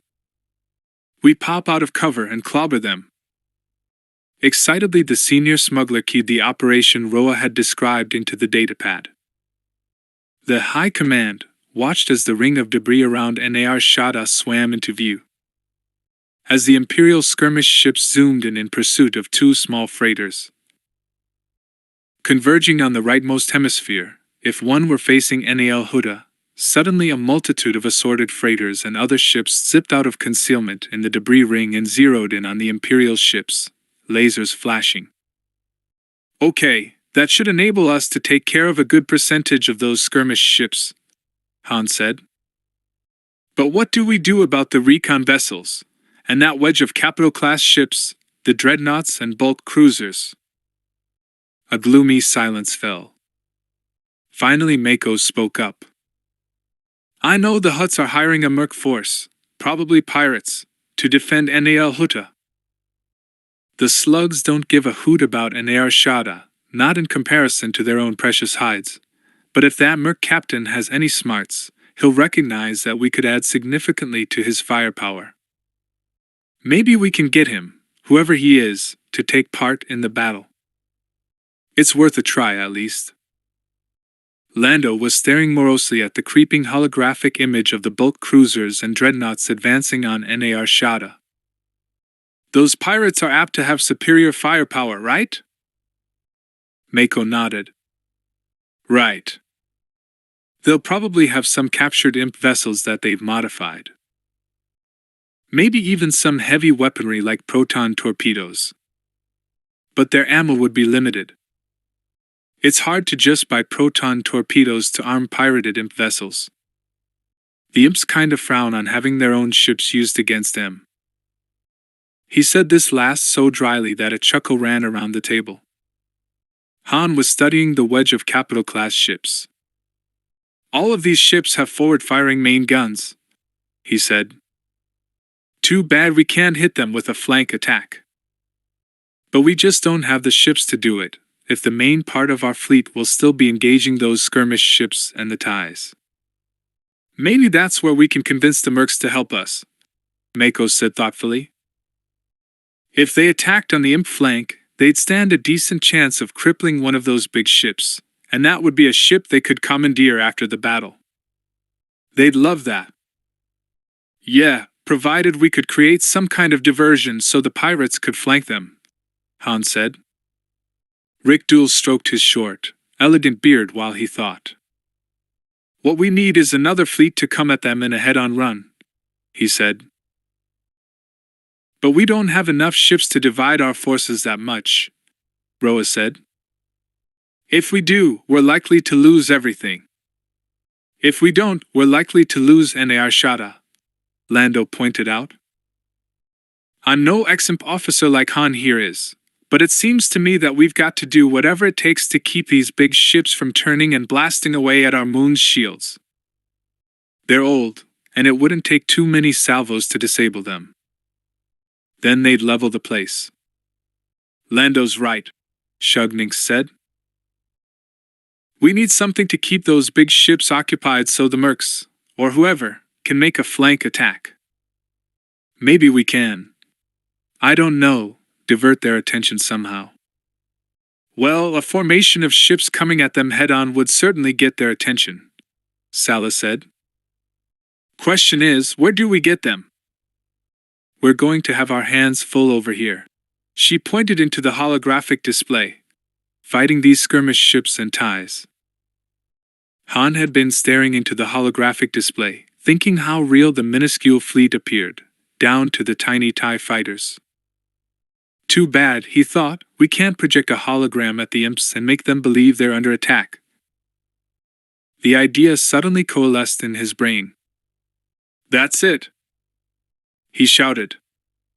That could work! Conversation around the table ceased, and everyone stared at the Corellian. Han grinned at his friends excitedly. Hey, I think I may know somebody who can provide us with that head-on attack force. We can use them as a diversion, for long enough to distract those heavy cruisers. Chewbacca had obviously followed Han's thinking. The Wookiee banged his fist on the table and roared his approval. The remainder of the group, however, stared at Han, confused, apparently completely in the dark. Huh? Lando said. Who? What? Han ignored his friend. Leaping to his feet, he gestured at Mako. I've got to put in a call. Does the manager here have a comm unit? The manager of the Chance Castle was only too happy to allow Han to use his unit. All of the big casinos knew that a major Imperial raid would be very bad for business. Bria then stood beside Sarn's child on the observation platform of the space station orbiting the planet Taith. The observation platform was enclosed mostly by force fields, so there was nothing visible between them and the surrounding vacuum. Bria could look straight ahead, to her left, her right, and overhead, and see nothing but naked space or the massive, turning shape of the planet. The young woman repressed a shiver as she thought of the cold, airless blackness scanned meters away. Despite her unease, the brilliant, adoring smile on her face never wavered. When she'd taken this assignment, Bria had already been a fairly good actress, able to conceal her true feelings automatically. But by now, she thought grimly, I probably deserve an award. Too bad there isn't an Undercover Agent of the Year trophy. The thought was so ridiculous that it made her smile genuine, for a brief second. Moff's child put an arm around her and squeezed her shoulders, pointing. Look, my dear! Here they come! The small contingent of VIPs on the observation platform began applauding as the Imperial fleet hove into view. Bria smiled and clapped as the skirmish ships, the recon vessels, the bulk cruisers, and the dreadnoughts glided slowly toward the reviewing platform. TIE fighters swooped and darted around the bigger ships like small insects poised to feed off a herd of grazers. Child was grinning ecstatically as he beheld his squadron. He gave Bria's shoulders another hug, and she kept herself from shrinking away by an effort of will. Today marks the beginning of a new era of law and order in the Outer Rim, my dear, he said in his political voice. Then he added, in a conspiratorial whisper, and the beginning of a new life for us, Bria. Bria looked up at the Moff inquiringly. Really, Sarn? How so? He kept his voice low, but it was still intense, still forceful. Once my fleet has wiped out Nar Shaddaa and brought the Hutts to their, well, brought them to heel, my power in this sector will be unquestioned. And when I tap into the wealth of the Hutts, the lesser clans and Desiligic, at least, I will be able to afford to augment my military forces until I can take on much greater foes than a mob of thieving smugglers. Why does he always sound like he's making a campaign speech? Bria wondered. Aloud she said, Desiligic? Why not Besaidii too? In a private communique, the Emperor made it clear that Besaidii is to remain unmolested, Child said. They're useful to him, providing the Empire with trained slaves. Besaidii must continue to prosper. Bria filed this information away as something to relay to Ryan as soon as she could. Palpatine even has his fingers in Hutt internal politics? Is there anything the Emperor doesn't try to turn to his personal advantage? Aloud she said, Oh, well, that makes sense. Yes, the Emperor is a canny fellow, Child said, still speaking in that almost whisper. But perhaps not canny enough. Bria was puzzled. What do you mean, Sarn? He smiled, his public smile, but there was something in his eyes that made Bria uneasy. I fear that between the growing rebellions on the innermost worlds and the internal political squabblings in the highest echelons, our beloved Emperor has overextended himself. He is losing his grip in the Outer Rim territories. The Imperial forces are spread so thin in these sectors that a strong leader with a powerful military force to back him could simply secede from the Empire. Bria looked at him, her eyes wide with shock. He was talking sedition. Didn't he realize that? Child mistook her look for amazed appreciation. He beamed at her. Oh, don't think I haven't thought of it, my dear. There's no reason that the Outer Rim territories couldn't become another corporate sector, with no ties or allegiance to the Empire. If I had sufficient military might, I could lead the Outer Rim to independence and prosperity. It would be glorious. Bria had to clench her teeth to keep her jaw from dropping. What in the name of Zender's minions has gotten into him? I always knew Sarn was arrogant, but he sounds like a madman. Was it possible that the moth had fallen under some kind of influence? Bria knew there were some telepathic species of aliens, but she'd never heard of any that could do anything like this. Maybe Child had simply gone crazy. That was one possible explanation. But the light in Child's dark eyes was not that of a madman, it was the light of a man with a mission. And after leading the Outer Rim territories to glory, my dear, he gave her another one-armed hug. It's possible that I should turn my concentration, well, shall we say, toward more populated areas of the galaxy. There are unhappy worlds here in the Empire, worlds that are looking for new leadership. I could provide that leadership. I can't believe I'm hearing this. He's talking about challenging the Emperor. Bria was terrified to even stand here and listen to Child. Palpatine had ears everywhere. Surely the Emperor would discover Child's outrageous ambition, and eliminate him as casually as she might slap a stinging insect. The Imperial fleet was moving magnificently past them now, passing in review. Child dropped his arm from around Bria, stepped forward to stand on the very edge of the platform, looking slim and elegant in his moth's uniform. He saluted his troops as they glided past him. Bria stood back, near the entrance, feeling that coldness, that near panic grow, until it was everything she could do not to leave, to just run away and abandon Child to face the consequences of his own egotistical ambition.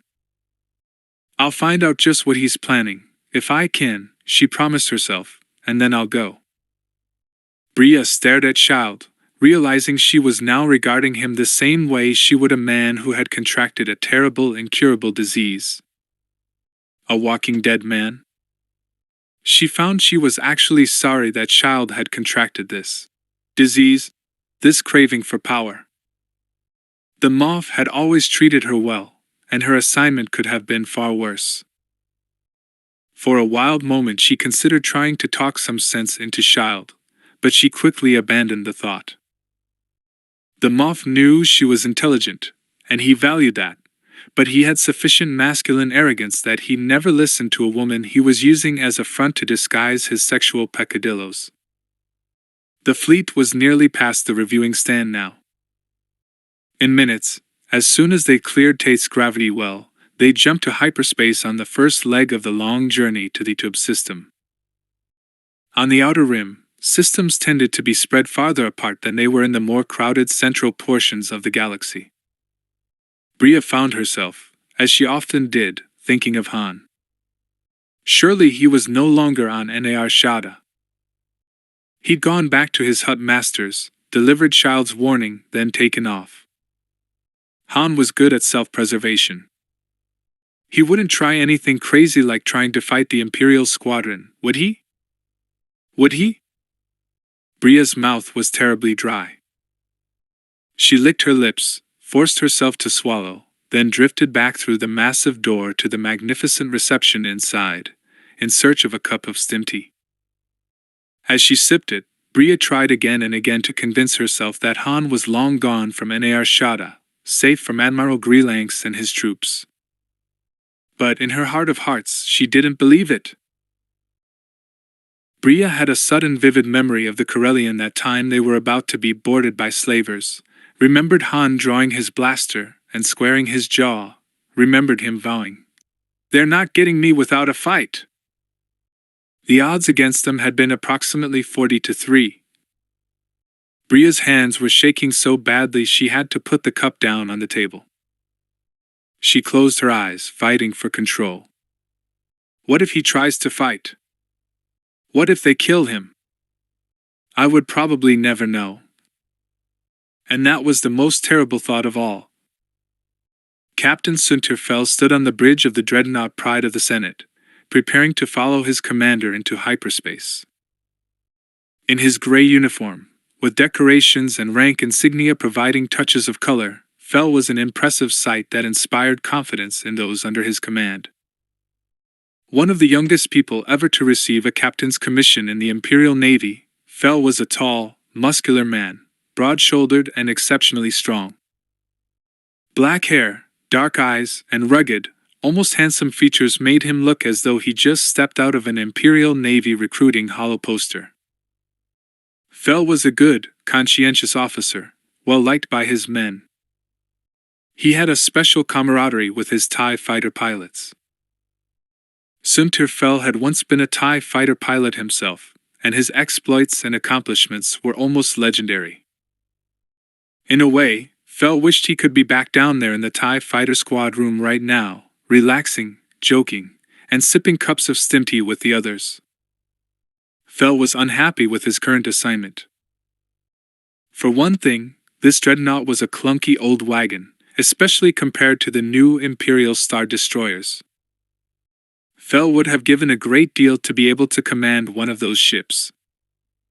But he was determined to do his best by the Pride. He just hoped he'd get the chance. Fell had studied Admiral Greelanx's battle plan, and he was not impressed. Oh, it was by the book, all right, but Fell thought the battle plan was too inflexible, too dependent on several assumptions that Fell perceived as either shaky or outright erroneous.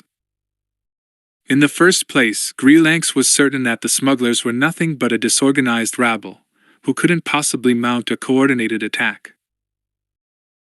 Sunterfell had commanded customs patrol ships, as had Greelanx, and he knew for a fact that many of these smuggler pilots were the equal of any Imperial pilot ever graduated. They had fast reflexes, were excellent shots, and possessed a reckless courage that made them dangerous customers in a fight. They were tough and independent, but if the smugglers found someone to lead them wisely, Fell thought that they might well put together a defense to be reckoned with.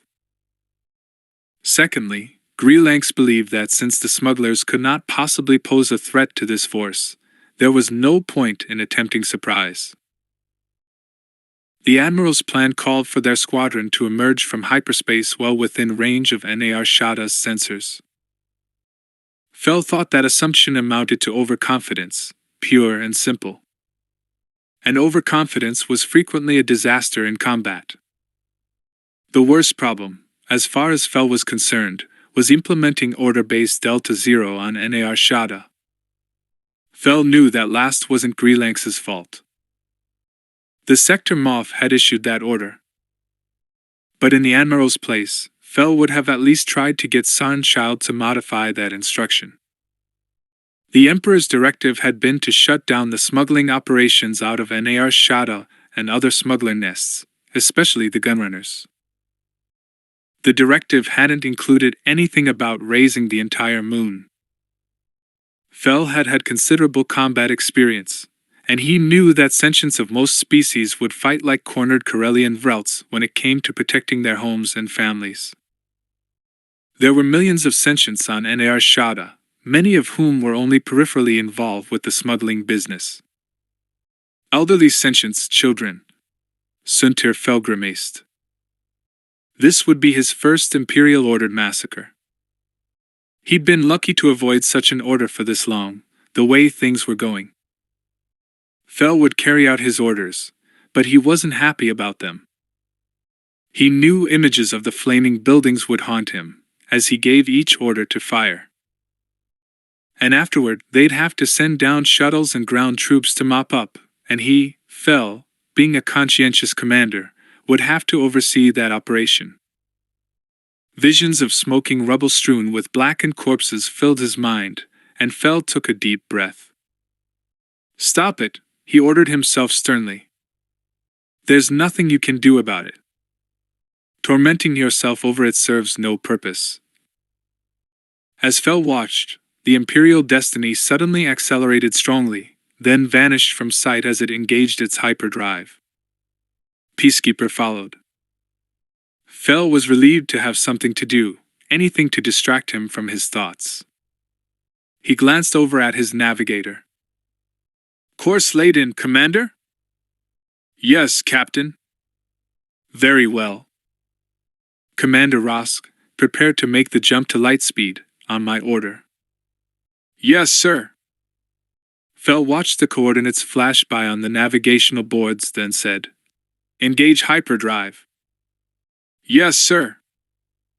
Fell watched as the stars suddenly elongated, and there was, for the first time, a sensation of terrible velocity aboard the big ship. The mission to wipe out Anarshada was underway. Admiral Winston Greelank stood on the bridge of his own dreadnought, watching the star trails of hyperspace. The Admiral had his own concerns about this mission, very different concerns from those felt by his captains, Reldo Davlis and Sunter Fell. Greelanks was aware that Fell did not think much of his planned strategy. Davlis was a less imaginative, older officer, content to follow orders without question, so Greelanks expected no problems with him. Fell, on the other hand, there could be problems there. Greelanks sighed. If only this mission was as cut and dried as it appeared on the surface. Go to Anarshada, wipe out the wretched smugglers, and then blockade the tube system. But it was far from being that simple. Less than a full day after Moff Child had called him into his office on Taith to give Greelanks his marching orders, the Admiral had received a message in the most secret Imperial code, sent, eyes only, under the tightest security to Greelanks's personal comlink. The secrecy code on this message had been so restrictive that the Admiral hadn't even dared to have it decoded by one of his staff, even his top administrative aide or secretarial droid. No, he'd laboriously sat down with a code key and translated the entire thing by himself, writing it out by hand onto a sheet of flimsy. As directed, the Admiral had kept no copies of the message, destroying the flimsy as soon as he was finished reading it through.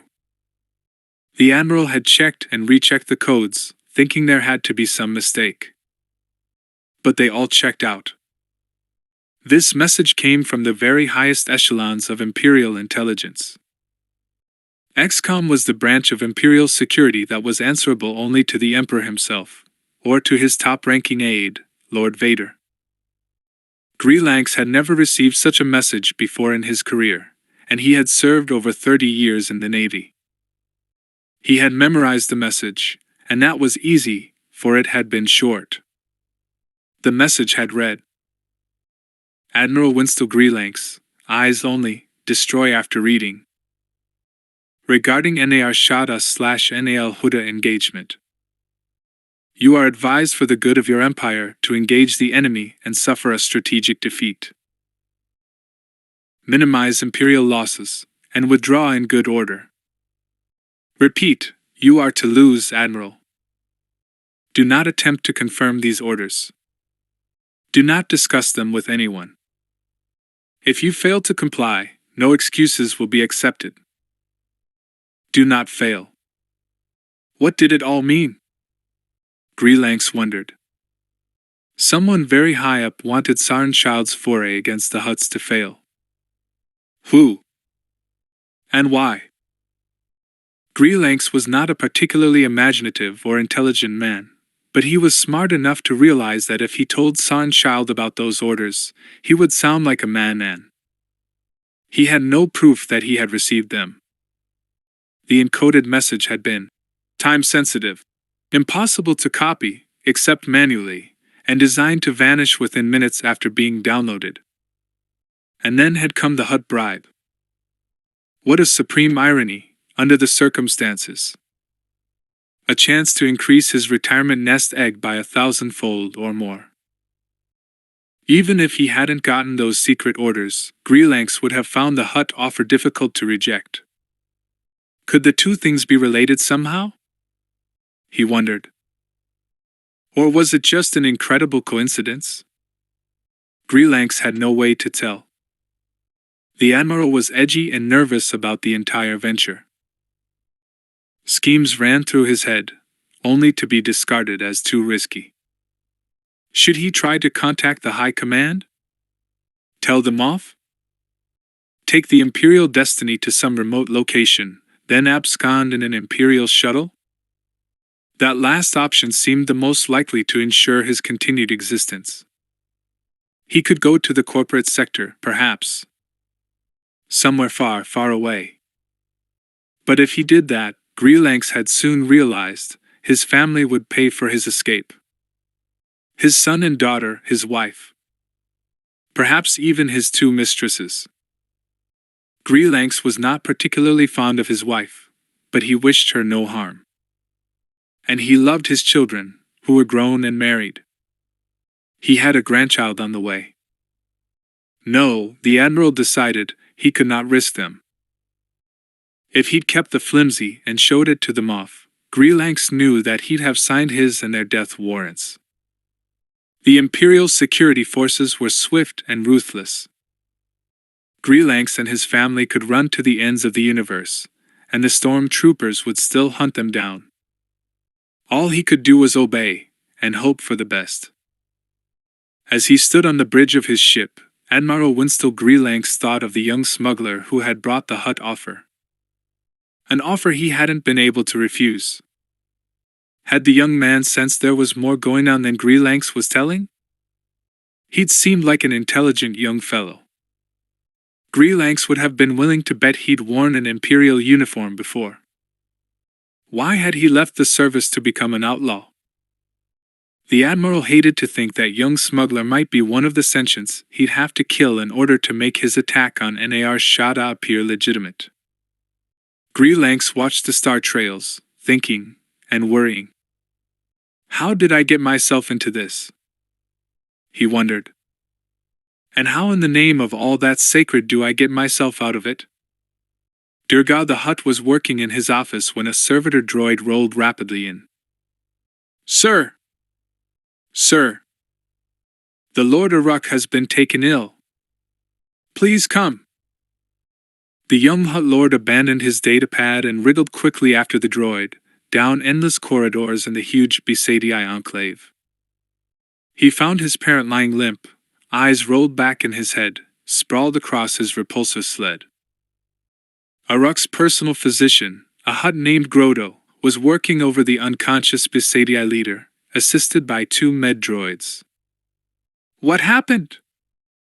Durga demanded breathlessly as he undulated up to them, his tail pushing him along in long, swift glides. Is he going to be all right? We don't know yet, sir, the physician said brusquely. He was working hard over the unconscious Hutt, giving him a jab with an injector, then administering oxygen. A circulatory pump stimunant was adhered to Uruk's midsection, automatically sending mild jolts into the massive body to keep Uruk's heartbeat regular.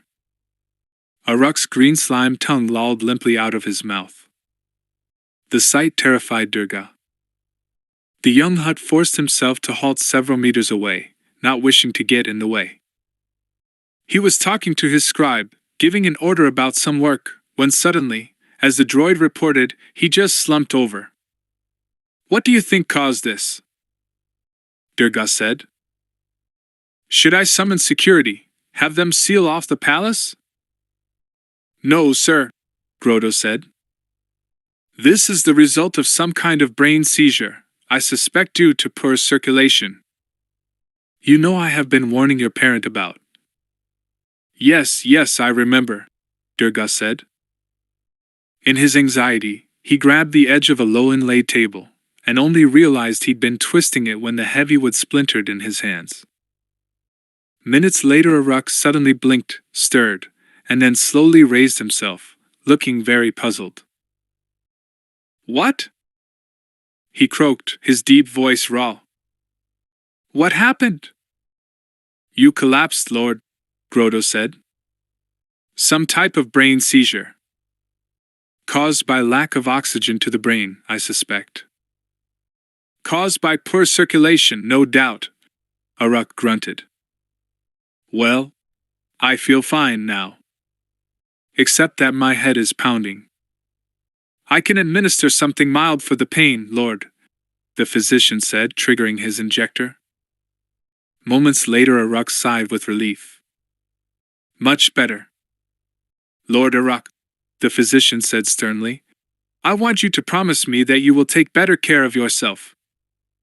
Let this episode be a warning to you. Aruk grumbled deep in his massive chest. At my age, I should be able to do. Please, father, Durga blurted. Listen to Grotto. You must mend your ways.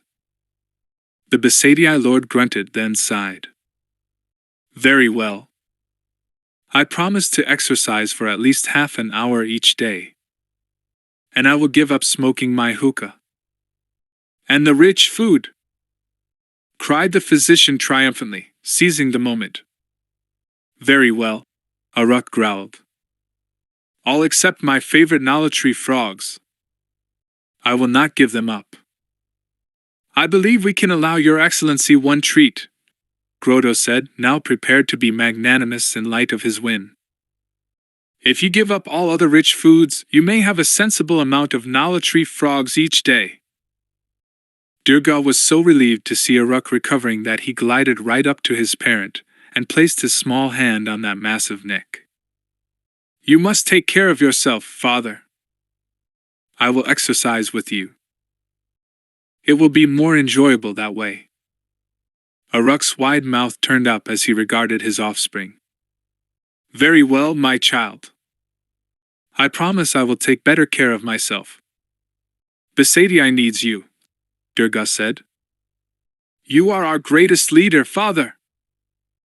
Aruk grumbled a bit more under his breath, but Durga could tell that he was pleased by his offspring's concern. The young Hutt lord left his parent to the care of the physician and his medroid assistants, and went back to his office, badly shaken. For a moment he thought that Aruk was dying, and that he would wind up trying to run Besadii all by himself. Durga had received a frightening insight. He wasn't ready. Especially with this crisis coming, he thought. The Imperial fleet may be on its way to attack Anayarshada. Aruk had told his offspring not to worry, that the Imperials would not harm Besadii, or Ilesia. We supply them with slaves, the elderly Hutt said reassuringly. The Empire needs its slaves. Therefore they need Besadii. Durga devoutly hoped that his parent was right about that.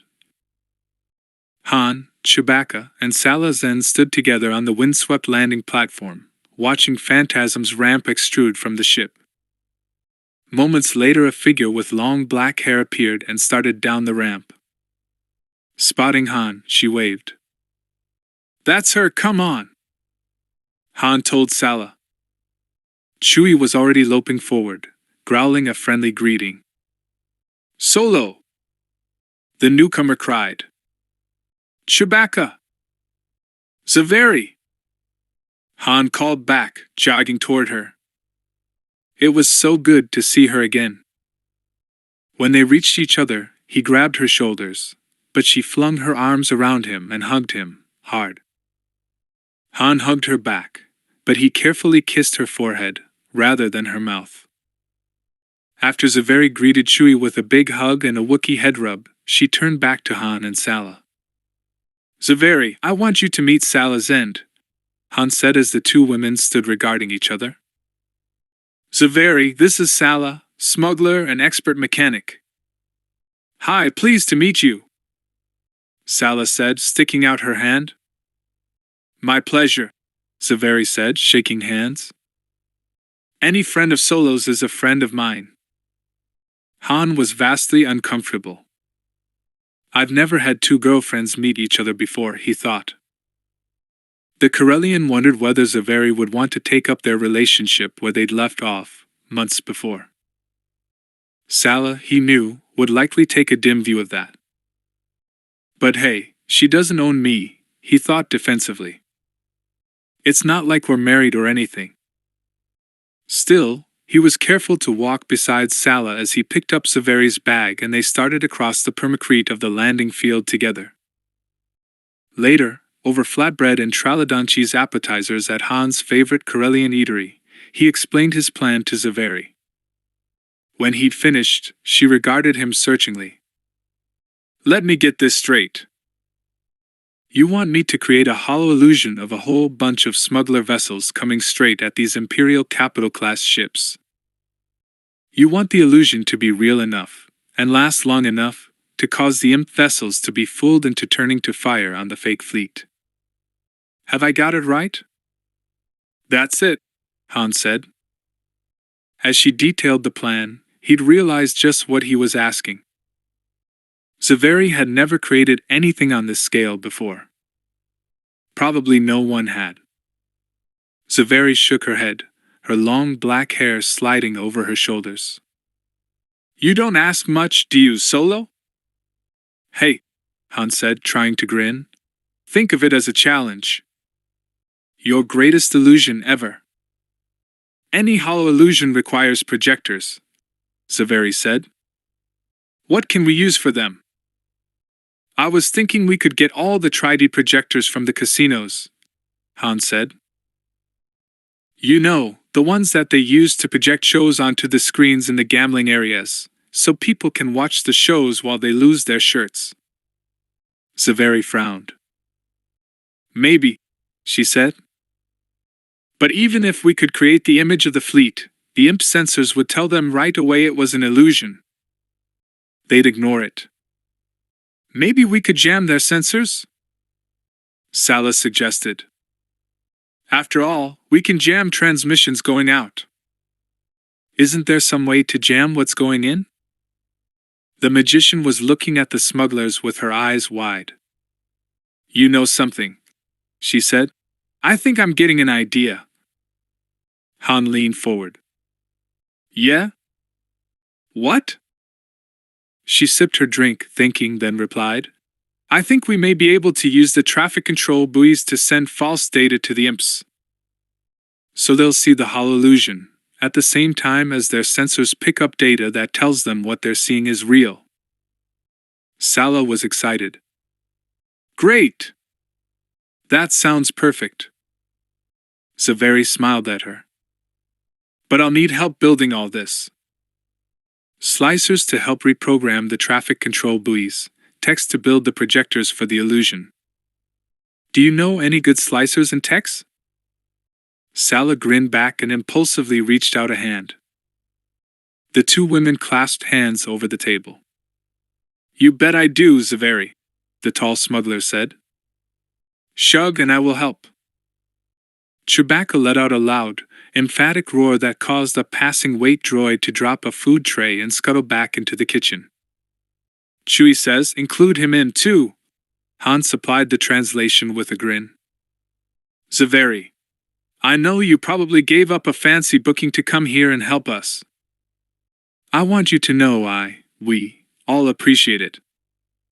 Hey, Solo, it's a chance to hurt the Imperials, the magician said. How could I refuse? When Han and Chewie arrived for the promised big briefing of their combat pilots, they found most of the smuggler pilots and crews assembled in the auditorium of the Chance Castle.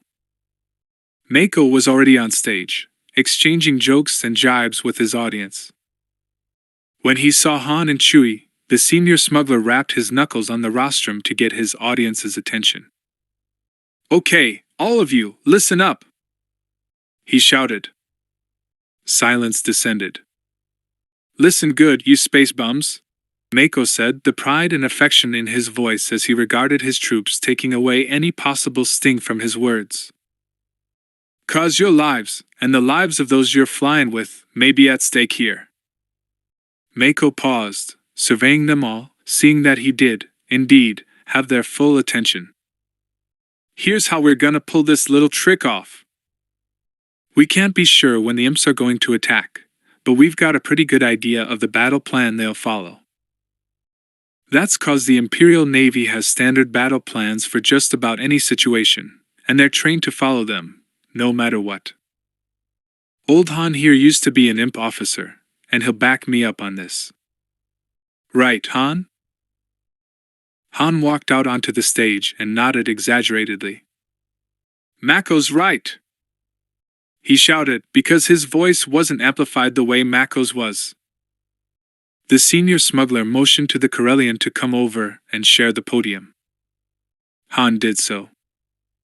So, the standard plan for this kind of operation has them rendezvous and deploy fairly far out. If we're lucky, we'll pick them up on our sensors. If not, we may have to scramble to get to our ships. Everyone prepared to do that? All the smugglers agreed, with a shout, that they were prepared. Good, Han said. So they're gonna deploy, maybe fix any last-minute problems. Then the imps should make a micro jump through hyperspace, so they'll arrive pretty close to the far side of Nar Shaddaa, but well out of weapons range. By that time, we'll be in our ships and launched. Each ship is gonna go to its hiding place among the debris, or lose itself in regular space traffic. A couple of smaller fighters, like Roa and his LWYLL, are gonna do recon. The bigger ships will fly false transponder codes, and the fighters will be either in cargo bays of the big freighters or clamped on to their hulls. The rest of us will just be innocent little spacers, and properly panicked when the imps zoom into view. Right, gang? Yeah. Right.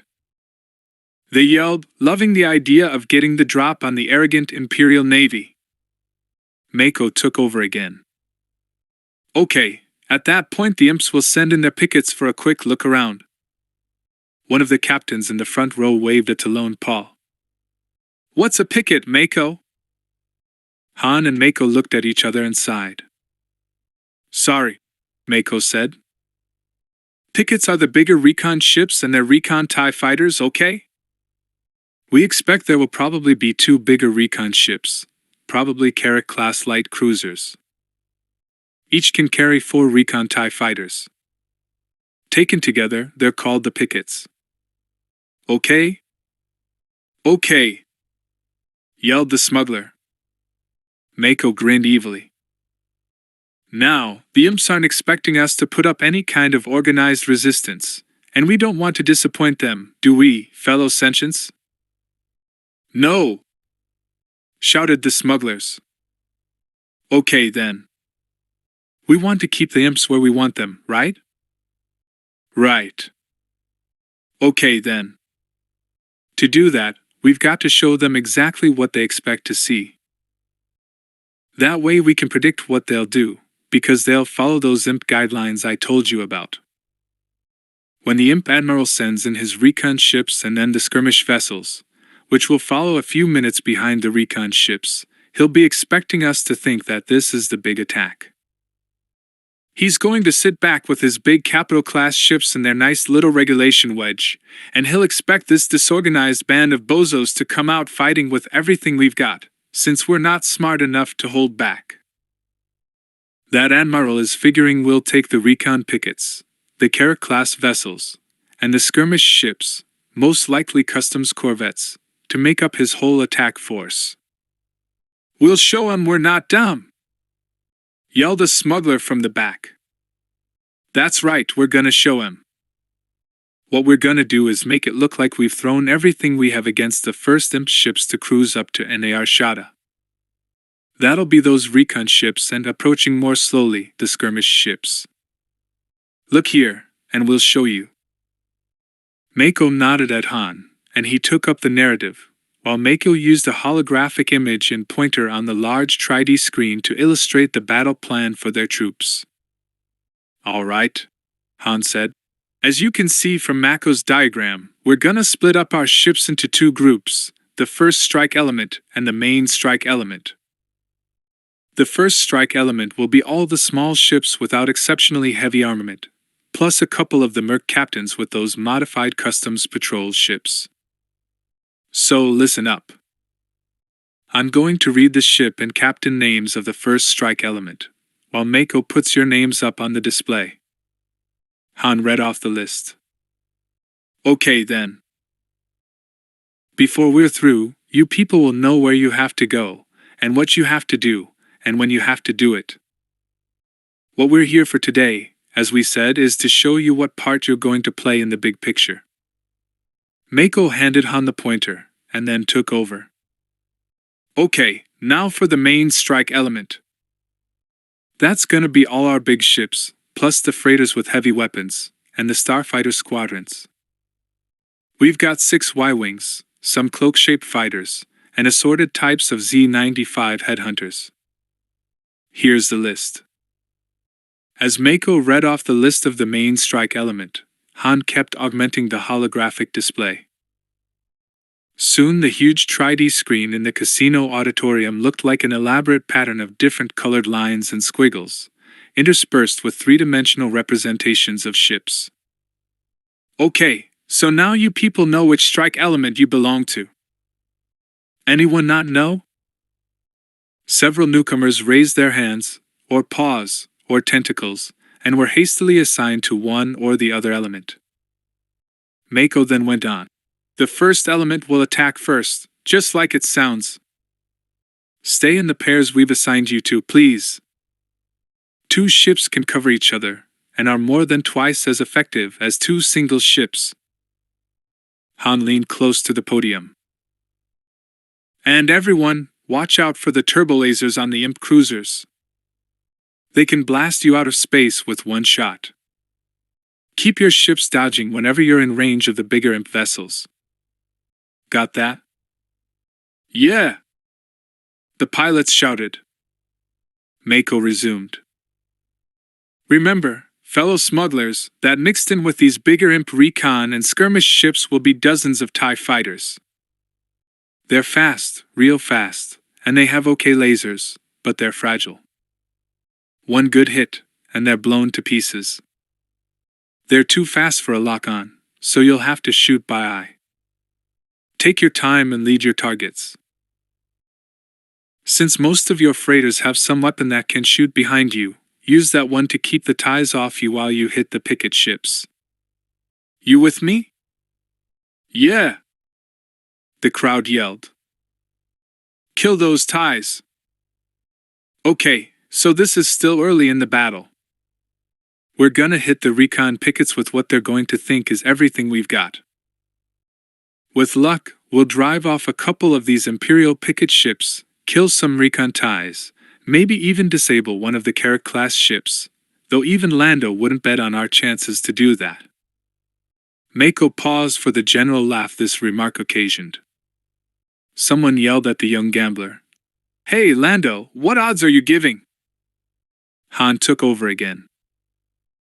"Somewhere in here the imp commander will commit his lighter skirmish vessels, order them to increase to full speed and attack, cause he's thinking that he's seen all we've got, and now he's going in for the kill. He'll most likely hold the big cruisers back for now, saving them, planning to bring them in when he goes to strafe Nar Shaddaa. When the pickets, then the skirmish vessels, engage you, it's critically important for everyone to stay in your assigned position. Here's where you get your chance to hit them hard from one side to overload a shield.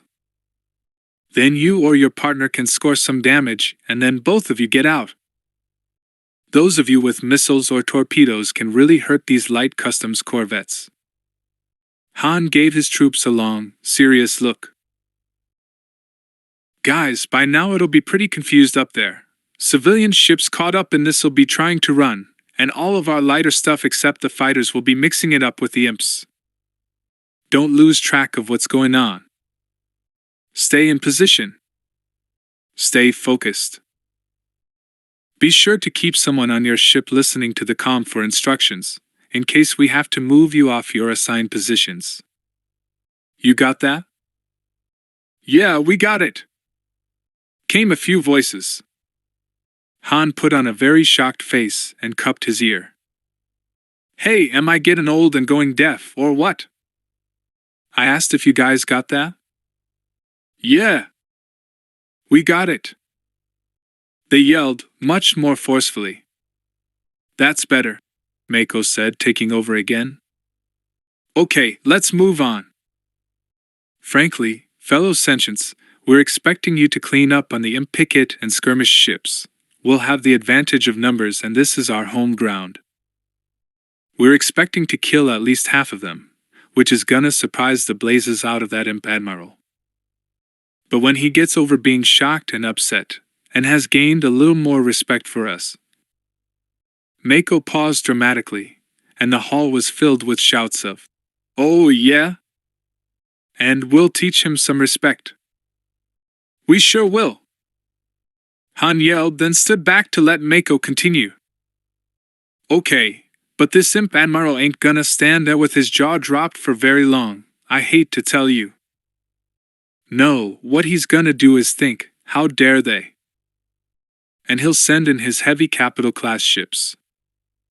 We can expect at least 2 or 3 big bulk cruisers, with maybe a dreadnought or 2 to help. These big boys will have thicker shields and armor, and more and bigger guns. Frankly, fellow sentients, we've only got a handful of ships that are even capable of challenging them, let alone hurting them." A considerably sobered silence fell over their audience. Han had worried that at this point they might lose them, but nobody got up and left, much to his relief. "But," Mako said, "here's the trick. If we can really hurt even 1 or 2 of those heavies, the imps will almost certainly withdraw, since they won't be able to complete their job, and it's standard Imperial doctrine to cut your losses and run if you can't win." "So how do we hurt them, Mako?" yelled a human smuggler. "Good question. We've worked out a strategy that we think will do the trick. Listen closely, guys. When those big guys come at us, we'll pretend to give way. I'll pass the word over the comm to fall back between NAR Shada and NAL Hutt. But by Doelin's halter, don't everyone turn in formation and zoom away the instant the imp cruisers attack.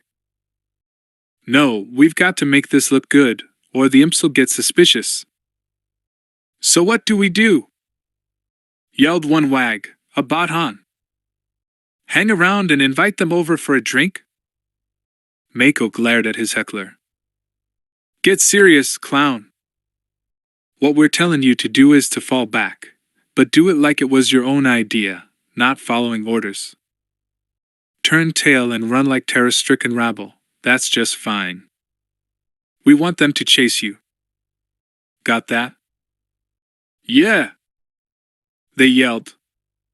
"Hey," yelled the wag, "we can fake being scared, especially if we are." Laughter followed. "Okay, good," Mako said. "Right around here." He used the pointer to indicate a point in space close to NAR Shada, on a straight line between the moon and the planet. "We're going to have our own big ships waiting. And we have a little surprise for our Imperial friends." He turned and gestured into the wings of the stage. "Zaveri, please step out here." Zaveri came out onto the stage, dressed in a pilot's coverall. Her black hair was braided tightly to her head, and she wore little makeup. Han had suggested she wear her stage magician's costume for this part of the presentation, but she had demurred. "No, Han. If they're going to trust me and what I can do, I want to seem like one of them. Pilots and crews, I want to introduce you to Zaveri. She's the person who's going to win this battle for us. Some of you already know her. For those of you who don't know her, let me tell you that she's the best in the galaxy at what she does. What she does is make illusions. Zaveri? With a graceful wave of her hand, Zaveri suddenly made the lights in the auditorium flicker. Then, without warning, the air was filled with cave-in whistlers. The trick was part of her act, but even Han, who was expecting it, had trouble not ducking when one of the vicious flying creatures swooped directly at his head. The audience of smugglers yelled and ducked. Then when Zaveri made the whistlers disappear with a second wave of her hand, they broke into spontaneous applause. Mako led the crowd in clapping and stomping his feet in appreciation. Zaveri stood there, smiling serenely, but not taking a bow. "She's good, guys," Mako said. "And just for us, Zaveri is going to create her masterpiece. When we've got the big imp ships here, where we want them," he pointed to the spot again, "Zaveri is going to create the illusion that a really big fleet is coming at the imps from the direction of Nal Hutt. Then, when the imp ships turn to fire their forward guns at this phantom fleet, that's when we'll hit them in the flank and from the rear with everything we've got." Cheering broke out from the crowd. Han stepped forward when the noise died down. "Just to let you know, Captain Renhal and her big ships will be waiting with Mako and the main strike element." Captain Renhal. He turned and extended a hand to her where she sat in the front row, a big, squarish woman with pale skin and close-cropped red and gold-striped hair. "Please stand up." The smugglers clapped for her, too, which was surprising, because some of them had undoubtedly run afoul of Renthal's fist or other ships in her pirate fleet. "Captain Renhal, your big ships will have to clear the path for your Y-wings, and our fighters and strike ships. Any of the smaller imp cruisers between our force and the flanks of those Capo-class ships will be your target. Your heavy turbolasers and proton torpedoes must knock them out. We can't make a run on heavy cruisers if we're having to dodge fire from too many directions at once," Mako said for the benefit of the audience. He and Han had already gone over every part of the battle plan with Renhal many times. Renhal nodded. "I'll do my part," she said in a clear, strong alto. "I was hired to keep the imps from getting near Nal Hutt. After seeing your battle plan, I agree that this is the best way to accomplish that." She turned to face the smugglers. "So you can count on me and my fleet to fight with you all the way." More cheers. Renhal pumped her fist in the air, and the crowd went wild. "Okay," Han continued when the noise had died down a bit. "The fighters without missiles or torpedoes will serve as escorts. You guys have got to keep those ties off us while we make our run." The Corellian waved at the remainder of the smugglers. "The rest of us will go in and target one or two of the heavy cruisers. When the time comes, Mako will give you your orders. We'll have to get in as close as we can to their rear and then let them have it with a concentrated volley right into the engines. Don't hold back, let them have every bit of firepower you've got." Cheers broke out again from the crowd. Obviously, the realization that they'd have help from Zaveri's illusion, and a well-armed pirate fleet, had lifted the smugglers' spirits. "Okay, fellow sentients," Mako said, "one more thing. If what we're trying for here works, you clear out fast. Those cruisers make a pretty big explosion. You don't want to get caught in it, right?" "Right," they roared. "And," Mako finished up, "if this doesn't work," he shrugged, "well, we'll just have to keep trying. It's not like we can just give up and go away." The crowd regarded him, alert but sobered by his final words. Han stepped back up to the podium. "Okay," he said. "That's the plan. We'll go over it until you've got it down pat. Any questions?" To Han's amazement, over the next several days, Zaveri and Sala became the best of friends. He and Mako were busy staging repeated battle drills for their pilots and crews on the NAR Shada Defense Squadron, so he didn't have much time to hang out at Shug's Space Barn, but every time he did go there, he found Sala and Zaveri working together on creating the illusionist's masterpiece. It'll only be good for about a 2 or 3 minute distraction, Solo, Zaveri warned. They're going to see these ships swooping at them, real close, and they're going to see data that corresponds to their visual sightings appear on their instrument panels. But I want these ships to appear close, so their reaction will be to turn all their vessels to bring their forward guns into play. That makes them vulnerable to your flank attack. Zaveri took a sip from a cup of stim tea Han had brewed for Shug, Sala, Chewie, Jarek, and the other technician volunteers who were working on making Zaveri's illusion a reality. But these ships are going to appear such a threat because they're going to be close. Within a couple of minutes, when the imps realize that none of them has been hit by the blasts they're seeing emanate from those ships, they'll realize it's a fake. Han nodded. A minute or 3 is all we can ask for, Zaveri. We'll be really grateful for that diversion. We've contacted the pirate captain the Hutts hired. Dri Renthal. Her flagship, Renthal's Fist, is gonna be hiding behind Nar Shaddaa, that is, on the Nal Hutta side of the moon, along with the rest of her fleet. When those capital-class ships come swinging around the moon, then turn to face your illusionary fleet, she and Mako are going to hit them hard. Jarek Solo wiped tiredly at his dirty face with an even filthier hand. Han, what's the strength of that Merc fleet? Are they gonna be much help? Han nodded. Yeah, Jarek. Renthal's Fist is a Corellian corvette. She's heavily modified and heavily armed. Even has proton torpedo launchers in the front.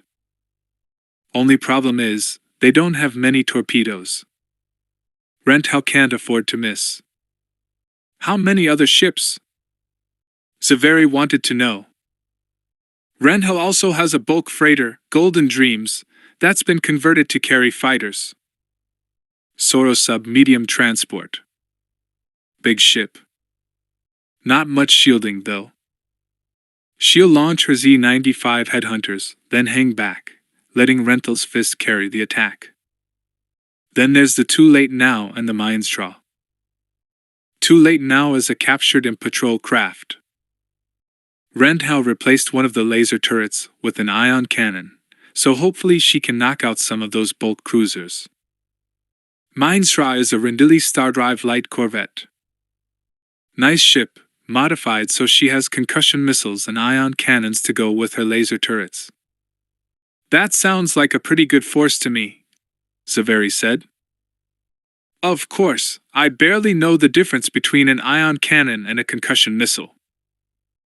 When I first started smuggling, I barely did too, Sala said with a laugh. But when the imp patrols start shooting at you with them, you find yourself getting real knowledgeable real fast. The two women smiled at each other. Han still couldn't get over how quickly they'd become friends. To tell the truth, he was a bit jealous. In many ways, Sala and Zaveri seemed closer to each other than either woman had ever been to him. He wondered whether they'd ever talk to each other about him. Compared notes, maybe? The thought made his face redden. Jarek provided a welcome distraction. Hey Han, can I talk to you a minute? Han gulped the last of his stim tea and stood up. Sure, Jarek. Want to go into Shug's office so we can be out of the way? Yeah, the youth said. If we try to talk here, someone will run over us with an anti-grav lifter or something. The space barn was a hive of activity. Everywhere smugglers were fixing up their ships, in some cases modifying them, trying to squeeze extra speed out of their engines, or adding an extra quad laser or missile launcher. Han and Jarek walked by Sala's rimrunner, and waved to Shug when he raised his face shield to wipe his sweating face. Han stopped to cup his hands around his mouth and shouted up at the master mechanic. Looks good, Shug. You and Sala are sure gonna give those imps a rude surprise. Whenever they weren't working on helping Zaveri create her master illusion, Sala and Shug, with Rick Duell's help, had been modifying Rimrunner, installing a pair of camouflaged concussion missile launchers in the stern. Salah's smuggling ship was a Corelli Space Gems Nor 4 class light freighter and, like virtually every smuggling ship in the business, was heavily modified. The ship looked rather like a flying wing or, if you wanted to be insulting and gain a punch in the nose from Salah, a Minnock. Rimrunner was a fast, agile ship, and Salah was an excellent pilot. Han was counting heavily on her during the coming battle. He knew that Salah would be in a much better position to do serious damage to the Imperial ships than he would. The Bria was a decent little ship, but nowhere near as fast as the Millennium Falcon or the Rimrunner. She was more lightly armed, too. When Han and Jarek reached Shug's office, they had to clear several odds and ends of greasy equipment off the chairs before they could sit down.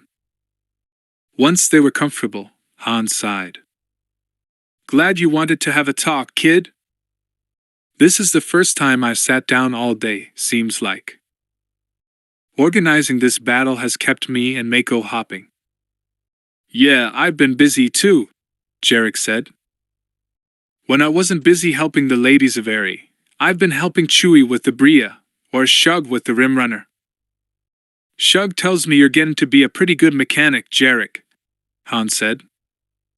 "And you're becoming a decent pilot and gunner. I'm going to be glad to have you flying with me as a gunner. Chewie's good, but 2 gunners are more than twice as good as 1. Han, that's what I wanted to talk to you about." Jarek's handsome young features were shadowed. I've never been in a battle before." He swallowed. "Last night, I fell asleep while I was cleaning carbon scoring off the Bria, and I had this dream." "Nightmare, really?" "Yeah?" "What about?" "I dreamed we were fighting the Imperials and," he swallowed. "Han, we got blown up.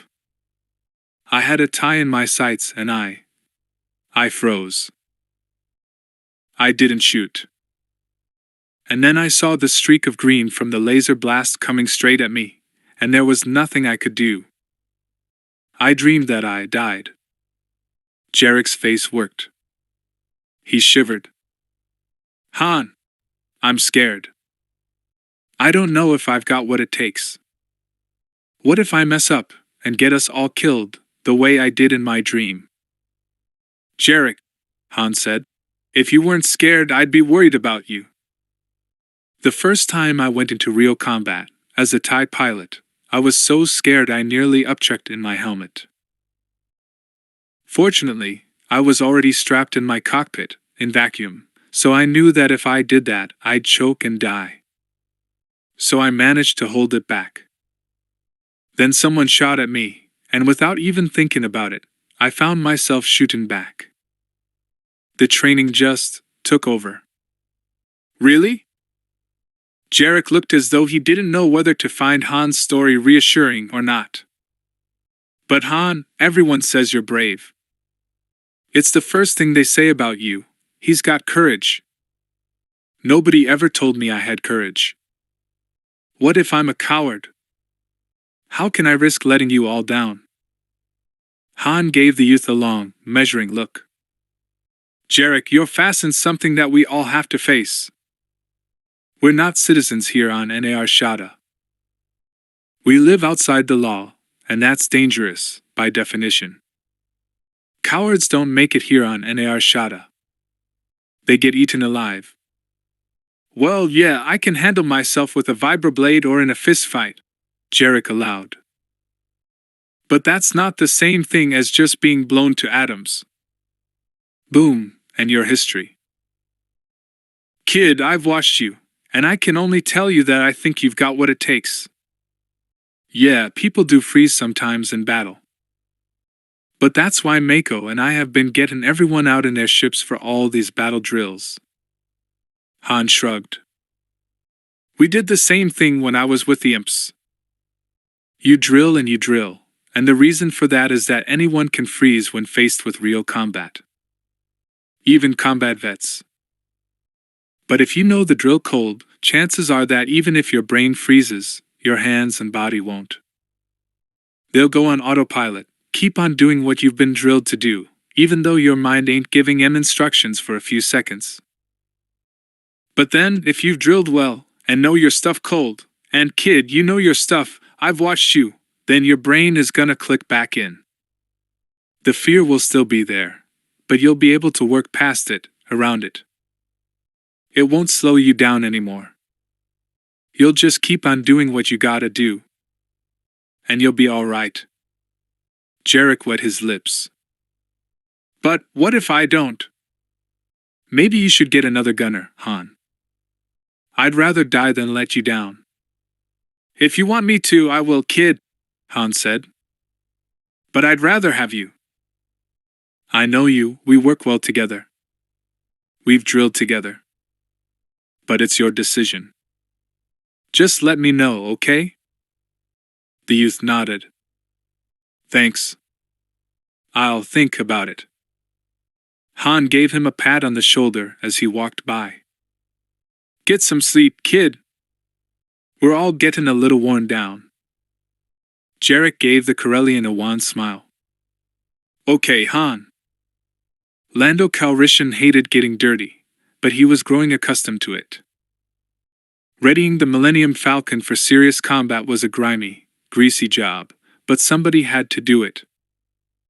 Last week, Shug had helped him find and install a new gun turret on the Falcon's starboard side, aft of the cockpit, just above the boarding ramp.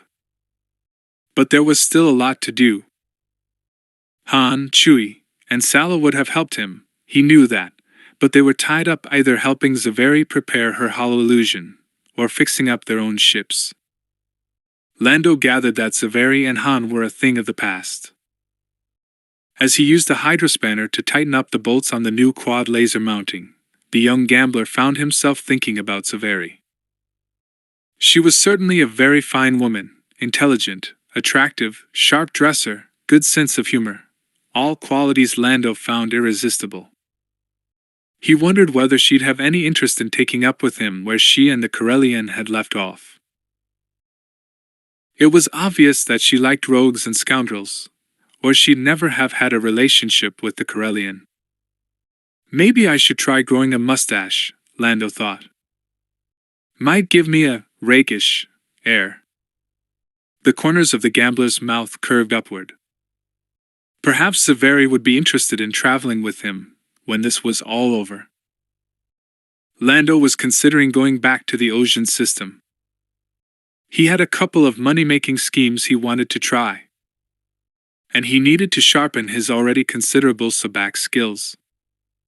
There was a big high-stakes sabacc championship scheduled to be played on Bespin's Cloud City in about 6 months. Lando very much wanted to play in that championship.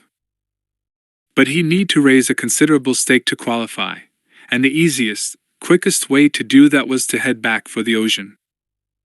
Things were looser there. And it would be very agreeable, Lando decided, to have a lovely lady traveling companion. Only problem was Zaveri still in love with Han?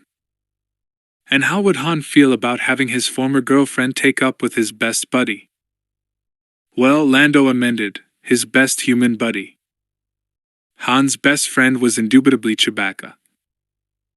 Immersed in fantasies of himself and Zaveri whining and dining in the finest resorts of the Ocean system, Lando managed to whack the knuckles of his other hand with the hydrospanner. Cursing, he started to suck the injured digits, but his hand was so dirty, he desisted. Master?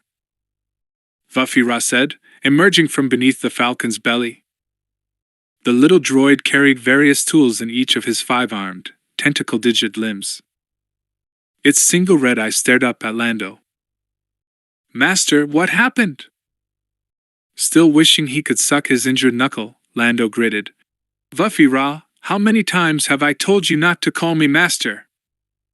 562 times, Master, replied the little droid promptly. Lando snarled. I just whacked my knuckle, that's all, you little junk heap. I'll be all right. Let's get back to work. We have to have the Falcon space-worthy by tonight. Mako's calling for another drill. Very well, Vafira said. Hey, Vafira? Lando called. Already on his way back under the ship, the little droid paused. Yes, Master?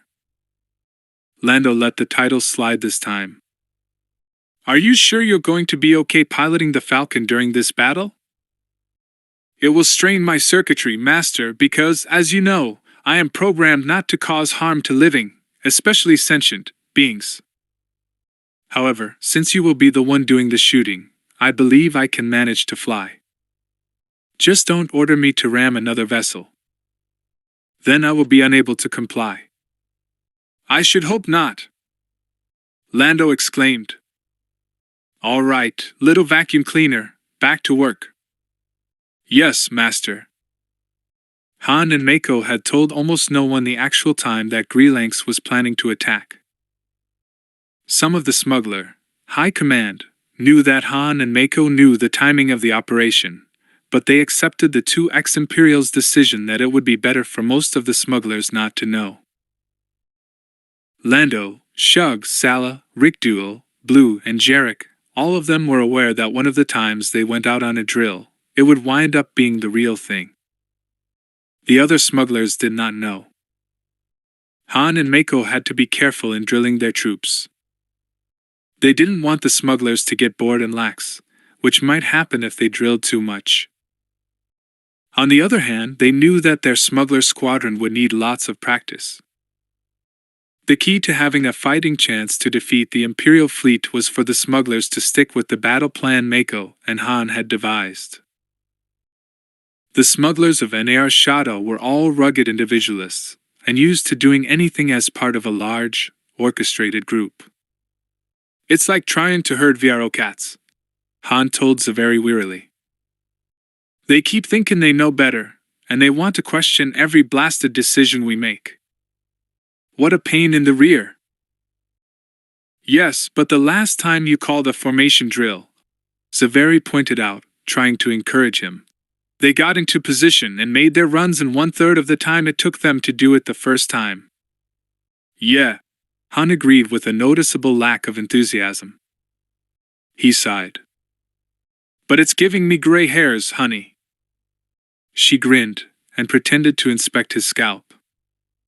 His hair was still very short from his visit to Admiral Greelanx. Nope, she announced after a minute. I don't see any. He grinned back at her tiredly. Well, I got gray hairs growing internally then. She patted his hand. Don't worry, Solo. We'll get through this. I hope so, he said. And Zaveri, honey? Yes? I want to thank you for coming here to help us. Without you, we wouldn't have a chance. She gave him a roguish smile. I wouldn't have missed it for anything. Just meeting Sala has made it all worthwhile. Yeah, I noticed that you two have gotten real chummy, Han said warily. So what do you two talk about while you're Logan and working together anyhow? She chuckled. You egotistical space bum, Solo. You think we're talking about you, don't you?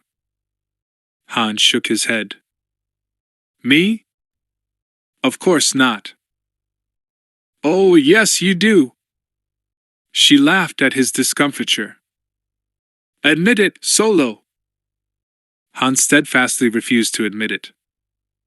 But inwardly he was wondering when this was all over, if he'd be able to take up with Sala where they'd left off.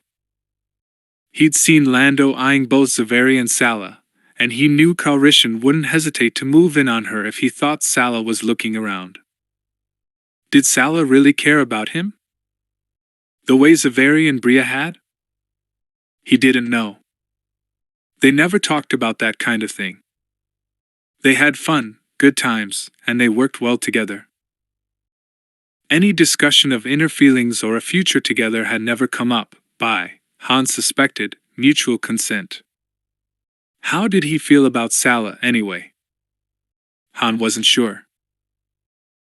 Most of the time he was too busy to give the subject any consideration. He knew for a fact that he wasn't ready to do what Roa was doing.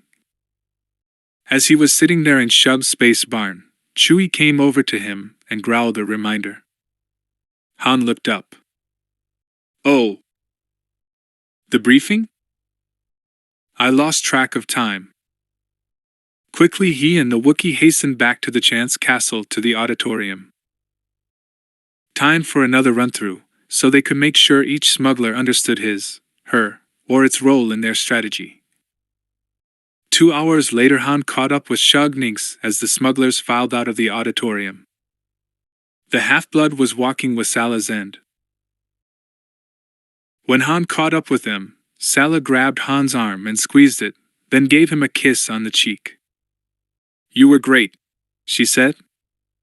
"You're always great, Han. I swear, you're a natural leader." The Corellian grinned, a little abashed. "Who, me?" They walked out and Shug said, "When's the next drill?" "Don't know," Han lied. "Mako will call this one." "Is the Rimrunner ready? The holo projectors in place? The traffic buoys ready?"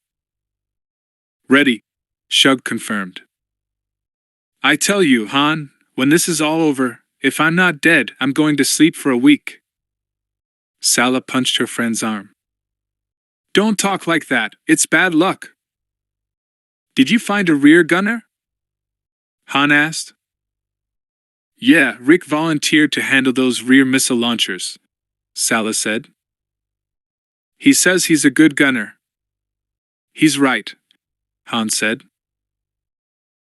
"But don't leave him alone in your ship, loan him money, or give him the security access codes to anything you value, okay?" Sala grinned. "Yeah, we've been warned about him. Light-fingered even with his own kind, right?" "That's putting it mildly," Han said. "Did I tell you we've got some good news?" "No, what?" Mako had been planning to command the resistance from Rental's fist. But a couple of days ago we realized we'd got lucky. Guess who got so wrapped up in motherhood that she forgot to send a pilot to bring her yacht back to NAL Hutt? And guess whose calls to her favorite pilots have somehow failed to go through, because communications between NAL Hutt and NAR Shada are so overloaded these days. Sala began to grin. "You mean the Dragon Pearl is still here?" "Yeah." And unlike her nephew, Jabba, Jiliak's conscientious about keeping her combat ready. She's got 6 headhunters, and we've checked them out. All in prime working order. We've got pilots for them, too. Plus a gunnery crew for Mako, and we talked Blue into piloting. Her ship is too slow to help us out much, but she's a good pilot, too good to be wasted. That way Mako can concentrate on his tactical screens, keeping track of everything. Shug whistled softly. "That yacht will be a big help. Not too great on armor, but nice weaponry and good shields. But if it gets shot up, Jiliak is going to have somebody's hide for a wall decoration." Sala mused. "I guess we have to take the chance, though. We need every bit of firepower we have." "Well, we're keeping it quiet about who is actually gonna be aboard Dragon Pearl," Han said. "And if Mako has to take a nice long vacation on Smuggler's Run while Jiliak gets over it, he says he's prepared to do that." He grinned. "Blue promised him she'd make his stay interesting." Shug shook his head, and Sala snorted. "I'll just bet you will." Clad in a pilot's pressurized flight suit, Roa stood on the permacrete of the landing pad, looking down at the beautiful blonde woman who stood before him, tears in her eyes. "Take it easy, LWYLL," he said. "Don't worry. I'll be careful." "Please," she said, clutching his forearms with her hands. "Please come back to me, Roa. Life wouldn't be worth much without you." "I promise I'll come back," the older smuggler vowed. The LWYLL is a good ship. She'll take care of me, just like you would. That's why I named her that. He leaned over and gave her a kiss. Besides, this is just another drill, honey. You've come out here and kissed me goodbye 8 times now, and I've always been back within half an hour or so. This is just like that. She nodded, but a tear broke loose and slid down her cheek. I love you, Roa. And I love you, LWYL. I'm coming back, honey. I'm going to go straight. And we're going to get married. You'll see. It'll be all right. She nodded. Okay. You'd better go. Right. Don't want to be late for the drill. Grinning, Roa hoisted his stocky form up into the cockpit of the LWYL, a modified Redthorn-class scout ship, fast and maneuverable, but lightly armed with only forward-firing triple lasers. The little ship looked like a needle-pointed cylinder, with a stubby delta wing. Almost as fast as a TIE fighter, the LWYL possessed an overwhelming advantage in a dogfight. She had shields. Roa looked down at his bride-to-be, standing on the permacrete, waving to him, and he grinned down at her, then gave her a thumbs-up sign. Then he checked his instruments, strapped himself in, and put on his helmet. In order to achieve maximum speed and power to his weaponry, he'd elected to forego diverting power to life support. Easing forward on the throttle, then activating the belly thrusters, he sent his little ship climbing, up and away. Glancing down, he tried to make out LWYL's bright head, but she was lost in the distance. Quickly, Roa headed out for his assigned coordinates. He was one of the few pilots who was not assigned to fly with a partner. His assignment was to use the LWYL's fast speed to reconnoiter the movements of the Imperial fleet. He had a special channel that allowed him to report back to Mako. As the atmosphere thinned around him, and the sky changed from blue-gray to cobalt, then to black, speckled with stars, Roa relaxed. He'd always loved to fly, and the LWYL was a joy to handle, quick and responsive. Roa headed for his assigned coordinates, swooping past the limb of NAR Shada, and reached them in only a few minutes' flight time. As he approached his station, he anticipated hearing his headphones come to life with Mako's message that he'd heard so often before. All ships return to base. This was a drill. All ships return to base after completing your drill. Seconds later, as expected, the aging smuggler heard Mako's voice. Attention! Attention! All you space bums, listen up. This is it. The imps have appeared on our sensors. This is it. This is not a drill. Repeat, not a drill. This is the real thing, kiddies. Prepare to engage the enemy. Roa's eyes widened.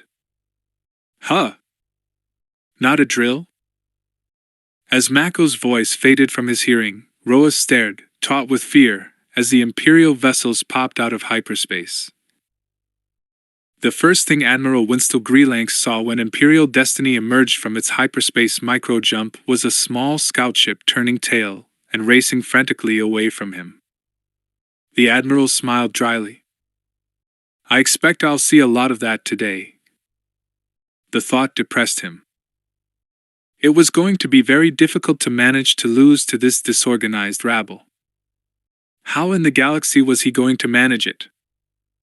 Sir, the squadron has emerged from hyperspace, his second-in-command, Commander Jellin, informed him. Habit took over, and Greelanx found himself issuing orders automatically. Order the squadron to deploy. Greelanx knew what was happening, and did not bother to watch. The 7 Capital-class ships arranged themselves into Greelanx's stipulated fighting wedge, with the Destiny as the point of the wedge. Then came 2 bulk cruisers, Arrestor and Liquidator, followed by the Peacekeeper and Pride of the Senate. The last 2 bulk cruisers, Enforcer and Inexorable, brought up the rear. The dreadnoughts launched their TIE fighters, which moved to surround the wedge. The two recon Carrack-class ships, Vigilance and Outpost, moved out in front of the squadron and launched their recon TIE fighters. The 16 skirmish ships, Guardian-class customs corvettes, were already in their Shell Taurus formation, ready to block any escape from the smuggler's moon. It all happened quickly and smoothly, without a hitch. Greelanx had drilled his commanders well on every point of his battle plan. "Admiral, sir, the squadron has been deployed as ordered," announced Jelen, scant minutes later. "Very well. Order the squadron to proceed as planned." "Yes, Admiral." The squadron moved forward at the specified speeds, with the pickets advancing on NAR Shada at flank speed, the skirmish line advancing at cruising speed, and the capital ships advancing at flank speed. Greelanx stared through the viewport of the bridge, then checked the long-range scanners, seeing that the moon NAR Shada was surrounded by hundreds, perhaps thousands, of pieces of debris. He wouldn't be able to take his capital-class ships through that Sargasso, especially if the smugglers put up any resistance. When they reached the moon's vicinity, he'd have to order them to alter their straight-on approach to swing wide of the floating debris. Greelanx stood with his hands behind him, seeing the minuscule dot on the tactical repeater display that represented that tiny, panic-stricken vessel he'd first seen. As the little scout ship approached the floating debris, two other small ships, freighters at a guess, joined it in its panicked flight. The Admiral sighed. His battle plan called for the entire engagement to be over in less than 15 minutes. He had better get busy, figuring out how he was going to manage to lose. For the first minute or so, it was all Roa could do not to panic and flee into hyperspace. The sight of the Imperial squadron emerging from hyperspace had rattled him badly. Even though he'd known, intellectually, that the Imperial squadron was going to contain dozens of ships, some of them so huge they dwarfed any ship he'd ever flown, that hadn't prepared him for nearly flying right down their throats. Almost without knowing he'd done it, Roa found himself turned around and heading back for NAR Shada at top speed. He forced himself to take several deep breaths, and fought back the fear. The drill came back to him as the LWILL streaked along. "Report in. I have to report contact. I'm a scout ship, remember?" He activated his comm on the special coded frequency they'd rigged. "Defender Central, this is LWILL. Come in, Central." Mako's voice in his helmet. "We read you, LWILL. Have you spotted them?" "Affirmative, Central." Roa checked his sensors and rear tactical display. "They are deployed, and advancing." "Good, that's what we want, remember. Just keep leading them in. Cut your speed a little, if you can do it without giving yourself away, Roa. I'm sending Elegant Interlude and Star Traveler out to help you lead at least one of those pickets to where we want it." "I read you, Central." Roa slowed down a bit, making sure to do it gradually. He was startled at how quickly the Carrack-class vessels were approaching. Fast ships. He was glad Mako had assigned the two ships he had to help out. Both were speedy vessels, and Daneth Jaley and Rena Strigo were experienced captains. He took a deep breath. The fear was still there, deep down somewhere, but it no longer threatened his thinking processes. Settling deep into his seat, Roa concentrated on the task at hand. On the bridge of the Dragon Pearl, Mako Spence watched the sensors and tactical readouts, hardly daring to blink. The Pearl was too large to actually hide amid the floating hulks and debris, the way some of the smaller vessels could, but he'd ordered Blue to position her so that the Carrack-class ships wouldn't spot her until they had the imp vessels where they wanted them. Mako saw that one Carrack-class ship, the Outpost, had altered course to approach the other side of NAR Shada, while the Vigilance continued toward the ambush. That made sense, since Greelanx couldn't know where the smugglers would engage him. Once the smuggler attack began, the outpost would probably just wait there, rather than engaging, ready to report on and possibly engage any smuggler ships attempting to escape the Imperial attack. The other Carrack class, the one whose ship ID broadcast identified her as the Vigilance, continued to move toward his position. Almost there, Mako thought, wiping his sweating palms on his trousers. Almost. Phelan and Nairo was a Corellian, and his friends frequently told him he was hot-headed and impulsive. And Nairo would counter this criticism by pointing out that his quickness to act was usually a virtue, often giving him the jump on the sweetest deal, the finest cargo, the best backhand. Now, aboard his modified Whitey 1210 class light freighter, to take that. And Nairo chafed at the waiting. Blast it, he thought, what's going on? It was frustrating, having to hide here in the shadow of a wrecked freighter, grappled to its side by a magnetic claw. And Nairo checked his instruments again, and this time, something caught his attention. Something really big was moving toward them. Close, really close. It has to be one of them, and Nairo thought. He wished for a moment that he'd installed new sensors, modern ones with better ID capability. Aloud he said to his gunner, a Rodian named Gaddef, "Hey, Gaddef, I got something on the sensors. Get ready to shoot." "Okay, Captain," the Rodian said. Standing by. Some of the other smugglers had commented that they thought the Take That was too lightly armed to go against an Imperial ship, but Phelan and Nairo was convinced that his piloting skills, which were considerable, would more than make up for the fact that he had only a single laser, mounted in a turret on the top of the ship. "I just wish," the Rodian's voice reached him, sounding wistful. "You wish what?" "That we'd had time to calibrate the sights on this laser, boss. I keep having to compensate for it. It's firing consistently to the right." And Nairo was not sympathetic. "That's easy to compensate for, Gaddef. I score hits with that laser all the time." "Yes, I know, boss," the Rodian said. "I don't do too bad either." "Huh?" Irritated, and Nairo fidgeted. "When are we going to get our blasted orders?" The something big, whatever it was, had moved almost past the Take That. On Nairo's sensors. "Come on, come on. What are you?" And Nairo's body went rigid as he heard a voice in his headphones. Mako Spince's voice, garbled by distance and intervening space debris, but still recognizable. "First strike element, this is Defender Central. Prepare to." And Nairo let out a whoop, and realized that he hadn't quite caught that last word. Engage, wasn't it? He was pretty sure. For a moment he thought of keying his comm and asking, "Say again, Central," but he didn't. The other guys would laugh at him, and he'd get left behind as they attacked. "Let's go!"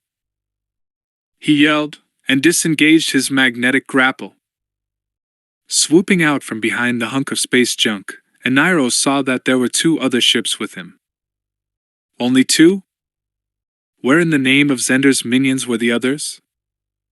And Nairo didn't have time to wonder, because almost immediately he found himself under attack.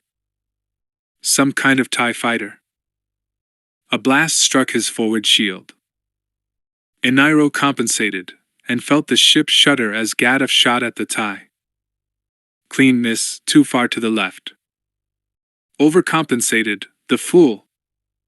And Nairo thought. He sent the Take That into a sweeping turn, pouring on all the power he could. "Get him, Gaddef!" he yelled. A red bolt streaked out, barely missed the twisting, turning TIE. And Nairo swore and gave chase. It wasn't easy, here in this junkyard of space debris. He was constantly having to flip his vessel up on her side, or resort to other, even more drastic maneuvers, to avoid crashing into something. "Clear shot! Coming!" yelled Nairo. "Be ready!" As he had promised, the next instant the TIE fighter and the Take That were in a straight line with nothing in between them. Another red bolt tore through vacuum, and this time it impaled the Recon TIE fighter dead center. For a moment the explosion flared out, yellow, then white, expanding. Then the TIE was gone, and there were only sparkles of blazing debris and ash drifting in vacuum. But before Nairo could celebrate his victory, his eye was caught by his tactical display. The something big was closing on him. In a second it would be right on top of him. Captain Nairo twisted frantically in his pilot's seat, slapping his controls, trying desperately to evade, trying to see it. He caught just a glimpse out of the corner of his eye. Minions of Zender, it's so. Phelan and Nairo never had time to complete the thought. The Carrack-class light cruiser's heavy turbolasers engulfed the little freighter in a wash of green fire, utterly obliterating the Take That. In less time than it takes for a human eye blink. 10 seconds later, not even space dust remained. Within seconds of following Phelan and Nairo's Take That out of hiding, Neve Job knew that he made a terrible mistake. The little Celestin was flying his small light freighter, modified, of course, the Bnefnli, and when he'd seen the Take That blast out of hiding, he'd assumed he'd missed Mako's order, and followed the other vessel. The moment he was out in the open, Job noted that only one other ship was with them. They'd obviously jumped the gun, and the attack hadn't started yet. For a moment Job considered trying to swoop back and hide again, but it was too late. A green blast from a TIE fighter nearly singed his whiskers. Job sent his small freighter, which rather resembled one of the shelled reptiles of his homeworld, skittering to his right in an evasive maneuver. Unlike most of the defenders of Nar Shaddaa, Job was an honest trader, who happened to do business on the smuggler's moon, delivering exotic foodstuffs to the once elegant hotel casinos.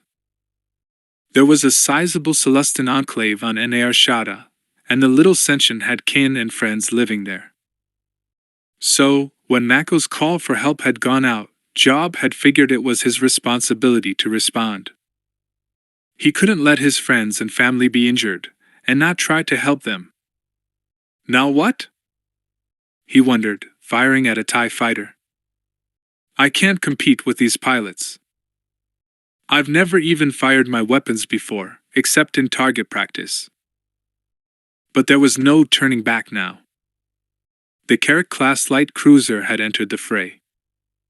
Job's already huge eyes went even wider as he saw the Take That, impaled in a green burst of turbolaser fire. Sickened, he watched as the Corellian ship was vaporized. If Job had thought he could outrun any of these ships, he might have tried. But he knew better. All he could try to do, he figured, was to stay alive and maybe get in a lucky shot.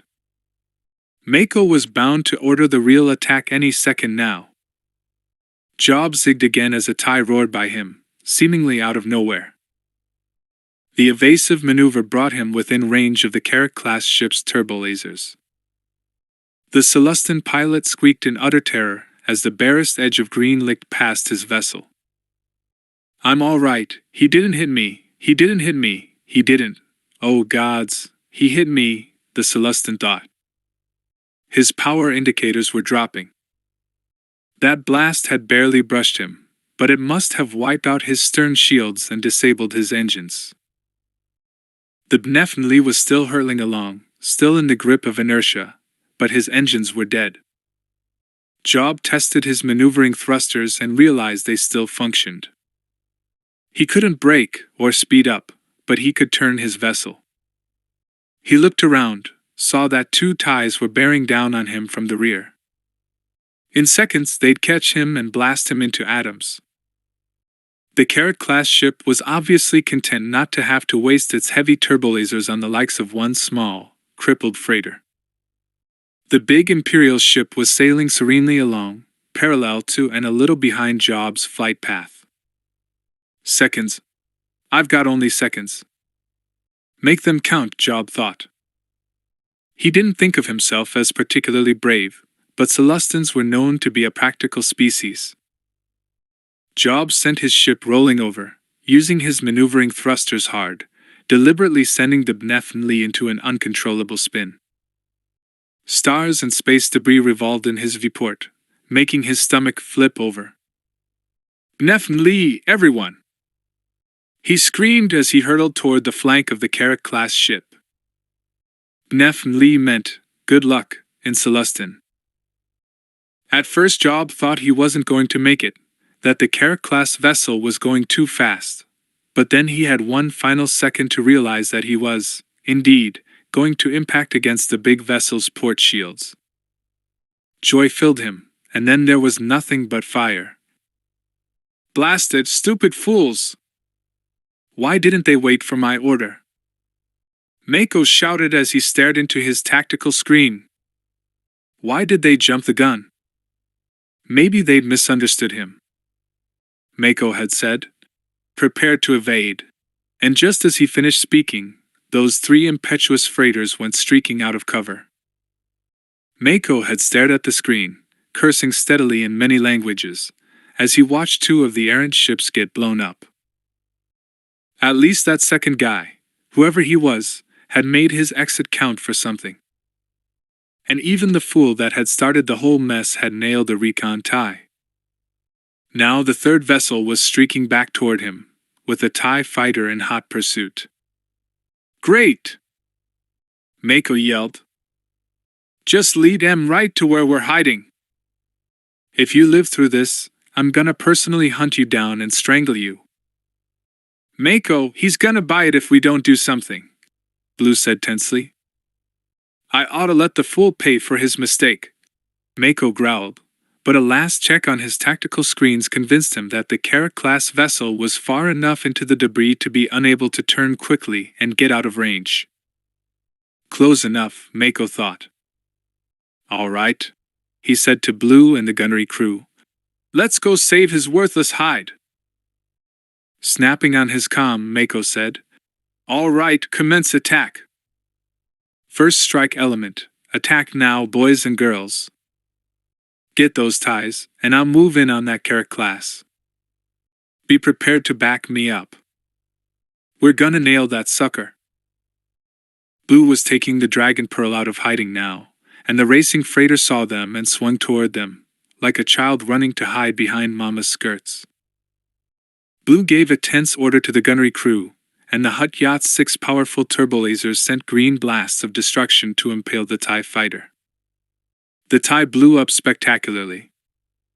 Waste of power, Mako grunted. Stupid ships don't even have shields. The Pearl was now moving toward the Carrack-class ship, which was only then realizing it was being challenged.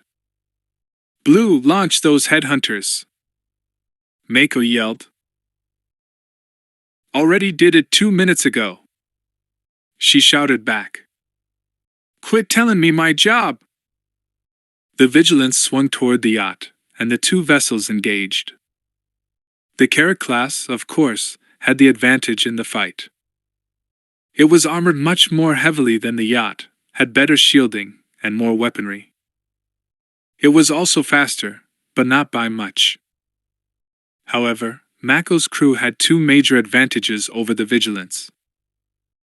Blue was used to maneuvering through NAR Shada's debris, while the Carrack-class vessel's pilot was not. The Hutt yacht was also smaller, thus far more agile. Blue pressed that advantage for all she was worth, darting in to shoot, then straining every rivet in the big ship to evade the returning fire. After being flung to the deck when the artificial gravity shorted out for a second from a hit, Mako got smart and strapped himself into his seat. He saw bursts of color reflected against the viewport from laser fire and turbolaser fire reflecting off shields, but he couldn't see the Vigilance from his command center. He had been worried that Vigilance might be one of the new, refitted models that were equipped with tractor beams, but apparently it was not. The Hutt yacht shuddered with the blasts, over and over. "We're losing the starboard shielding," Blue said tersely.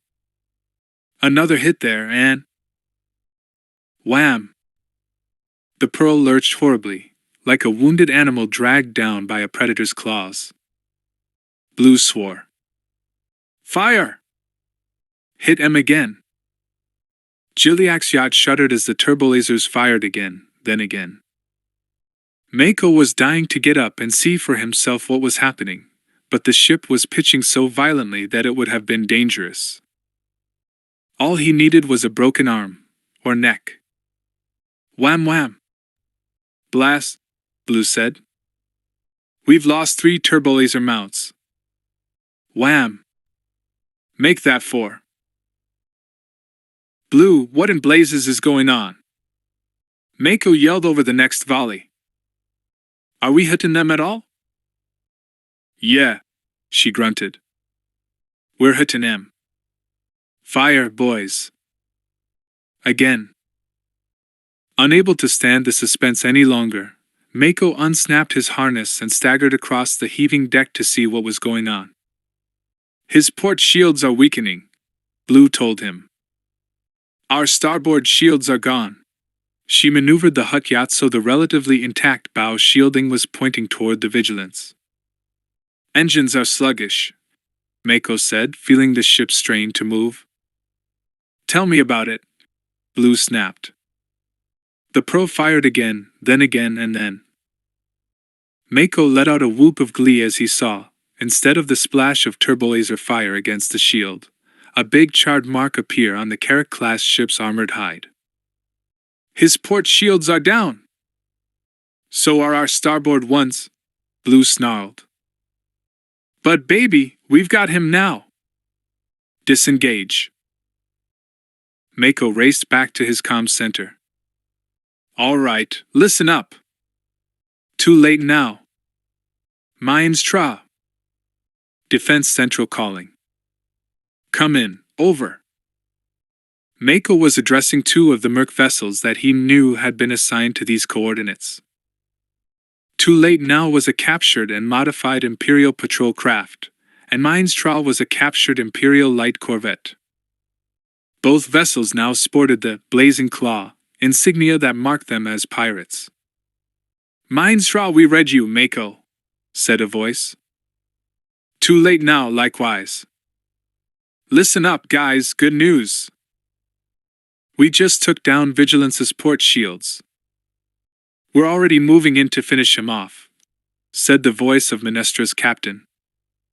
"Mako, we saw the pounding you took. You'd better get out of here before more imps show up." "We're only too happy to," Blue said, and with painful slowness, the Dragon Pearl limped away. Mako glanced at her diagnostic sensors, and cursed. No starboard shields, sublight engines crippled, hull damage, and we're leaking some atmosphere. Gilliack's gonna be right irritated about this. The 2 pirate ships had arrived by now, and they and the freighters were ganging up on the injured Vigilance, drawing in like scavengers toward a staggering prey. Mako saw the Carrack-class ship take hit after hit, until finally the armor couldn't take any more, and a huge hole was blasted in her port side. The smugglers targeted her engines, then her bridge, and within minutes she was drifting helpless in space. Life pods launched from the Carrack as some of the crew began abandoning ship. Mako grinned. "You did good, guys." "Okay, my ship's out of it, at least until we do some damage control, so I'm heading for Illusion Point ahead of schedule. You guys stick it out. Those skirmish ships should be arriving any minute." Admiral Greelank stared at Commander Jellin, taken aback by his subordinate's report. "You say that the Vigilance is out of the battle? Captain Eldon is dead?" "Yes, Admiral." "I regret to say it, sir." "What about his ties?" "All destroyed, sir." Greelanks was too disciplined to swear aloud, but he did so mentally. "Order the skirmish ships to full speed. Order 2 squadrons of ties to accompany them. Instruct them to engage the enemy at will. Yes, sir. For a moment Greelanx considered bringing the other Carrack class, the outpost, into combat, but he decided against it. The outpost might be needed for mopping up later. He didn't want to risk his only remaining recon vessel. We'll show these wretched criminals, Greelanx thought angrily, completely forgetting for the moment that he was supposed to lose this battle. Captain Sunterfell stared at Admiral Greelanx's tiny hollow figure, as it seemingly stood perched atop the pride of the Senate's calm board, feeling as though someone had punched him in the stomach. Eldon is dead? Greelanx nodded shortly. Unfortunately, yes. I see, sir. Permission to speak, Admiral? Go ahead. Greelanx was anything but welcoming. Perhaps we should take these smugglers a bit more seriously, sir? They apparently are capable of mounting a coordinated attack, as opposed to simply shooting at random. Your comment is noted, Fell. Greelanx out. The tiny hollow figure popped out of existence.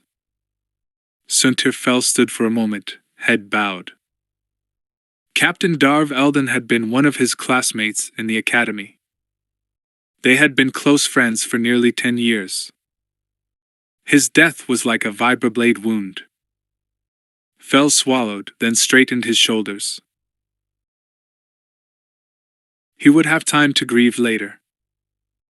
Right now, it was his duty to kill as many of these smugglers as he could. At first, Han Solo found it very strange to shoot at TIE fighters, rather than fly them. As soon as Mako had ordered in the first strike element, Han, with Chewie and Jarek in the Bria's wing-mounted gun turrets, had gone after and engaged several TIEs. He'd nailed 2, so far, and was cruising through the debris, looking around for more. The Bria had one weakened rear shield, which put her engines in possible jeopardy should she take another big hit there, but was otherwise undamaged, due largely to Han's flying expertise. Han was one of the few smugglers who was flying without a partner. Mako wanted him free to keep watch over the fleet, to go where he was needed without encumbrances. Han recognized that Mako's decision was a testament to his own flying skill and was pleased. Han glanced over at the left gun turret on the Bria's wing, and saw Jarek in the movable seat, headset in place. So far, the kid hadn't done well.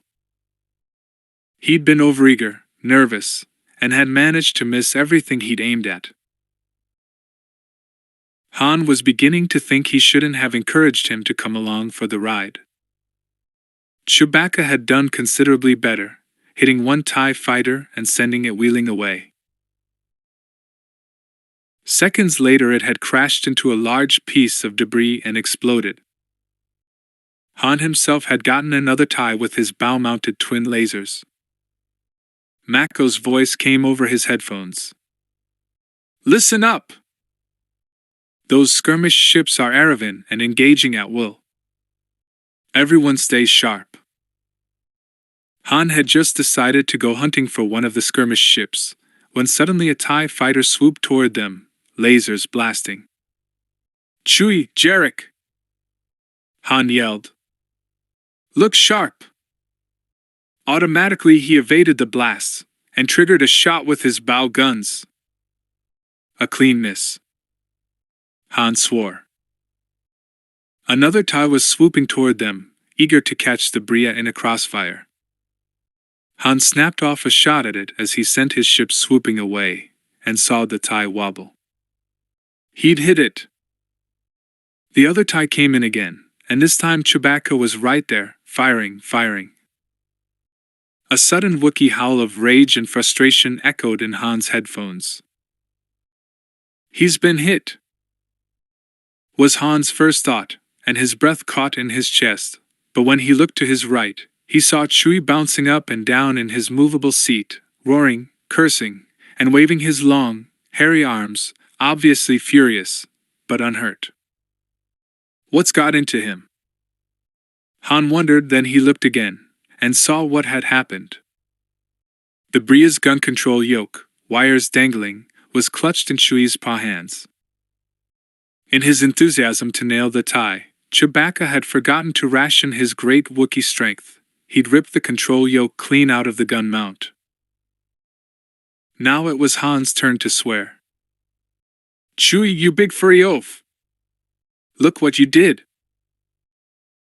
Chewbacca snarled in Han's headphones that he was only too aware of what he'd done.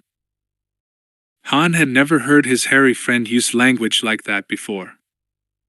Whump! A shot from the tie had impacted on the Bria's amidships shield. "Hey, Solo!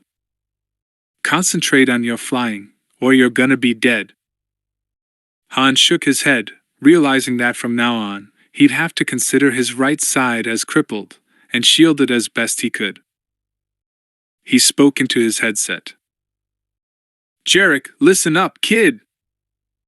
Chewie broke off the blasted gun yoke in the right turret. "It's all up to you to nail these ties." Jarek's voice was faint and shaky. Me? Yeah, you. Now look sharp. He's coming in again." Jarek crouched in his movable seat in the left gun turret, frozen with terror. "My worst nightmare come true. I'm going to kill us all."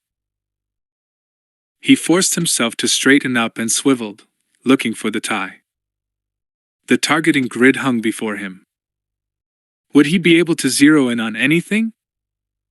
He didn't know. He'd failed miserably, so far. Where is it? Where is? Suddenly he saw it. There it was, coming in a looping path from overhead that would allow it to flip over and then get off a shot at the Bria's bow.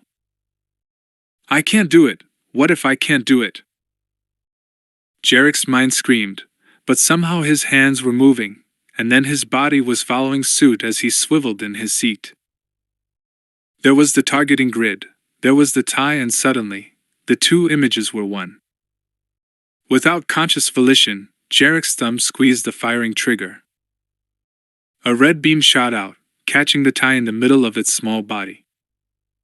In magnificent silence, the tie blew up. Jarek sat there, staring in shock. "Did I do that?" Han's voice in his ears. "Great shootin', kid! Let's go do it again." "Did I do that?" "I did. I did it. I can do it." Jarek Solo grinned, felt a wave of satisfaction and pride. "Okay, Han." Jarek checked the charges on his gun, then, as the Bria swooped off, began searching their surroundings for more targets. Aboard the Rimrunner, Sala Zen checked her position, then glanced quickly out of her viewport to make sure her flying partner was in correct position. Because the Rimrunner equaled the Millennium Falcon in speed, she'd been paired with Lando and his odd little droid pilot. Sala had to hand it to Vuffy Ra. She's never before heard of a droid that could pilot, but she gathered that Vuffy Ra was some special type of droid, from some completely different part of the galaxy. Obviously not your everyday astromech. From the moment they'd deployed, Vuffy Ra not only had kept formation with her, the droid had occasionally outflown her. She spoke into her headset. "Any of those skirmish ships on your sensors, Vuffy?" "Nothing so far, Lady Sala," the little droid replied. "And my name is Vuffy Ra, please." "No problem, Vuffy Ra," she replied. "So what does that name mean, anyhow?" "In the language of those who programmed me, it is a number, Lady Sala." Huh.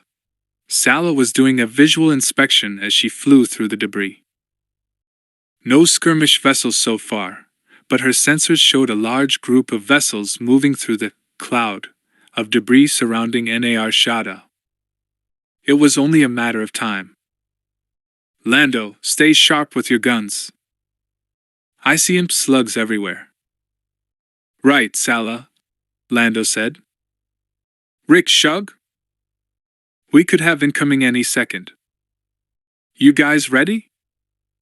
Ready, Sala, Shug replied. We are ready, pretty lady, Rickduel said in a manner that he fondly imagined to be charming. Sala grimaced and rolled her eyes. Kennet Rick. Stay sharp. This is no time to get cute. Hey, Sala, I can't help it if I've got eyes, Rick said in mock-injured tones. That jerk Solo doesn't appreciate you, you know. You deserve better than that Corellian creep. You are one fine woman and he stole the chatter, Rick, Sala snapped, tiring of the banter. And rein in your hormones. Your routine is getting real old. But Sala, he protested, sounding very, very injured. I fell for you the moment I... Lady Sala! Vuffy-Ra broke in. Incoming! Sala checked her sensors and ship ID codes. An Imperial Customs Guardian-class light cruiser, the Liana Guard. She altered her flight path to challenge the newcomer head-on, and was impressed to see how quickly Vuffy-Ra followed her lead. Seconds later the Liana Guard came zipping toward them, firing its laser cannons. Sala took a minor hit, but the shields deflected it. The imp vessel was fast, and as maneuverable as the freighters. Matter of fact, the ship was a customs patrol ship, designed to stop smugglers cold. Shug took a shot with his quad lasers, but scored a clean miss as the imp pilot evaded. He's really good, Sala thought. But we'll get him. He's outnumbered. She'd been so occupied with engaging the Liana Guard that Sala failed to notice 3 slug blips on her sensors, all coming in incredibly fast. Vuffy-Ra squeaked. Lady Sala! TIE fighters! Sala took a hit in her bow, but the shields handled it. Shug was shooting steadily now, and so was Lando. One TIE was hit, and promptly exploded. Sala couldn't tell who had made the kill. Evasive! Sala flipped Rimrunner up on her side, but took a hit anyway. Her shields took the brunt of it, but the freighter shuddered violently. Get those TIEs! She yelled. I'm trying! Came both Lando's and Shug's voices at the same time. Sala swore grimly. Where's the Liana Guard? She'd lost track of the Guardian-class ship in the melee. Bam! Rimrunner shuddered again. Sala struggled to hold her bucking ship, narrowly missed crashing into a huge piece of space debris. They'd been hit in the flank, and her shields were weakened back there. From the strength of the blast, it must have been the patrol ship, not a TIE. Right! Lando shouted in her headset, and she saw another TIE wiped out. 2-2. Much better odds. Okay, now, where was the Liana Guard? On Lando's tail? No. Coming up directly behind her. Lando said urgently. Evasive, Sala! Not on your life. She bellowed. This is what I've been waiting for. Rick, blast your worthless hide, get him. Captain Lodrell of the Imperial ship Liana Guard smiled grimly as his ship streaked toward the mimic-shaped freighter's stern. I've got you. He thought smugly, and opened his mouth to give the order to destroy the helpless vessel. But before he could speak, Lodrell noticed something strange about the rear of the Corelli spaceship. 2 camouflaged gun ports had just slid open in the ship's stern. Instead of shouting, Fire! Lodrell screamed, Evasive! But 2 concussion missiles were already streaking toward him. Hey! That's not fair. Lodrell thought indignantly. It was his last thought. Yahoo! Shouted Sala as she saw the patrol ship blown to atoms on her rear sensors. We got him! Sweet shooting, Rick. Does that mean you'll kiss me when we get back to base? He demanded in her headset. Not a chance, Sala said cheerfully. But I'll buy you a drink. Congratulations, Lady Sala, Vuffy Ross said in his prissy, overly refined tones. Great going, Sala! Lando shouted. In all the excitement, I totally forgot about those missile launchers. Shug, you are the best. Yeah, Shug, we all owe you, Sala agreed. That was fun, Shug said, chuckling. Want to do it again? Sure. Sala and Lando chorused.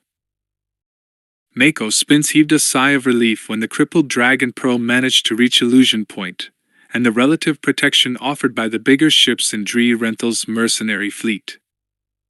He checked his sensors, all the while listening to his ship's report in. The smugglers were doing well against the imp skirmish vessels.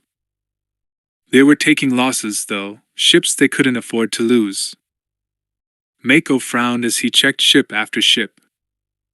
I'm losing a lot of friends today, he thought sadly. Too many good ships and people gone. He ran a status check. Almost 25% of his smuggler vessels, gone. Even if they won this battle, the smuggling operations out of NAR Shada were going to be affected for a long, long time. But the imps had probably lost half their TIE fighters, and nearly 50% of their skirmish ships. The big question is, Mako thought, when is Greenlanx gonna move in with his capital ships? The big ships were approaching steadily, but were still out of range. Mako glanced nervously at his sensors, saw 2 skirmish vessels converge on a smuggler ship. Oh no! A panicked voice erupted in Mako's headset. Defender Central! Can you get me some help? I'm crippled and... The voice scaled up into an agonized scream, and abruptly stopped. Mako watched as the blip on his sensors winked out. He cursed softly, helplessly. Commander Jellin, Admiral Greenlanx said, order the remainder of the TIEs to deploy and engage at will. Yes, sir. The big Imperial ships were now within 500 kilometers of the NAR Shada debris shell. Greenlanx took a sip of stim tea, then checked their sensors again. He could see the remaining 12 TIE fighters streaking toward the battle. Commander, instruct the capital wedge to assume an external approach orbital pass. We're going to avoid that debris. Yes, sir. And order the wedge to accelerate to full speed. We are starting our attack. Yes, sir. Greenlanx checked the status of his squadron again. He was impressed by the smugglers' tenacity. He'd expected them to break and run before now. But they were still fighting, and doing significant damage to his skirmish vessels. Still, losing wasn't going to be easy. The smugglers were fighting bravely, granted, but those little freighters were no match for his capital ships. Greenlanx sighed. It was possible that he'd have to order one of his ships to do something that would be guaranteed to cause its destruction. The Admiral swallowed another sip of tea, feeling as though a fist were closing around his throat. He'd sent troops to their deaths before, many times, but never on purpose. He wasn't sure he could do it. But what choice did he have? They're making their move. Accelerating to attack speed. Mako realized as he stared into his sensors. He keyed his comm to a special, private frequency. Han, Mako here. You read me? Yeah, Mako, came the voice of his friend, garbled but understandable. I read you. What's happening? Greenlanx is starting his move with his capital ships. I'm going to order the retreat. Do me a favor, pal? Sure. You and Chewie play rear guard during the retreat. Hang back and ride herd on those space bums, okay? Keep 'em on track, Han. Don't let 'em go too slow, but keep on their tails about going too fast. We want those imps following right on their heels. Will do, Han said. How are we doing? Overall, not bad. But we've lost some friends. I know. I've seen wreckage. Han agreed, sounding bleak. Mako out. Mako keyed in another special frequency. Captain Rendhal? Rendhal here. I'm going to order the retreat now. Be ready. We are ready. I'll recall Mind's Ra. What about too late now? She's gone. Oh. Rendhal out. Mako keyed his general frequency. Boys and girls, this is Defender Central. You done good, fellow space bums. Now it's time to leave the party. All vessels, retreat along assigned vector. Remember your drills. Repeat, you are to retreat along your assigned vector, starting now. Defender Central out. Zaveri stood in a cordon-off section in Shug Nynx's space barn, intent on the tactical display she was receiving, transmitted by Dragon Pearl. She watched as the smugglers turned tail and raced away from the oncoming Imperial capital ships and remaining skirmish vessels. Her friends were fleeing in what seemed to be a panicked rout, but was, in actuality, a carefully coordinated and rehearsed withdrawal under fire.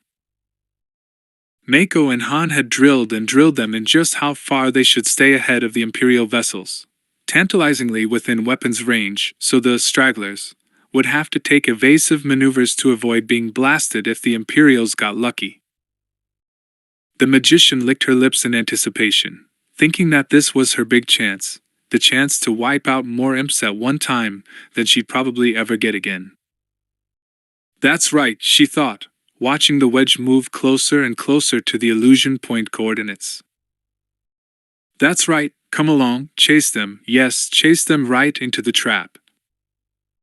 Poised like a hunting Tagorian, she stared fiercely into the tactical display until her eyes burned and she was forced to blink.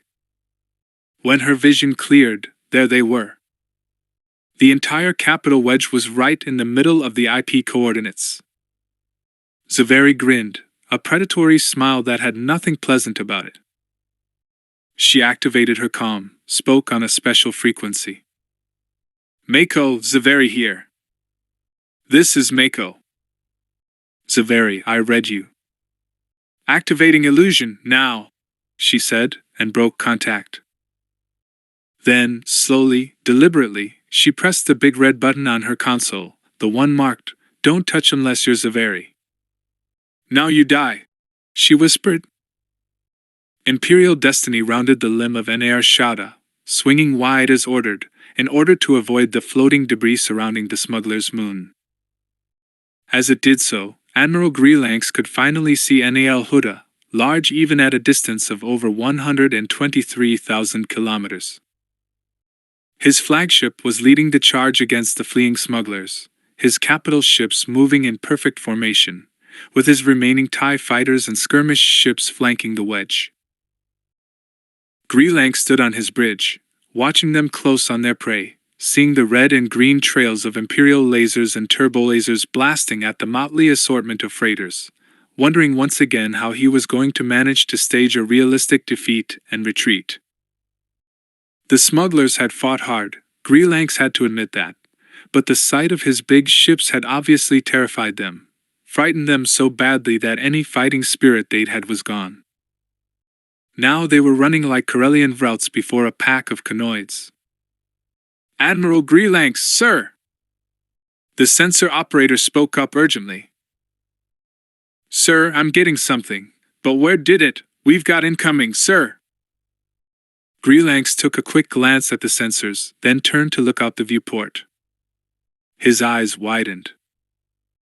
Coming straight at them from the direction of Nal Hutt were hundreds of smuggler ships of assorted sizes, including several Corellian corvettes.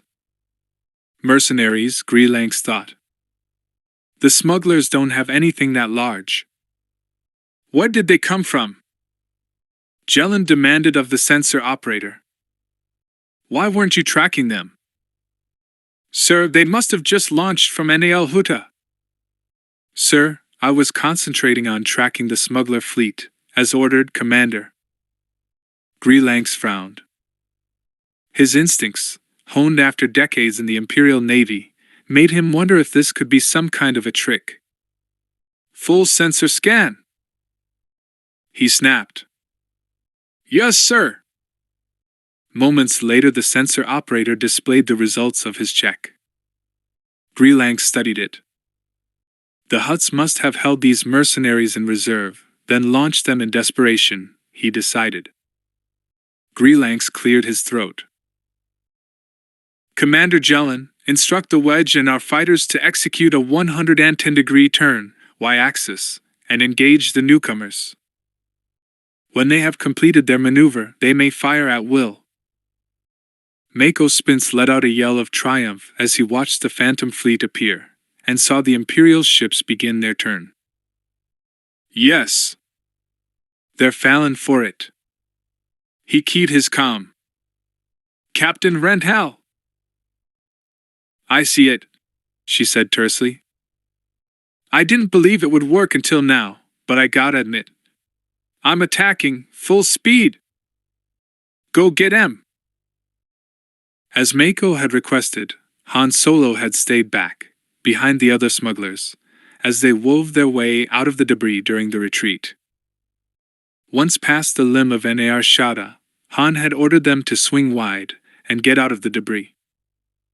That way Greelanx would have a clear view of the fleeing smugglers, and would continue his pursuit straight into their trap. When Han finally emerged from the shell of debris, he found himself actually trailing the Imperial fleet.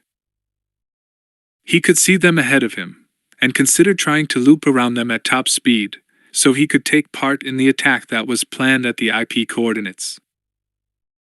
Ahead of him, he spotted a pair of vessels on his sensors, and was surprised when he checked their vessel IDs and found that the wayward pair was Sala and Lando in Rimrunner and the Falcon. Han wondered if one of them had taken a bad hit and needed help. Activating his comm, he said, Defender Central, this is Han. Come in, Mako. Mako's voice was clearer, now that Han was out of the debris field. Mako here, Han. The imps have almost reached the IP point. I've got Sala and Lando on my sensors, and we're all behind the imp fleet, Mako. Yeah, I asked them to take it easy, figuring you might need some help if you ran into any stray skirmish vessels, Mako said. Okay, so they're all right? Far as I know. Patch me through to them, will you? Sure. In order to keep the frequencies as clear as possible, all communications had been routed through Mako, except for designated pairs like Lando and Sala. Moments later Han heard Lando's voice. Han, old buddy! Lando, I'm behind you, wondering how to get past the imp fleet so I can get back into the action. Sala and I were just wondering the same thing. I don't want to miss out on the chance to score some more hits on those imp skirmish ships. Sala and I got quite a few of them, Lando said proudly. 3 Guardian-class light cruisers, Sala interjected. Hey, congratulations. Master. Vuffy Ra's precise tones were unmistakable. Would you like me to swing us around so we can fly back to the action with Captain Solo? Yeah, Vuffy Ra, why don't you do that? Oh, and don't call me Master. Yes, Master. Han was now close enough to his friends that he could see them in the distance as they peeled off and swooped back to join him. Han chuckled. Where in the galaxy did you pick up that droid, Lando? Long story. Moments later the 3 vessels were flying together. Han was fiercely glad to find out his friends were okay. It felt good, all of them flying together, united against the Imperials. Han keyed his comm again. So, guys, how are we gonna get past the fleet, back to the IP? Suddenly Chewie, who had abandoned his useless gun turret and come up to serve as co-pilot and to man the Bria's bow guns, growled urgently and gestured at the sensors. Han looked, and saw the wedge of pursuing capital ships slow, then begin to execute a ponderous turn, all the while remaining in perfect formation. "Go, Zaveri!" he shouted, then he keyed his comm. "Hey, Lando, Sala! Check your forward sensors." The Imperial ships were just out of visual range by now. Han found himself wishing fiercely that he could catch up to them, do some more damage. "They can see it," Lando said. "Why can't we?" "Because we're behind it," Han said. "It all has to do with the angle of the light rays. Complicated, but trust me. The imps are seeing a big fleet coming straight at them." The Imperial fleet continued to execute their turn. "I hate being stuck back here, out of the action," Han thought. Suddenly, seeing the direction in which the fleet was turning, Han had an idea. He keyed his comm. "Lando, Sala! We're close enough to the wedge to be able to do a 2-second hyperspace micro-jump right into the middle of the illusion. If we alter our approach vector slightly just before the jump, we'll wind up on the right approach path to come roaring in with those phantoms, firing. Let's give Zaveri's fleet some real teeth." "Han!" Sala protested. "We're right in the middle of a gravity well, in case you haven't noticed. We're close enough to where the two bodies balance each other out," Han insisted. "We can do it, guys. Come on. Follow me." He altered his flight vector slightly, and was pleased to note that Rimrunner and the Falcon followed him. "Okay, we're all set," Han said tensely. "Now for the micro jump." "Hey, Han, that illusion is only going to be good for another couple of minutes," Lando protested. "We can't possibly get a course out of the navicomputers in time." "I got it covered," Han said. "You just order that fancy little droid of yours to compute our micro jump and put the three of us right in the forefront of that fleet. He can dump the figures into our navicomputers over the comm. Can't you, Vafira? I am a Class 2 droid, of course I can make such an elementary calculation," Vafira said, sounding affronted at having his abilities questioned. "But Captain Solo, I must point out that what you are suggesting presents a considerable risk." From the way the little droid spoke, Han could picture it wringing its tentacles at the very idea. "Lando, come on! Order him to do it." Han could hear Lando sigh even over the comm. "All right, you crazy Corellian. Vafira, you mechanical mastermind, do what Han says." Moments later Vafira said, in a subdued voice, "Course laid in." "Punch it!" Han yelled, suiting his actions to his words. The stars strided around him for a brief second, then he found himself racing straight at the Imperial fleet. He glanced from one side to the other, saw that Lando and Sala were still in formation with him. And behind them and to either side of them, stretched Zaveri's illusion. Han could see it now, and even though he'd been prepared for something big, he was impressed. "All right," he yelled. "Thanks, Vafira." As the Phantom fleet drew nearer the Imperial wedge, the big capital ships began blasting away. Han realized immediately that there was a huge advantage to being part of an illusion. With this many ships to shoot at, chances were pretty good that none of the three solid vessels would be targeted. Nevertheless, he prepared quickly for evasive. "Jarek, you ready, kid?" he called. "Ready, Han." "Chewie, you ready with those twin lasers?" "HRRNNNNNNN." Han chose a target, the leftmost dreadnought, which was the one closest to him. I'm going after that dreadnought dead ahead, he said over the comm. He glanced at the vessel ID. The Peacekeeper. We'll stay with you, Lando said. We can cover each other. Great! Han was having the time of his life. Ain't this fun, guys? Han, what are you planning to do? Sala inquired apprehensively. Oh, I just thought I might zip by the Peacekeeper's bridge and wave at the captain, Han said with cheery good humor. Just a friendly little visit. Han! Sala protested. I'd rather we all lived through this.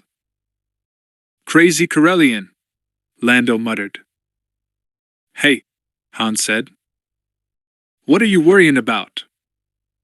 It's me. Captain Reldo Davlis, in command of the Imperial Dreadnought Peacekeeper, shook his head in disgust. Cease fire! He snapped.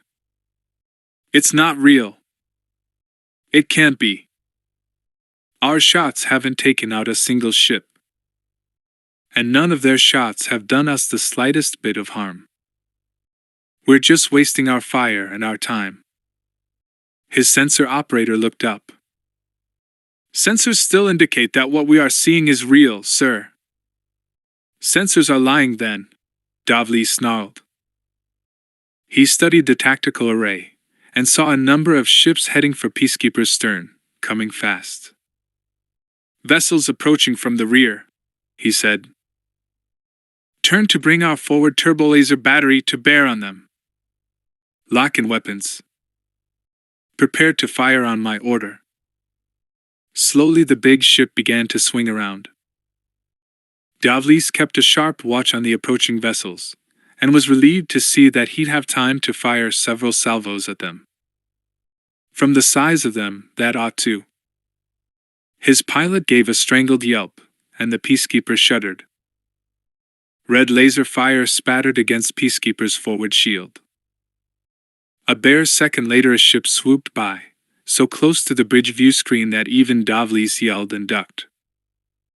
The ship, a small, battered Soro sub-freighter, executed a perfect inside loop and came back for a second run. They're not all phantoms, Davlis realized. Turn back! He shouted. Fire on that ship! Peacekeeper began turning back again. Now Davlis could see the smuggler fleet again, and he gasped at how close they were.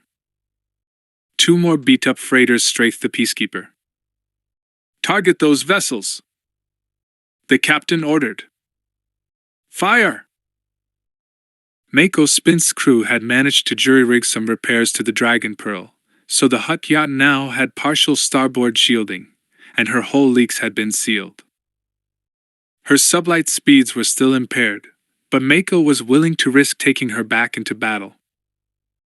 Captain Ranhal had assigned a Y-wing fighter to accompany him, and the swift, powerful little ship now cruised beside him, prepared to keep incoming off his weakened starboard side. Scanning the tactical and sensor arrays, Mako saw that he was now in range of his target, the Imperial bulk cruiser Liquidator.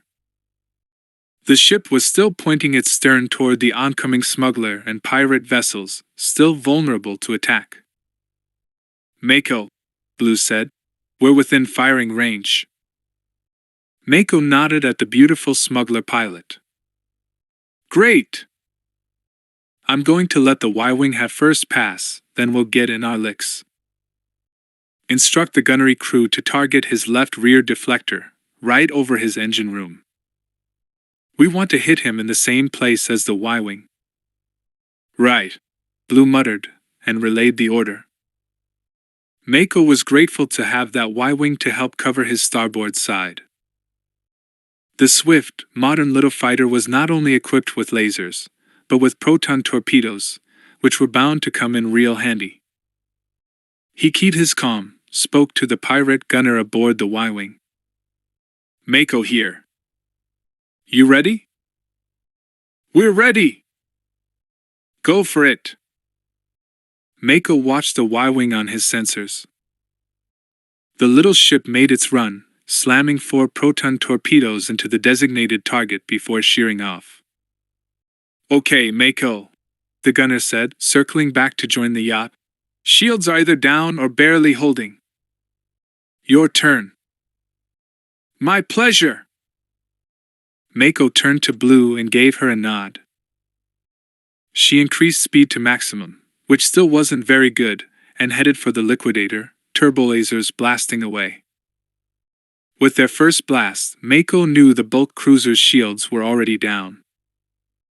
The Pearl's gunners pummeled their target repeatedly with the 2 remaining turbolasers, before the cumbersome Imperial vessel could turn to bring her heavy forward guns to bear. Moments later, the Imperial ship's right flank, and the engine room beneath it, was a blown-out wreck. The liquidator spun slowly in space, helpless, leaking atmosphere. Captain Dre Renhal leaned forward excitedly in her command seat. "Finally! A little action of my own." Guiding her ships throughout the battle had been challenging, but not like this. Now she was flying her own vessel, and she was going in for the kill. Her target was another of the big bulk cruisers, the Arrestor. These ships were outdated, clumsy, and not heavily shielded enough.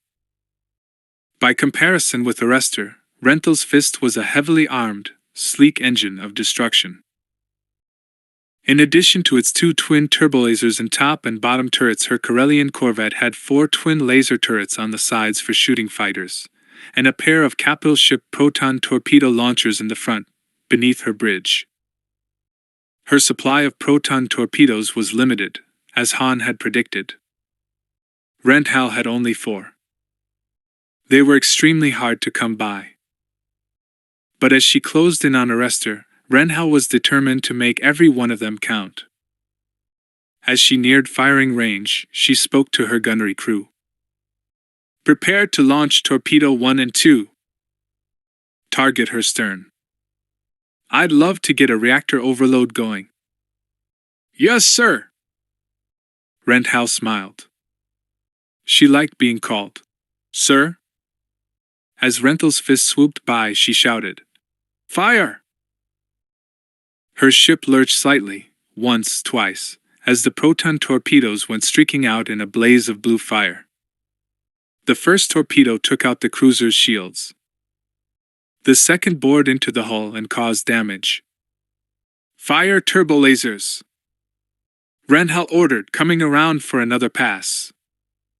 The Arrestor was lurching now with the impacts. The turbolasers bored ever deeper into her vitals, seeking her heart, the reactor that powered her engines. Renhal was never quite sure what warned her. Instinct, perhaps, developed after 20 years of fighting. She turned her ship sharply, and accelerated away at top speed. Behind her, Arrestor exploded as thoroughly as any fragile TIE fighter. Renhal smiled seraphically. "My, that was fun!" Mako cheered as he watched 5 of Rental's Y-wings strafe the dreadnought Peacekeeper's stern, targeting its vulnerable engine area, volleying it with proton torpedo salvos. The dreadnoughts were a lot tougher targets than the clumsy bulk cruisers, but he thought they might have a chance to kill this one. Apparently Han, Sala, and Lando had pulled some typically harebrained stunt to keep the Peacekeeper occupied until the Y-wings could move in.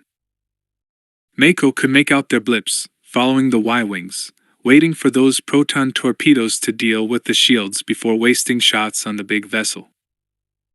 Mako found himself doing some mental figuring as the Y-wings strafed the Imperial dreadnought. 2 salvos of 2 torpedoes each, from 5 Y-wings, that equals 20 torpedo hits. It sounded like a lot, but Mako had trained aboard an Imperial dreadnought, and knew how tough the old ships were. There goes the first salvo, 10 torpedoes, 10 hits. Mako did some rough calculations, figured that the Peacekeeper's stern shields ought to be in real trouble by now. As the Y-wings swooped by on their second pass, blackened holes began appearing in the dreadnought's starboard flank, where its massive engines were. Now that the shields were down, other smugglers were attacking the dreadnought's stern with abandon. The imp captain tried to turn his ship so he could fire on them, Mako could tell, but the ship was already sluggish, unresponsive. And then, suddenly, there was a bright flare on the starboard side, and then the light from the Peacekeeper's engines went out. Mako whistled softly. "I think he's in trouble." "Sir, the starboard reactor overloaded. The safeties shut it down." Reldo Davlis's second-in-command reported. "No engine power remaining, sir." Davlis looked around, feeling desperate. Without engines, he couldn't escape. The smuggler ships were too small to do him much damage quickly, but over time they could cut his ship to ribbons, starting from the unprotected starboard stern, and working their way up toward the bridge, destroying shields piece by piece, boring into his ship with their little lasers. "We've got to restart those engines, or we've had it," Davlis said, knowing he spoke the truth. "Override the failsafe. We need power." "But Captain," the young man's face was ashen with fear. Davlis didn't blame him. Reactors weren't something to mess around with. But what other alternative did he have? All the other Imperial vessels were engaged. It was unlikely that an appeal to Greelanx would bring help quickly enough. Davlis was counting on the fact that the override on the reactor was designed to trip long before there was actual danger of an explosion. He fixed his subordinate with a steely gaze. "I gave you an order, Commander." "Yes, sir." "If only we can fire the engines for long enough to get closer to the other ships," Davlis thought. Drifting, the Peacekeeper would tend to be pulled in by Nar Shada's gravity. Davlis heard his ship's engines fire, strain, and his heart ached at what he was having to do to her. But all their lives were at stake. Peacekeeper strained, lurched, then crept slowly forward. And then shuddered in agony as her starboard engine exploded.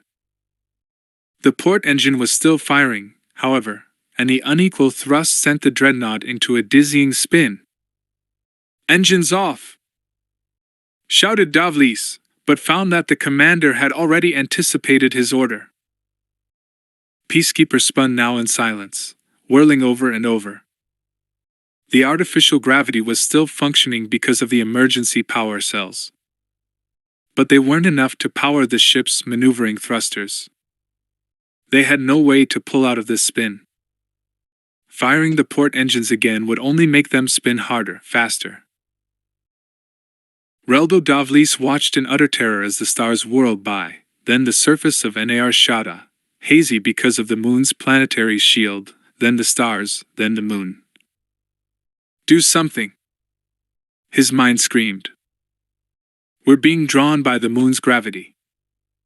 In about a minute, we're going to hit Nar Shada's energy shield. And what an explosion that would be! Stars, moon, whirling in a dizzying spin, whirling, spinning, utterly powerless to stop. Stars, moon, very close now. Davlis strove for dignity. He was, after all, an Imperial officer. "Can anyone think of anything that might help?" he asked, keeping his voice steady and calm. His bridge crew looked at him silently. The law of gravity was, in this case, as cruel and inexorable as any of those imposed by the Emperor. Stars, moon, so close now. Stars, moon. And then there was only the moon, clutching them to her, dragging them into her shield. And then there was nothing at all. One of the smugglers who had darted in to take shots at the dying Peacekeeper was Roa, who was feeling pretty cocky. Lately he'd been wondering if he wasn't getting old, losing his edge, but today he'd engaged in 2 dogfights with TIE fighters, and come out victorious. "Hey, I've still got it," he thought, sending the LWIL darting after the spinning dreadnought. Just for the thrill of it, he sent the LWIL hurtling beneath the plummeting imp, pulling out steeply, feeling the G-forces grip him, so strong was the pull. And then the peacekeeper hit an AR Shada's shield. Even climbing as he was, the shock wave threw Roa forward. He smashed into his control yoke with bruising force. Parts of his instrument panel shattered, sending shards of glassing to impale his arms and chest like tiny daggers. As the big ship exploded, it wiped out a section of the planetary shield, and flaming debris was sucked through, down into the upper atmosphere. And so was Roa. The concussion shock wave had stunned him, and he struggled to regain full consciousness. It wasn't easy. Waves of blackness rolled over him like a night sea. But Roa was a fighter. He didn't give up his struggle to open his eyes, to blink, to raise his head. Seconds later he was able to focus again, and realized where he was and what he was doing. He was falling like a stone, down and down, hurtling through NAR Shada's grimy atmosphere. Roa blinked. There was something in his eyes. Blood? Most likely. He shook his head, and pain stabbed. Trying to move brought agony. His instrument panel was a mess, but some parts were still lit and functioning. His flight suit was no longer vacuum-proof, but he wasn't in a vacuum any longer.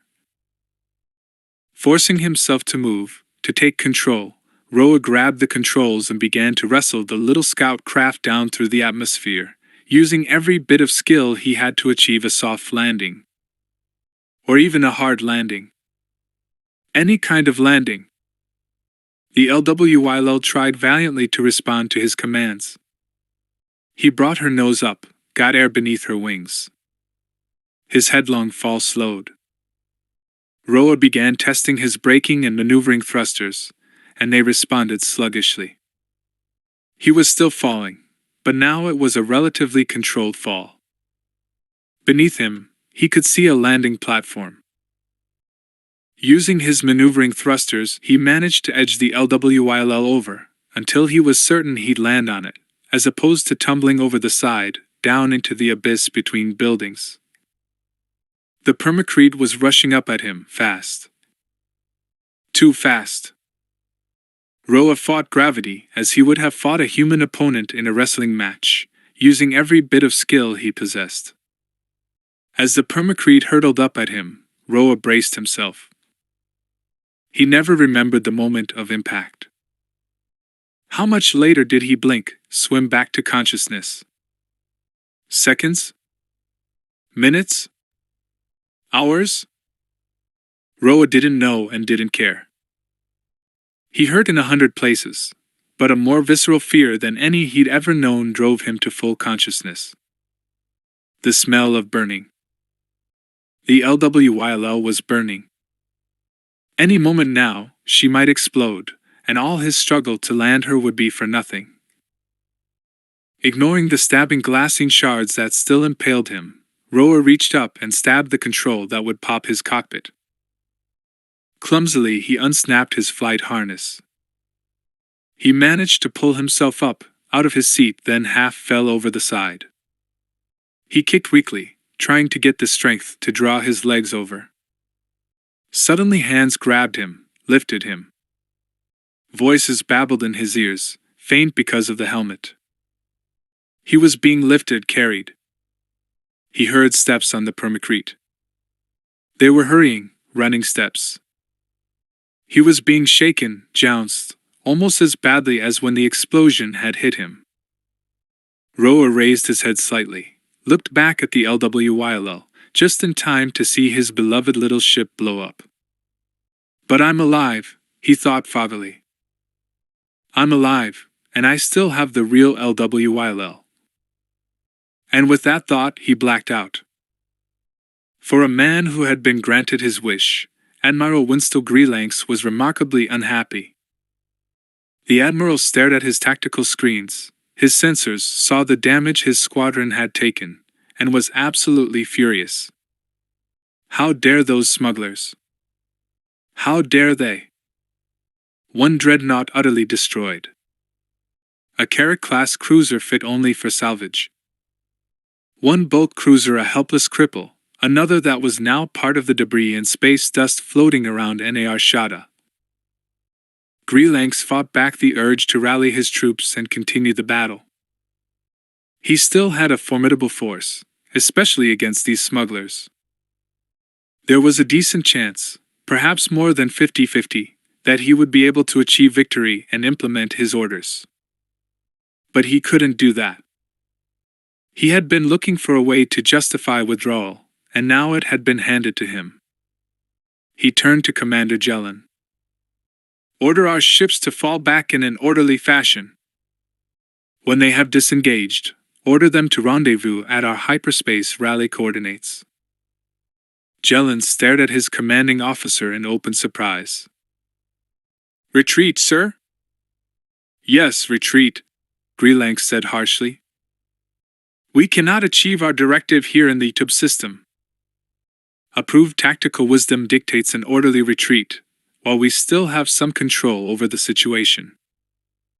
Usually Greenlanks would no more justify his orders to a subordinate than he would step out an airlock without a spacesuit, but in his mind he was composing his official report, trying those phrases on for size. Jelen snapped to attention and saluted formally. "Yes, sir." "Retreat?" Thought Captain Sunter fell in blank astonishment. "Retreat? We can still win." It wouldn't be easy, but it was doable. Fell was sure of it. He simply couldn't believe that Greenlanks had so little backbone. "Retreat in orderly fashion," Commander Jelen repeated. "Those are the Admiral's orders." Fell outranked Jelen, and that gave him the courage to speak his mind more bluntly than he would have dared to the Admiral. "But there are still unrecalled ties out there.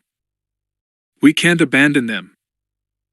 The Admiral is expecting the squadron to make the jump to hyperspace at the rally coordinates within the time he specified," Jelen said stiffly. Fell's mouth tightened. "Fell out," he said curtly, and the tiny holographic image of Jelen vanished. Sunter Fell turned to his second-in-command. "Broadcast an emergency recall to all TIE fighters to rendezvous with the Pride. I will take as many as I can, until the docking bays and shuttle bays are full. At the same time, we will disengage and withdraw, Commander Tonev." "What speed, sir?" "1/4 speed, Commander." "1/4 speed, sir?" "You heard me." "Yes, sir." Fell had ordered such a ridiculously low speed in order to give as many TIEs as possible the chance to get aboard his vessel. Technically, he was obeying his orders. Greenlanks had neglected to specify a speed, but he was disobeying them in spirit. Frankly, at the moment, Sunter Fell could have cared less about his orders. He wasn't going to abandon those TIE pilots. 5 minutes later his docking bays were full of the Regulation 12 TIE fighters, and his shuttle bay contained another 3. Sensors didn't indicate any other TIEs out there to be picked up, so Fell ordered Pride up to full speed to catch up to the rest of the squadron. A minute later the tiny holographic image of Admiral Greenlanks materialized on his comm board. "Captain Fell!" Fell had no trouble staying cool. He was still too angry to be apprehensive. "Yes, Admiral?" "You deliberately disobeyed my order." "I retrieved our fighters, Admiral. And their pilots.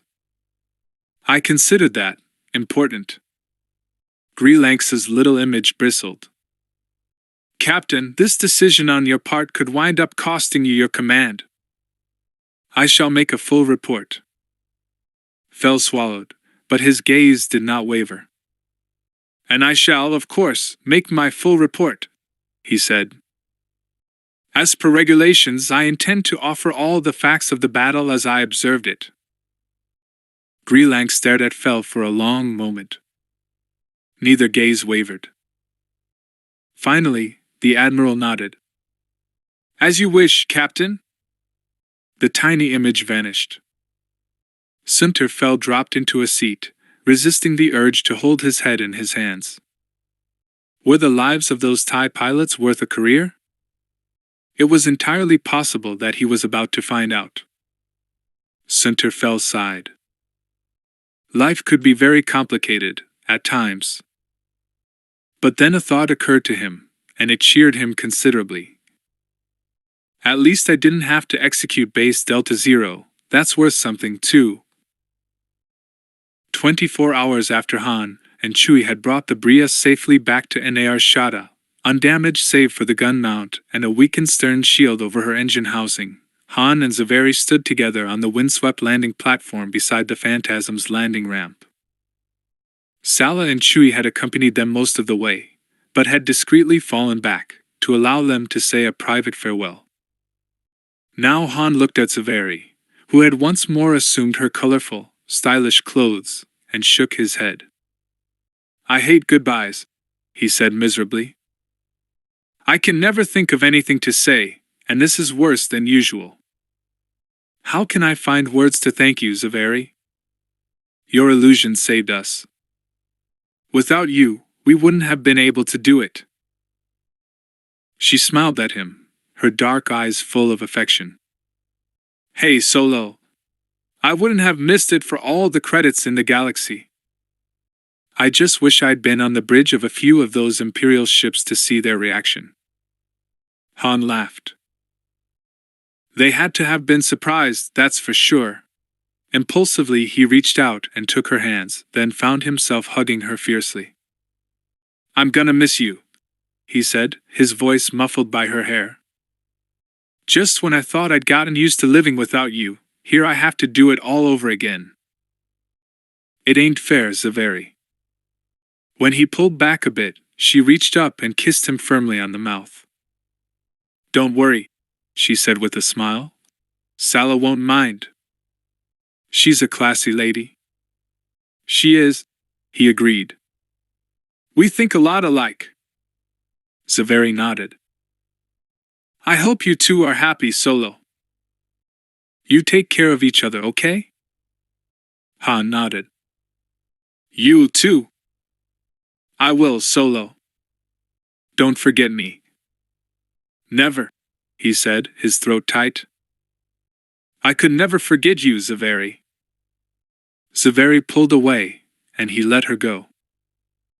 She ran up the ramp, into her ship, and did not look back. 3 days after the Battle of Nar Shaddaa, as it was coming to be known, Han, Chewie, Sala, and Lando attended Roa's wedding. The aging smuggler was nearly healed, thanks to a prolonged dunk in a bacta-tank, and LWYL looked radiant in an elegant gown. It was generally known that the 4 smugglers had been instrumental in turning the tide of battle in Nar Shaddaa's favor. Han and his friends were the toast of the party.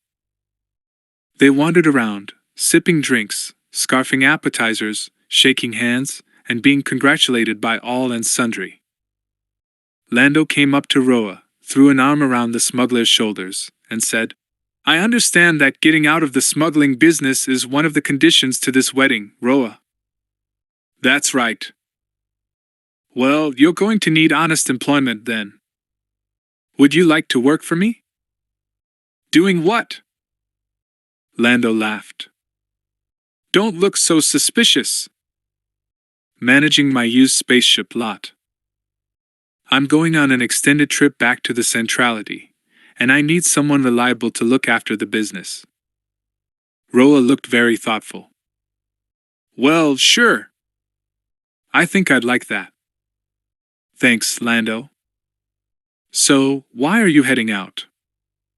Got something planned? Vafi Ra and I are heading back to the Centrality because I've got a hunch I could make a quick fortune running cargo to those backward planets. And Lando smiled and stroked his fledgling mustache. If that doesn't work, there are always the casinos in the Ocean system. It'll do me good to polish up my sabacc game. When you don't play, you get rusty. The games here on Nar Shaddaa are pretty small, credit ante. I need some real high-stakes action to get ready for the real action. Han, who had been wandering past, stopped when he heard Lando's speech. Sabak game? Real action? What's going on? Whose Sabak game needs polish? Lando laughed.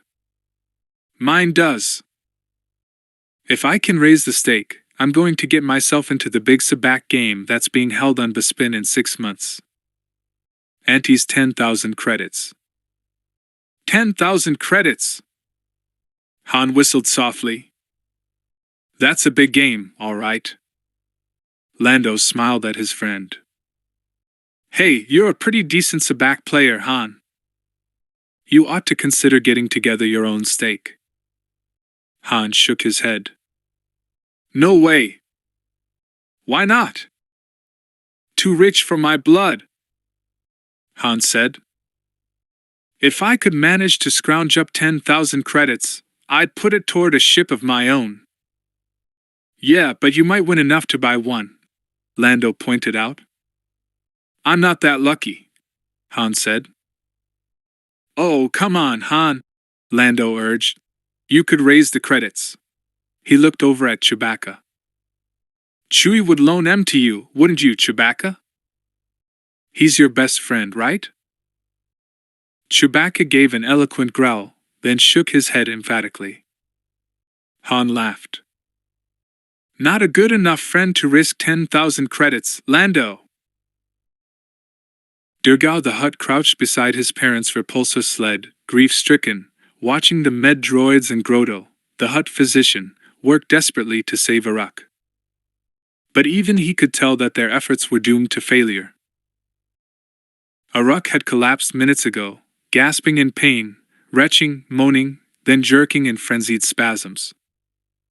Durga had never felt so helpless as he watched his parents struggle for life and breath. Aruk the Hutt had always been strong and stubborn.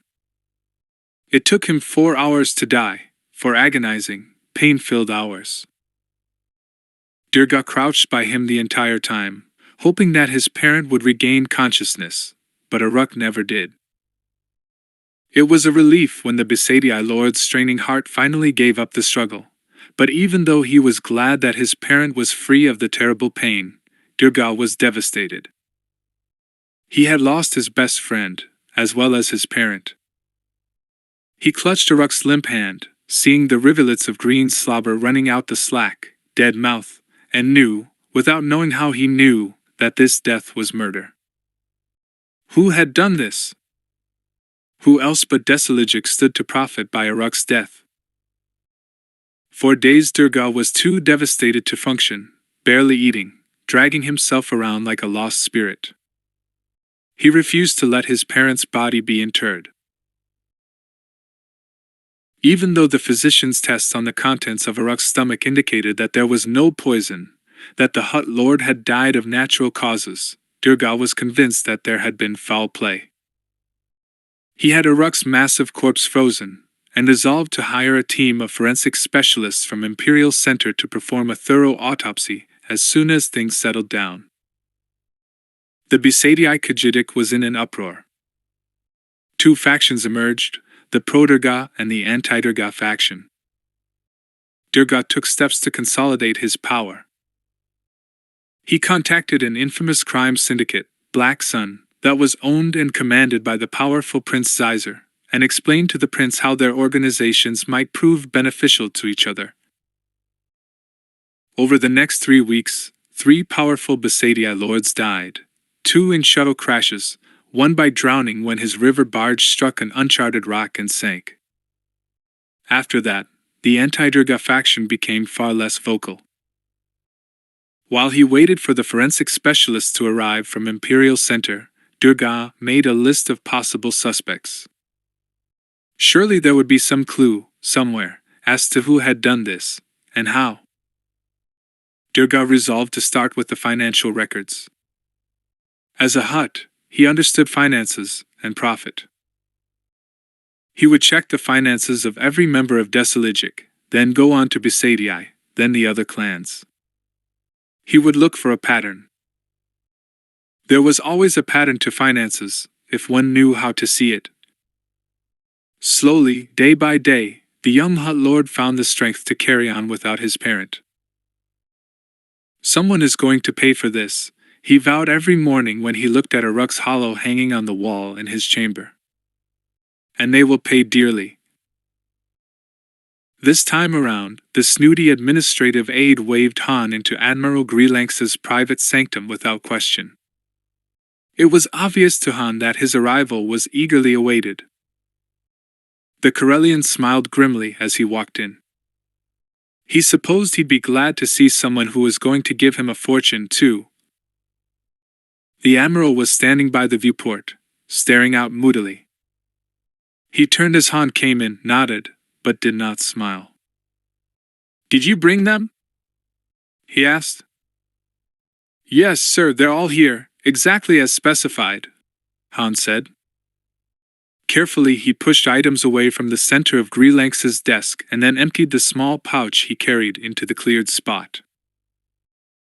Greelanx stared down at the sparkling fortune in assorted untraceable gems, and his eyes lit up. "The Hutts are true to their word," he said. "But you won't mind if I..." He gestured with a magnifier. "Go right ahead," Han said. The Admiral spent the next few minutes examining several of the largest, most beautiful gems, Galanorian rainbow gems, Karuska stones, and crate dragon pearls of various sizes and hues. "I assume you found your shuttle at the rendezvous point," the Admiral said, "since you are here exactly on time." "Yes, sir, everything was just like you said it would be, Admiral." Greelanx glanced up, still holding the magnifier up to his face. His right eye was enormous, as seen through the lens. "How are you planning to get off my ship?" he asked, as if only mildly curious. Han shrugged. "I have a partner who will pick me up." "Very well. Young man, these stones are exactly as specified. Please tell your Hutt masters that I am satisfied." Han nodded but said, "They aren't my masters. I just work for them." "Whatever," Greelanx said. He hesitated, then said, "I didn't believe you could do it, you know. Even with the battle plan." "I know," Han said. "But it was that or die. We were fighting for our lives. You were fighting for credits. Makes a big difference." "That hollow illusion was a brilliant tactical stroke." Han smiled and executed a slight bow. "Thank you." Greelanx seemed taken aback. "You did it?" "No, I had an expert do it. But it was my idea." "Ah." The Admiral seemed to consider for a moment, then said, with a trace of wistfulness, "You despise me, don't you, young man?" Han stared at him in surprise. "Not at all. I do lots of things I'm not tickled about for credits. But there are some things you will not do." Han considered. "Yeah, that's true. Well, Greelanx broke off as the door suddenly opened, and his aide stood there, eyes wide and frightened. "Admiral!" "Sir!" "What is it?" Greelanx was annoyed. "Sir, I was just advised by the docking bay crew. He has just landed. An unscheduled inspection, apparently. He is on his way to speak with you at this moment." Greelanx took a deep breath, then waved the man out. "I suppose I should have anticipated this, under the circumstances," he muttered, racing over to the wall. Behind a certificate of merit, there was a wall lockup unit. Greelanx stood for a moment, letting the unit scan his retinas. The door swung open. The Admiral grabbed a double handful of jewels, raced over, dumped them in, then came back and brushed the last of the gems into his palm, dumped them, too. While all this was going on, Han was standing there, totally bemused by the Admiral's actions. "What's going on?" he asked. "No time," Greelanx said, shutting the lockup. Here, you'll have to wait in here. You can't let him see you. If he did. The Admiral bit his lip, yanked open the other door, the one leading to his secretary's office. The room was vacant, dark. In here. Don't make a sound. Not a sound, understand? No, Hans said, totally confused. I don't.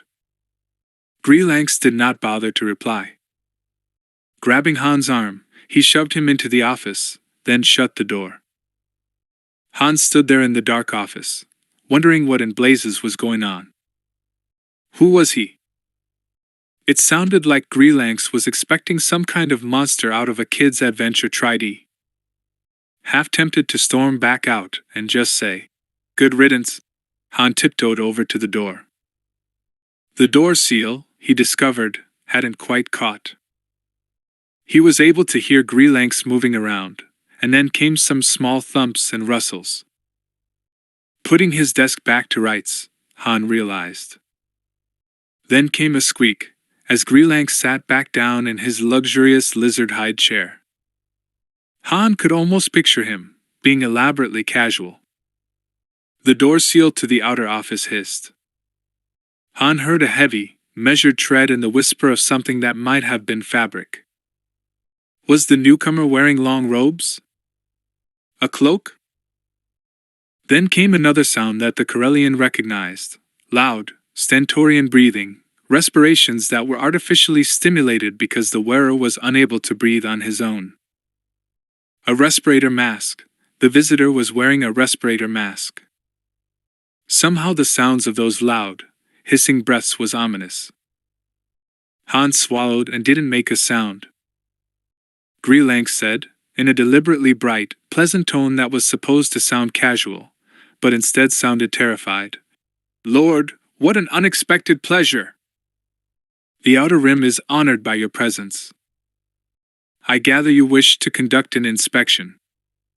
You must understand that we have just recently been engaged in battle, so—" Greenlanx, said a deep, mechanically enhanced voice that made Hans' skin crawl.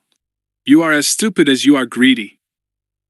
Did you imagine that the High Command would remain unaware of your treachery?" Now Greenlanx made no attempt to hide his fear. "Lord, please! You don't understand," I was ordered.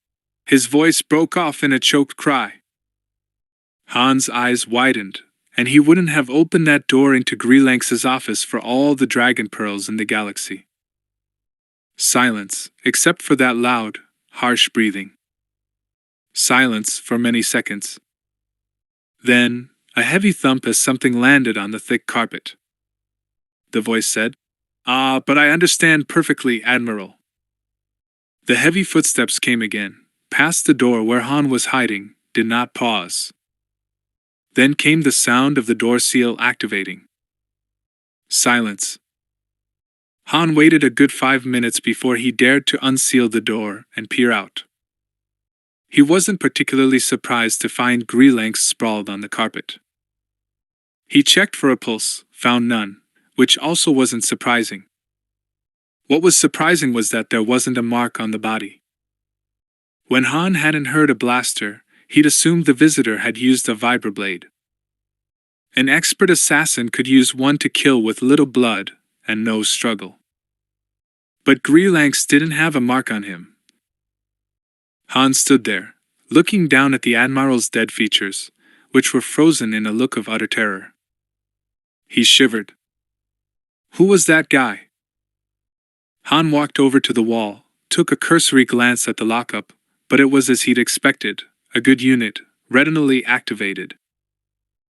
And even if he were to dig Greenlanx's eyeball out of its socket, a grisly task, all right, the Admiral had already been dead too long. The retinal patterns wouldn't work right. "I'm getting out of here," Han decided. He walked back, stepped over Greenlanx's outflung hand, and then stopped when something his toe had kicked rolled across the carpet. Han stooped, grabbed it exultantly. A crate dragon pearl. Small, but it seemed, to the naked eye, flawless. Opalescent black. A valuable color. Sealing the jewel in an inside pocket, Han hurried out. 10 minutes later he'd finished making his preparations for his escape. He stood by the hatch on the life pod deck, hastily finishing a rewiring job on the pod ejection controls. Then he pressed a button, and the life pod hatch hissed open softly. He froze as he heard a step, then a familiar voice. "Stop right there, Han." "Turn around, slowly." Han did so, and found, as he'd expected from the voice, his old friend Tedros Bjaalan. The man stood there, holding a blaster aimed at Han. "What are you doing here?" "I saw you in the corridor, saw you go into the Admiral's office." "Why were you talking to the Admiral?" "What's going on?" "They're going to think I murdered Greelanx," Han realized. "They'll shoot me first and ask questions later." "Hey, Tedros, take it easy," he said, smiling crookedly. He took a slow, careful step forward. "You know you couldn't shoot your old pal." "Stop it right there, Solo," Bjaalan said, but his hand wasn't quite steady on the blaster's grip. They had, after all, been close friends. "What are you doing wearing that uniform?" "Who are you?" "Hey, pal, you got questions, let's go somewhere and talk about this," Han said. "I can answer every." Breaking off in mid-word, Han flung himself at Tedros, using a very dirty Corellian street fighting trick. Bjaalan went down, then lay on the deck, wheezing for breath, his eyes accusing. Han stooped down, appropriated his old friend's blaster. He went down on one knee beside his friend. "Listen to me, Tedros," he said softly. "You're not gonna die, though you won't be real comfy for a while. I want you to know something. I didn't do it. Okay? Just remember that later on. And you know something, Tedros? You're too nice a guy to stay in this lousy, massacre-happy Imperial Navy. Take my advice and get out while you can." With that, Han stunned Tedros, then stepped over his friend's unconscious form. Hastily he dragged Bjaalan into one of the other life pods, making sure the hatch wasn't fastened, so there was no way he could accidentally be ejected. Then he ducked through the hatch of the life pod he'd rewired. Moments later he was ejected into space. He'd rigged the life pod so it would look like an accidental ejection. Not surprising, under the circumstances. After all, the Destiny had just been through a battle. He worried for a while that the imps might retrieve his pod, but they did not. Han figured that Greelanx's murder was occupying everyone's attention. Chewie picked him up an hour later, as he drifted, still puzzling over what had happened to Greelanx. The Wookiee scooped Han's stolen life pod into the Bria's cargo bay, whining and growling that they had to get out of here, fast. There were recon TIE fighters prowling around. Han agreed. Hastily he and Chewie headed for the bridge. They were halfway there when they heard the whump. Seconds later another followed, this one so strong it knocked both of them to the deck. "Chewie, we're under fire!" Han yelled. "Get to the gun mount!" Han hastily slipped into the pilot's seat, saw two recon TIEs circling back for a second pass, and then he saw the blinking red light on his control board. "Chewie! Reactor overload. They hit us right in that weak shield. We've gotta abandon ship." Leaping up, he ran to the gun turret, then grabbed the Wookiee and began dragging him out. Chewbacca shook his head, arguing, but Han screamed, "Run, you big oaf! This ship is gonna blow." When they reached the cargo deck again, the Wookiee was hesitant about crawling into the Imperial life pod, but Han insisted. "Don't you get it, Chewie? The Bria is finished. This is our only chance. Now get inside and put on this respirator mask." Once Chewie was safely inside, Han hastily donned the spacesuit, then opened the cargo bay doors wide. Whump! Whump whump! Give up, Han thought at the ties as he attached an anti-grav unit to the life pod, then floated it over to the cargo door. We're doomed anyhow. Tapping on the viewport, he gestured out what he planned. Chewie, now wearing the respirator, nodded. Then, in one smooth motion, Han slid the pod toward the opening, just as Chewie popped the hatch and yanked him inside. The entire sequence took maybe 6 seconds. Not enough time for explosive decompression to rupture tough Wookiee hide. A second later the hatch was closed and dogged, and atmosphere was again filling the pod. The pod had barely cleared the cargo bay doors when the Bria blew up. The concussion knocked the little life pod spinning. Han braced himself, half expecting one of the ties to attack them, but as he'd hoped, their escape was covered by the explosion. The life pod was very, very cramped. Han managed to get his helmet off, then he and Chewie just crouched there, almost in each other's arms, and stared at each other, then back at the flaming debris that had been their ship. Lando isn't gonna like this, Han said ruefully. The Bria had been a cranky, temperamental ship, but he'd kind of gotten used to her. Chewie growled softly in Wookiee. Han looked at him and shrugged. What do we do now? Your guess is as good as mine, pal. This is an inhabited system, so the life pod controls ought to soft land us somewhere near where we can get a transport. Chewie whined. Oh, you mean what will we do for a ship? Han sighed. That's a real good question, pal. He's dead, Teroenza thought in disbelief, looking at the message from Hutt. It worked. I can't believe Iraq's really gone. For just a moment he felt a tiny prickle of guilt, but it was swiftly drowned in excitement. With Iraq out of the way, and Desilogic's credits pouring in, nothing could stop him from taking over complete control of the entire Ilesian operation. Durgal was back on Hutt, with his hands full trying to control Besadii. Kibik was, as everyone knew, an idiot. Teroenza pictured his collection, and then pictured it as it would be soon. He would build a separate building to house it. And he would bring his mate here. No more lonely days and nights. They would slosh in the mud wallows together, rich beyond their wildest dreams.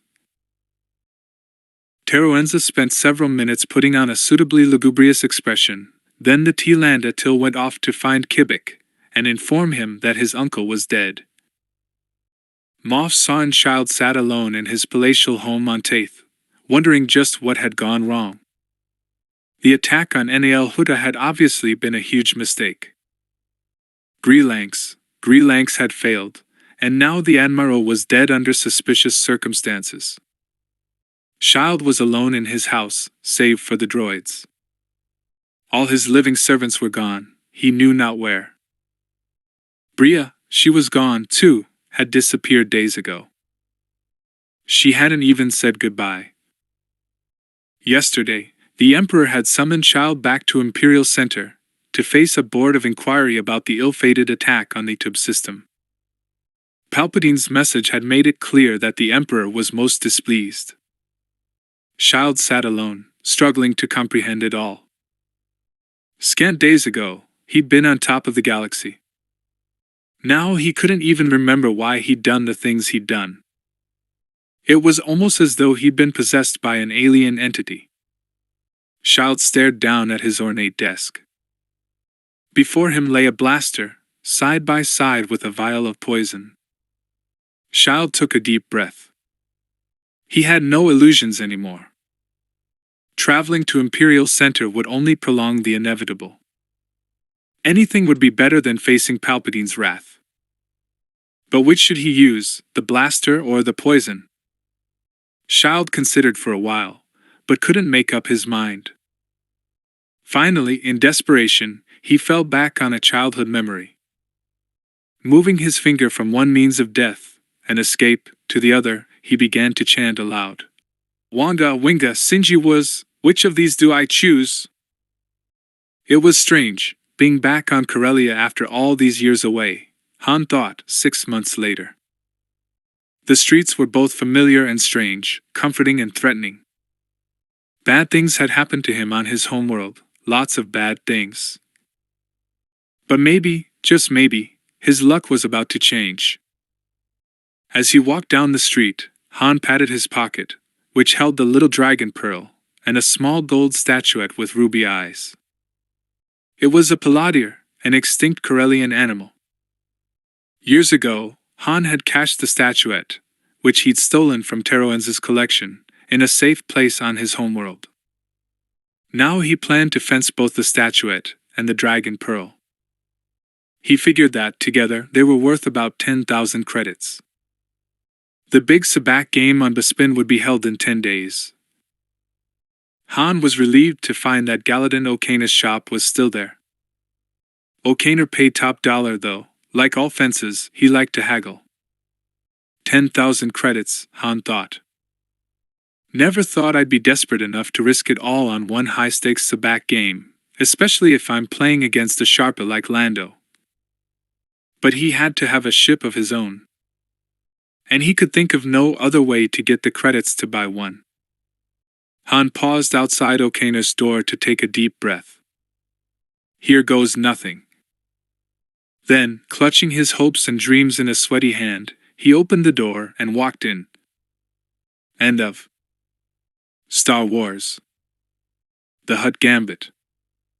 Han Solo Trilogy Book 2 by A.C. Crispin.